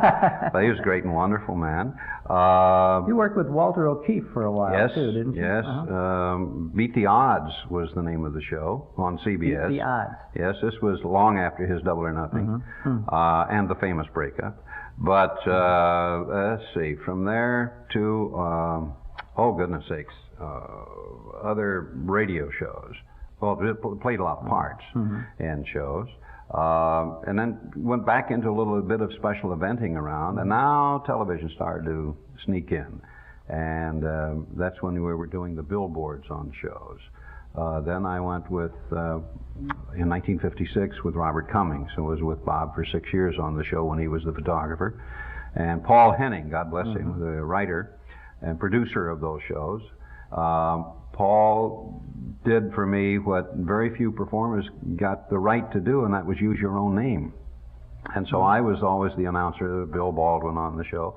And when the Beverly Hillbillies came along, which he did, I played Bill Baldwin at KBH, the voice of Beverly Hills, Drive Carefully, Protect Our Millionaires, you know, and all of these. And that was 9 years of great and wonderful time. On all of those shows, we had different sponsors. On Beverly Hillbillies, for instance, the first 5 years was for Winston. Pardon me.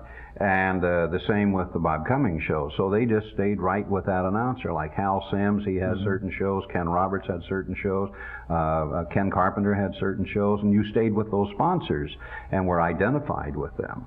Or an agency that had multi-products. But now the more or less, you cannot find, I don't think outside of the Bell Telephone Hour, I could be very wrong, a show that is sponsored by a product, maybe a special once in a while. A special occasionally, and that's like, about it. The Texaco thing with Bob Hope and a few things or like Xerox, that. Yes, but never across the board. I don't think you will find across the board shows sponsored by a sponsor anymore. It's multi-sponsors. It's just too expensive. Yes, for them that's to true. do it. Of course, That's that's what has changed the face of broadcasting, I believe. Yes. In the so-called old days, they used to complain that the control of the program was in the lap of the sponsor, and they said that wasn't good. And the agency, that's well, the right. agency sponsor, and that wasn't good, and they looked forward to the day when the network would have the control, and that's today now. And that's today. And I don't know that we have the same kind of And some of the program major anymore. production companies have control, you know, like ABC has their shows that they do, NBC has theirs, CBS is aligned with so-and-so. It's a oh boy, I tell you, it's a rat race today for the performer. I can say this with my other hat on now as a former national president of AFTRA, the American Federation of Television and Radio Artists, where the union was born, by the way, in Chicago. The Chicago Union was underneath the street between WBBM and WGN. They used to meet down there in that little restaurant behind a furnace and sit down. That's where the union started down there. That's become a great union. We're highly thought of. It's very highly thought of. But the union came along, and thank God, because you used to make a commercial for $4.11, and it could play 13 weeks all over the country unlimited. And now they're protecting our people. They have not priced themselves out of the industry. We try to work with the organizations and with the people. So it's one of those things that some unions have white hats. May I put it that way? Are the white hats? Well, you're as Screen Actors Guild is, white hat. Yeah. You're a good guy with a white hat. Oh, sure. You've talked a lot about your great contribution to broadcasting, and it's been very interesting. We appreciate this chance to share these moments with you. It's a great to be here and to be with you and to be able to share them. And I lecture at universities across the country, and I keep telling these people, go find a little coffee pot. Don't go to the big city first. Go find a little station. learn your craft there, learn your trade, sell your product, learn the agency, and always remember that microphone is human, because when they turn it on and invite you in, they've invited you into their home. And when they turn it off, they've slammed the door if they don't like you on that program. So that microphone's pretty human. I think we've had the door open through this conversation. We are in Studio City, California. Would this be considered the Valley? Yes, San Fernando Valley. San Fernando Valley. And we're enjoying the cordial hospitality of Alice Frost, who has a beautiful backyard patio, and you may be able to hear in the background a natural waterfall, or an unnatural waterfall, No, but a it's nice natural. Well, sort of, It's a sort of natural. No. lovely waterfall, and we have great greenery all around, and a charming lady to talk with. She was Ruth Wayne, Big Sister, on radio for quite a while, weren't you? Mm-hmm. For about 5 years. And where did that start? And well, that started in New York, and as a matter of fact, I think some lady who had been writing Beatrice Fairfax, and it was going to be kind of an advice to the lovelorn, but it just didn't turn out that way. And so she wanted to do it herself, and after she made an audition record, she decided it was not for her, so Martin Gable and I did it for 5 years. And then I went on to do Mr. and Mrs. North. That's right. You were Pam North. 10 years. 10 years. Opposite Joseph Curtin was. That's right. Jerry North. Yes, he was just here the other day. I had lunch with him last Monday. Oh, and we missed him. He was here, yes. He was here with his wife to see his 2 children. He has 2 daughters out here. And he's from the East, though, now, isn't yes, he? He lives in Boston now. And he misses the theater and everything a lot, but I guess once you sort of get out of it, it's pretty hard to get. What is he doing now? Well, he's in insurance. Oh, I his see. whole family, and he can play golf whenever he wants to, and sell insurance at the at the same time. You are really one of the. I think we could say one of the first ladies of radio. Where did your radio career begin, Alice Frost? Golly, it started, way back when. I went to New York to be in the theater, and I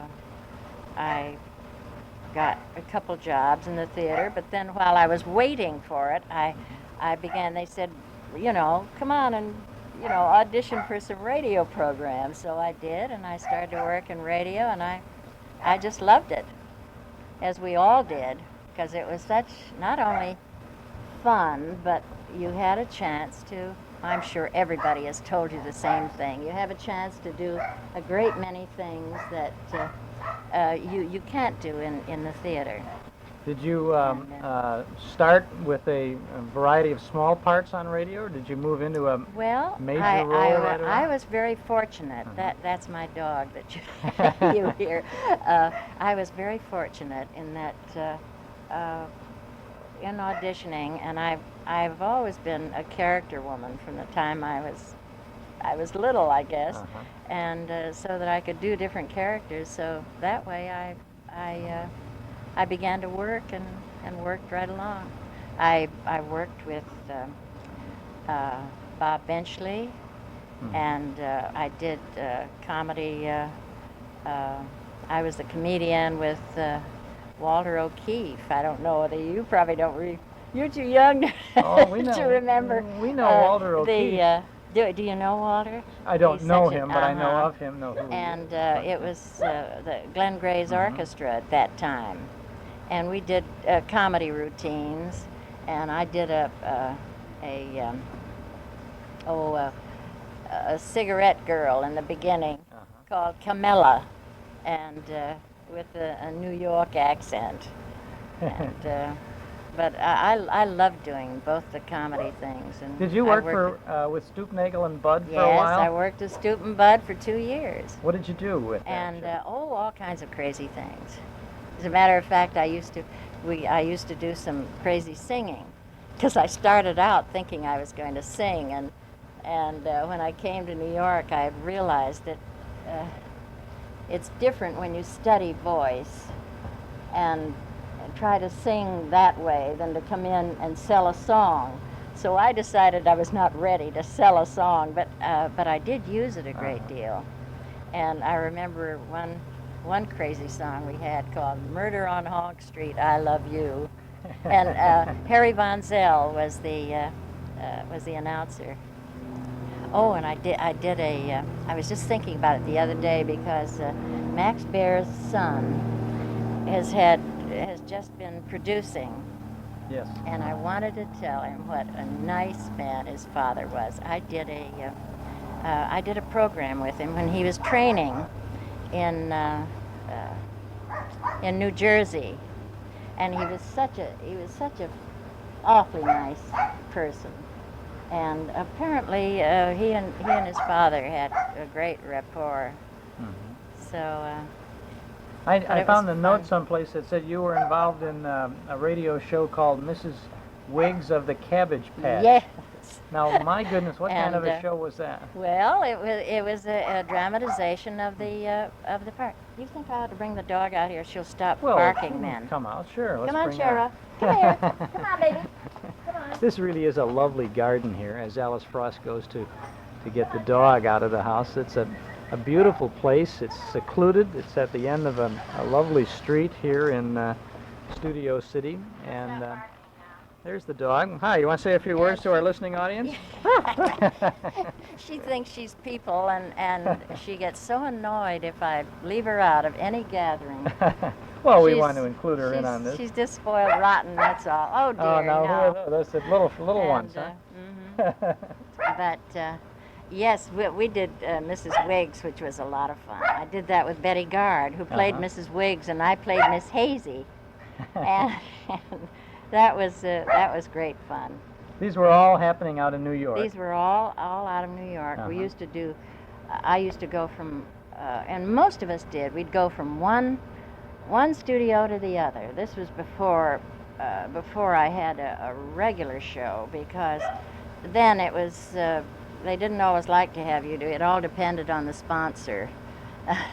I couldn't work for another soap sponsor, you see, at that time when I was doing Big Sister. And so that, but otherwise we went from one show to the other. And we'd do a program in the evening, in evening clothes. We always dressed. And they were all done in theaters. And then was this at you say in theaters at the in theaters Rockefeller Center in there, or well, outside not of there? outside over on Broadway. Some of the theaters had been turned over to radio because well, Jack Benny did his he had his studio up in Rockefeller Center, but many of the other ones had theaters. And of course, they all had big audiences.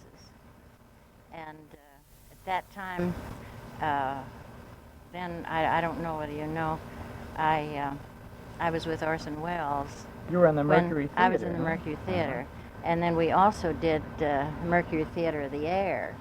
So I did a great many things with him. Well, we have to ask the inevitable question now. All right. Excuse me, am I talking too much? No, not at all. That's why we're here, to listen to your time. Were you involved with the Mercury Theater on the Air at around that time of the Great War of the Worlds? I was there, yeah. I wasn't on the broadcast because they didn't have any women on that broadcast. They may have had some extras, but there weren't any women parts on that particular thing. But that was during the time when we were broadcasting. It made quite an impact on. Oh God! Did it ever? The next day, all the papers were headlines, and they never dreamed that it was going to do anything like that. It's become a classic. Well, you were you I believe had something to do with a major Mercury Theater production of Shoemaker's Victor Hugo. Holiday and Julius Caesar. That was their first one in the Mercury Theater. He was with, they were doing a welfare project before. He did a thing called Horse Eats Hat. But when we started the Mercury Theater, then Julius Caesar was the first one, and I played Portia, and in Julius Caesar, that was the wife of, and I didn't open it. He had, there was another girl, and he sent her on the road, so after 5 weeks I went in. And then we did both Julius Caesar, we, switched off and did Shoemaker's Holiday, which was a big hit. And, but after that, and I was rehearsing with something else that was going to open on a Sunday night. And then he got all this big contract to come out here, and everything went to pot in New York, and he came out here. And what did you worked. do then? Well, I went on.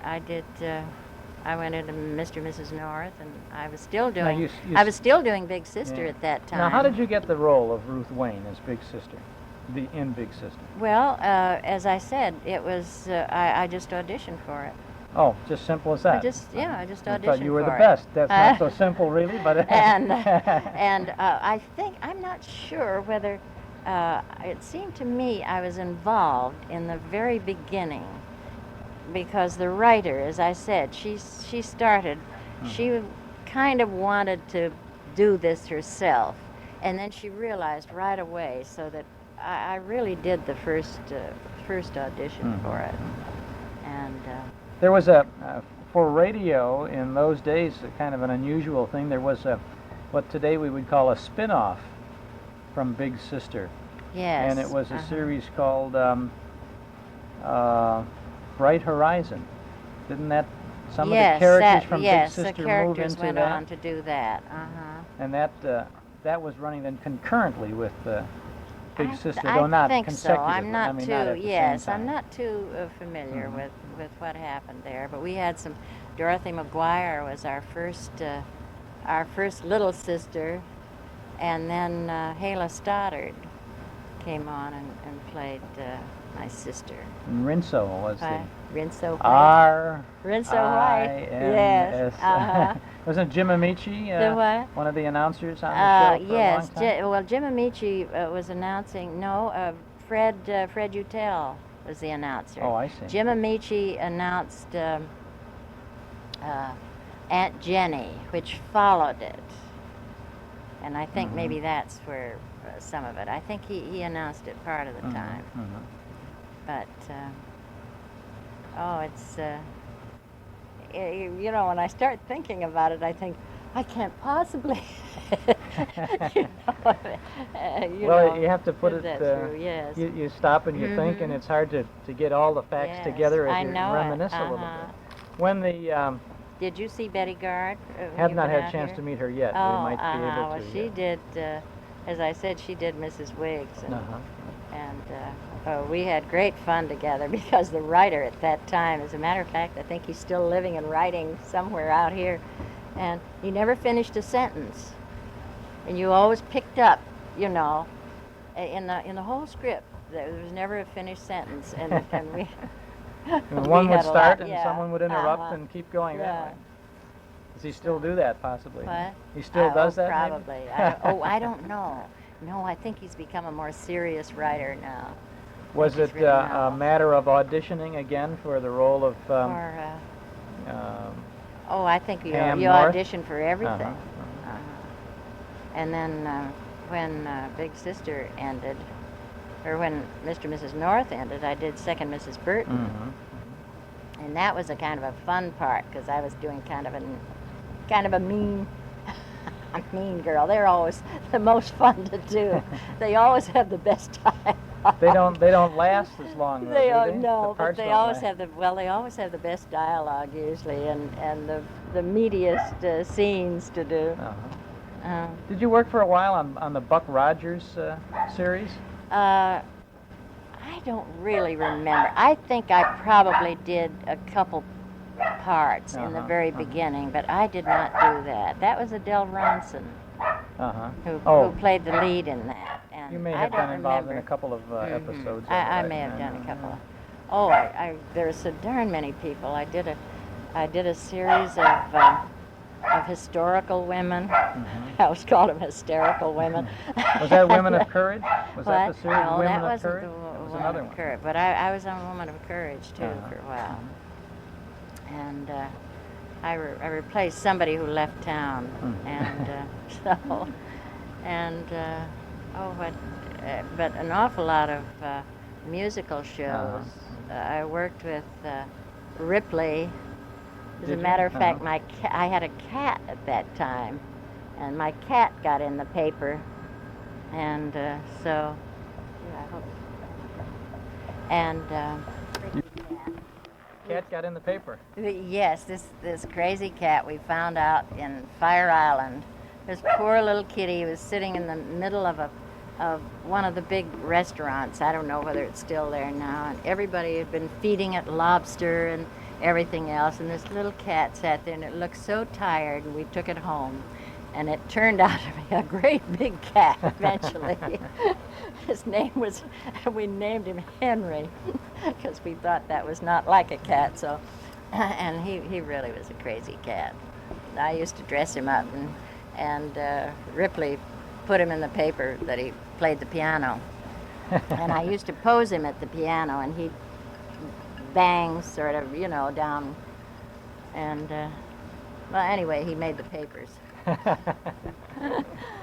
Which later put in his basket, I suppose. Did you have a pretty good time in radio in New York? Just a wonderful time. It was kind of, it's really been a privilege. Now when you look back on it, it was such a kind of fun time, because we all sort of worked together, and we saw each other on some of the different shows. We'd be playing one part on one show and another one on another. And I know on Big Sister, an awful lot of people who were in the theater were on it. Lee,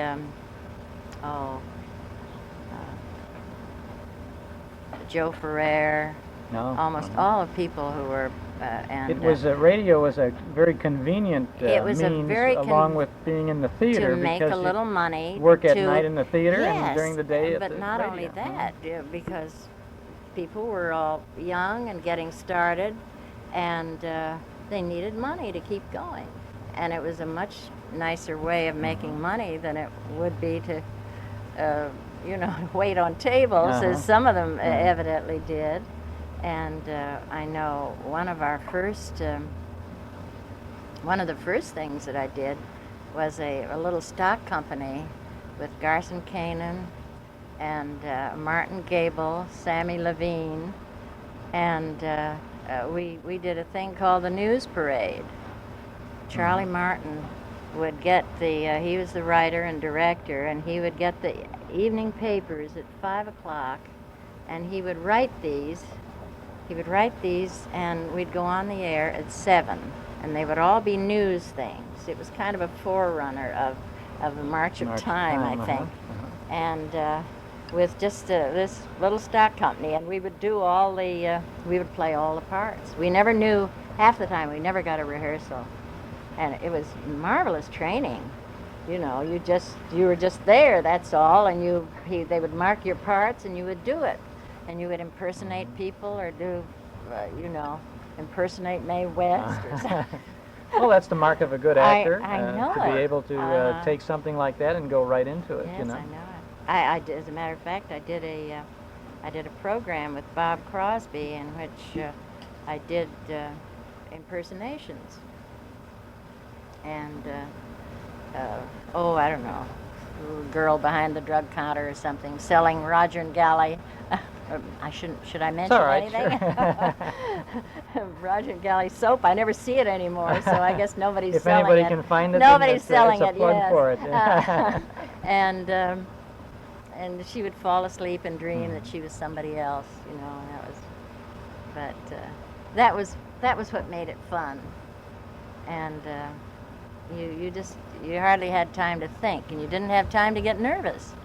Did your career continue out here then? Did you come from Yes. New York to well, Hollywood, I California, did, I should say? as I say, I worked with the Mercury Theater, and then I did a number of other plays. I did quite a few plays in New York, and as a matter of fact, I was in The Bad Seed. That's where I met Miss Heckert. Oh, and yes. Then I was kind of getting back in the theater after being out for a while, and I was standing by for Nancy Kelly and for Eileen, and then I finally played Nancy Kelly's part for about 7 weeks, and then I worked with Patricia Neal in Room Full of Roses, and that was the last play I did in New York before I came out here. My husband came out first, and so we were kind of half planning, should we move or shouldn't we move out here, and then he died out here, and I decided I'd stay, because by that time I had almost more friends out here than I did in New York, and things were kind of, you know, radio had really kind of really fallen apart then. Did you ever get involved in television? Did you do some things in TV? What did you do? I played Inger Stevens' mama in The Farmer's Daughter. I played her Swedish mama. On the series. And on the series, and I still work in in television, and I've done a number of you know, done quite a few pictures, and I still do television and some commercials. Well, it's always nice to do a commercial, huh? Well, you've had what sounds like a very interesting career and a nice life, and well, it has been interesting. I thank you very much for your contribution to the good old radio shows. Because those of us who listened to them probably enjoyed them as much as or more than you did making them, and you did a nice job with it, and we thank you for those countless hours of good entertainment. Well, thank you very much. It's been a pleasure, Chuck, because and I think it's nice that you're interested in, and you think there'll ever be a revival of any of? Well, they're trying to have a revival. A little bit, but we'll never see radio on the scale, I don't think, that we had in the 40s. So either. But any good radio is welcome, whether it's on a small scale or a large scale. I think so. Maybe we'll tune in the Mystery Theater on CBS some night and hear Alice Frost in a mystery role or something like that. Well, I think most of those come from New York, though. Well, but I think they come out here once in a while to do a couple of Uh-huh. weeks of that. So. Maybe We'll send a fan letter to the producers and All say, right, hey, do we'd that. like to hear Mr. and Mrs. North again on the radio, Would or you? Big Sister. That might be fun. Well, it's kind of fun. I don't know what they'd sound like now. Thank you very much, Alice Frost. Thank you, Chuck. We're at the home of Dennis Day, whose name is so very well known to anybody who ever listened to a radio program, watched a television show, or heard a beautiful tenor sing. How are you today? I'm fine, Chuck. I guess you're referring to the Geritol set, huh? Yeah. No, we're talking about anybody who likes good entertainment. Well, I mean, say, those who might remember radio when I started with Jack Benny back in 1940, so that's... Was it 1940? 1940, actually. It was when I went with Jack on radio, and I stayed with him. I never expected it would last, and I was with Jack for 25 years on radio and television, and associated with him up until he passed away. So that was be a period of about 35 years. That's a long run. That's a long run. It's been a very wonderful career, thanks to Jack, who made it possible.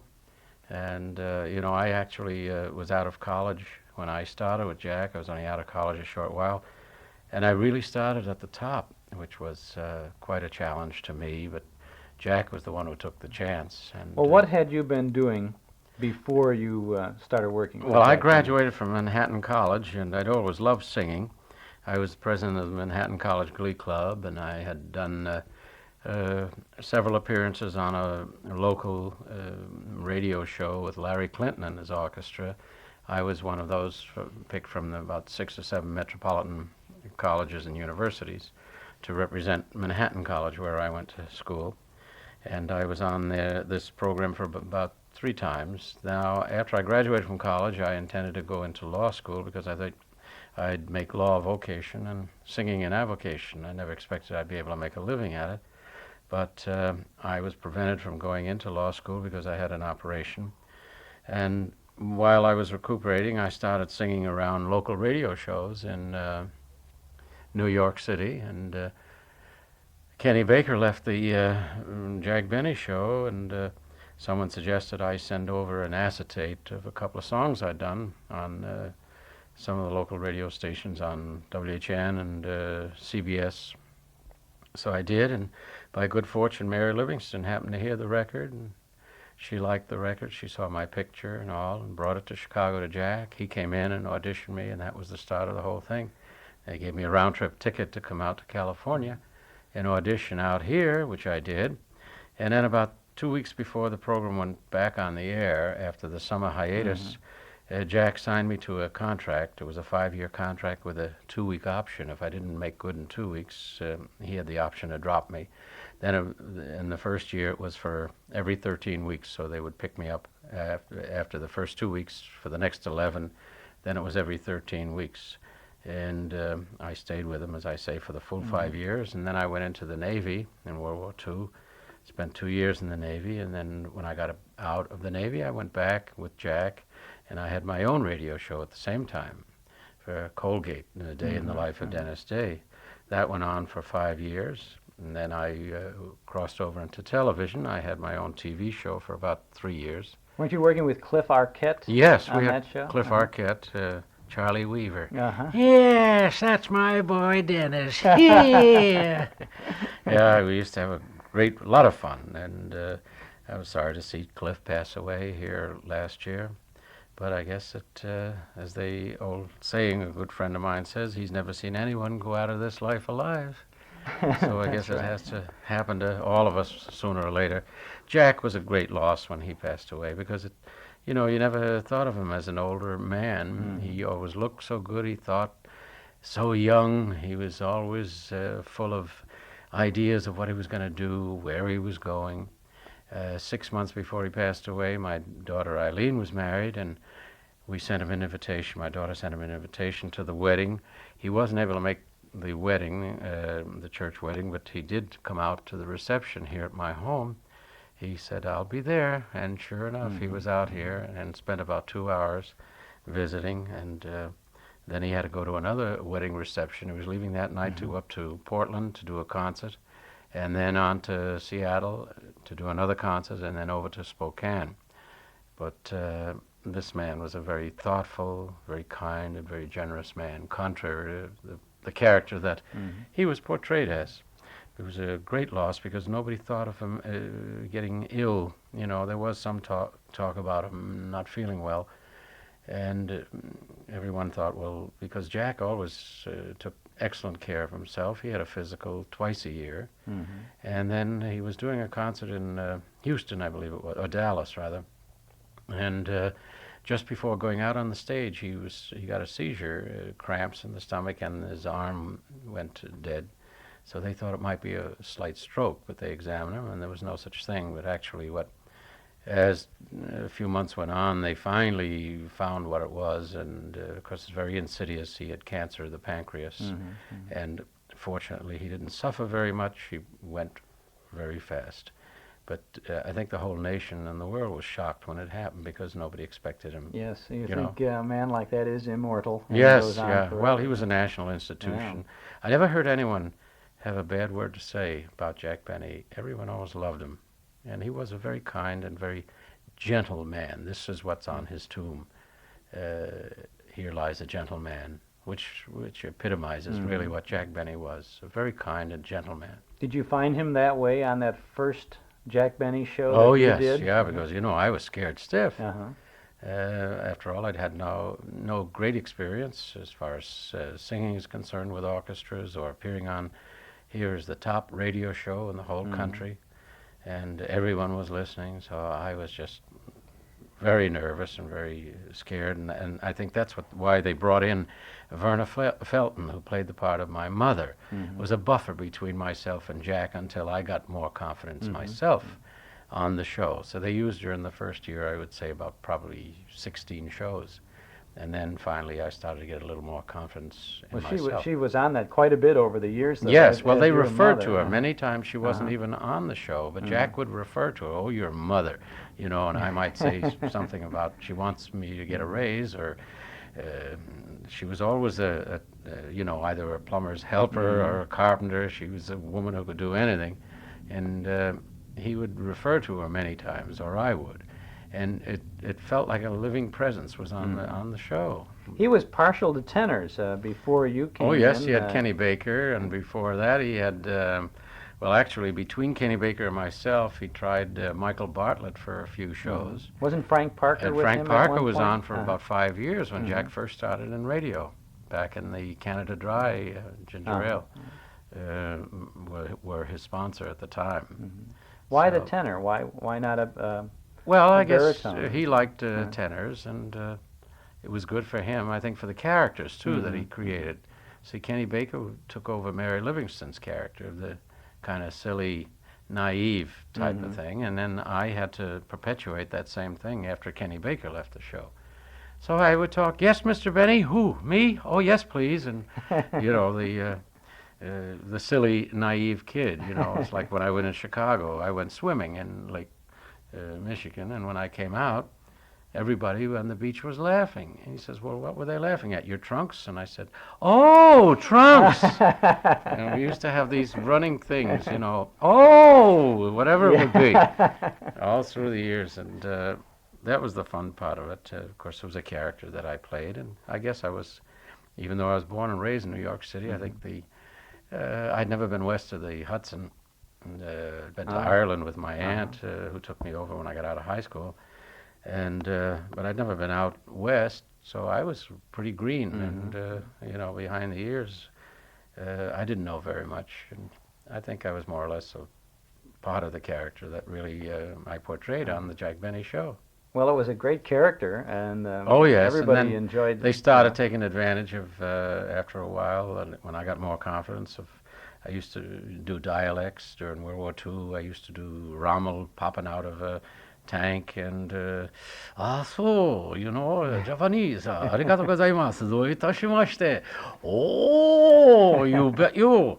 And we do all kinds of dialects and impressions. I did Parker Fenley from the Fred Allen, howdy bub, you know, all of these various characters. And then Mel Blanc was on the show. You had a field day with the show, actually. Oh, because yes, you yeah. You did a lot, and what was really interesting to me, as I remember those shows and listened to some of them, you could be as silly as possible on the show, and then all of a sudden Jack would say, "Sing, Dennis," and you'd sing a good song, and you'd sing the- Granada or right. into a straight thing. And the public would accept Yeah. it. Yeah, that was a phenomenon that really, it's hard to explain it, but they did separate the two. The fact that you could have a good singing voice and then play a naive, silly kid, you know, kind of stupid in a sense. But the public always separated that fact. When you say sing, kid, and then after the song, you go back into the same thing. But actually, all of us, like Rochester, Phil Harris, Don Wilson, we only had about a page and a half of dialogue on the show. But you better believe that it was the best dialogue that possibly could be written, because Jack knew it was good for himself and for all of the characters on the show. No matter how many laughs, he was very happy with all the laughs you might get. And when the show was over, many people would say, hey, did you hear Dennis or did you hear Phil Harris on the Jack Benny show last night? It was still the Jack Benny show, because he was the catalyst who manipulated the whole thing. The jokes bounced off of him. He was the butt of most of the jokes. And we got the laughs, but it's still, he was a genius in that sense. In many cases, a show would get well underway before he would even make an appearance That's on it. true, yeah. That's very true. And then he had a great facility of mentioning something. You know, I wonder where I put that book or something like that, or where Dennis would be, or whatever's going to happen. And all of a sudden, when we were practically to the end of the show, that would come in another roundabout way that made a hilarious ending to the whole thing. he had that great facility. So he was really, in the early days when I was with Jack, he used to write, work with the writers on all the ideas and the dialogue and everything else. And then when we'd come in to read, usually on a Wednesday or a Thursday, we'd have our first reading. And after the reading was over, we'd leave and go home, and then they would edit it and tighten it up. And my gosh, every time, every script would be 200% better once they worked it over. And Jack would work. He says, I don't like this, we've got to replace this, or bring in, new dialogue, or let's keep this, and this worked fine. But he was a great editor of scripts. This is one of the great sense of comedy that the man had. Not only was an editor, but what a timer, a master timer. He knew how to milk, how long to milk a laugh, and when to stop when he had enough, or the public had enough, the audience. And this was a great thing about him. And now, how many other comedians are there around or coming up that have that same facility? So it was an era. I guess someday somebody will write a book about the era, that we went through, through the 30s all the way up into the the early 50s, when radio was in its heyday, because everything was gone over the airwaves. It was sound, and everyone could imagine what a person looked like, what a situation looked like, in their own minds, by sound effects and by the person's voice. People used to think I was I get two different kinds of comments on what I look like. People who hadn't seen me, they said, well, one would say I was tall, about 6 feet, with blonde hair and the hayseed coming out of my ears, or the others would say, well, he's short and fat, and So these were the two opposites. But each person who listened to radio formed his own image of what he wanted you to look like, or what he thought you looked like, or the situation. And sound effects, I think that'd be make a rather interesting study and an interesting book. Well, that's because the listener participated. See? Yes, he had to supply the picture, and that he had to added to the staying power. And the sound effects were all important. I know Jack had a great sense of that. Many a time where it was a slap in the face. I remember once he was trying to get the sound effect man to make the proper sound. It just didn't come, and he kept, no, that's not it. And by George, when the sound effect man finally hit it, the right sound effect of the slap in the face, and Jack says, that's it. You knew instinctively yourself in listening that he was absolutely right. This is a tremendous thing. He was very meticulous about his sound effects. Well, you take the vault that he had, all those tremendous sound effects with the chains and the alligators, which created in your own mind what the vault in his cellar was just amazing. I don't think you can really translate that. They tried, came off very well, but I don't think it had the same impact as it did in radio when they tried to when they put it into TV. Did you have? Did you offer anything to the Benny radio show that wasn't in the script? In other words, was it a likely thing that you mean or to Phil ad-lib? or Dennis ad lib or add bits of business to it that were incorporated sometimes into it? you might, but you better be sure that you knew what you were doing. Phil would ad-lib quite a bit, and Jack was a great audience. He just absolutely, if something was really funny, he'd fall right down on the floor. He was just amazing. You mean literally he would fall on the floor? Well, he'd just break up. I'm just saying, everything. He'd just break up and almost throw the script away and just put his head down and laugh and just absolutely say, "Oh, that is funny. Oh my gosh," he'd say. He was a great audience, and but we didn't do very much ad-libbing, because you had a time structure in there. The show had to be off, and lots of times the audience may laugh a lot longer than we expected they would. So you had to get those commercials in. That was the important thing. And of course, Jack was the first one to do the integrated commercials way back in the 30s by Jell-O again, and then we went from there to Grape Nuts, and then We went in to LS, MFT, Lucky Strike, Green has gone to war, and all of that. But he always integrated the commercials as part of the program. One show that stands out in my memory was one where the sportsmen, this is a storyline, the sportsmen were getting mad because Jack wasn't paying him enough money. And so it was you and Bing Crosby and I think Andy Russell. Oh, yes, and yes. maybe it was Dick Hames. And Dick Hames, yeah. And that's when Crosby said, "Who picked this key? Dennis Day?" Yeah, right. Yeah. And then also another time he says, "Hey, Dennis, you better get down where the money is." Because here I was with 3 baritones. Yeah. There was a lot of fun on those shows. It really was fun for the audience, and we could listen and feel that everybody on your side of the microphone was having a good time. Yeah, well, you went there. You enjoyed it. You know, we didn't rehearse a great deal because comedy loses its spontaneity if you do. You know, then it becomes too rote and planned. And Jack didn't want to do that. Never rehearsed a great deal. You may have 1 or 2 readings at most. And it had that sense. I always got a great charge out of going to the Jack Benny rehearsals and the shows itself, because you knew you were going to have fun, and everybody did enjoy themselves. I mean, there was no animosity among any of us. You know, we weren't jealous of one another. We all got along just absolutely great. We all got your star spot on the show. That's right. You really had a good feature. That's right. Yeah, everyone got his feature spot, and you know the material was the greatest. Did you have to? Did you rehearse, or when a show was going on Sunday, for example? When did it start for you as an actor and a singer on the show? Well, I'd start Thursday or Friday. I'd start at least on Wednesday because I'd have to get with the arranger, pick out the song, talk to Jack and Mary and whatever suggestions they might have as far as the song is concerned. I'd make my suggestions.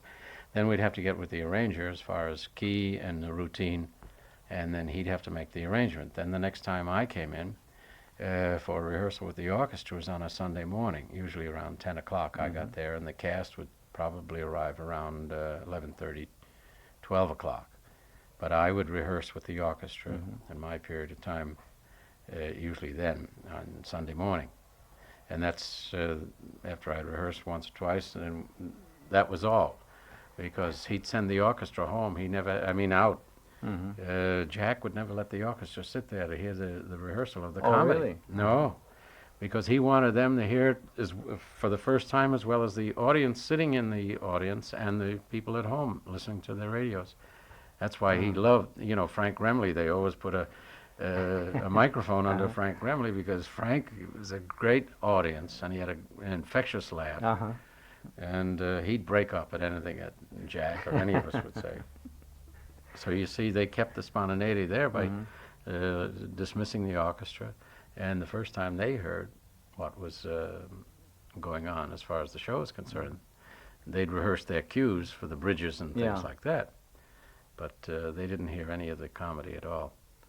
And it was evident. We could hear that everybody was really, really with it. It seemed to me that Don Wilson always was. You could almost always hear Don Wilson's laugh. Yes. On the air. He had a big, hearty laugh. But it sounded. He was part of the action in much of it. Yes. And he must have been going through the rehearsal of it. Yet his laugh just sounded like he had heard this for the first time. That's right. Yeah. Well, as I said, we didn't rehearse it that much, so it was almost like new to you. Yeah. And I think you got all of us got involved in it and got carried away with it, and enjoyed it. You probably enjoyed the audience's reaction to it as well. Yeah, because many times you didn't know you were going to get that big a laugh, or lots of times you would say, "Well, gee, this should get a tremendous laugh," and maybe it didn't get the laugh that you thought it would. So it was no two audiences ever alike anyway, Did you have to do a second show? We did in the beginning until we did a second show until after the war. The first 5 years I was with them, we did one for the West Coast, and then one for the East Coast. That was at 4 o'clock in the afternoon, which would be 6 o'clock Chicago, and then 7 in New York. Then we'd come back and do one for the entire West Coast at 8:30 at night. So at 8:30. Yes, 8:30 on Sunday night, and. we do that show at that time. So it wasn't until after the war that Bing Crosby, I think, was the first one who started with the tape, and that's when we did go. Actually, well, it wasn't tape then; it was acetate. Still, you know, they didn't perfect that. But they started permitting the recording. They of shows permitted at the that recording time, of it and the replaying of it, you know, so we didn't have to do a live show twice. Did you lose the surprise element with the orchestra then on the second show? You must have. Well, a little bit. Jack would change the script slightly. Oh, he would. Yeah, he would change some of the gags that didn't go, or if something needed punching up, they would change it. So it was slightly different. So the West Coast might have heard a better show. Yeah, and then also Fred Allen would come on between the first and the second show. So Jack would have comment about Allen, what he said, on the second show. So that made a little difference too. That was a lot of fun getting involved in all of that. Oh yes, yeah. There was a time when the whole Benny cast did a spoof of the Fred Allen show, and I think it might have been in the same period of time. Then the Fred Allen show did the same. The same thing of the right, Benny. It was great fun. It must have been. It really worked for the audience. It did, yeah, because Phil, I think he did the Kenny Delmar. You know, Senator Claghorn, somebody I say, somebody knock. You know. And, and you did the Parker Fenley. Yeah, and then I do the Parker Titus, Fenley. Yes. When it was after the war and into the late '40s, then when you got your own show. I started in 1946, and that went through the season of 1951. So I had it for 5 years, and then Jack continued in radio till 1954, and then they reran a lot of them during the season of 1955. But then he went on to television. He switched over to TV, so I stayed with him until 1964. On TV when he had his regular show. After that, then he did specials. Now, you had, while you were doing the Benny show, you did A Day in the Life of Dennis Day, and Phil Harris was doing I guess it was the Fitch bandwagon, or at least... Yes, he was doing Fitch, and then he had his own show. The Rexall. Rexall, Phil and Alice. Phil and Alice, And Jack had no problems with that, with you? No. It was understood at the time, you know. So that's one of the things about Jack. He would come on my show, or to help plug it or anything like that, and he'd refer to it many times on the Jack Benny show. Oh, you got your own show and all of this sort of thing. And then, of course, when he moved from NBC to CBS, Phil didn't go with him, and that's when Phil was terminated as far as the Jack Benny radio shows were concerned. Then they brought in Bob Crosby. Right. Yeah. So, and he stayed with it until the show was terminated at the 1954. Then into TV. Now, once Dennis Day got on television in front of the cameras there, did the people who thought that you were tall and lean, or short and fat, were they... No, I never got any... how did they react? I never got any adverse reaction. You know, they still accepted it, that I could be silly and everything else with Jack, and it worked out fine. That show that you did on TV, that was RCA Victor? I was on, my sponsor was RCA Victor, right. And I was live for the first year and a year and a half, and then the last year we were on film, but of course that was a kiss of death. I went they put me on opposite I Love Lucy, which was the #1 show in the entire country, and I just couldn't get a rating at all, and so that was the end of that. And then Cliff Arquette went on with Jack Parr and stayed with him for quite a few years, and then shortly before his death he was on the Hollywood Squares. That's right. During all of this time, you occasionally popped up on the big screen, on the motion picture screen. Yeah, I did a couple of pictures at 20th Century Fox and RKO.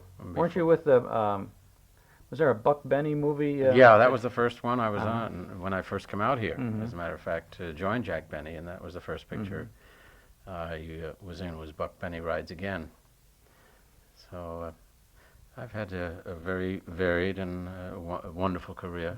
What are you doing these days? Well, I do personals. I'll be going to Anaheim on the 21st of this month, to San Diego on the 24th. Then I've got to go to a fair in Washington. And I've got a commercial running for Special K right now. And I'll be going into Chicago on the 26th to visit the craft people and do a little thing there. So I just managed to keep busy. You did a little bit of theatrical stuff too, haven't you? Yes, I've done theaters, summer theater, a lot of theater in the round. I did a whole year with No No Nanette, with the First National Company, with June Allison, and I toured with that for a full year. And I do theaters. I've done Brigadoon. I played the old Melody Top in Chicago and in Milwaukee. So between everything else, I managed to keep quite busy. My wife has an antique and a gift business in Santa Monica. So when I'm on the road, I'm her picker. I love to pick out antiques, and find little goodies here and there. No, we can't put one over on you then. You know all about the... Oh, I've been studying. You learn. You make mistakes, you really do. But you also find some nice things. And it's always been a hobby of mine for years, since I've been with Jack Benny.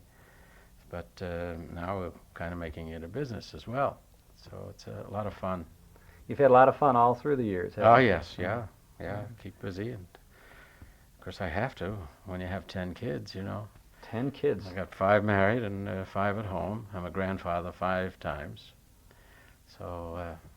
Well, it couldn't be that young Dennis Day with the tenor voice, a grandfather 5 times. Yeah, 5 times. So we're all getting old. You're not getting old. You just get better, I guess. Thank you very much for all of your radio days and the TV things that you've done. We've enjoyed them, and we've enjoyed chatting with you today. Thank you very much. We're in Beverly Hills, California, at the office of Art Linkletter, who is a man who put together a radio program in the golden age of radio that was mostly a visual show, and how he translated the visual of People Are Funny to the radio tube is something we want to find out. Art Linkletter, how did you do that? Well, of course, we didn't know anything about television when we started it, so we didn't have any problems. We just described everything that went on and prayed for the day when television would arrive. And, of course, when television did arrive, we found out that it had many, many limitations, and that a lot of the fun of People Are Funny was gone because anticipation is greater than realization, and things that you could describe as being funny often weren't really that funny. So it was a very interesting experience to have spent 10 years in radio waiting for television, and then to find out that it had many, many limitations on it. As a matter of fact, as Jack Benny, as I used to say, radio is a participatory experience, and television is a passive spectator sport where everything is laid out for you and you have no room for imagination, no room for heightened enjoyment of things depending on your own cultural and educational background. It's all laid out flat, and whereas in the old days when People Are Funny, to use an extreme example, we would hit somebody in the face with a chocolate meringue pie, if you were listening to it, you could visualize that as aesthetically as you wished it to be, or as crudely and burlesque as you wished it to be. When it was on television, there was no possible point of interpretation. There it was, and it made some people angry and it made some people happy. Where did People Are Funny come from in the first place? How did it all begin? I was doing a number of radio shows in San Francisco. I was the radio, Mr. Radio of San Francisco, doing 21 shows a week on 7 stations, Man in the Street, Who's Dancing Tonight from the Ballroom, and Are You a Genius from Oakland, and many other programs. And it occurred to me that a program built on psychology would be most interesting, since I was a psychology minor in college, an English major. So I devised a program idea called Meet Yourself, in which I would get people up to the microphone, have them answer questions or participate in a stunt, and then have a famous psychologist from Stanford University come into the picture and interpret that person's personality. Is he an ambivert or an introvert or extrovert or whatever he was, depending upon what the stunt was. And then we would go on to the next stunt. I came to Hollywood one time on a chore that was not related to this, and I ran into a man named John Goodell. And he had exactly the same idea, only he had a psychologist from USC. And he called it People Are Funny, while mine was Meet Yourself. Look into the mirror of your own self and find out really who you are. So John and I found that we were compatible. We were both writers. We were both idea men. He was a producer and I was a performer. So we pooled our talents, took his title, which was the better, more saleable title. We spent $15 each, which was a total of $30, borrowed a studio at NBC, assembled a cast of characters, and made a pilot. Well, the psychologist didn't work out because we wanted him to be strong and definitive. We wanted to do a stunt, and then he would give a complete analysis of that person. And naturally, a professional psychologist from a big university would only say, there is an indication that possibly, under certain circumstances, this man might conceivably be this way. We wanted him to say, he is thus and so. So we threw him out and left the stunts in. We sent the record to a Chicago agency named Russell Seeds, who was having problems with the United States government over a program called Sergeant Quirt and Captain Flag, because World War II was beginning, and it was a very, the show that they had on for a tobacco company was a very tough show between a non-com and a private, and a captain, that is, a commissioned officer. Yeah. So they were canceling that show, and just at that moment they needed something else, and they picked up People Are Funny, and we were off and running. So here was the birth of a show which ran for 19 years. It ran on radio until, from about 42 until when? Until about 53. 53. And then it went into television until about 61 or 2. Was it on television at the same time it was on radio at any yes, point? Yes, at one time, just as a house party. Which I did on CBS, and I was on both networks. That's a little unusual, isn't it? Very, especially during those years when there was so much competition between the two. But I was on 5 days a week on CBS, on radio, and then finally TV. And both shows were suited for radio or TV, and they at one time were on all 4 networks, the radio and the television, on each 2 networks. So it was quite an adventure. Was there any problem with doing that? No, I just had to be sure that that I was loyal and capable and did a good show of each, and and in fact it was better for me because each network was trying to make its show more important to me and to the viewer than the other network show. And so I got reams of publicity and attention and all the things that make young, rising MCs happy. Was it, you said before, it was actually easier to do People Are Funny on radio than on television. How did you find that transitional period, though? Well, as a matter of fact, what I did, to tell you the secret, inside truth, was that I was so concerned about the worries of television and the transition that I went over to ABC and sold the Jolly Green Giant a show called Life with Linkletter, which was really a hidden version of People Are Funny under a different title. And so there I was on all 3 networks. The real People Are Funny on NBC, radio. The substitute People Are Funny under a different title on television on ABC. And the House Party on radio.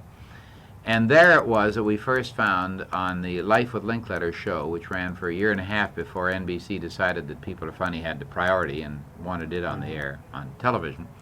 We found, for instance, that if we gave a lady a skunk and sent her up Hollywood Boulevard on a mission, that the description of the expressions on the faces of the passers-by evoked a much better image in the listener's eye than the occasional blasé and even indifference with which, on Hollywood Boulevard, you would greet a lady with a skunk on a leash.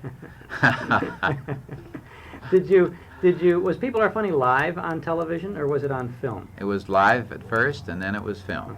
Was it better on film or Yes, live? it was better on film because we could edit. Mm-hmm. And some great stunts didn't pay off the way they should have because people didn't react the way they should have. I'm amused at today's game shows, which I see on TV, in which when a person wins money, he jumps up and down and squeals and yells and kisses the MC and falls down and does all that stuff. That's not natural. That's not the way people react. That's all coached. That's not only coached, but it's threatened. If they don't react that way, they're never seen. Whereas we never told people how to react. You see, there were the old quiz scandals of a number of years ago where the producers of these kinds of game shows that gave contestants answers were knocked out of the box. But today we have not getting the answers, but getting coached even more so as to reactions. To react. Yeah. What did you ever have any problems with reactions? People's reactions to a Our only problem was they didn't react strongly enough. They did. We'd give somebody a house or a car and they'd say thanks. We would put together two brothers who hadn't seen each other for 35 years and had been separated by family problems. We brought them together and say, "Hi, Joe," instead of crying. On the other hand, there were times when we got gigantic response out of very little things. You just don't know. People are funny. They're unpredictable. And if you look at the shows across the board today in the daytime, you will see that they are predictable, and they are the same, and they are reacting exactly like two peas in a pod, whatever show you see. You were doing an audience participation show probably before anybody else was doing it. Ralph Edwards and myself, Ralph and was John doing it. Goodell, we three, my partner John, myself, and Ralph, he had Truth or Consequences, and the two shows started at approximately the same time. And we were fighting all the time about who got the ideas and who didn't, and now, of course, we're good friends, but there was a lot of tension in the early days when we were both trying to make it. But we originated between the two of us, or the three of us, that is, about a third of all the shows you see today, like To Tell the Truth, and The Price is Right, and Let's Make a Deal. We were hiding shows, prizes in boxes and behind screens. And well, I know that you particularly, perhaps on the house party more than on People Are Funny, would tantalize someone in the audience. You'd ask a lady to open her purse or something like that. There were elements of People Are Funny in the house party. All the way through, yes. I never did care for quiz shows. Never wanted to do a quiz show, although I've done some. But I always wanted to have audience reactions to people undergoing real life hazards and suspense and problems, and we did the things. Well, we did a show that there's a show called Hot Seat now. We've done that. We've done everything with lie detectors, with we just did everything. But interestingly enough, none of us at the time thought that you could take one idea that we would do, because it might be exceptionally interesting. We would repeat it in various forms about once every 5 or 6 weeks for 6 minutes. And we never dreamed that somebody could take that idea and do it for 30 minutes, 5 days a week, and nothing else. And that's what they did. They copied a little Linkletter idea. A little tiny wee thing we wouldn't think of repeating. Were there any of your stunts that you had that really backfired from how you had expected it to? Oh, yes. We had people, for instance, who got mad on stage.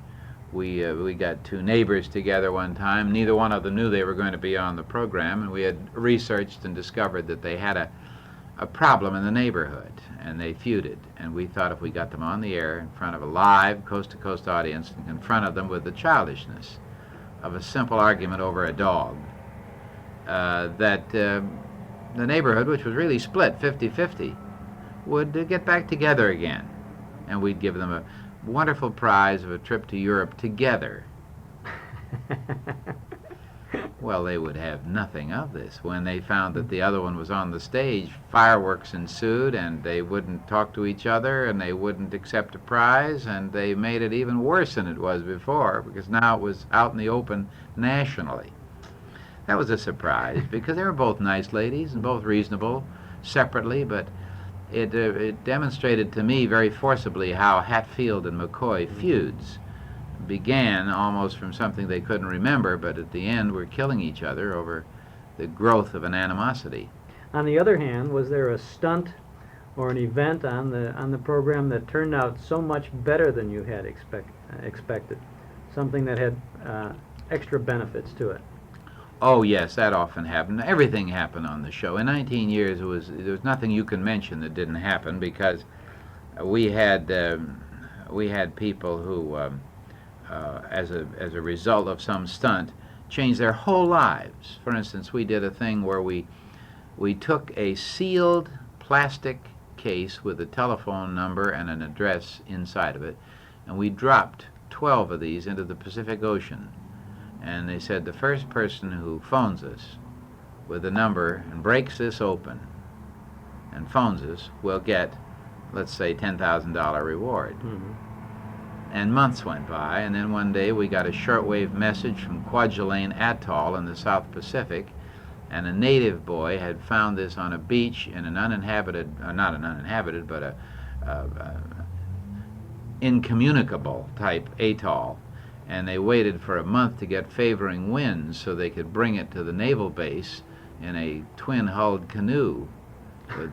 And the guy broke it open. They were afraid it might be a Japanese bomb. Mm-hmm. And we flew this young man all the way from this atoll in the South Pacific to Hollywood, did a stunt with him, showed him things to do, gave him money to go out and buy whatever a guy would buy with $50 in an hour, and to come back and report in stores that he never even dreamed existed. But anyhow, we gave him the $10,000, the final blow-off, and he went back and changed the entire life of that island.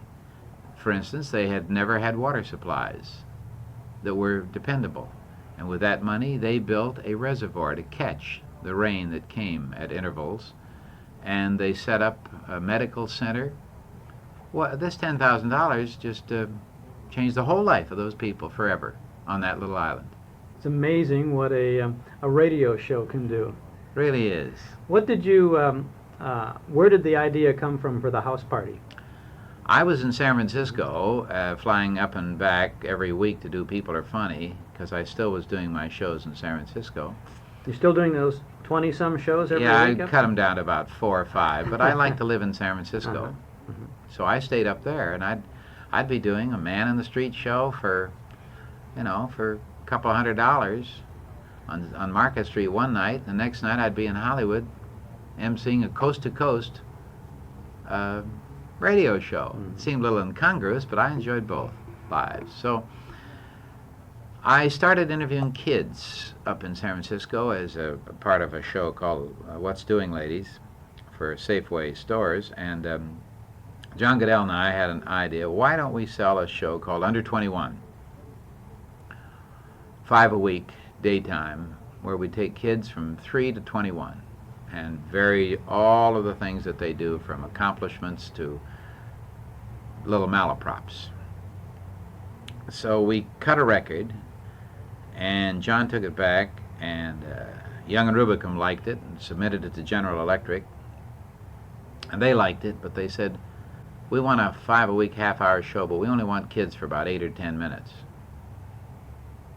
So we went to work, figured out a lot of other things to do, and used the kids as the only feature 5 days a week, and did things that I was doing in San Francisco, like looking in ladies' purses, and naturally interviewing guest celebrities and authors and things like you're doing right now. And GE bought it, and that show stayed on the air for 25 years. And that made a very easy transition to television. Very easy, much more so than the other. Was it being simulcast at any time? Yes, a lot of for 3 or 4 years, 5 years. You must have had some pretty interesting experiences with the kids, because they really are unpredictable. Yes, it led me into a whole new way of life because by writing the book, Kids Say the Darndest Things Out of My Experiences, which was a #1 bestseller for 2 years in a row, unheard of in the nation, it really, people remember the kids more than they remember the rest of the show. And a lot of people say to me, you used to have that show where you interviewed kids. And I said, that was only 5 minutes out of 30. How about the other 25? You know, they were good minutes too. But the idea of interviewing children was so unusual and was so difficult. Very few people were able to do it. And it was so startling. And in those early days of radio, when censorship was quite intense, you know, we couldn't use words like pregnant. You couldn't say a woman was pregnant. And that was a no-no. It was terrible. Now they not only say it, but tell you how she got that way in detail, in front of an audience, and they'll applaud. But how times have changed. So at all events, the kids would say things that the network would let go by, because they were said in innocence by a child, that they would never let a writer write or a professional performer say. And so the kids were the first of the Mary Hartman type things. And so they, and you know, they'd say things like, I'd say to a child, what does your mother and dad do for fun? And he'd say, search me, they always lock the door. Well, a CBS censor would faint at letting that pass on a show like the Jack Benny show or the Burns and Allen show, but they could get by because what does a 5-year-old kid know? They wouldn't let me repeat it as a story that was said, because I know what he said, but he could say it. And you, indeed, sometimes baited them on a little bit. Oh, yes. Sure. Oh, yes, there's no doubt about it. And I got criticized by people who said you shouldn't encourage children. And I said, well, what do you want? The kid saying, my dad's a painter or a plumber? That's not very funny. But if he says, my dad likes to play poker every Monday night in the basement with the minister, then we got something. Right. But we never told him to say it, and we never cued them to say it. But I had a very smart teacher who picked them up at school each morning at 9 o'clock in a limousine, and the school picked the kids, you know. We had nothing to do with who the kids were, and we went right down to all the schools. We had a very difficult thing to get, and that was the approval of the Board of Education of Los Angeles for children to be taken out of school on a school day and taken to a commercial radio show. Now, you know, that takes a lot of approval. And how? Yeah. And so we had to agree to go through all the schools. We had the black schools and the brown schools, and we had the ghetto schools at a time when they never got any nod of recognition from anybody. That was a long time ago, before this whole matter of civil rights and equal rights and ethnic rights was even dreamed of. And we went right down the line, and those schools got television sets and radio sets and record players for their use, which were very valuable. And we also got kids who were great, and the teacher would be with them for about 2.5 hours, tour the CBS and so forth. And while she was with them, what she was really doing was interviewing them, and they didn't know it. And she'd bring up subjects and talk about things, and if a kid said something that was very cute, she'd jot it down. Now, the chances of that kid saying the same thing to the same question was the shot I had.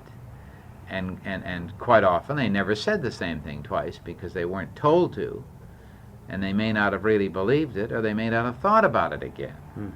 Or if they said something really funny that, oh, I'll give you an example. If a 5-year or 6-year-old child was riding along and the teacher say, well, let's play a little game. Who's the President of the United States? And one of them says, Abraham Lincoln is the President of the United States right now. That's pretty funny. So she'd jot it down, make a little note of it. She'd give me the note.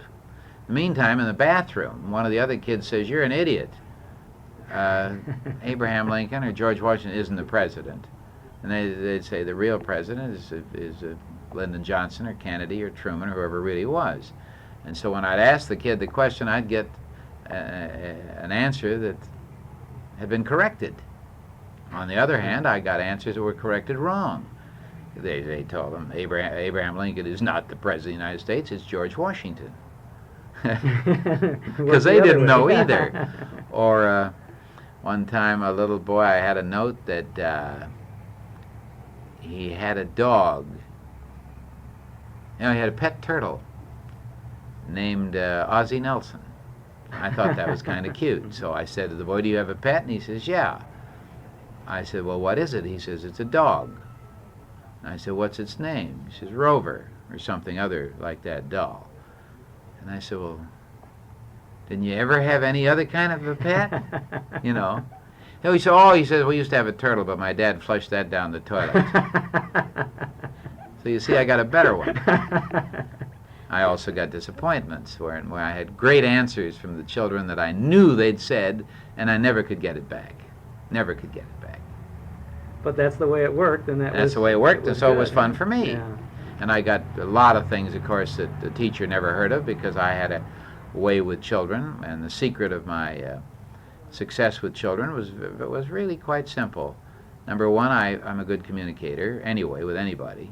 Number two, the children who were on the program had all seen the program, so they knew what was expected, and that was I was going to talk to them. They weren't surprised, they weren't baffled, and they also knew that they could do what other kids were doing, and that is talk about things they knew about. They weren't going to be asked to juggle, sing, ride a unicycle, or do something that's beyond their ability. So they were ready for it. They'd been brainwashed, so to speak, at least indoctrinated by just watching or listening to the show on the radio. And then finally, in the third place, a most important thing occurred before we went on the air, and that is I went in and talked to them for 5 minutes. And in that talking to them, I did something essential to the communication with children. I let the children see the child in me. In other words, I played games with the kids. I was not a big, distant, grown-up figure. They recognized in me somebody of the same mental intelligence and level, at least the same emotional quotient. They were not afraid of you either. They weren't afraid of me. They knew I was going to play games, and they liked to play games. I played games with them in the dressing room. So when I got out in the air, we were just going on. Of course, the little ones didn't know what was going on. A 4-year-old often would come up to me after the program was over and pull my sleeve and say, "Mr. Winkletter." I'd say, "Yes." He says, "When does the show start?" I'd say, "What did you think that was out there?" "Oh, that was the show." "Oh, fine." But of course, those are the kind, the little 3- and 4-year-olds who are just, floating free. They're just marvelous. Like the little girl, I said to her, "What do you do?" And she says, "I help my mother in the house." And I said, "Well, you're only 3 and a half, 4. I said, "What can you do around the house?" She says, "I help her with the breakfast." I said, "Come on, what do you do?" She says, "Well, I put the bread in the toaster." She says, "Of course, I can't flush it." Or the little boy, I said to him, "Do you get an allowance?" He says, "What's that?" I said, "Oh, I guess you don't know what that is. It's money you get for being a good boy." "Oh, yeah." He says, "I guess I do." I said, "Well, what do you get?" He says, "I get a nickel. Every day I have a dry bed." And I said to him, "Well, how much money have you made this summer?" He says, "Nothing." Kids say the darndest things, don't they? They were a delight, just a delight. Our little boy had a Mickey Mouse wristwatch on. Somebody'd given him for a birthday. I said, "Oh, you got a watch?" He says, "Yes, sir." I said, "What time does it say?" He says, "Doesn't say anything. You got to look at it." Very direct. Older boy, one time I said to him, "What'd your mother tell you when you came down here today?" And he said, "She just told me to be a normal boy." And I said, "Well, what is a normal boy?" He says, I think it's 98.6. These kids, come up with some surprising bits of flashes of information. You would often ask what somebody told them not to say. Oh, yes, I had to do that protectively because the parents were getting nervous and they were brainwashing the children. Mm-hmm. See, we never told the children what to say, but it finally worked out that the parents did. They were telling them what not to say, and of course I double-crossed them very easily by asking them what they'd been told not to say, and it came out letter perfect because they'd been rehearsed. Little boy said, "My mother told me not to announce to the world she's pregnant." Well, I said, "Why not? That's a marvelous thing." He says, "She ain't yet." Or the little boy, I said, "What'd your mother tell you not to say today?" And he said, "Well, she told me I could say anything. But don't get this shirt dirty because it's brand new, it doesn't fit, and we're going to take it back when I get home." Those are marvelous things. You made a kind of an interesting transition from radio and television into movies. You were in a couple of films, too, weren't you? Yes, I tried everything. I suppose when you're hot in this business and you can get any door open, that you allow yourself to play with your own ego and your own vanity and imagine yourself to be some other thing than you are. You know, the clown wants to play Pagliacci, and the quizmaster wants to be a movie hero or whatever. And I tried them, and I wasn't particularly successful, frankly. In the first place, I didn't like them. I don't like movies, and I wasn't very good at it. I'm very good at being Art Linkletter. I am not very good at being the Count of Monte Cristo. You weren't the Count of Monte Cristo. I certainly wasn't. But the things that I played, I played a preacher, I played a wagon master and a wagon train. I did play a couple of MCs in pretty good-sized movies, one with Ronald Colman and Vincent Price and Celeste Holm called Champagne for Caesar, and it still plays. I see it at 1 o'clock in the morning. There's this young kid, kind of frightening. But I didn't like movies. They were mechanical, they were artificial, they are. They're shot out of context and out of sequence, and little bits and drips and drabs, and they're super rehearsed, and you take one scene over 15 times, and the one you hate the director picks. It's not your own business, it's somebody else's business, and it's like assembling a car bolt by bolt, and the back wheel may go on first and the top go on last or first, and you know, it's a different technique, and I don't care for it. I can see that it would be tough for you because actually, audience. as the master of ceremonies on a couple of really great radio and TV shows, you really were in control. You had everything depended upon you. Not only I was editing my own show, I was the director, I was everything, because I decided how long something should go within the context of the overall half hour. And even more importantly, for me, there was an audience to bounce against. If I did something and I didn't feel the audience reaction, I changed right then and there and moved it around to what the audience told me by their reaction was the right thing. But how do you know what's right when you're playing a scene with some grip smoking a cigar 4 feet away from you looking on in a bored fashion? Not me. That's for Jimmy Stewart. He does all right with it. Yeah, it's a different different kind of thing. You underplay. Since the house party and People Are Funny have gone off the air, what has Art Linkletter been doing? I've been lecturing and making personal appearances and doing specials. Not only did I have my fill of the frothy, fun, game type of entertainment world for all those years, and had been successful in it and done everything you could do, but also the death of my daughter about 7 years ago changed my life and made me more serious, and also made me want to do more meaningful things. So starting out with my drug abuse crusade, I got into many other kinds of lectures on salesmanship and on business and on the American family, and I do fundraisers for colleges, and I do Chamber of Commerce dinners and big convention meetings, about 90 personal appearances a year, and I write books, and I'm involved in probably 12 businesses. Some deeply of which involved. What kind of businesses are you involved with? Oh, building office complexes,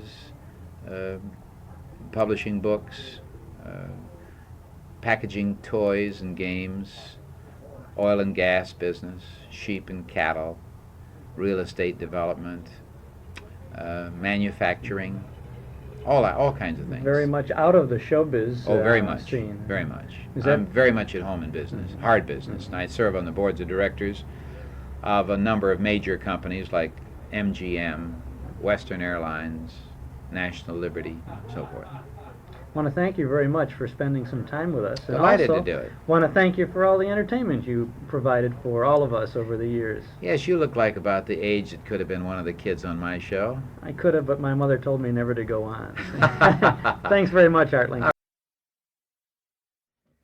The magic of radio and the magic of the telephone company, we put those two magics together, and we're going to go out to Clay City, Illinois, for a conversation with a gal who contributed a great deal to the what is now known as the golden age of radio. Hello, Bernadine Flynn. Hello, Chuck. How are you today? Well, I'm fine. I'm Well- only disappointed to not be able to be with you people in Chicago at this beautiful festival. Yeah, the Chicago Comedy Festival, sponsored by the University of Chicago, is going to be a great event, and we will be saddened by your absence, but happy to have this chance to chat with you a little bit. Thank you, and may I offer my congratulations to the University of Chicago Extension Division, of course, first of all, for bringing about this tribute to Chicago's contribution to American humor, and some special gratitude to the immediate participants like Mary Frances Reimer and dear Franklin McMahon, Gene Shepard, Frank Walsh, Chuck Schaden, and other illustrious people who have done so much and have made it a success even before it takes place. Well, you were very responsible for the success of the Vic and Sade radio series. When did you first see a Vic and Sade script? 1932, I think it must have been. I saw the first script, so... You saw the first script, Yes. right? Yes. Well, that is the first script that was offered to us for audition purposes. How did that come about for you? How did you get the opportunity to audition for the series? Well, I was just another actress floating around the Chicago NBC studios. When Paul Reimer wrote it, he was then employed in the script department of NBC. And I just happened to be there. Great good luck, as all the rest of us were. And somehow, when you say I contributed so much, Chuck, you can't feel that way when you've lived with something for so long, and you have worked, had the privilege of working with one of the greatest American humorists. You feel very humble. I'm glad we didn't feel so humble at the time, because we might have been overwhelmed by what we were privileged to do, and that wouldn't have worked out so well. We had to keep just ordinary people. We had to remember that's what we were, and we did, because we weren't quite as aware as we are as time goes by of what we were allowed to participate in. Well, but you don't underestimate yourself either, because... I don't think I do. I was full of ambition as an actress, and finally realized I was at home, completely at home, as I'm sure the others in the cast felt always, and as did the audience. That's the wonderful part of it, because Paul didn't stand outside looking in at anybody. As you know, Paul Reimer, the writer, the great author, he lived it. He was part of the human race, and he enjoyed and delighted in the little weaknesses, foibles, and eccentricities of us as we walked into the studio. He would point up in a forthcoming script some of the seemingly idiotic things we said and did, and just as human beings. But he was not standing aside doing that, not as in our town. He was living it himself. And you felt welcome. It was like he said to the whole world, welcome to the human race. And you remember Ray Bradbury once said, life is full of big things, but it's more full of little ones. That's right. Well, he certainly did capture the little things and actually made a big thing out of it. Yes, he did. And as people became aware, well, that's true, they said. And also the overweening feeling was that we are essentially good. Because that man, Mr. Reimer himself, was good down to the marrow. And I mean that with a capital G, as Ray Bradbury pointed out once. Just plain good. I don't think he had a flaw. I never heard him say anything against anybody or carp or criticize. He was a unique human in that way. And you felt embarrassed if you came out with what is now called a cheap shot at somebody else. Uh-huh. So we learned so very much, and we're also grateful. And Chuck, will you say hello to my fellow workers, Billy Idelson and Uncle Fletcher, Clarence Hartzell. Well, you just did it yourself. We'll be with you, and sorry I can't be there. Let me ask a question, Bernadine Flynn, about the day-to-day operation of the Vic and Sage show. How far in advance of the actual broadcast, did you get the script? Sometimes just before the rehearsal time. It just depended on... Paul never had a day off from the time he started writing, unless he made it himself. And he was an extremely careful writer. He didn't just sit down and let things roll out of his head through his hands and pen. He wrote carefully, and as he said, some days it came more easily than others. Well, NBC at one time, somebody tried to establish a deadline. Scripts must be ready 2 weeks in advance. And Mr. Reimer just couldn't do that because he couldn't sacrifice quality for quantity and speed. So we never lived up to that. And it didn't matter to us because once in the groove, we had to have rehearsal. That is true because the timing on those scripts has to be very carefully done. But Mr. Reimer sat in on rehearsals, never offered a word of criticism, nor even a suggestion. He made his suggestions as he wrote it. They were written in. He would say things like, when Sade would ask a question of Vic, I saw you talking to Mr. Donahue, how's he today? And it would say, not really caring too much about it, just an offhand question, just to be polite to your husband when he walks in the door. And so little things like that would require his specific attention, or he would underline a word, but never did he speak up and tell us to, never tried to direct us. And but the timing had to be just right.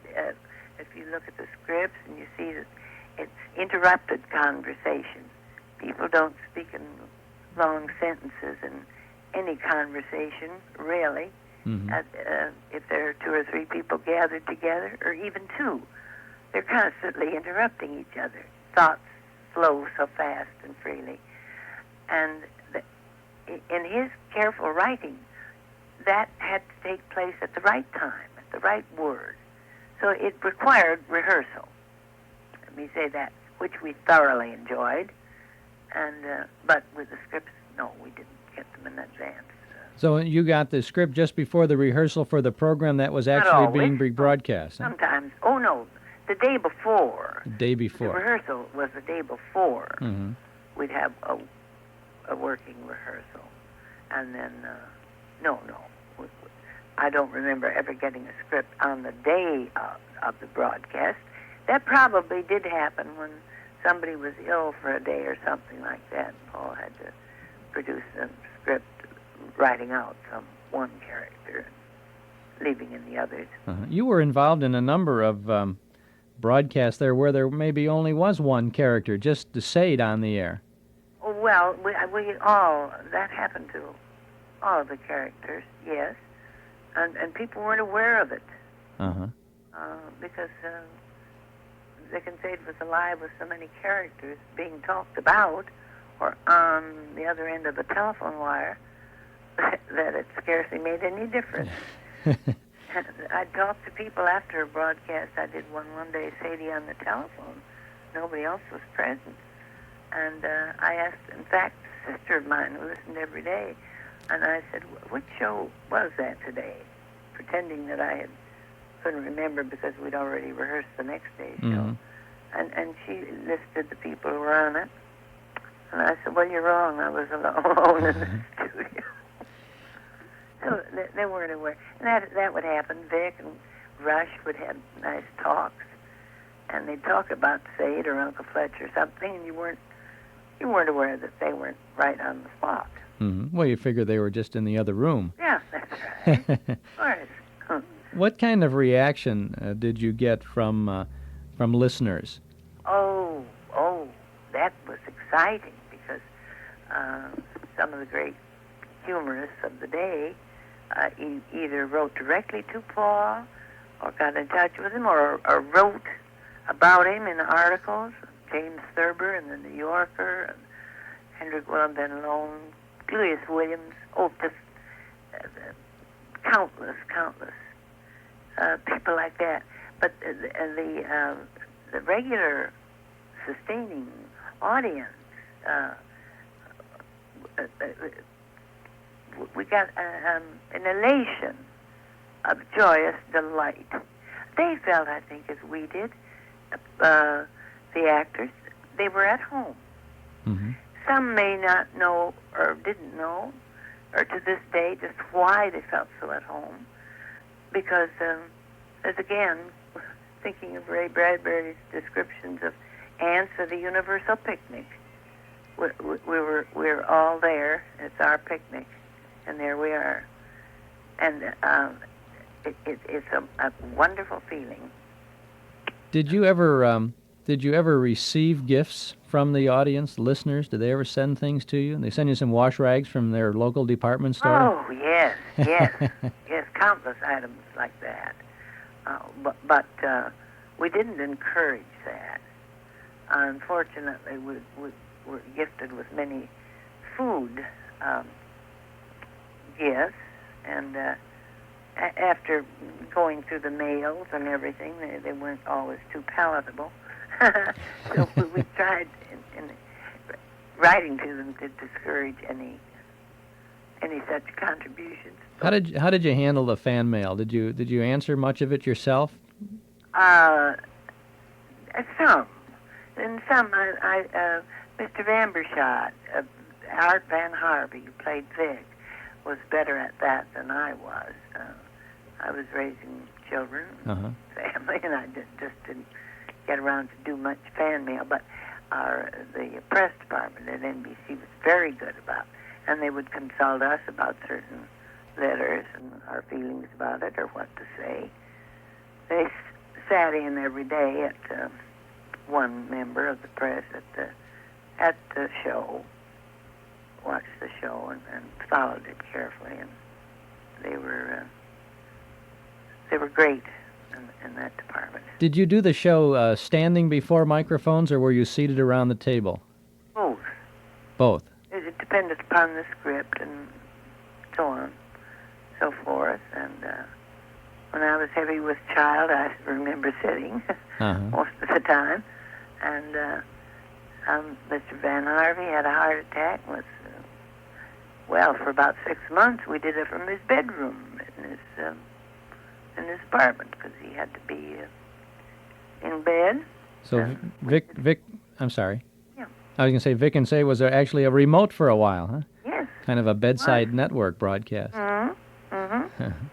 Yes. So we did it every which way. And that's quite a tribute to Mr. Van Harvey, also the other people, and of course to the show itself, that the network would be willing to put together a thing like that. Oh yes.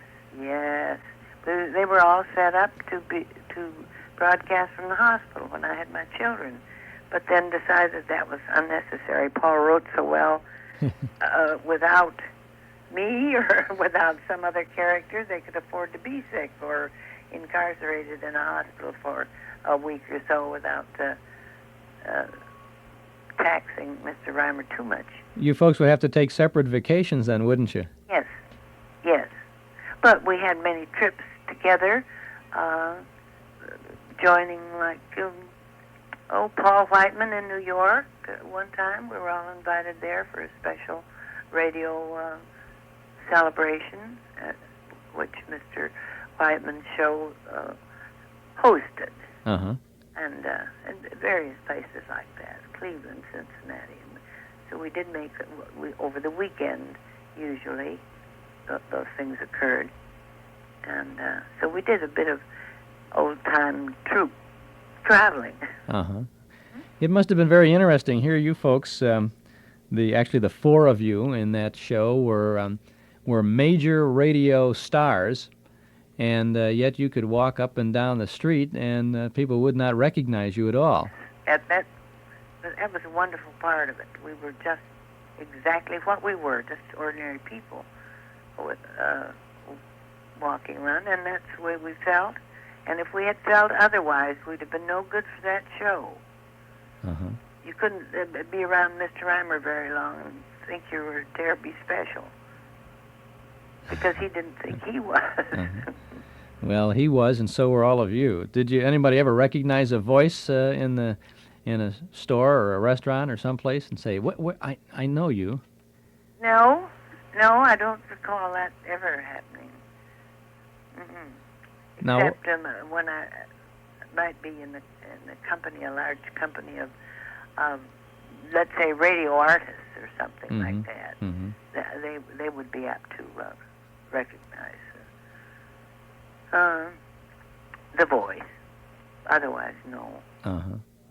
What was, can you recall, if you think back a few years, not too many years, I guess, but can you recall perhaps a special moment from a Vic and Sade broadcast that may have meant something extra special to you? So many that they crowd in them, I thought. It's strange, but not a day went by when there wasn't something in the script that tugged and pulled at you. And that was true for all listeners. They'd say the same thing. I can't recall any particular one. Uh-huh. Did you folks often see each other socially outside of the NBC studios? Yes. Not a great deal because we spent so much time in the studios together. The rest of the time was really reserved for our own families. No, we didn't live any special kind of back and forth lives in the social respect, but knew each other well and met on occasions, and enjoyed each other's company, whether it was at a rehearsal or at a broadcast or outside the studios. It's interesting that the University of Chicago would single out Vic and Sade, the show, as a tremendous representation of the so-called Chicago School of Comedy. There were a great many contributors to the Chicago School of Comedy as far as radio is concerned, and I think at those the hallowed halls of NBC up there on the 19th floor of the Merchandise Mart, there were some of your contemporaries in those days contributing an awful lot to comedy. Oh, yes, of course there were. You had, I believe, Jim and Marion Jordan were there. Yes, oh yes, I worked with them many times on their shows, just doing odd characters. Oh, you did? Oh, yes. Uh-huh. Any shows that originated in Chicago, most of us. Art Van Harvey did a lot of, he was a great dialectician, extremely good. And I remember once I had an audition at NBC for a show that was to have as its main characters two men, one Italian and one Jewish. And when they'd had those auditions, of course, they were blind auditions. That is, the sponsors, the possible sponsors, advertising agencies, and NBC brass, as they say, would be in an isolated booth just listening, not looking into the studio, because they could get a better perception of how it would sound to listeners. So they would call couple number one, couple number two, and that's the way all auditions were run, whether it was a man and woman lead, or in this case, the comics, the Italian and Jewish comedian, two men. And so they would try them out, and then the call would come down to have, in couple number 1, the Italian, and in couple number 7, the Jewish actor. And they finally got the pair that they wanted, and both of the men were Art Van Harvey. So they couldn't have it. He'd have been talking, he was the best in both categories. No, he'll liable to be talking to himself. Yeah. Ah. When did your, I know you started with Vic and Sade in 1932. When did your radio career begin, Bernadine Flynn?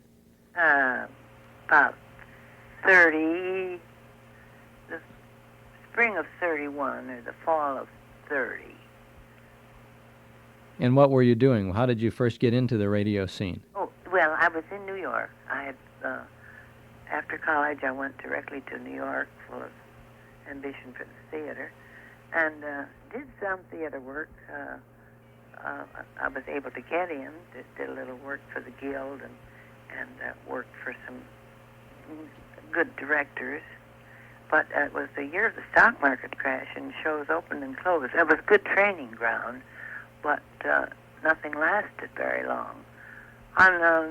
By the middle of winter, there were plenty of well-known actors and actresses out of work, and radio was coming up, and somebody suggested radio. I thought I'd better get back to Chicago, where perhaps there weren't so many legitimate theater thespians at loose, and I wouldn't have so much competition. So that's why I came back. Chicago being near my home, which was Madison, Wisconsin, and I felt more this is my territory. So then went into radio, And that was right here, and boom, it wasn't too long after that.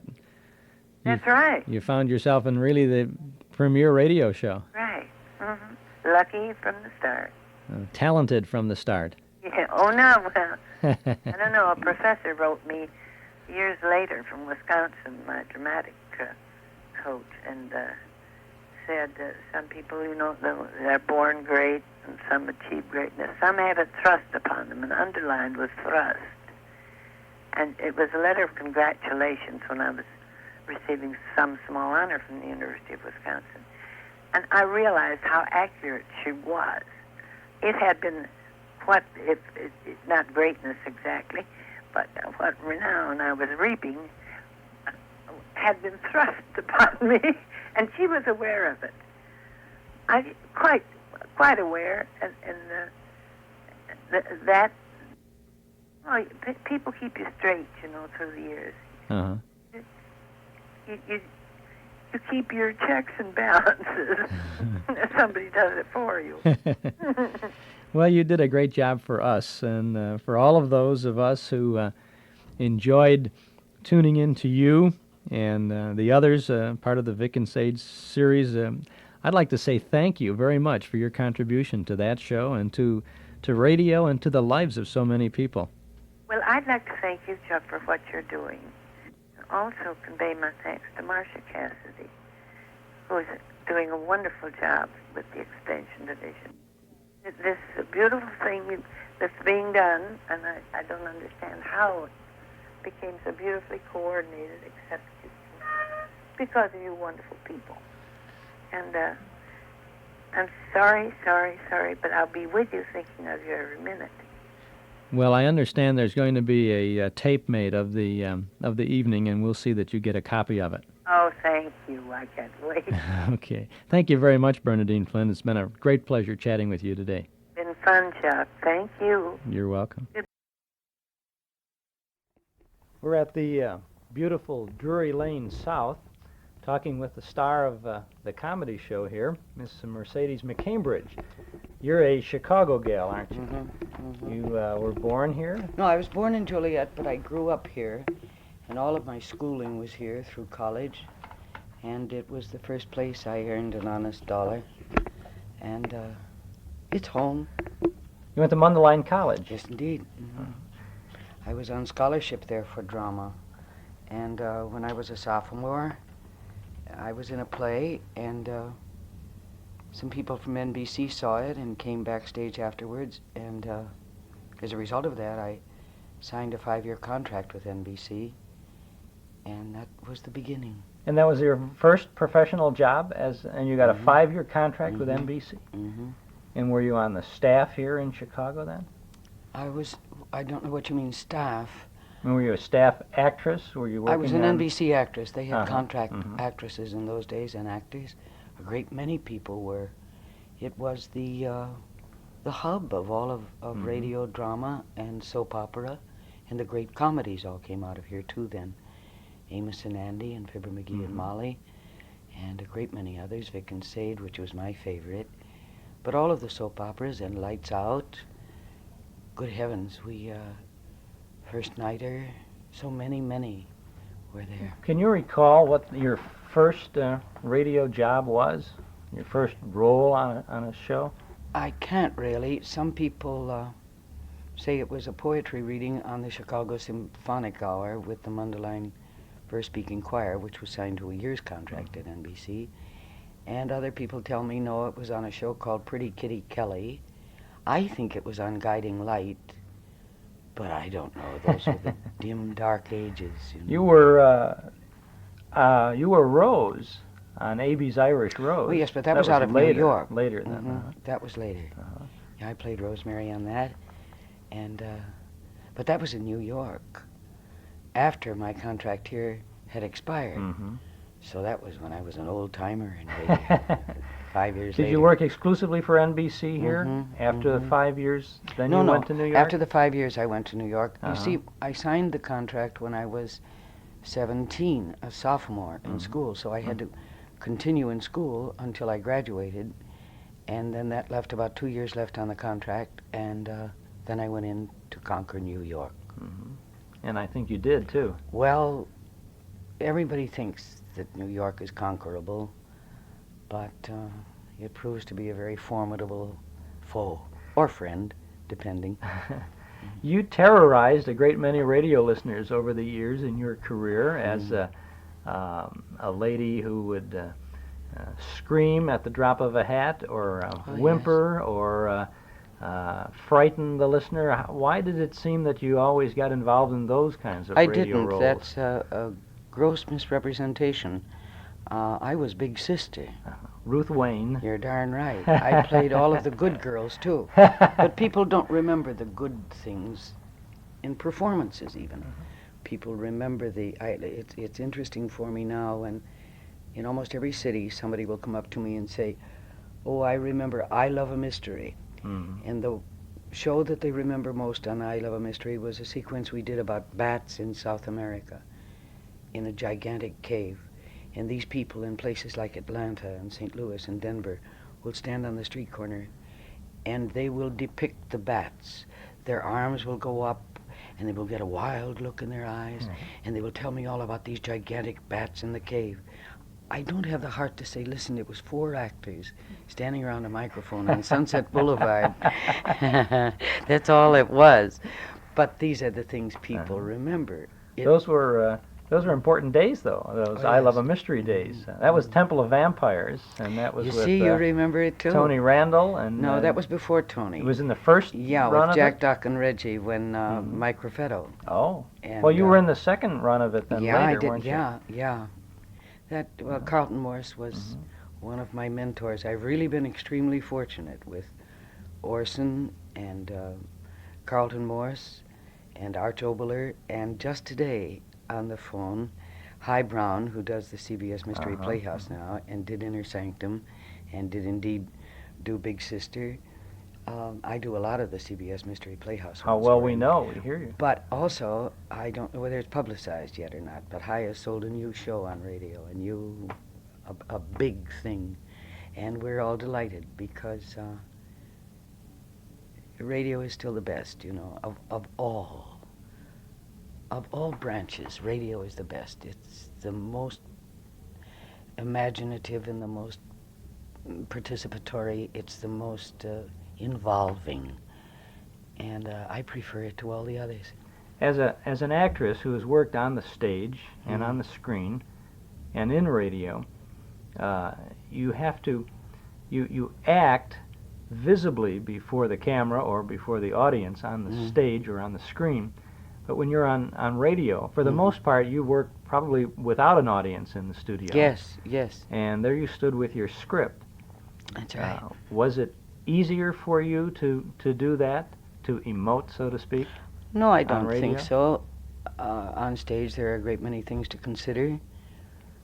In films and in television, there are a great many things to consider. But in radio, it has its own particular discipline, its own particular set of rules and principles.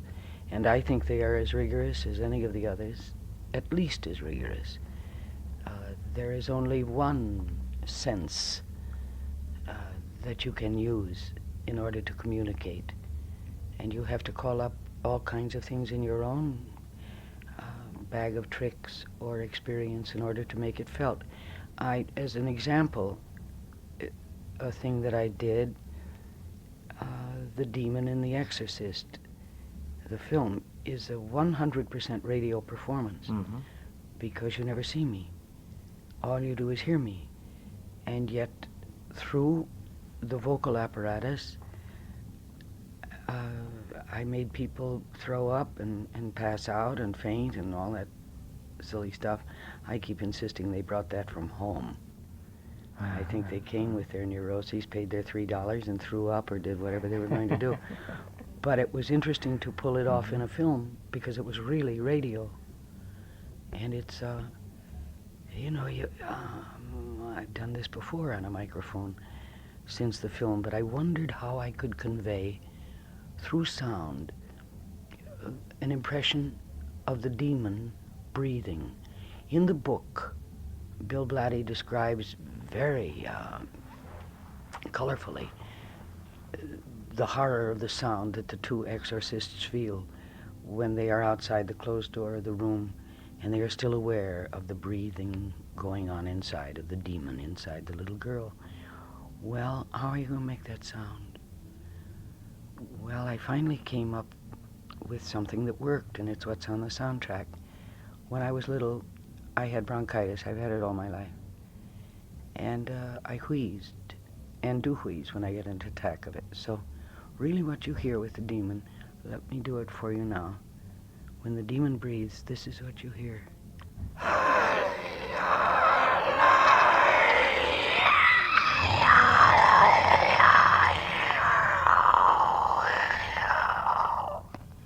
And all it is bronchitis. Well, that wouldn't mean anything in front of a camera or out there on that stage.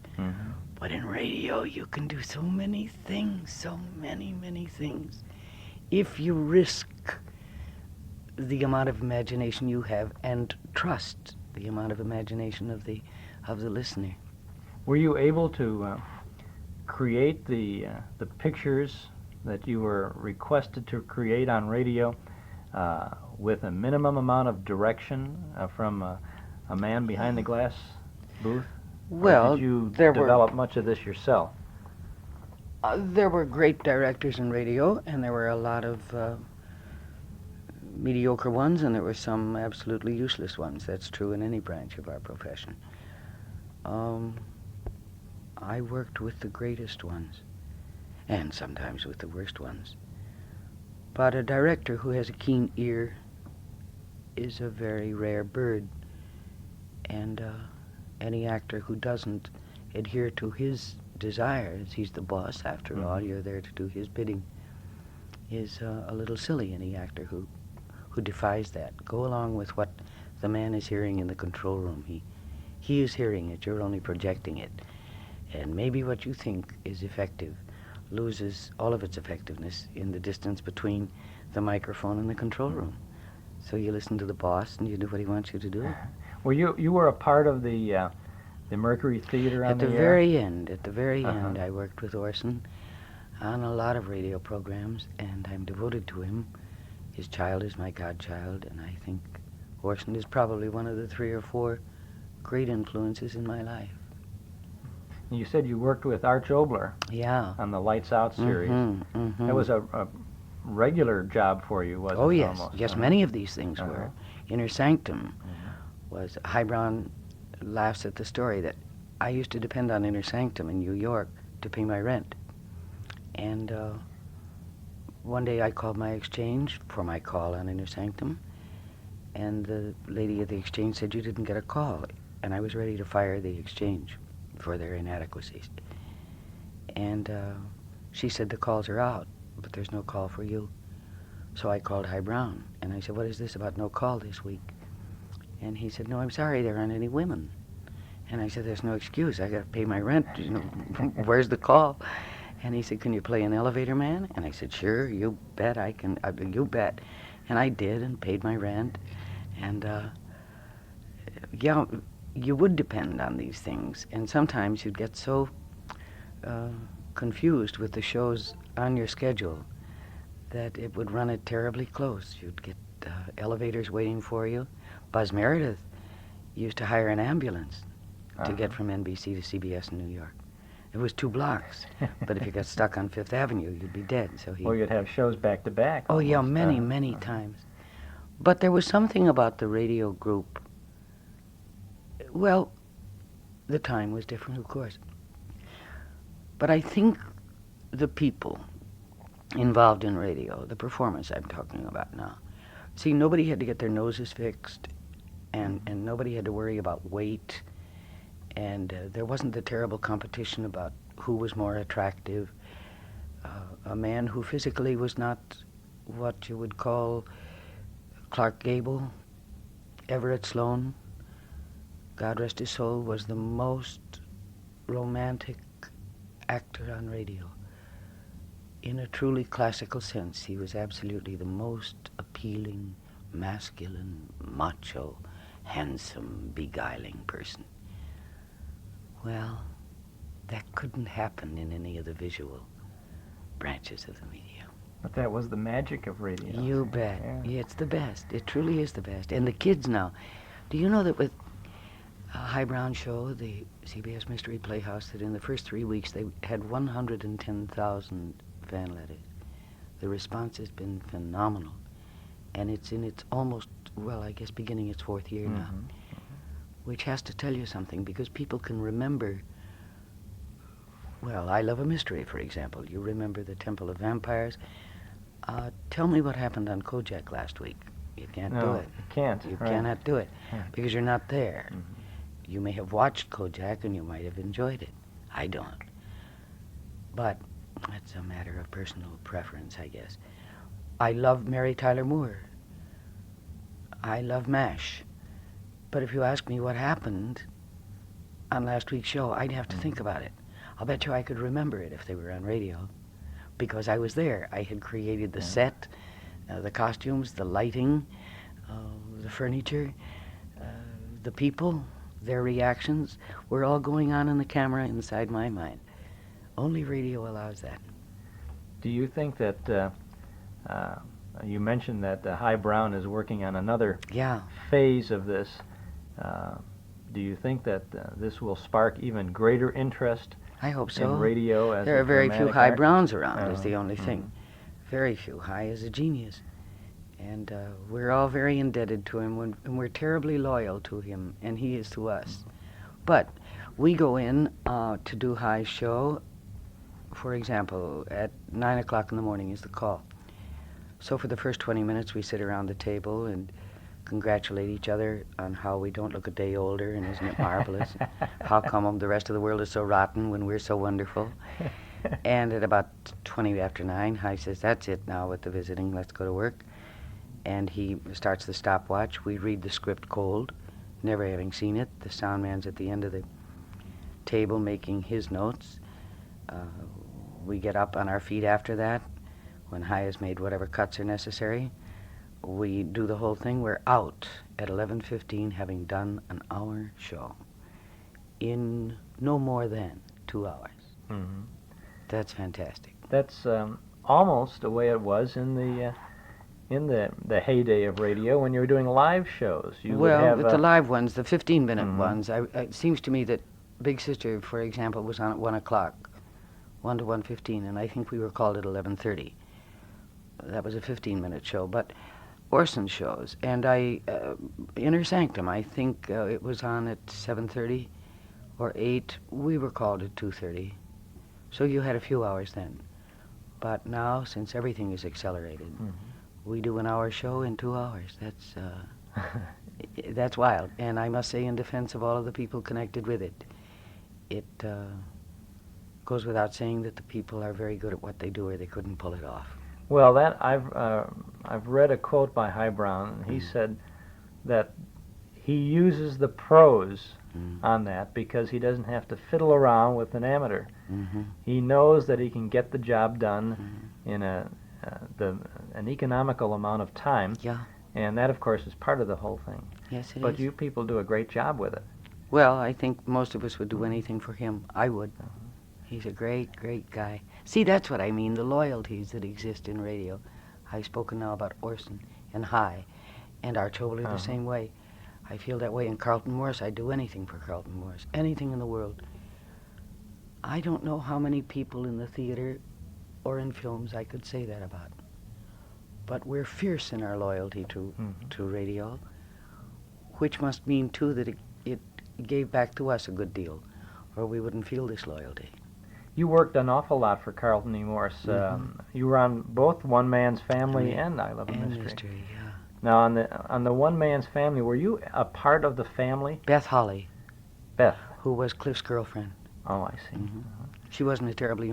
My problem was, you see, that I would go to do I Love a Mystery for a while in California, and then I'd get this itch about conquering in New York again. So I'd go back and try that conquering bit for a little while, and then I wouldn't conquer it, and then I'd call Carlton and say, "Oh, here I come again," and he'd put me back on the mystery. They were very good to me. They indulged me in all of my whims. Well, I think they recognized a good talent, too. Well, no, there's a lot of talent around. We have no shortage of talent. We do have shortage of opportunity. Oh, my heavens, the talent. I spend as much time as I can now on campuses, and there is a world of talent. Oh, very gifted people. What are these people going to do? I don't know. You know, we love radio as much as you do, and there's not enough of it being produced today. I mean, God bless the CBS Mystery Theater. Yes, indeed. But still, how can someone who really feels that they have a flair for radio acting, how can they get in there? I How don't can know. they get started? I don't know. It's dismal. It's absolutely dismal, the whole prospect of it. I was artist in residence for a year, about 3 years ago, at the Catholic University of America in Washington. And I was in the graduate department with the students there, and I kept talking about radio. And I could read the scorn on the faces, you know. Oh, come on, radio. Well, I asked permission to see if I couldn't get them to tape Dylan Thomas's Under Milkwood. And the students were very loath to do it. A couple of them thought it might be interesting, but they didn't like the idea. So we recorded it as a radio show, and I played it back for them.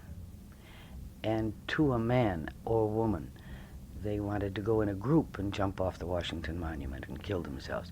They had no idea how little they were conveying with their voices, how sloppy their diction was, how short a range they had, how little control they had over their breathing. So many things. So then they asked if they could really go to work on it. And we did. We worked on it for several weeks, and the result was marvelous. So I don't for 1 minute ever allow anybody to put radio down with that cavalier attitude of, oh, come on, that was all right a generation ago. I always say to them, let's see if you can do it. And they find out that it's a lot more difficult than they think it is. A lot more. You made it sound easy, though, the way you did it, because we could listen to you, and we were not aware that you were an actress in front of a microphone. That was your point. You were swinging on a rope in the Temple of Vampires, or you Well, were we were riding swinging a back and forth in the boxcar. studios. Great deal of physical activity going on, but terrible things would happen on the mystery.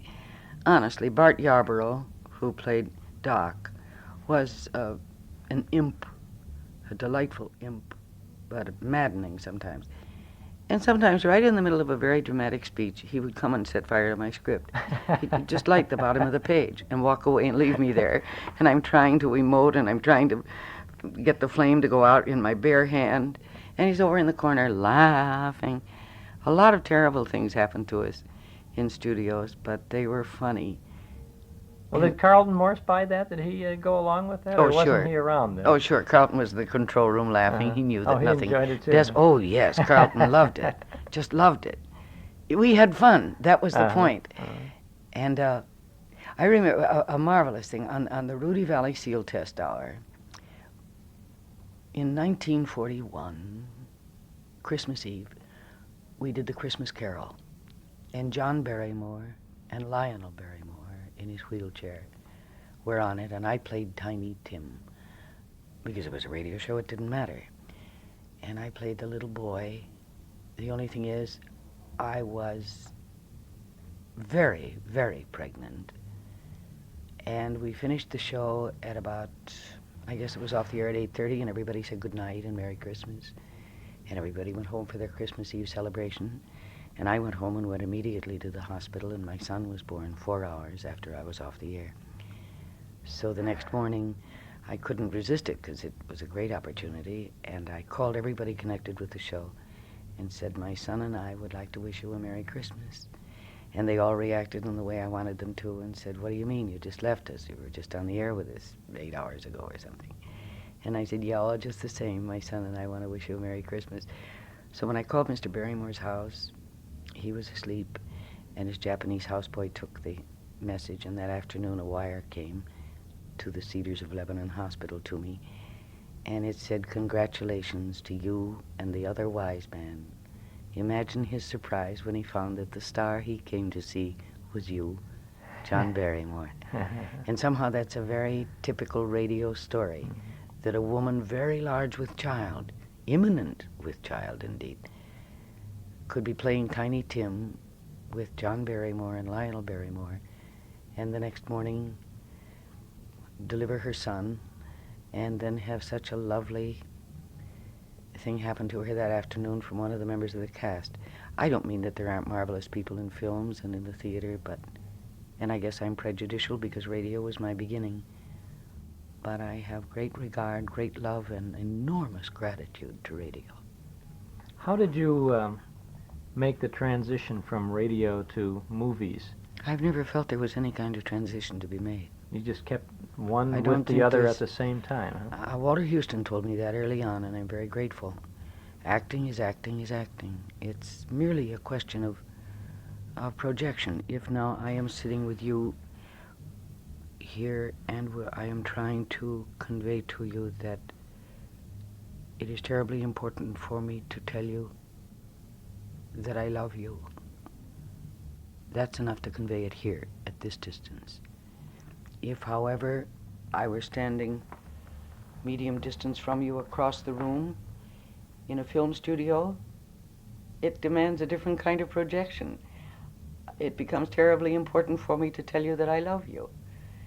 If, on the other hand, I am in a theater and there's a capacity audience of 1,200, 12,000 people, it becomes terribly important for me to tell you that I love you. But what's changed? Nothing. Projection. Whom are you trying to reach? What is involved in trying to reach that person? But what is the difference in the feeling? None. One is as intense as the other. It's an opening of a door, and you open it as far as is necessary to let the light in. You are spellbinding. No, I just talk a lot. No, I love you. There, see? You can say it too. You're marvelous. You are one of the, if not the first lady of radio, I think. Oh, you mean I started before anybody else? No, I don't mean the first lady. I mean the first lady.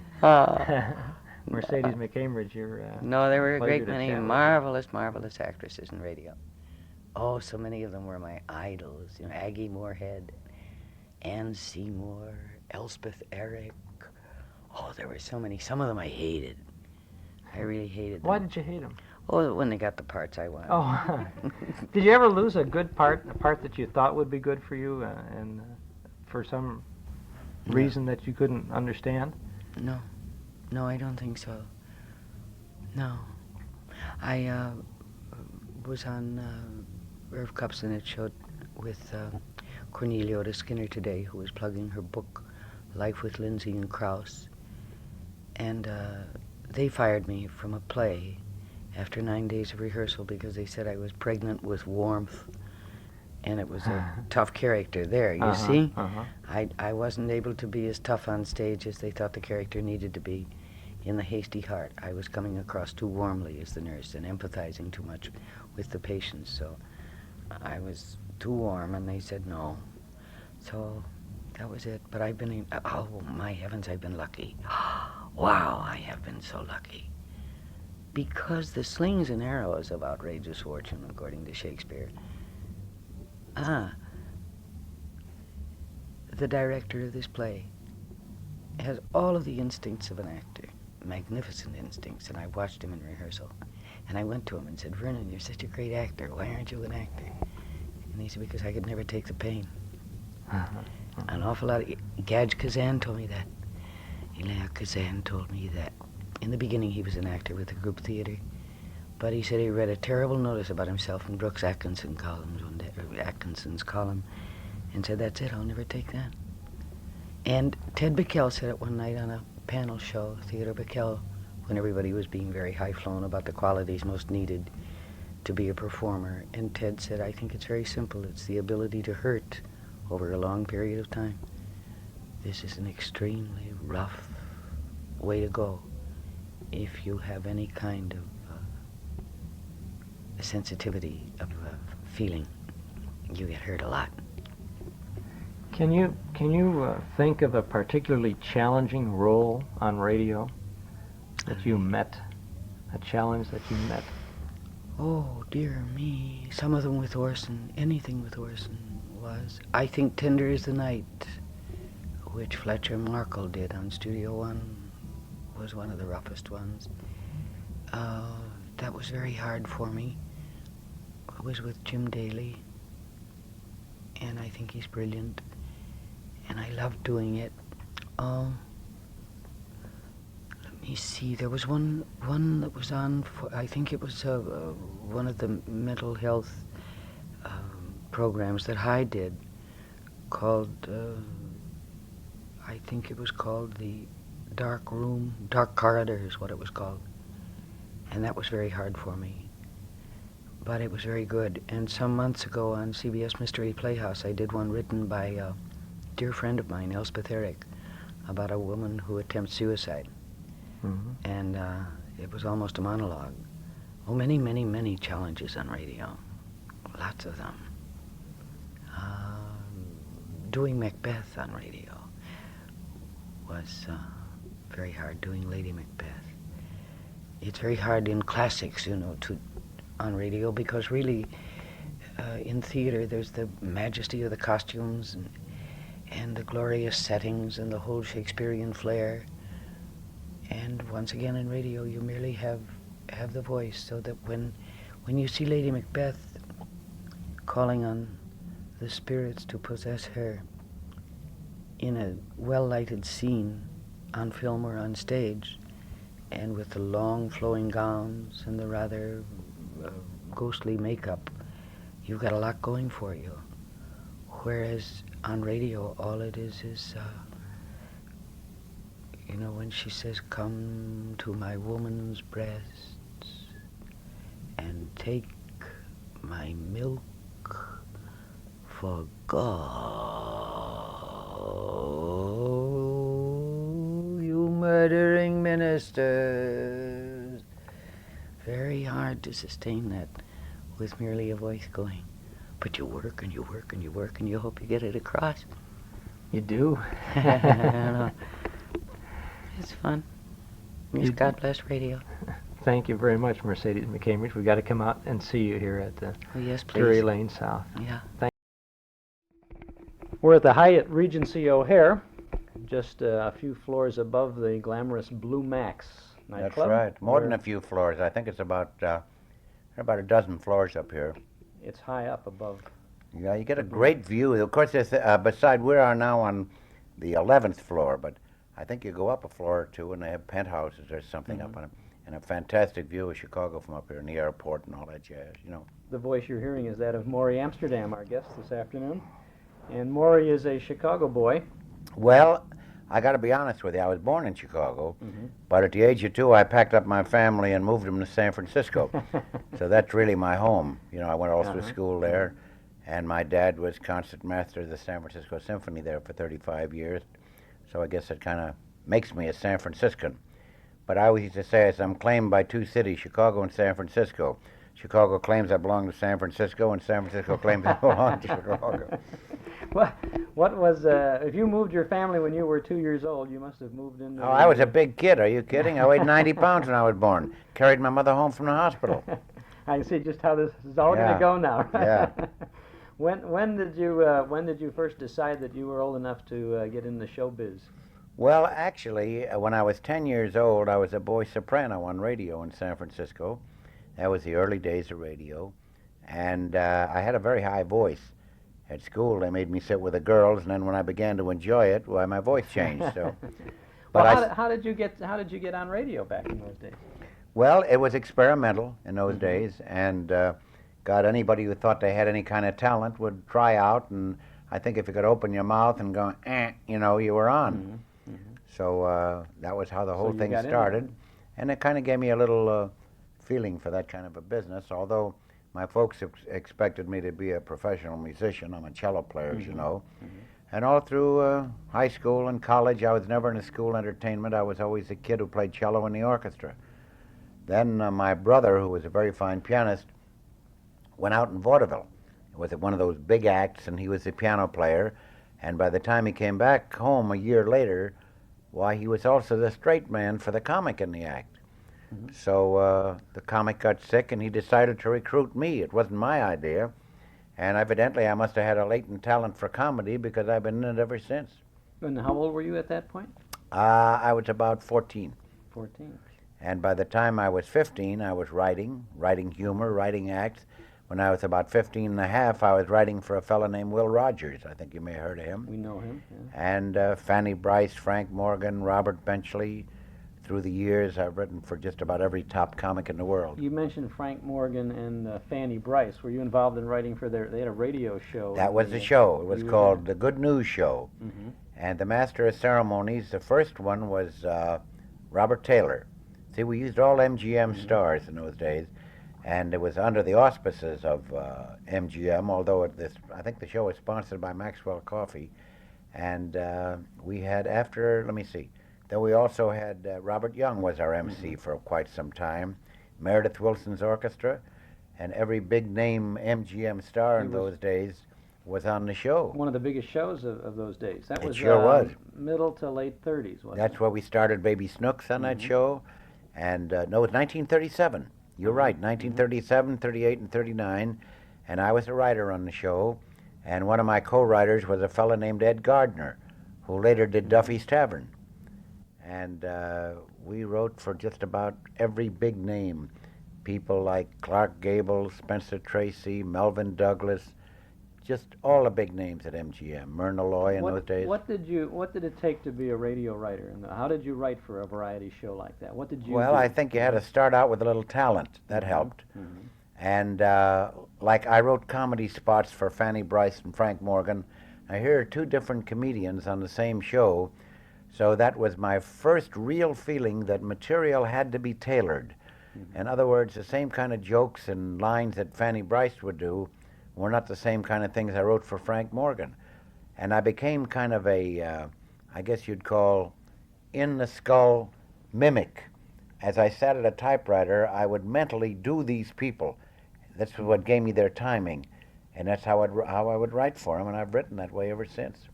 You wrote for What did you write for Will Rogers? Well, I'll tell you how that started. I was a cello player in the orchestra at Lowe's State Theater in Los Angeles. And I was only 15 years old, but I played cello, I played saxophone and clarinet. I was also the comedian with the orchestra, the singer with the orchestra. And Will came in as a special guest for 2 weeks.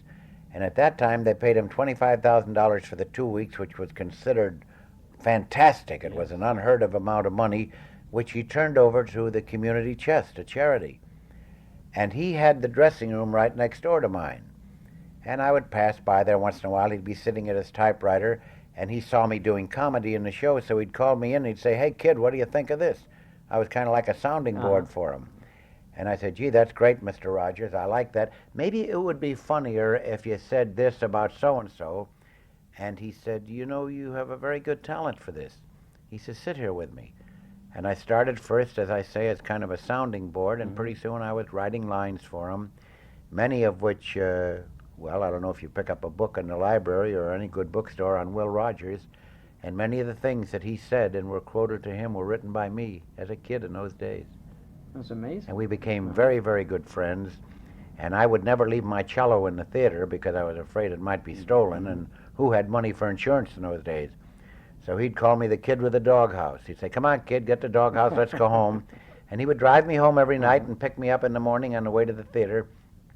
Another thing, he loved cowboy movies. So between shows, he'd say, "Hey, kid, come on, let's go. There's a George O'Brien picture across the street."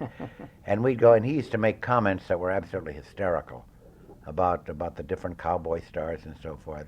And I learned the value of good timing from him. I also learned the value of good taste. I once said to him, "Will, how do you get away with talking about all these famous people all over the world?" And he said, "Well," he said, "about 90% of it's the truth." And he says, "The wonderful thing about the truth is you don't have to remember it." And he said, "The other thing is, you notice no matter what I say about anybody, I always wind up saying something good about them so they can't get mad." I didn't write any of the things that he did on stage or his monologues, but I wrote a picture called Bedtime Story with a man named Richard Flournoy. And Robert Benchley was on the show, on the picture. And I started writing things for him in the picture, and he got a kick out of it, and then I started giving him jokes and things for him to do in the character that he did. And he was a one of a kind. He really was a fine artist and a fine writer, of course, in his own right. Yeah, that's what was curious to me, that he was such a fine writer, Well, and that he had a writer too. You must understand that somewhere along the line, first you take a guy like Bob Hope. People say, "Oh my gosh, he's got 10, 15 writers."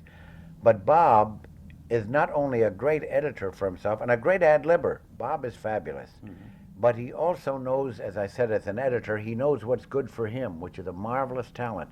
Like 4 or 5 guys can submit material to him, and he says, "I'll do this, I won't do that, I'll do that." And it isn't because he's just being choosy or because he thinks that's funny or the other thing is funny. He does it because he knows what's funny for him. And that's an art within itself. It's amazing with so much, we hear so much about Jack Benny and his talent as a comedian. And Benny always talked about the writers. His writers were everything. But on the other hand, the writers always said Jack was a great editor. That's right. And that's what you're saying about Bob You Hope. would pick up an old Jack Benny script and you'd say, "What's funny about this?" Well, what was funny about it was the way Jack did it, his timing, his feel for it. And he would never dissipate that. I remember I once wrote a love scene for Jack to do with Fanny Bryce. He was a guest on our show. And we would always read it a few days ahead of time. We'd have the guests over and we'd go in a private rehearsal hall. And I read this scene and I never heard anybody laugh so much. He laughed. He says, "Gosh," he says, "that's the funniest sketch I ever heard." He said, "I wish I could do it." Well, he said, "I wish I could do it. You know, for me, a young writer, that was like dropping a bomb." I said, "I don't understand, Mr. Benny." Well, he says, "You got me doing the jokes." He says, "I don't do jokes." He says, "I'm the man who gets the butt of the joke." I said, "But this is different." I said, "You're a guest on our program." He said, "Well, the difference is that," he says, "I can't dissipate 18 years of having built a character on radio for one guest appearance." And he sat with me till like 3 or 4 o'clock in the morning rewriting this sketch. But it was a Jack Benny sketch when we finished with it. And he was a fantastic guy. Later, I did a lot of concerts with Jack, you know, raising money for symphonies. And he was always, he was so knowledgeable about comedy. It was an education to sit with him and watch anything that was going on in a comedy vein. You worked with him on the stage? Yes.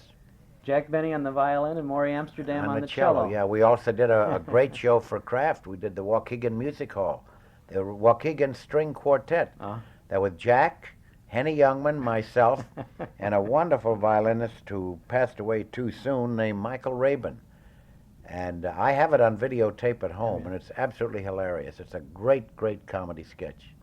You were involved in a couple of radio shows in front of the microphones, too. I think I read someplace that you were involved with the Al Pierce show. Al Pierce and his gang. I was with Al Pierce 5 years. And as well as being a comedian on the show, I did a lot of writing for the show. Not only for radio, but for personal appearances. Because he had no idea how much money could be made in personal appearances. So, and then we talked about it, and he said, well, all these people are radio people. They don't even know how to walk on and off a stage. I said, I'll teach them. And I did, including Al himself, who had no idea of how to walk on a stage and without turning his back on the audience and little niceties that you must keep in mind when you're a performer. He was truly a radio personality. He was purely a radio personality. He and his brother Cal, who still lives in Laguna Beach, California, were a couple of guys who finally got a hold of a record show one night, and they played the banjo and they sang, and finally out of it evolved the Al Pierce gang. And I was lucky enough to be part of it. That was great experience for me. 5 years with them on the road doing radio. Pineapple from Hawaii. That's right. Dole Pineapple? Well, yeah, we had that? We had so many sponsors. We had Swift, we had Armour, we had a load of them. And of course, the charm of radio in those days was the fact that when you had a sponsor and you were identified with the product, they could easily, it was much better than a Nielsen rating, because all you had to do was ask the sponsor, are you selling more or less of your product? And if he was selling more of the product, he knew what was responsible for it. Well, that's true. That identification was perfected in radio. It sure was. And in radio, unlike television, as you well know, you can go for 10 years with a single sponsor, whereas That's right. TV, if they go 10 weeks, they consider themselves Well, pretty Arthur lucky. Godfrey was a great champion of that. Lipton Soups, and Arthur had such a great sincerity about him, not only on radio, but he carried it into television. If he said, this Lipton soup is really something, you believed him, because he didn't betray the trust of his audience, and he would tell them. He'd say, look, he said, if I didn't like this stuff, I said, I'm not going to eat it or drink it under any circumstances. He said, we use it at home, and I thought it'd be good for you to try it anyway, you know. And it was that simple simplicity which is lost in television today. Instead, they go into all kinds of extensive, either humorous or serious, and people say the same things, but if they said in your living room, you'd throw them out the window. You know. Well, television today, they don't integrate the commercials into the program anymore. As they used Jack to. Benny, if you remember, with Jell-O. Sure. My gosh, you thought of Jell-O, you thought of Jack Benny, or you thought of Jack, you thought of Jell-O.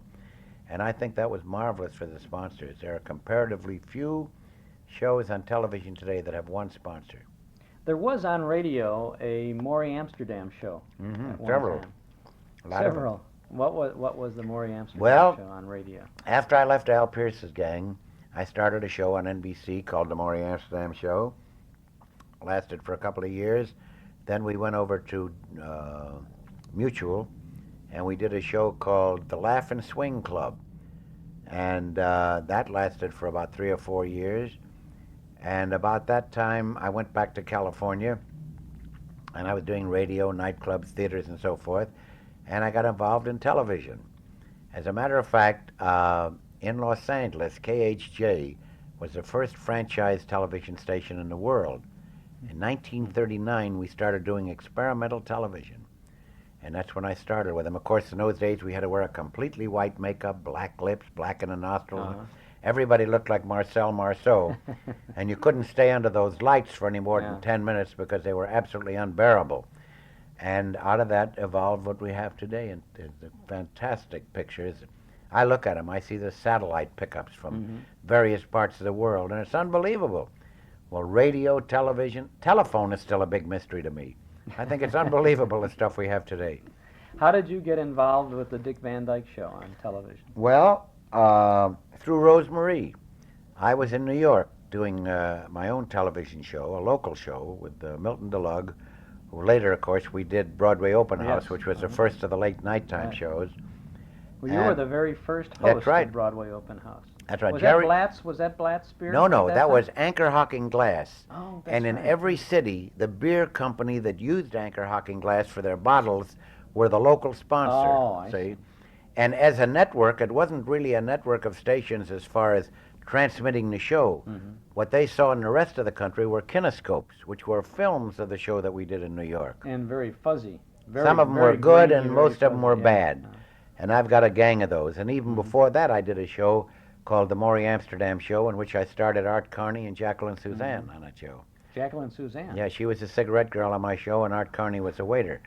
Called the Maury Amsterdam Show. It was subtitled the first the Golden Goose Cafe, and then the Silver Swan Cafe.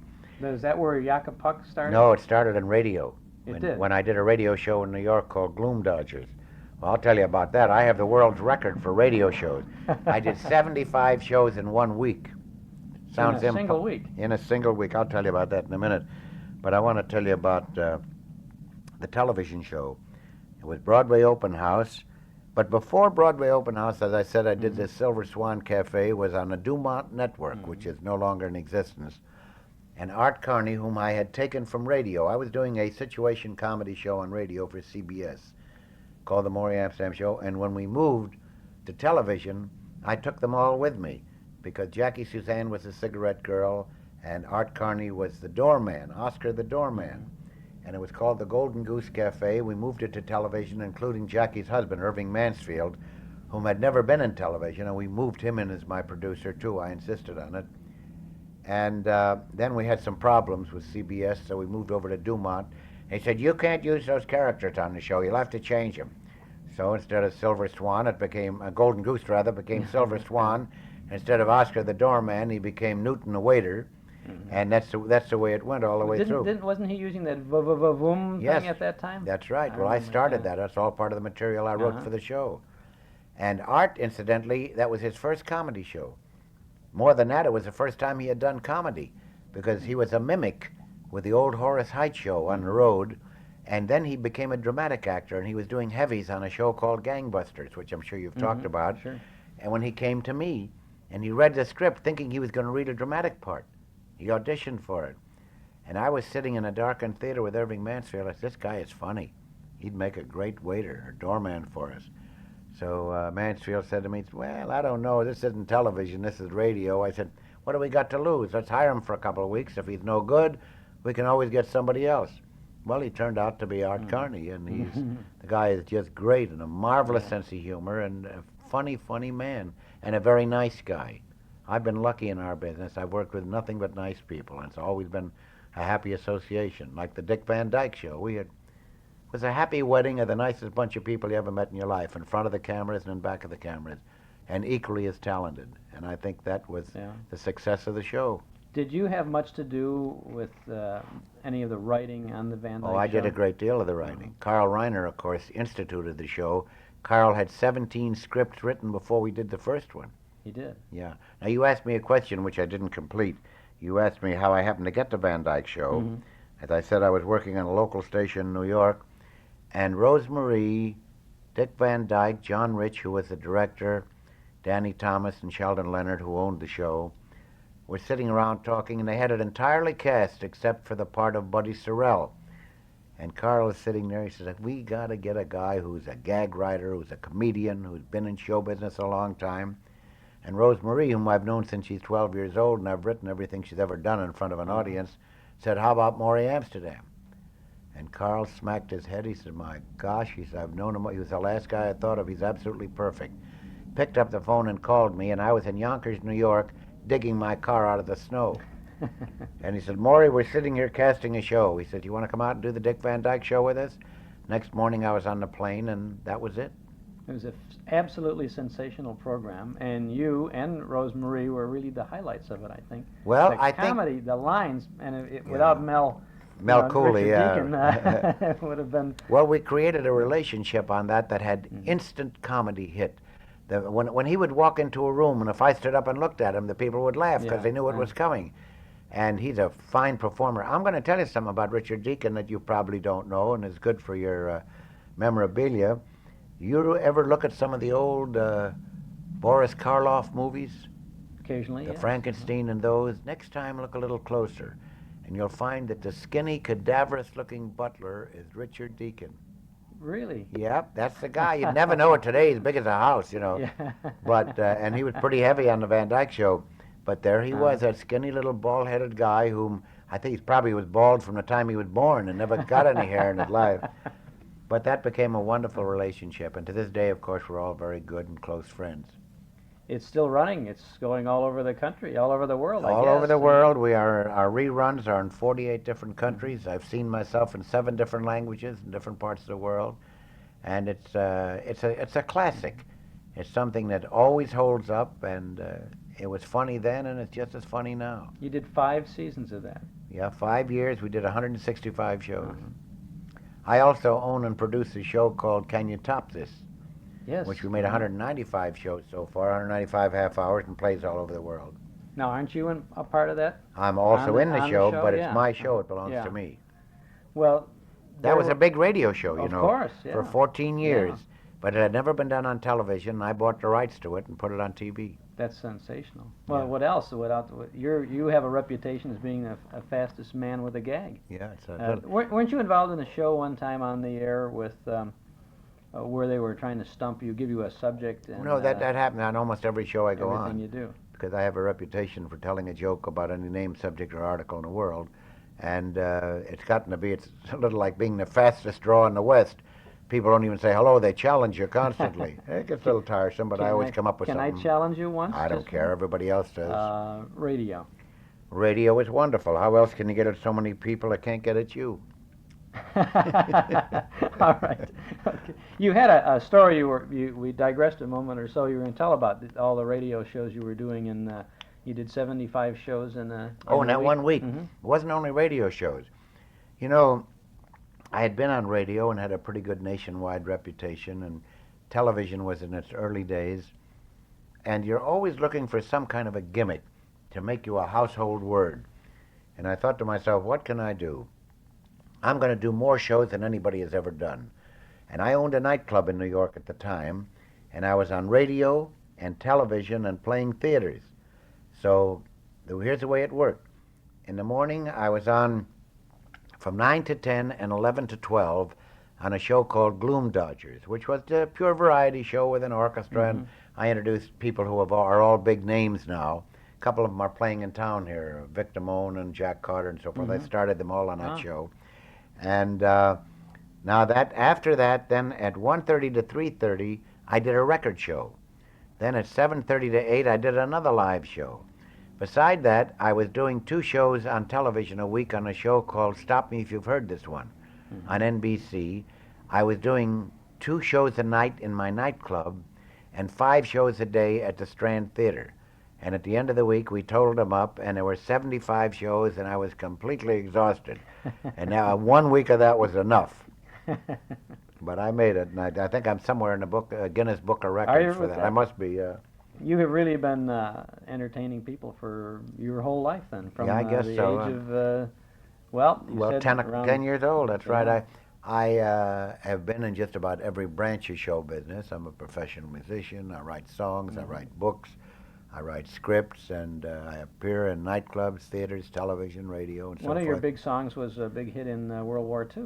It was probably the biggest hit in the history of music business, Rum and Coca-Cola.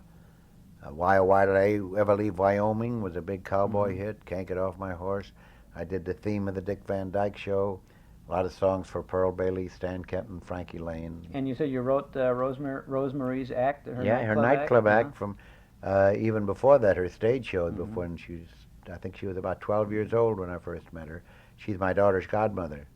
Like one of the family, Rosie, you know. Needless to say, you wrote your nightclub act, too. I wrote everybody's act, I think. Yeah, I write constantly, you know. You become, after a while, kind of an observer on the current scene, and you write about whatever is going on in the world. You like writing best of all? No. I think if you like your business, you like all facets of it. I always say that I'm like the guy in Finian's Rainbow who says, when I'm not near the girl I love the girl I'm near. Whatever I'm doing at the moment, I like the best. Well, at the moment, you're starring at the Blue Max. That's right, and having a wonderful time. You're doing a great job there, too. Good audiences, and the people have been very kind, and I'm having a ball. I really am. I enjoy it. As we travel all over the world, my wife's always with me wherever we go. And she's out shopping now. Oh, no, she went to the antique show across the street here Oh, at the that's expo. right. Because my wife happens to be a very successful interior decorator and designer. So she went over there and got anything like that. She'd rather spend an afternoon looking at houses or fabrics or furniture than go to a ball game or a horse race or anything else or play golf. And she's a member of ASID, of course, and a very talented lady. She did all of the offices at Radio City, does aeroplanes, boats, everything else. But in the past few years, since we moved back to California, I just wanted to kind of take it easy and just enjoy herself. So that's what she does. She doesn't do much work. Now you are involved in a new TV series coming up maybe in the second season of this next Yeah, year? but it's a show called Mixed Nuts. It's a follow-up on Cuckoo's Nest, a comedy follow-up. And we did the pilot, and the pilot was on the air and grabbed all the ratings from all three networks. And everybody was so happy with it. We had a starting date in January.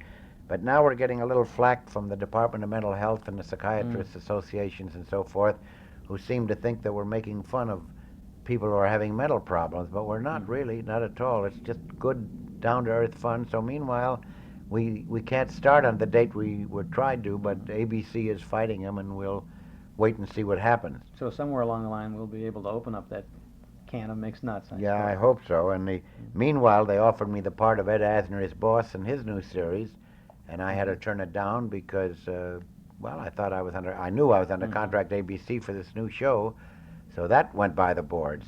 But they told me, don't worry about it. If you don't do one or the other, I will have another show for you.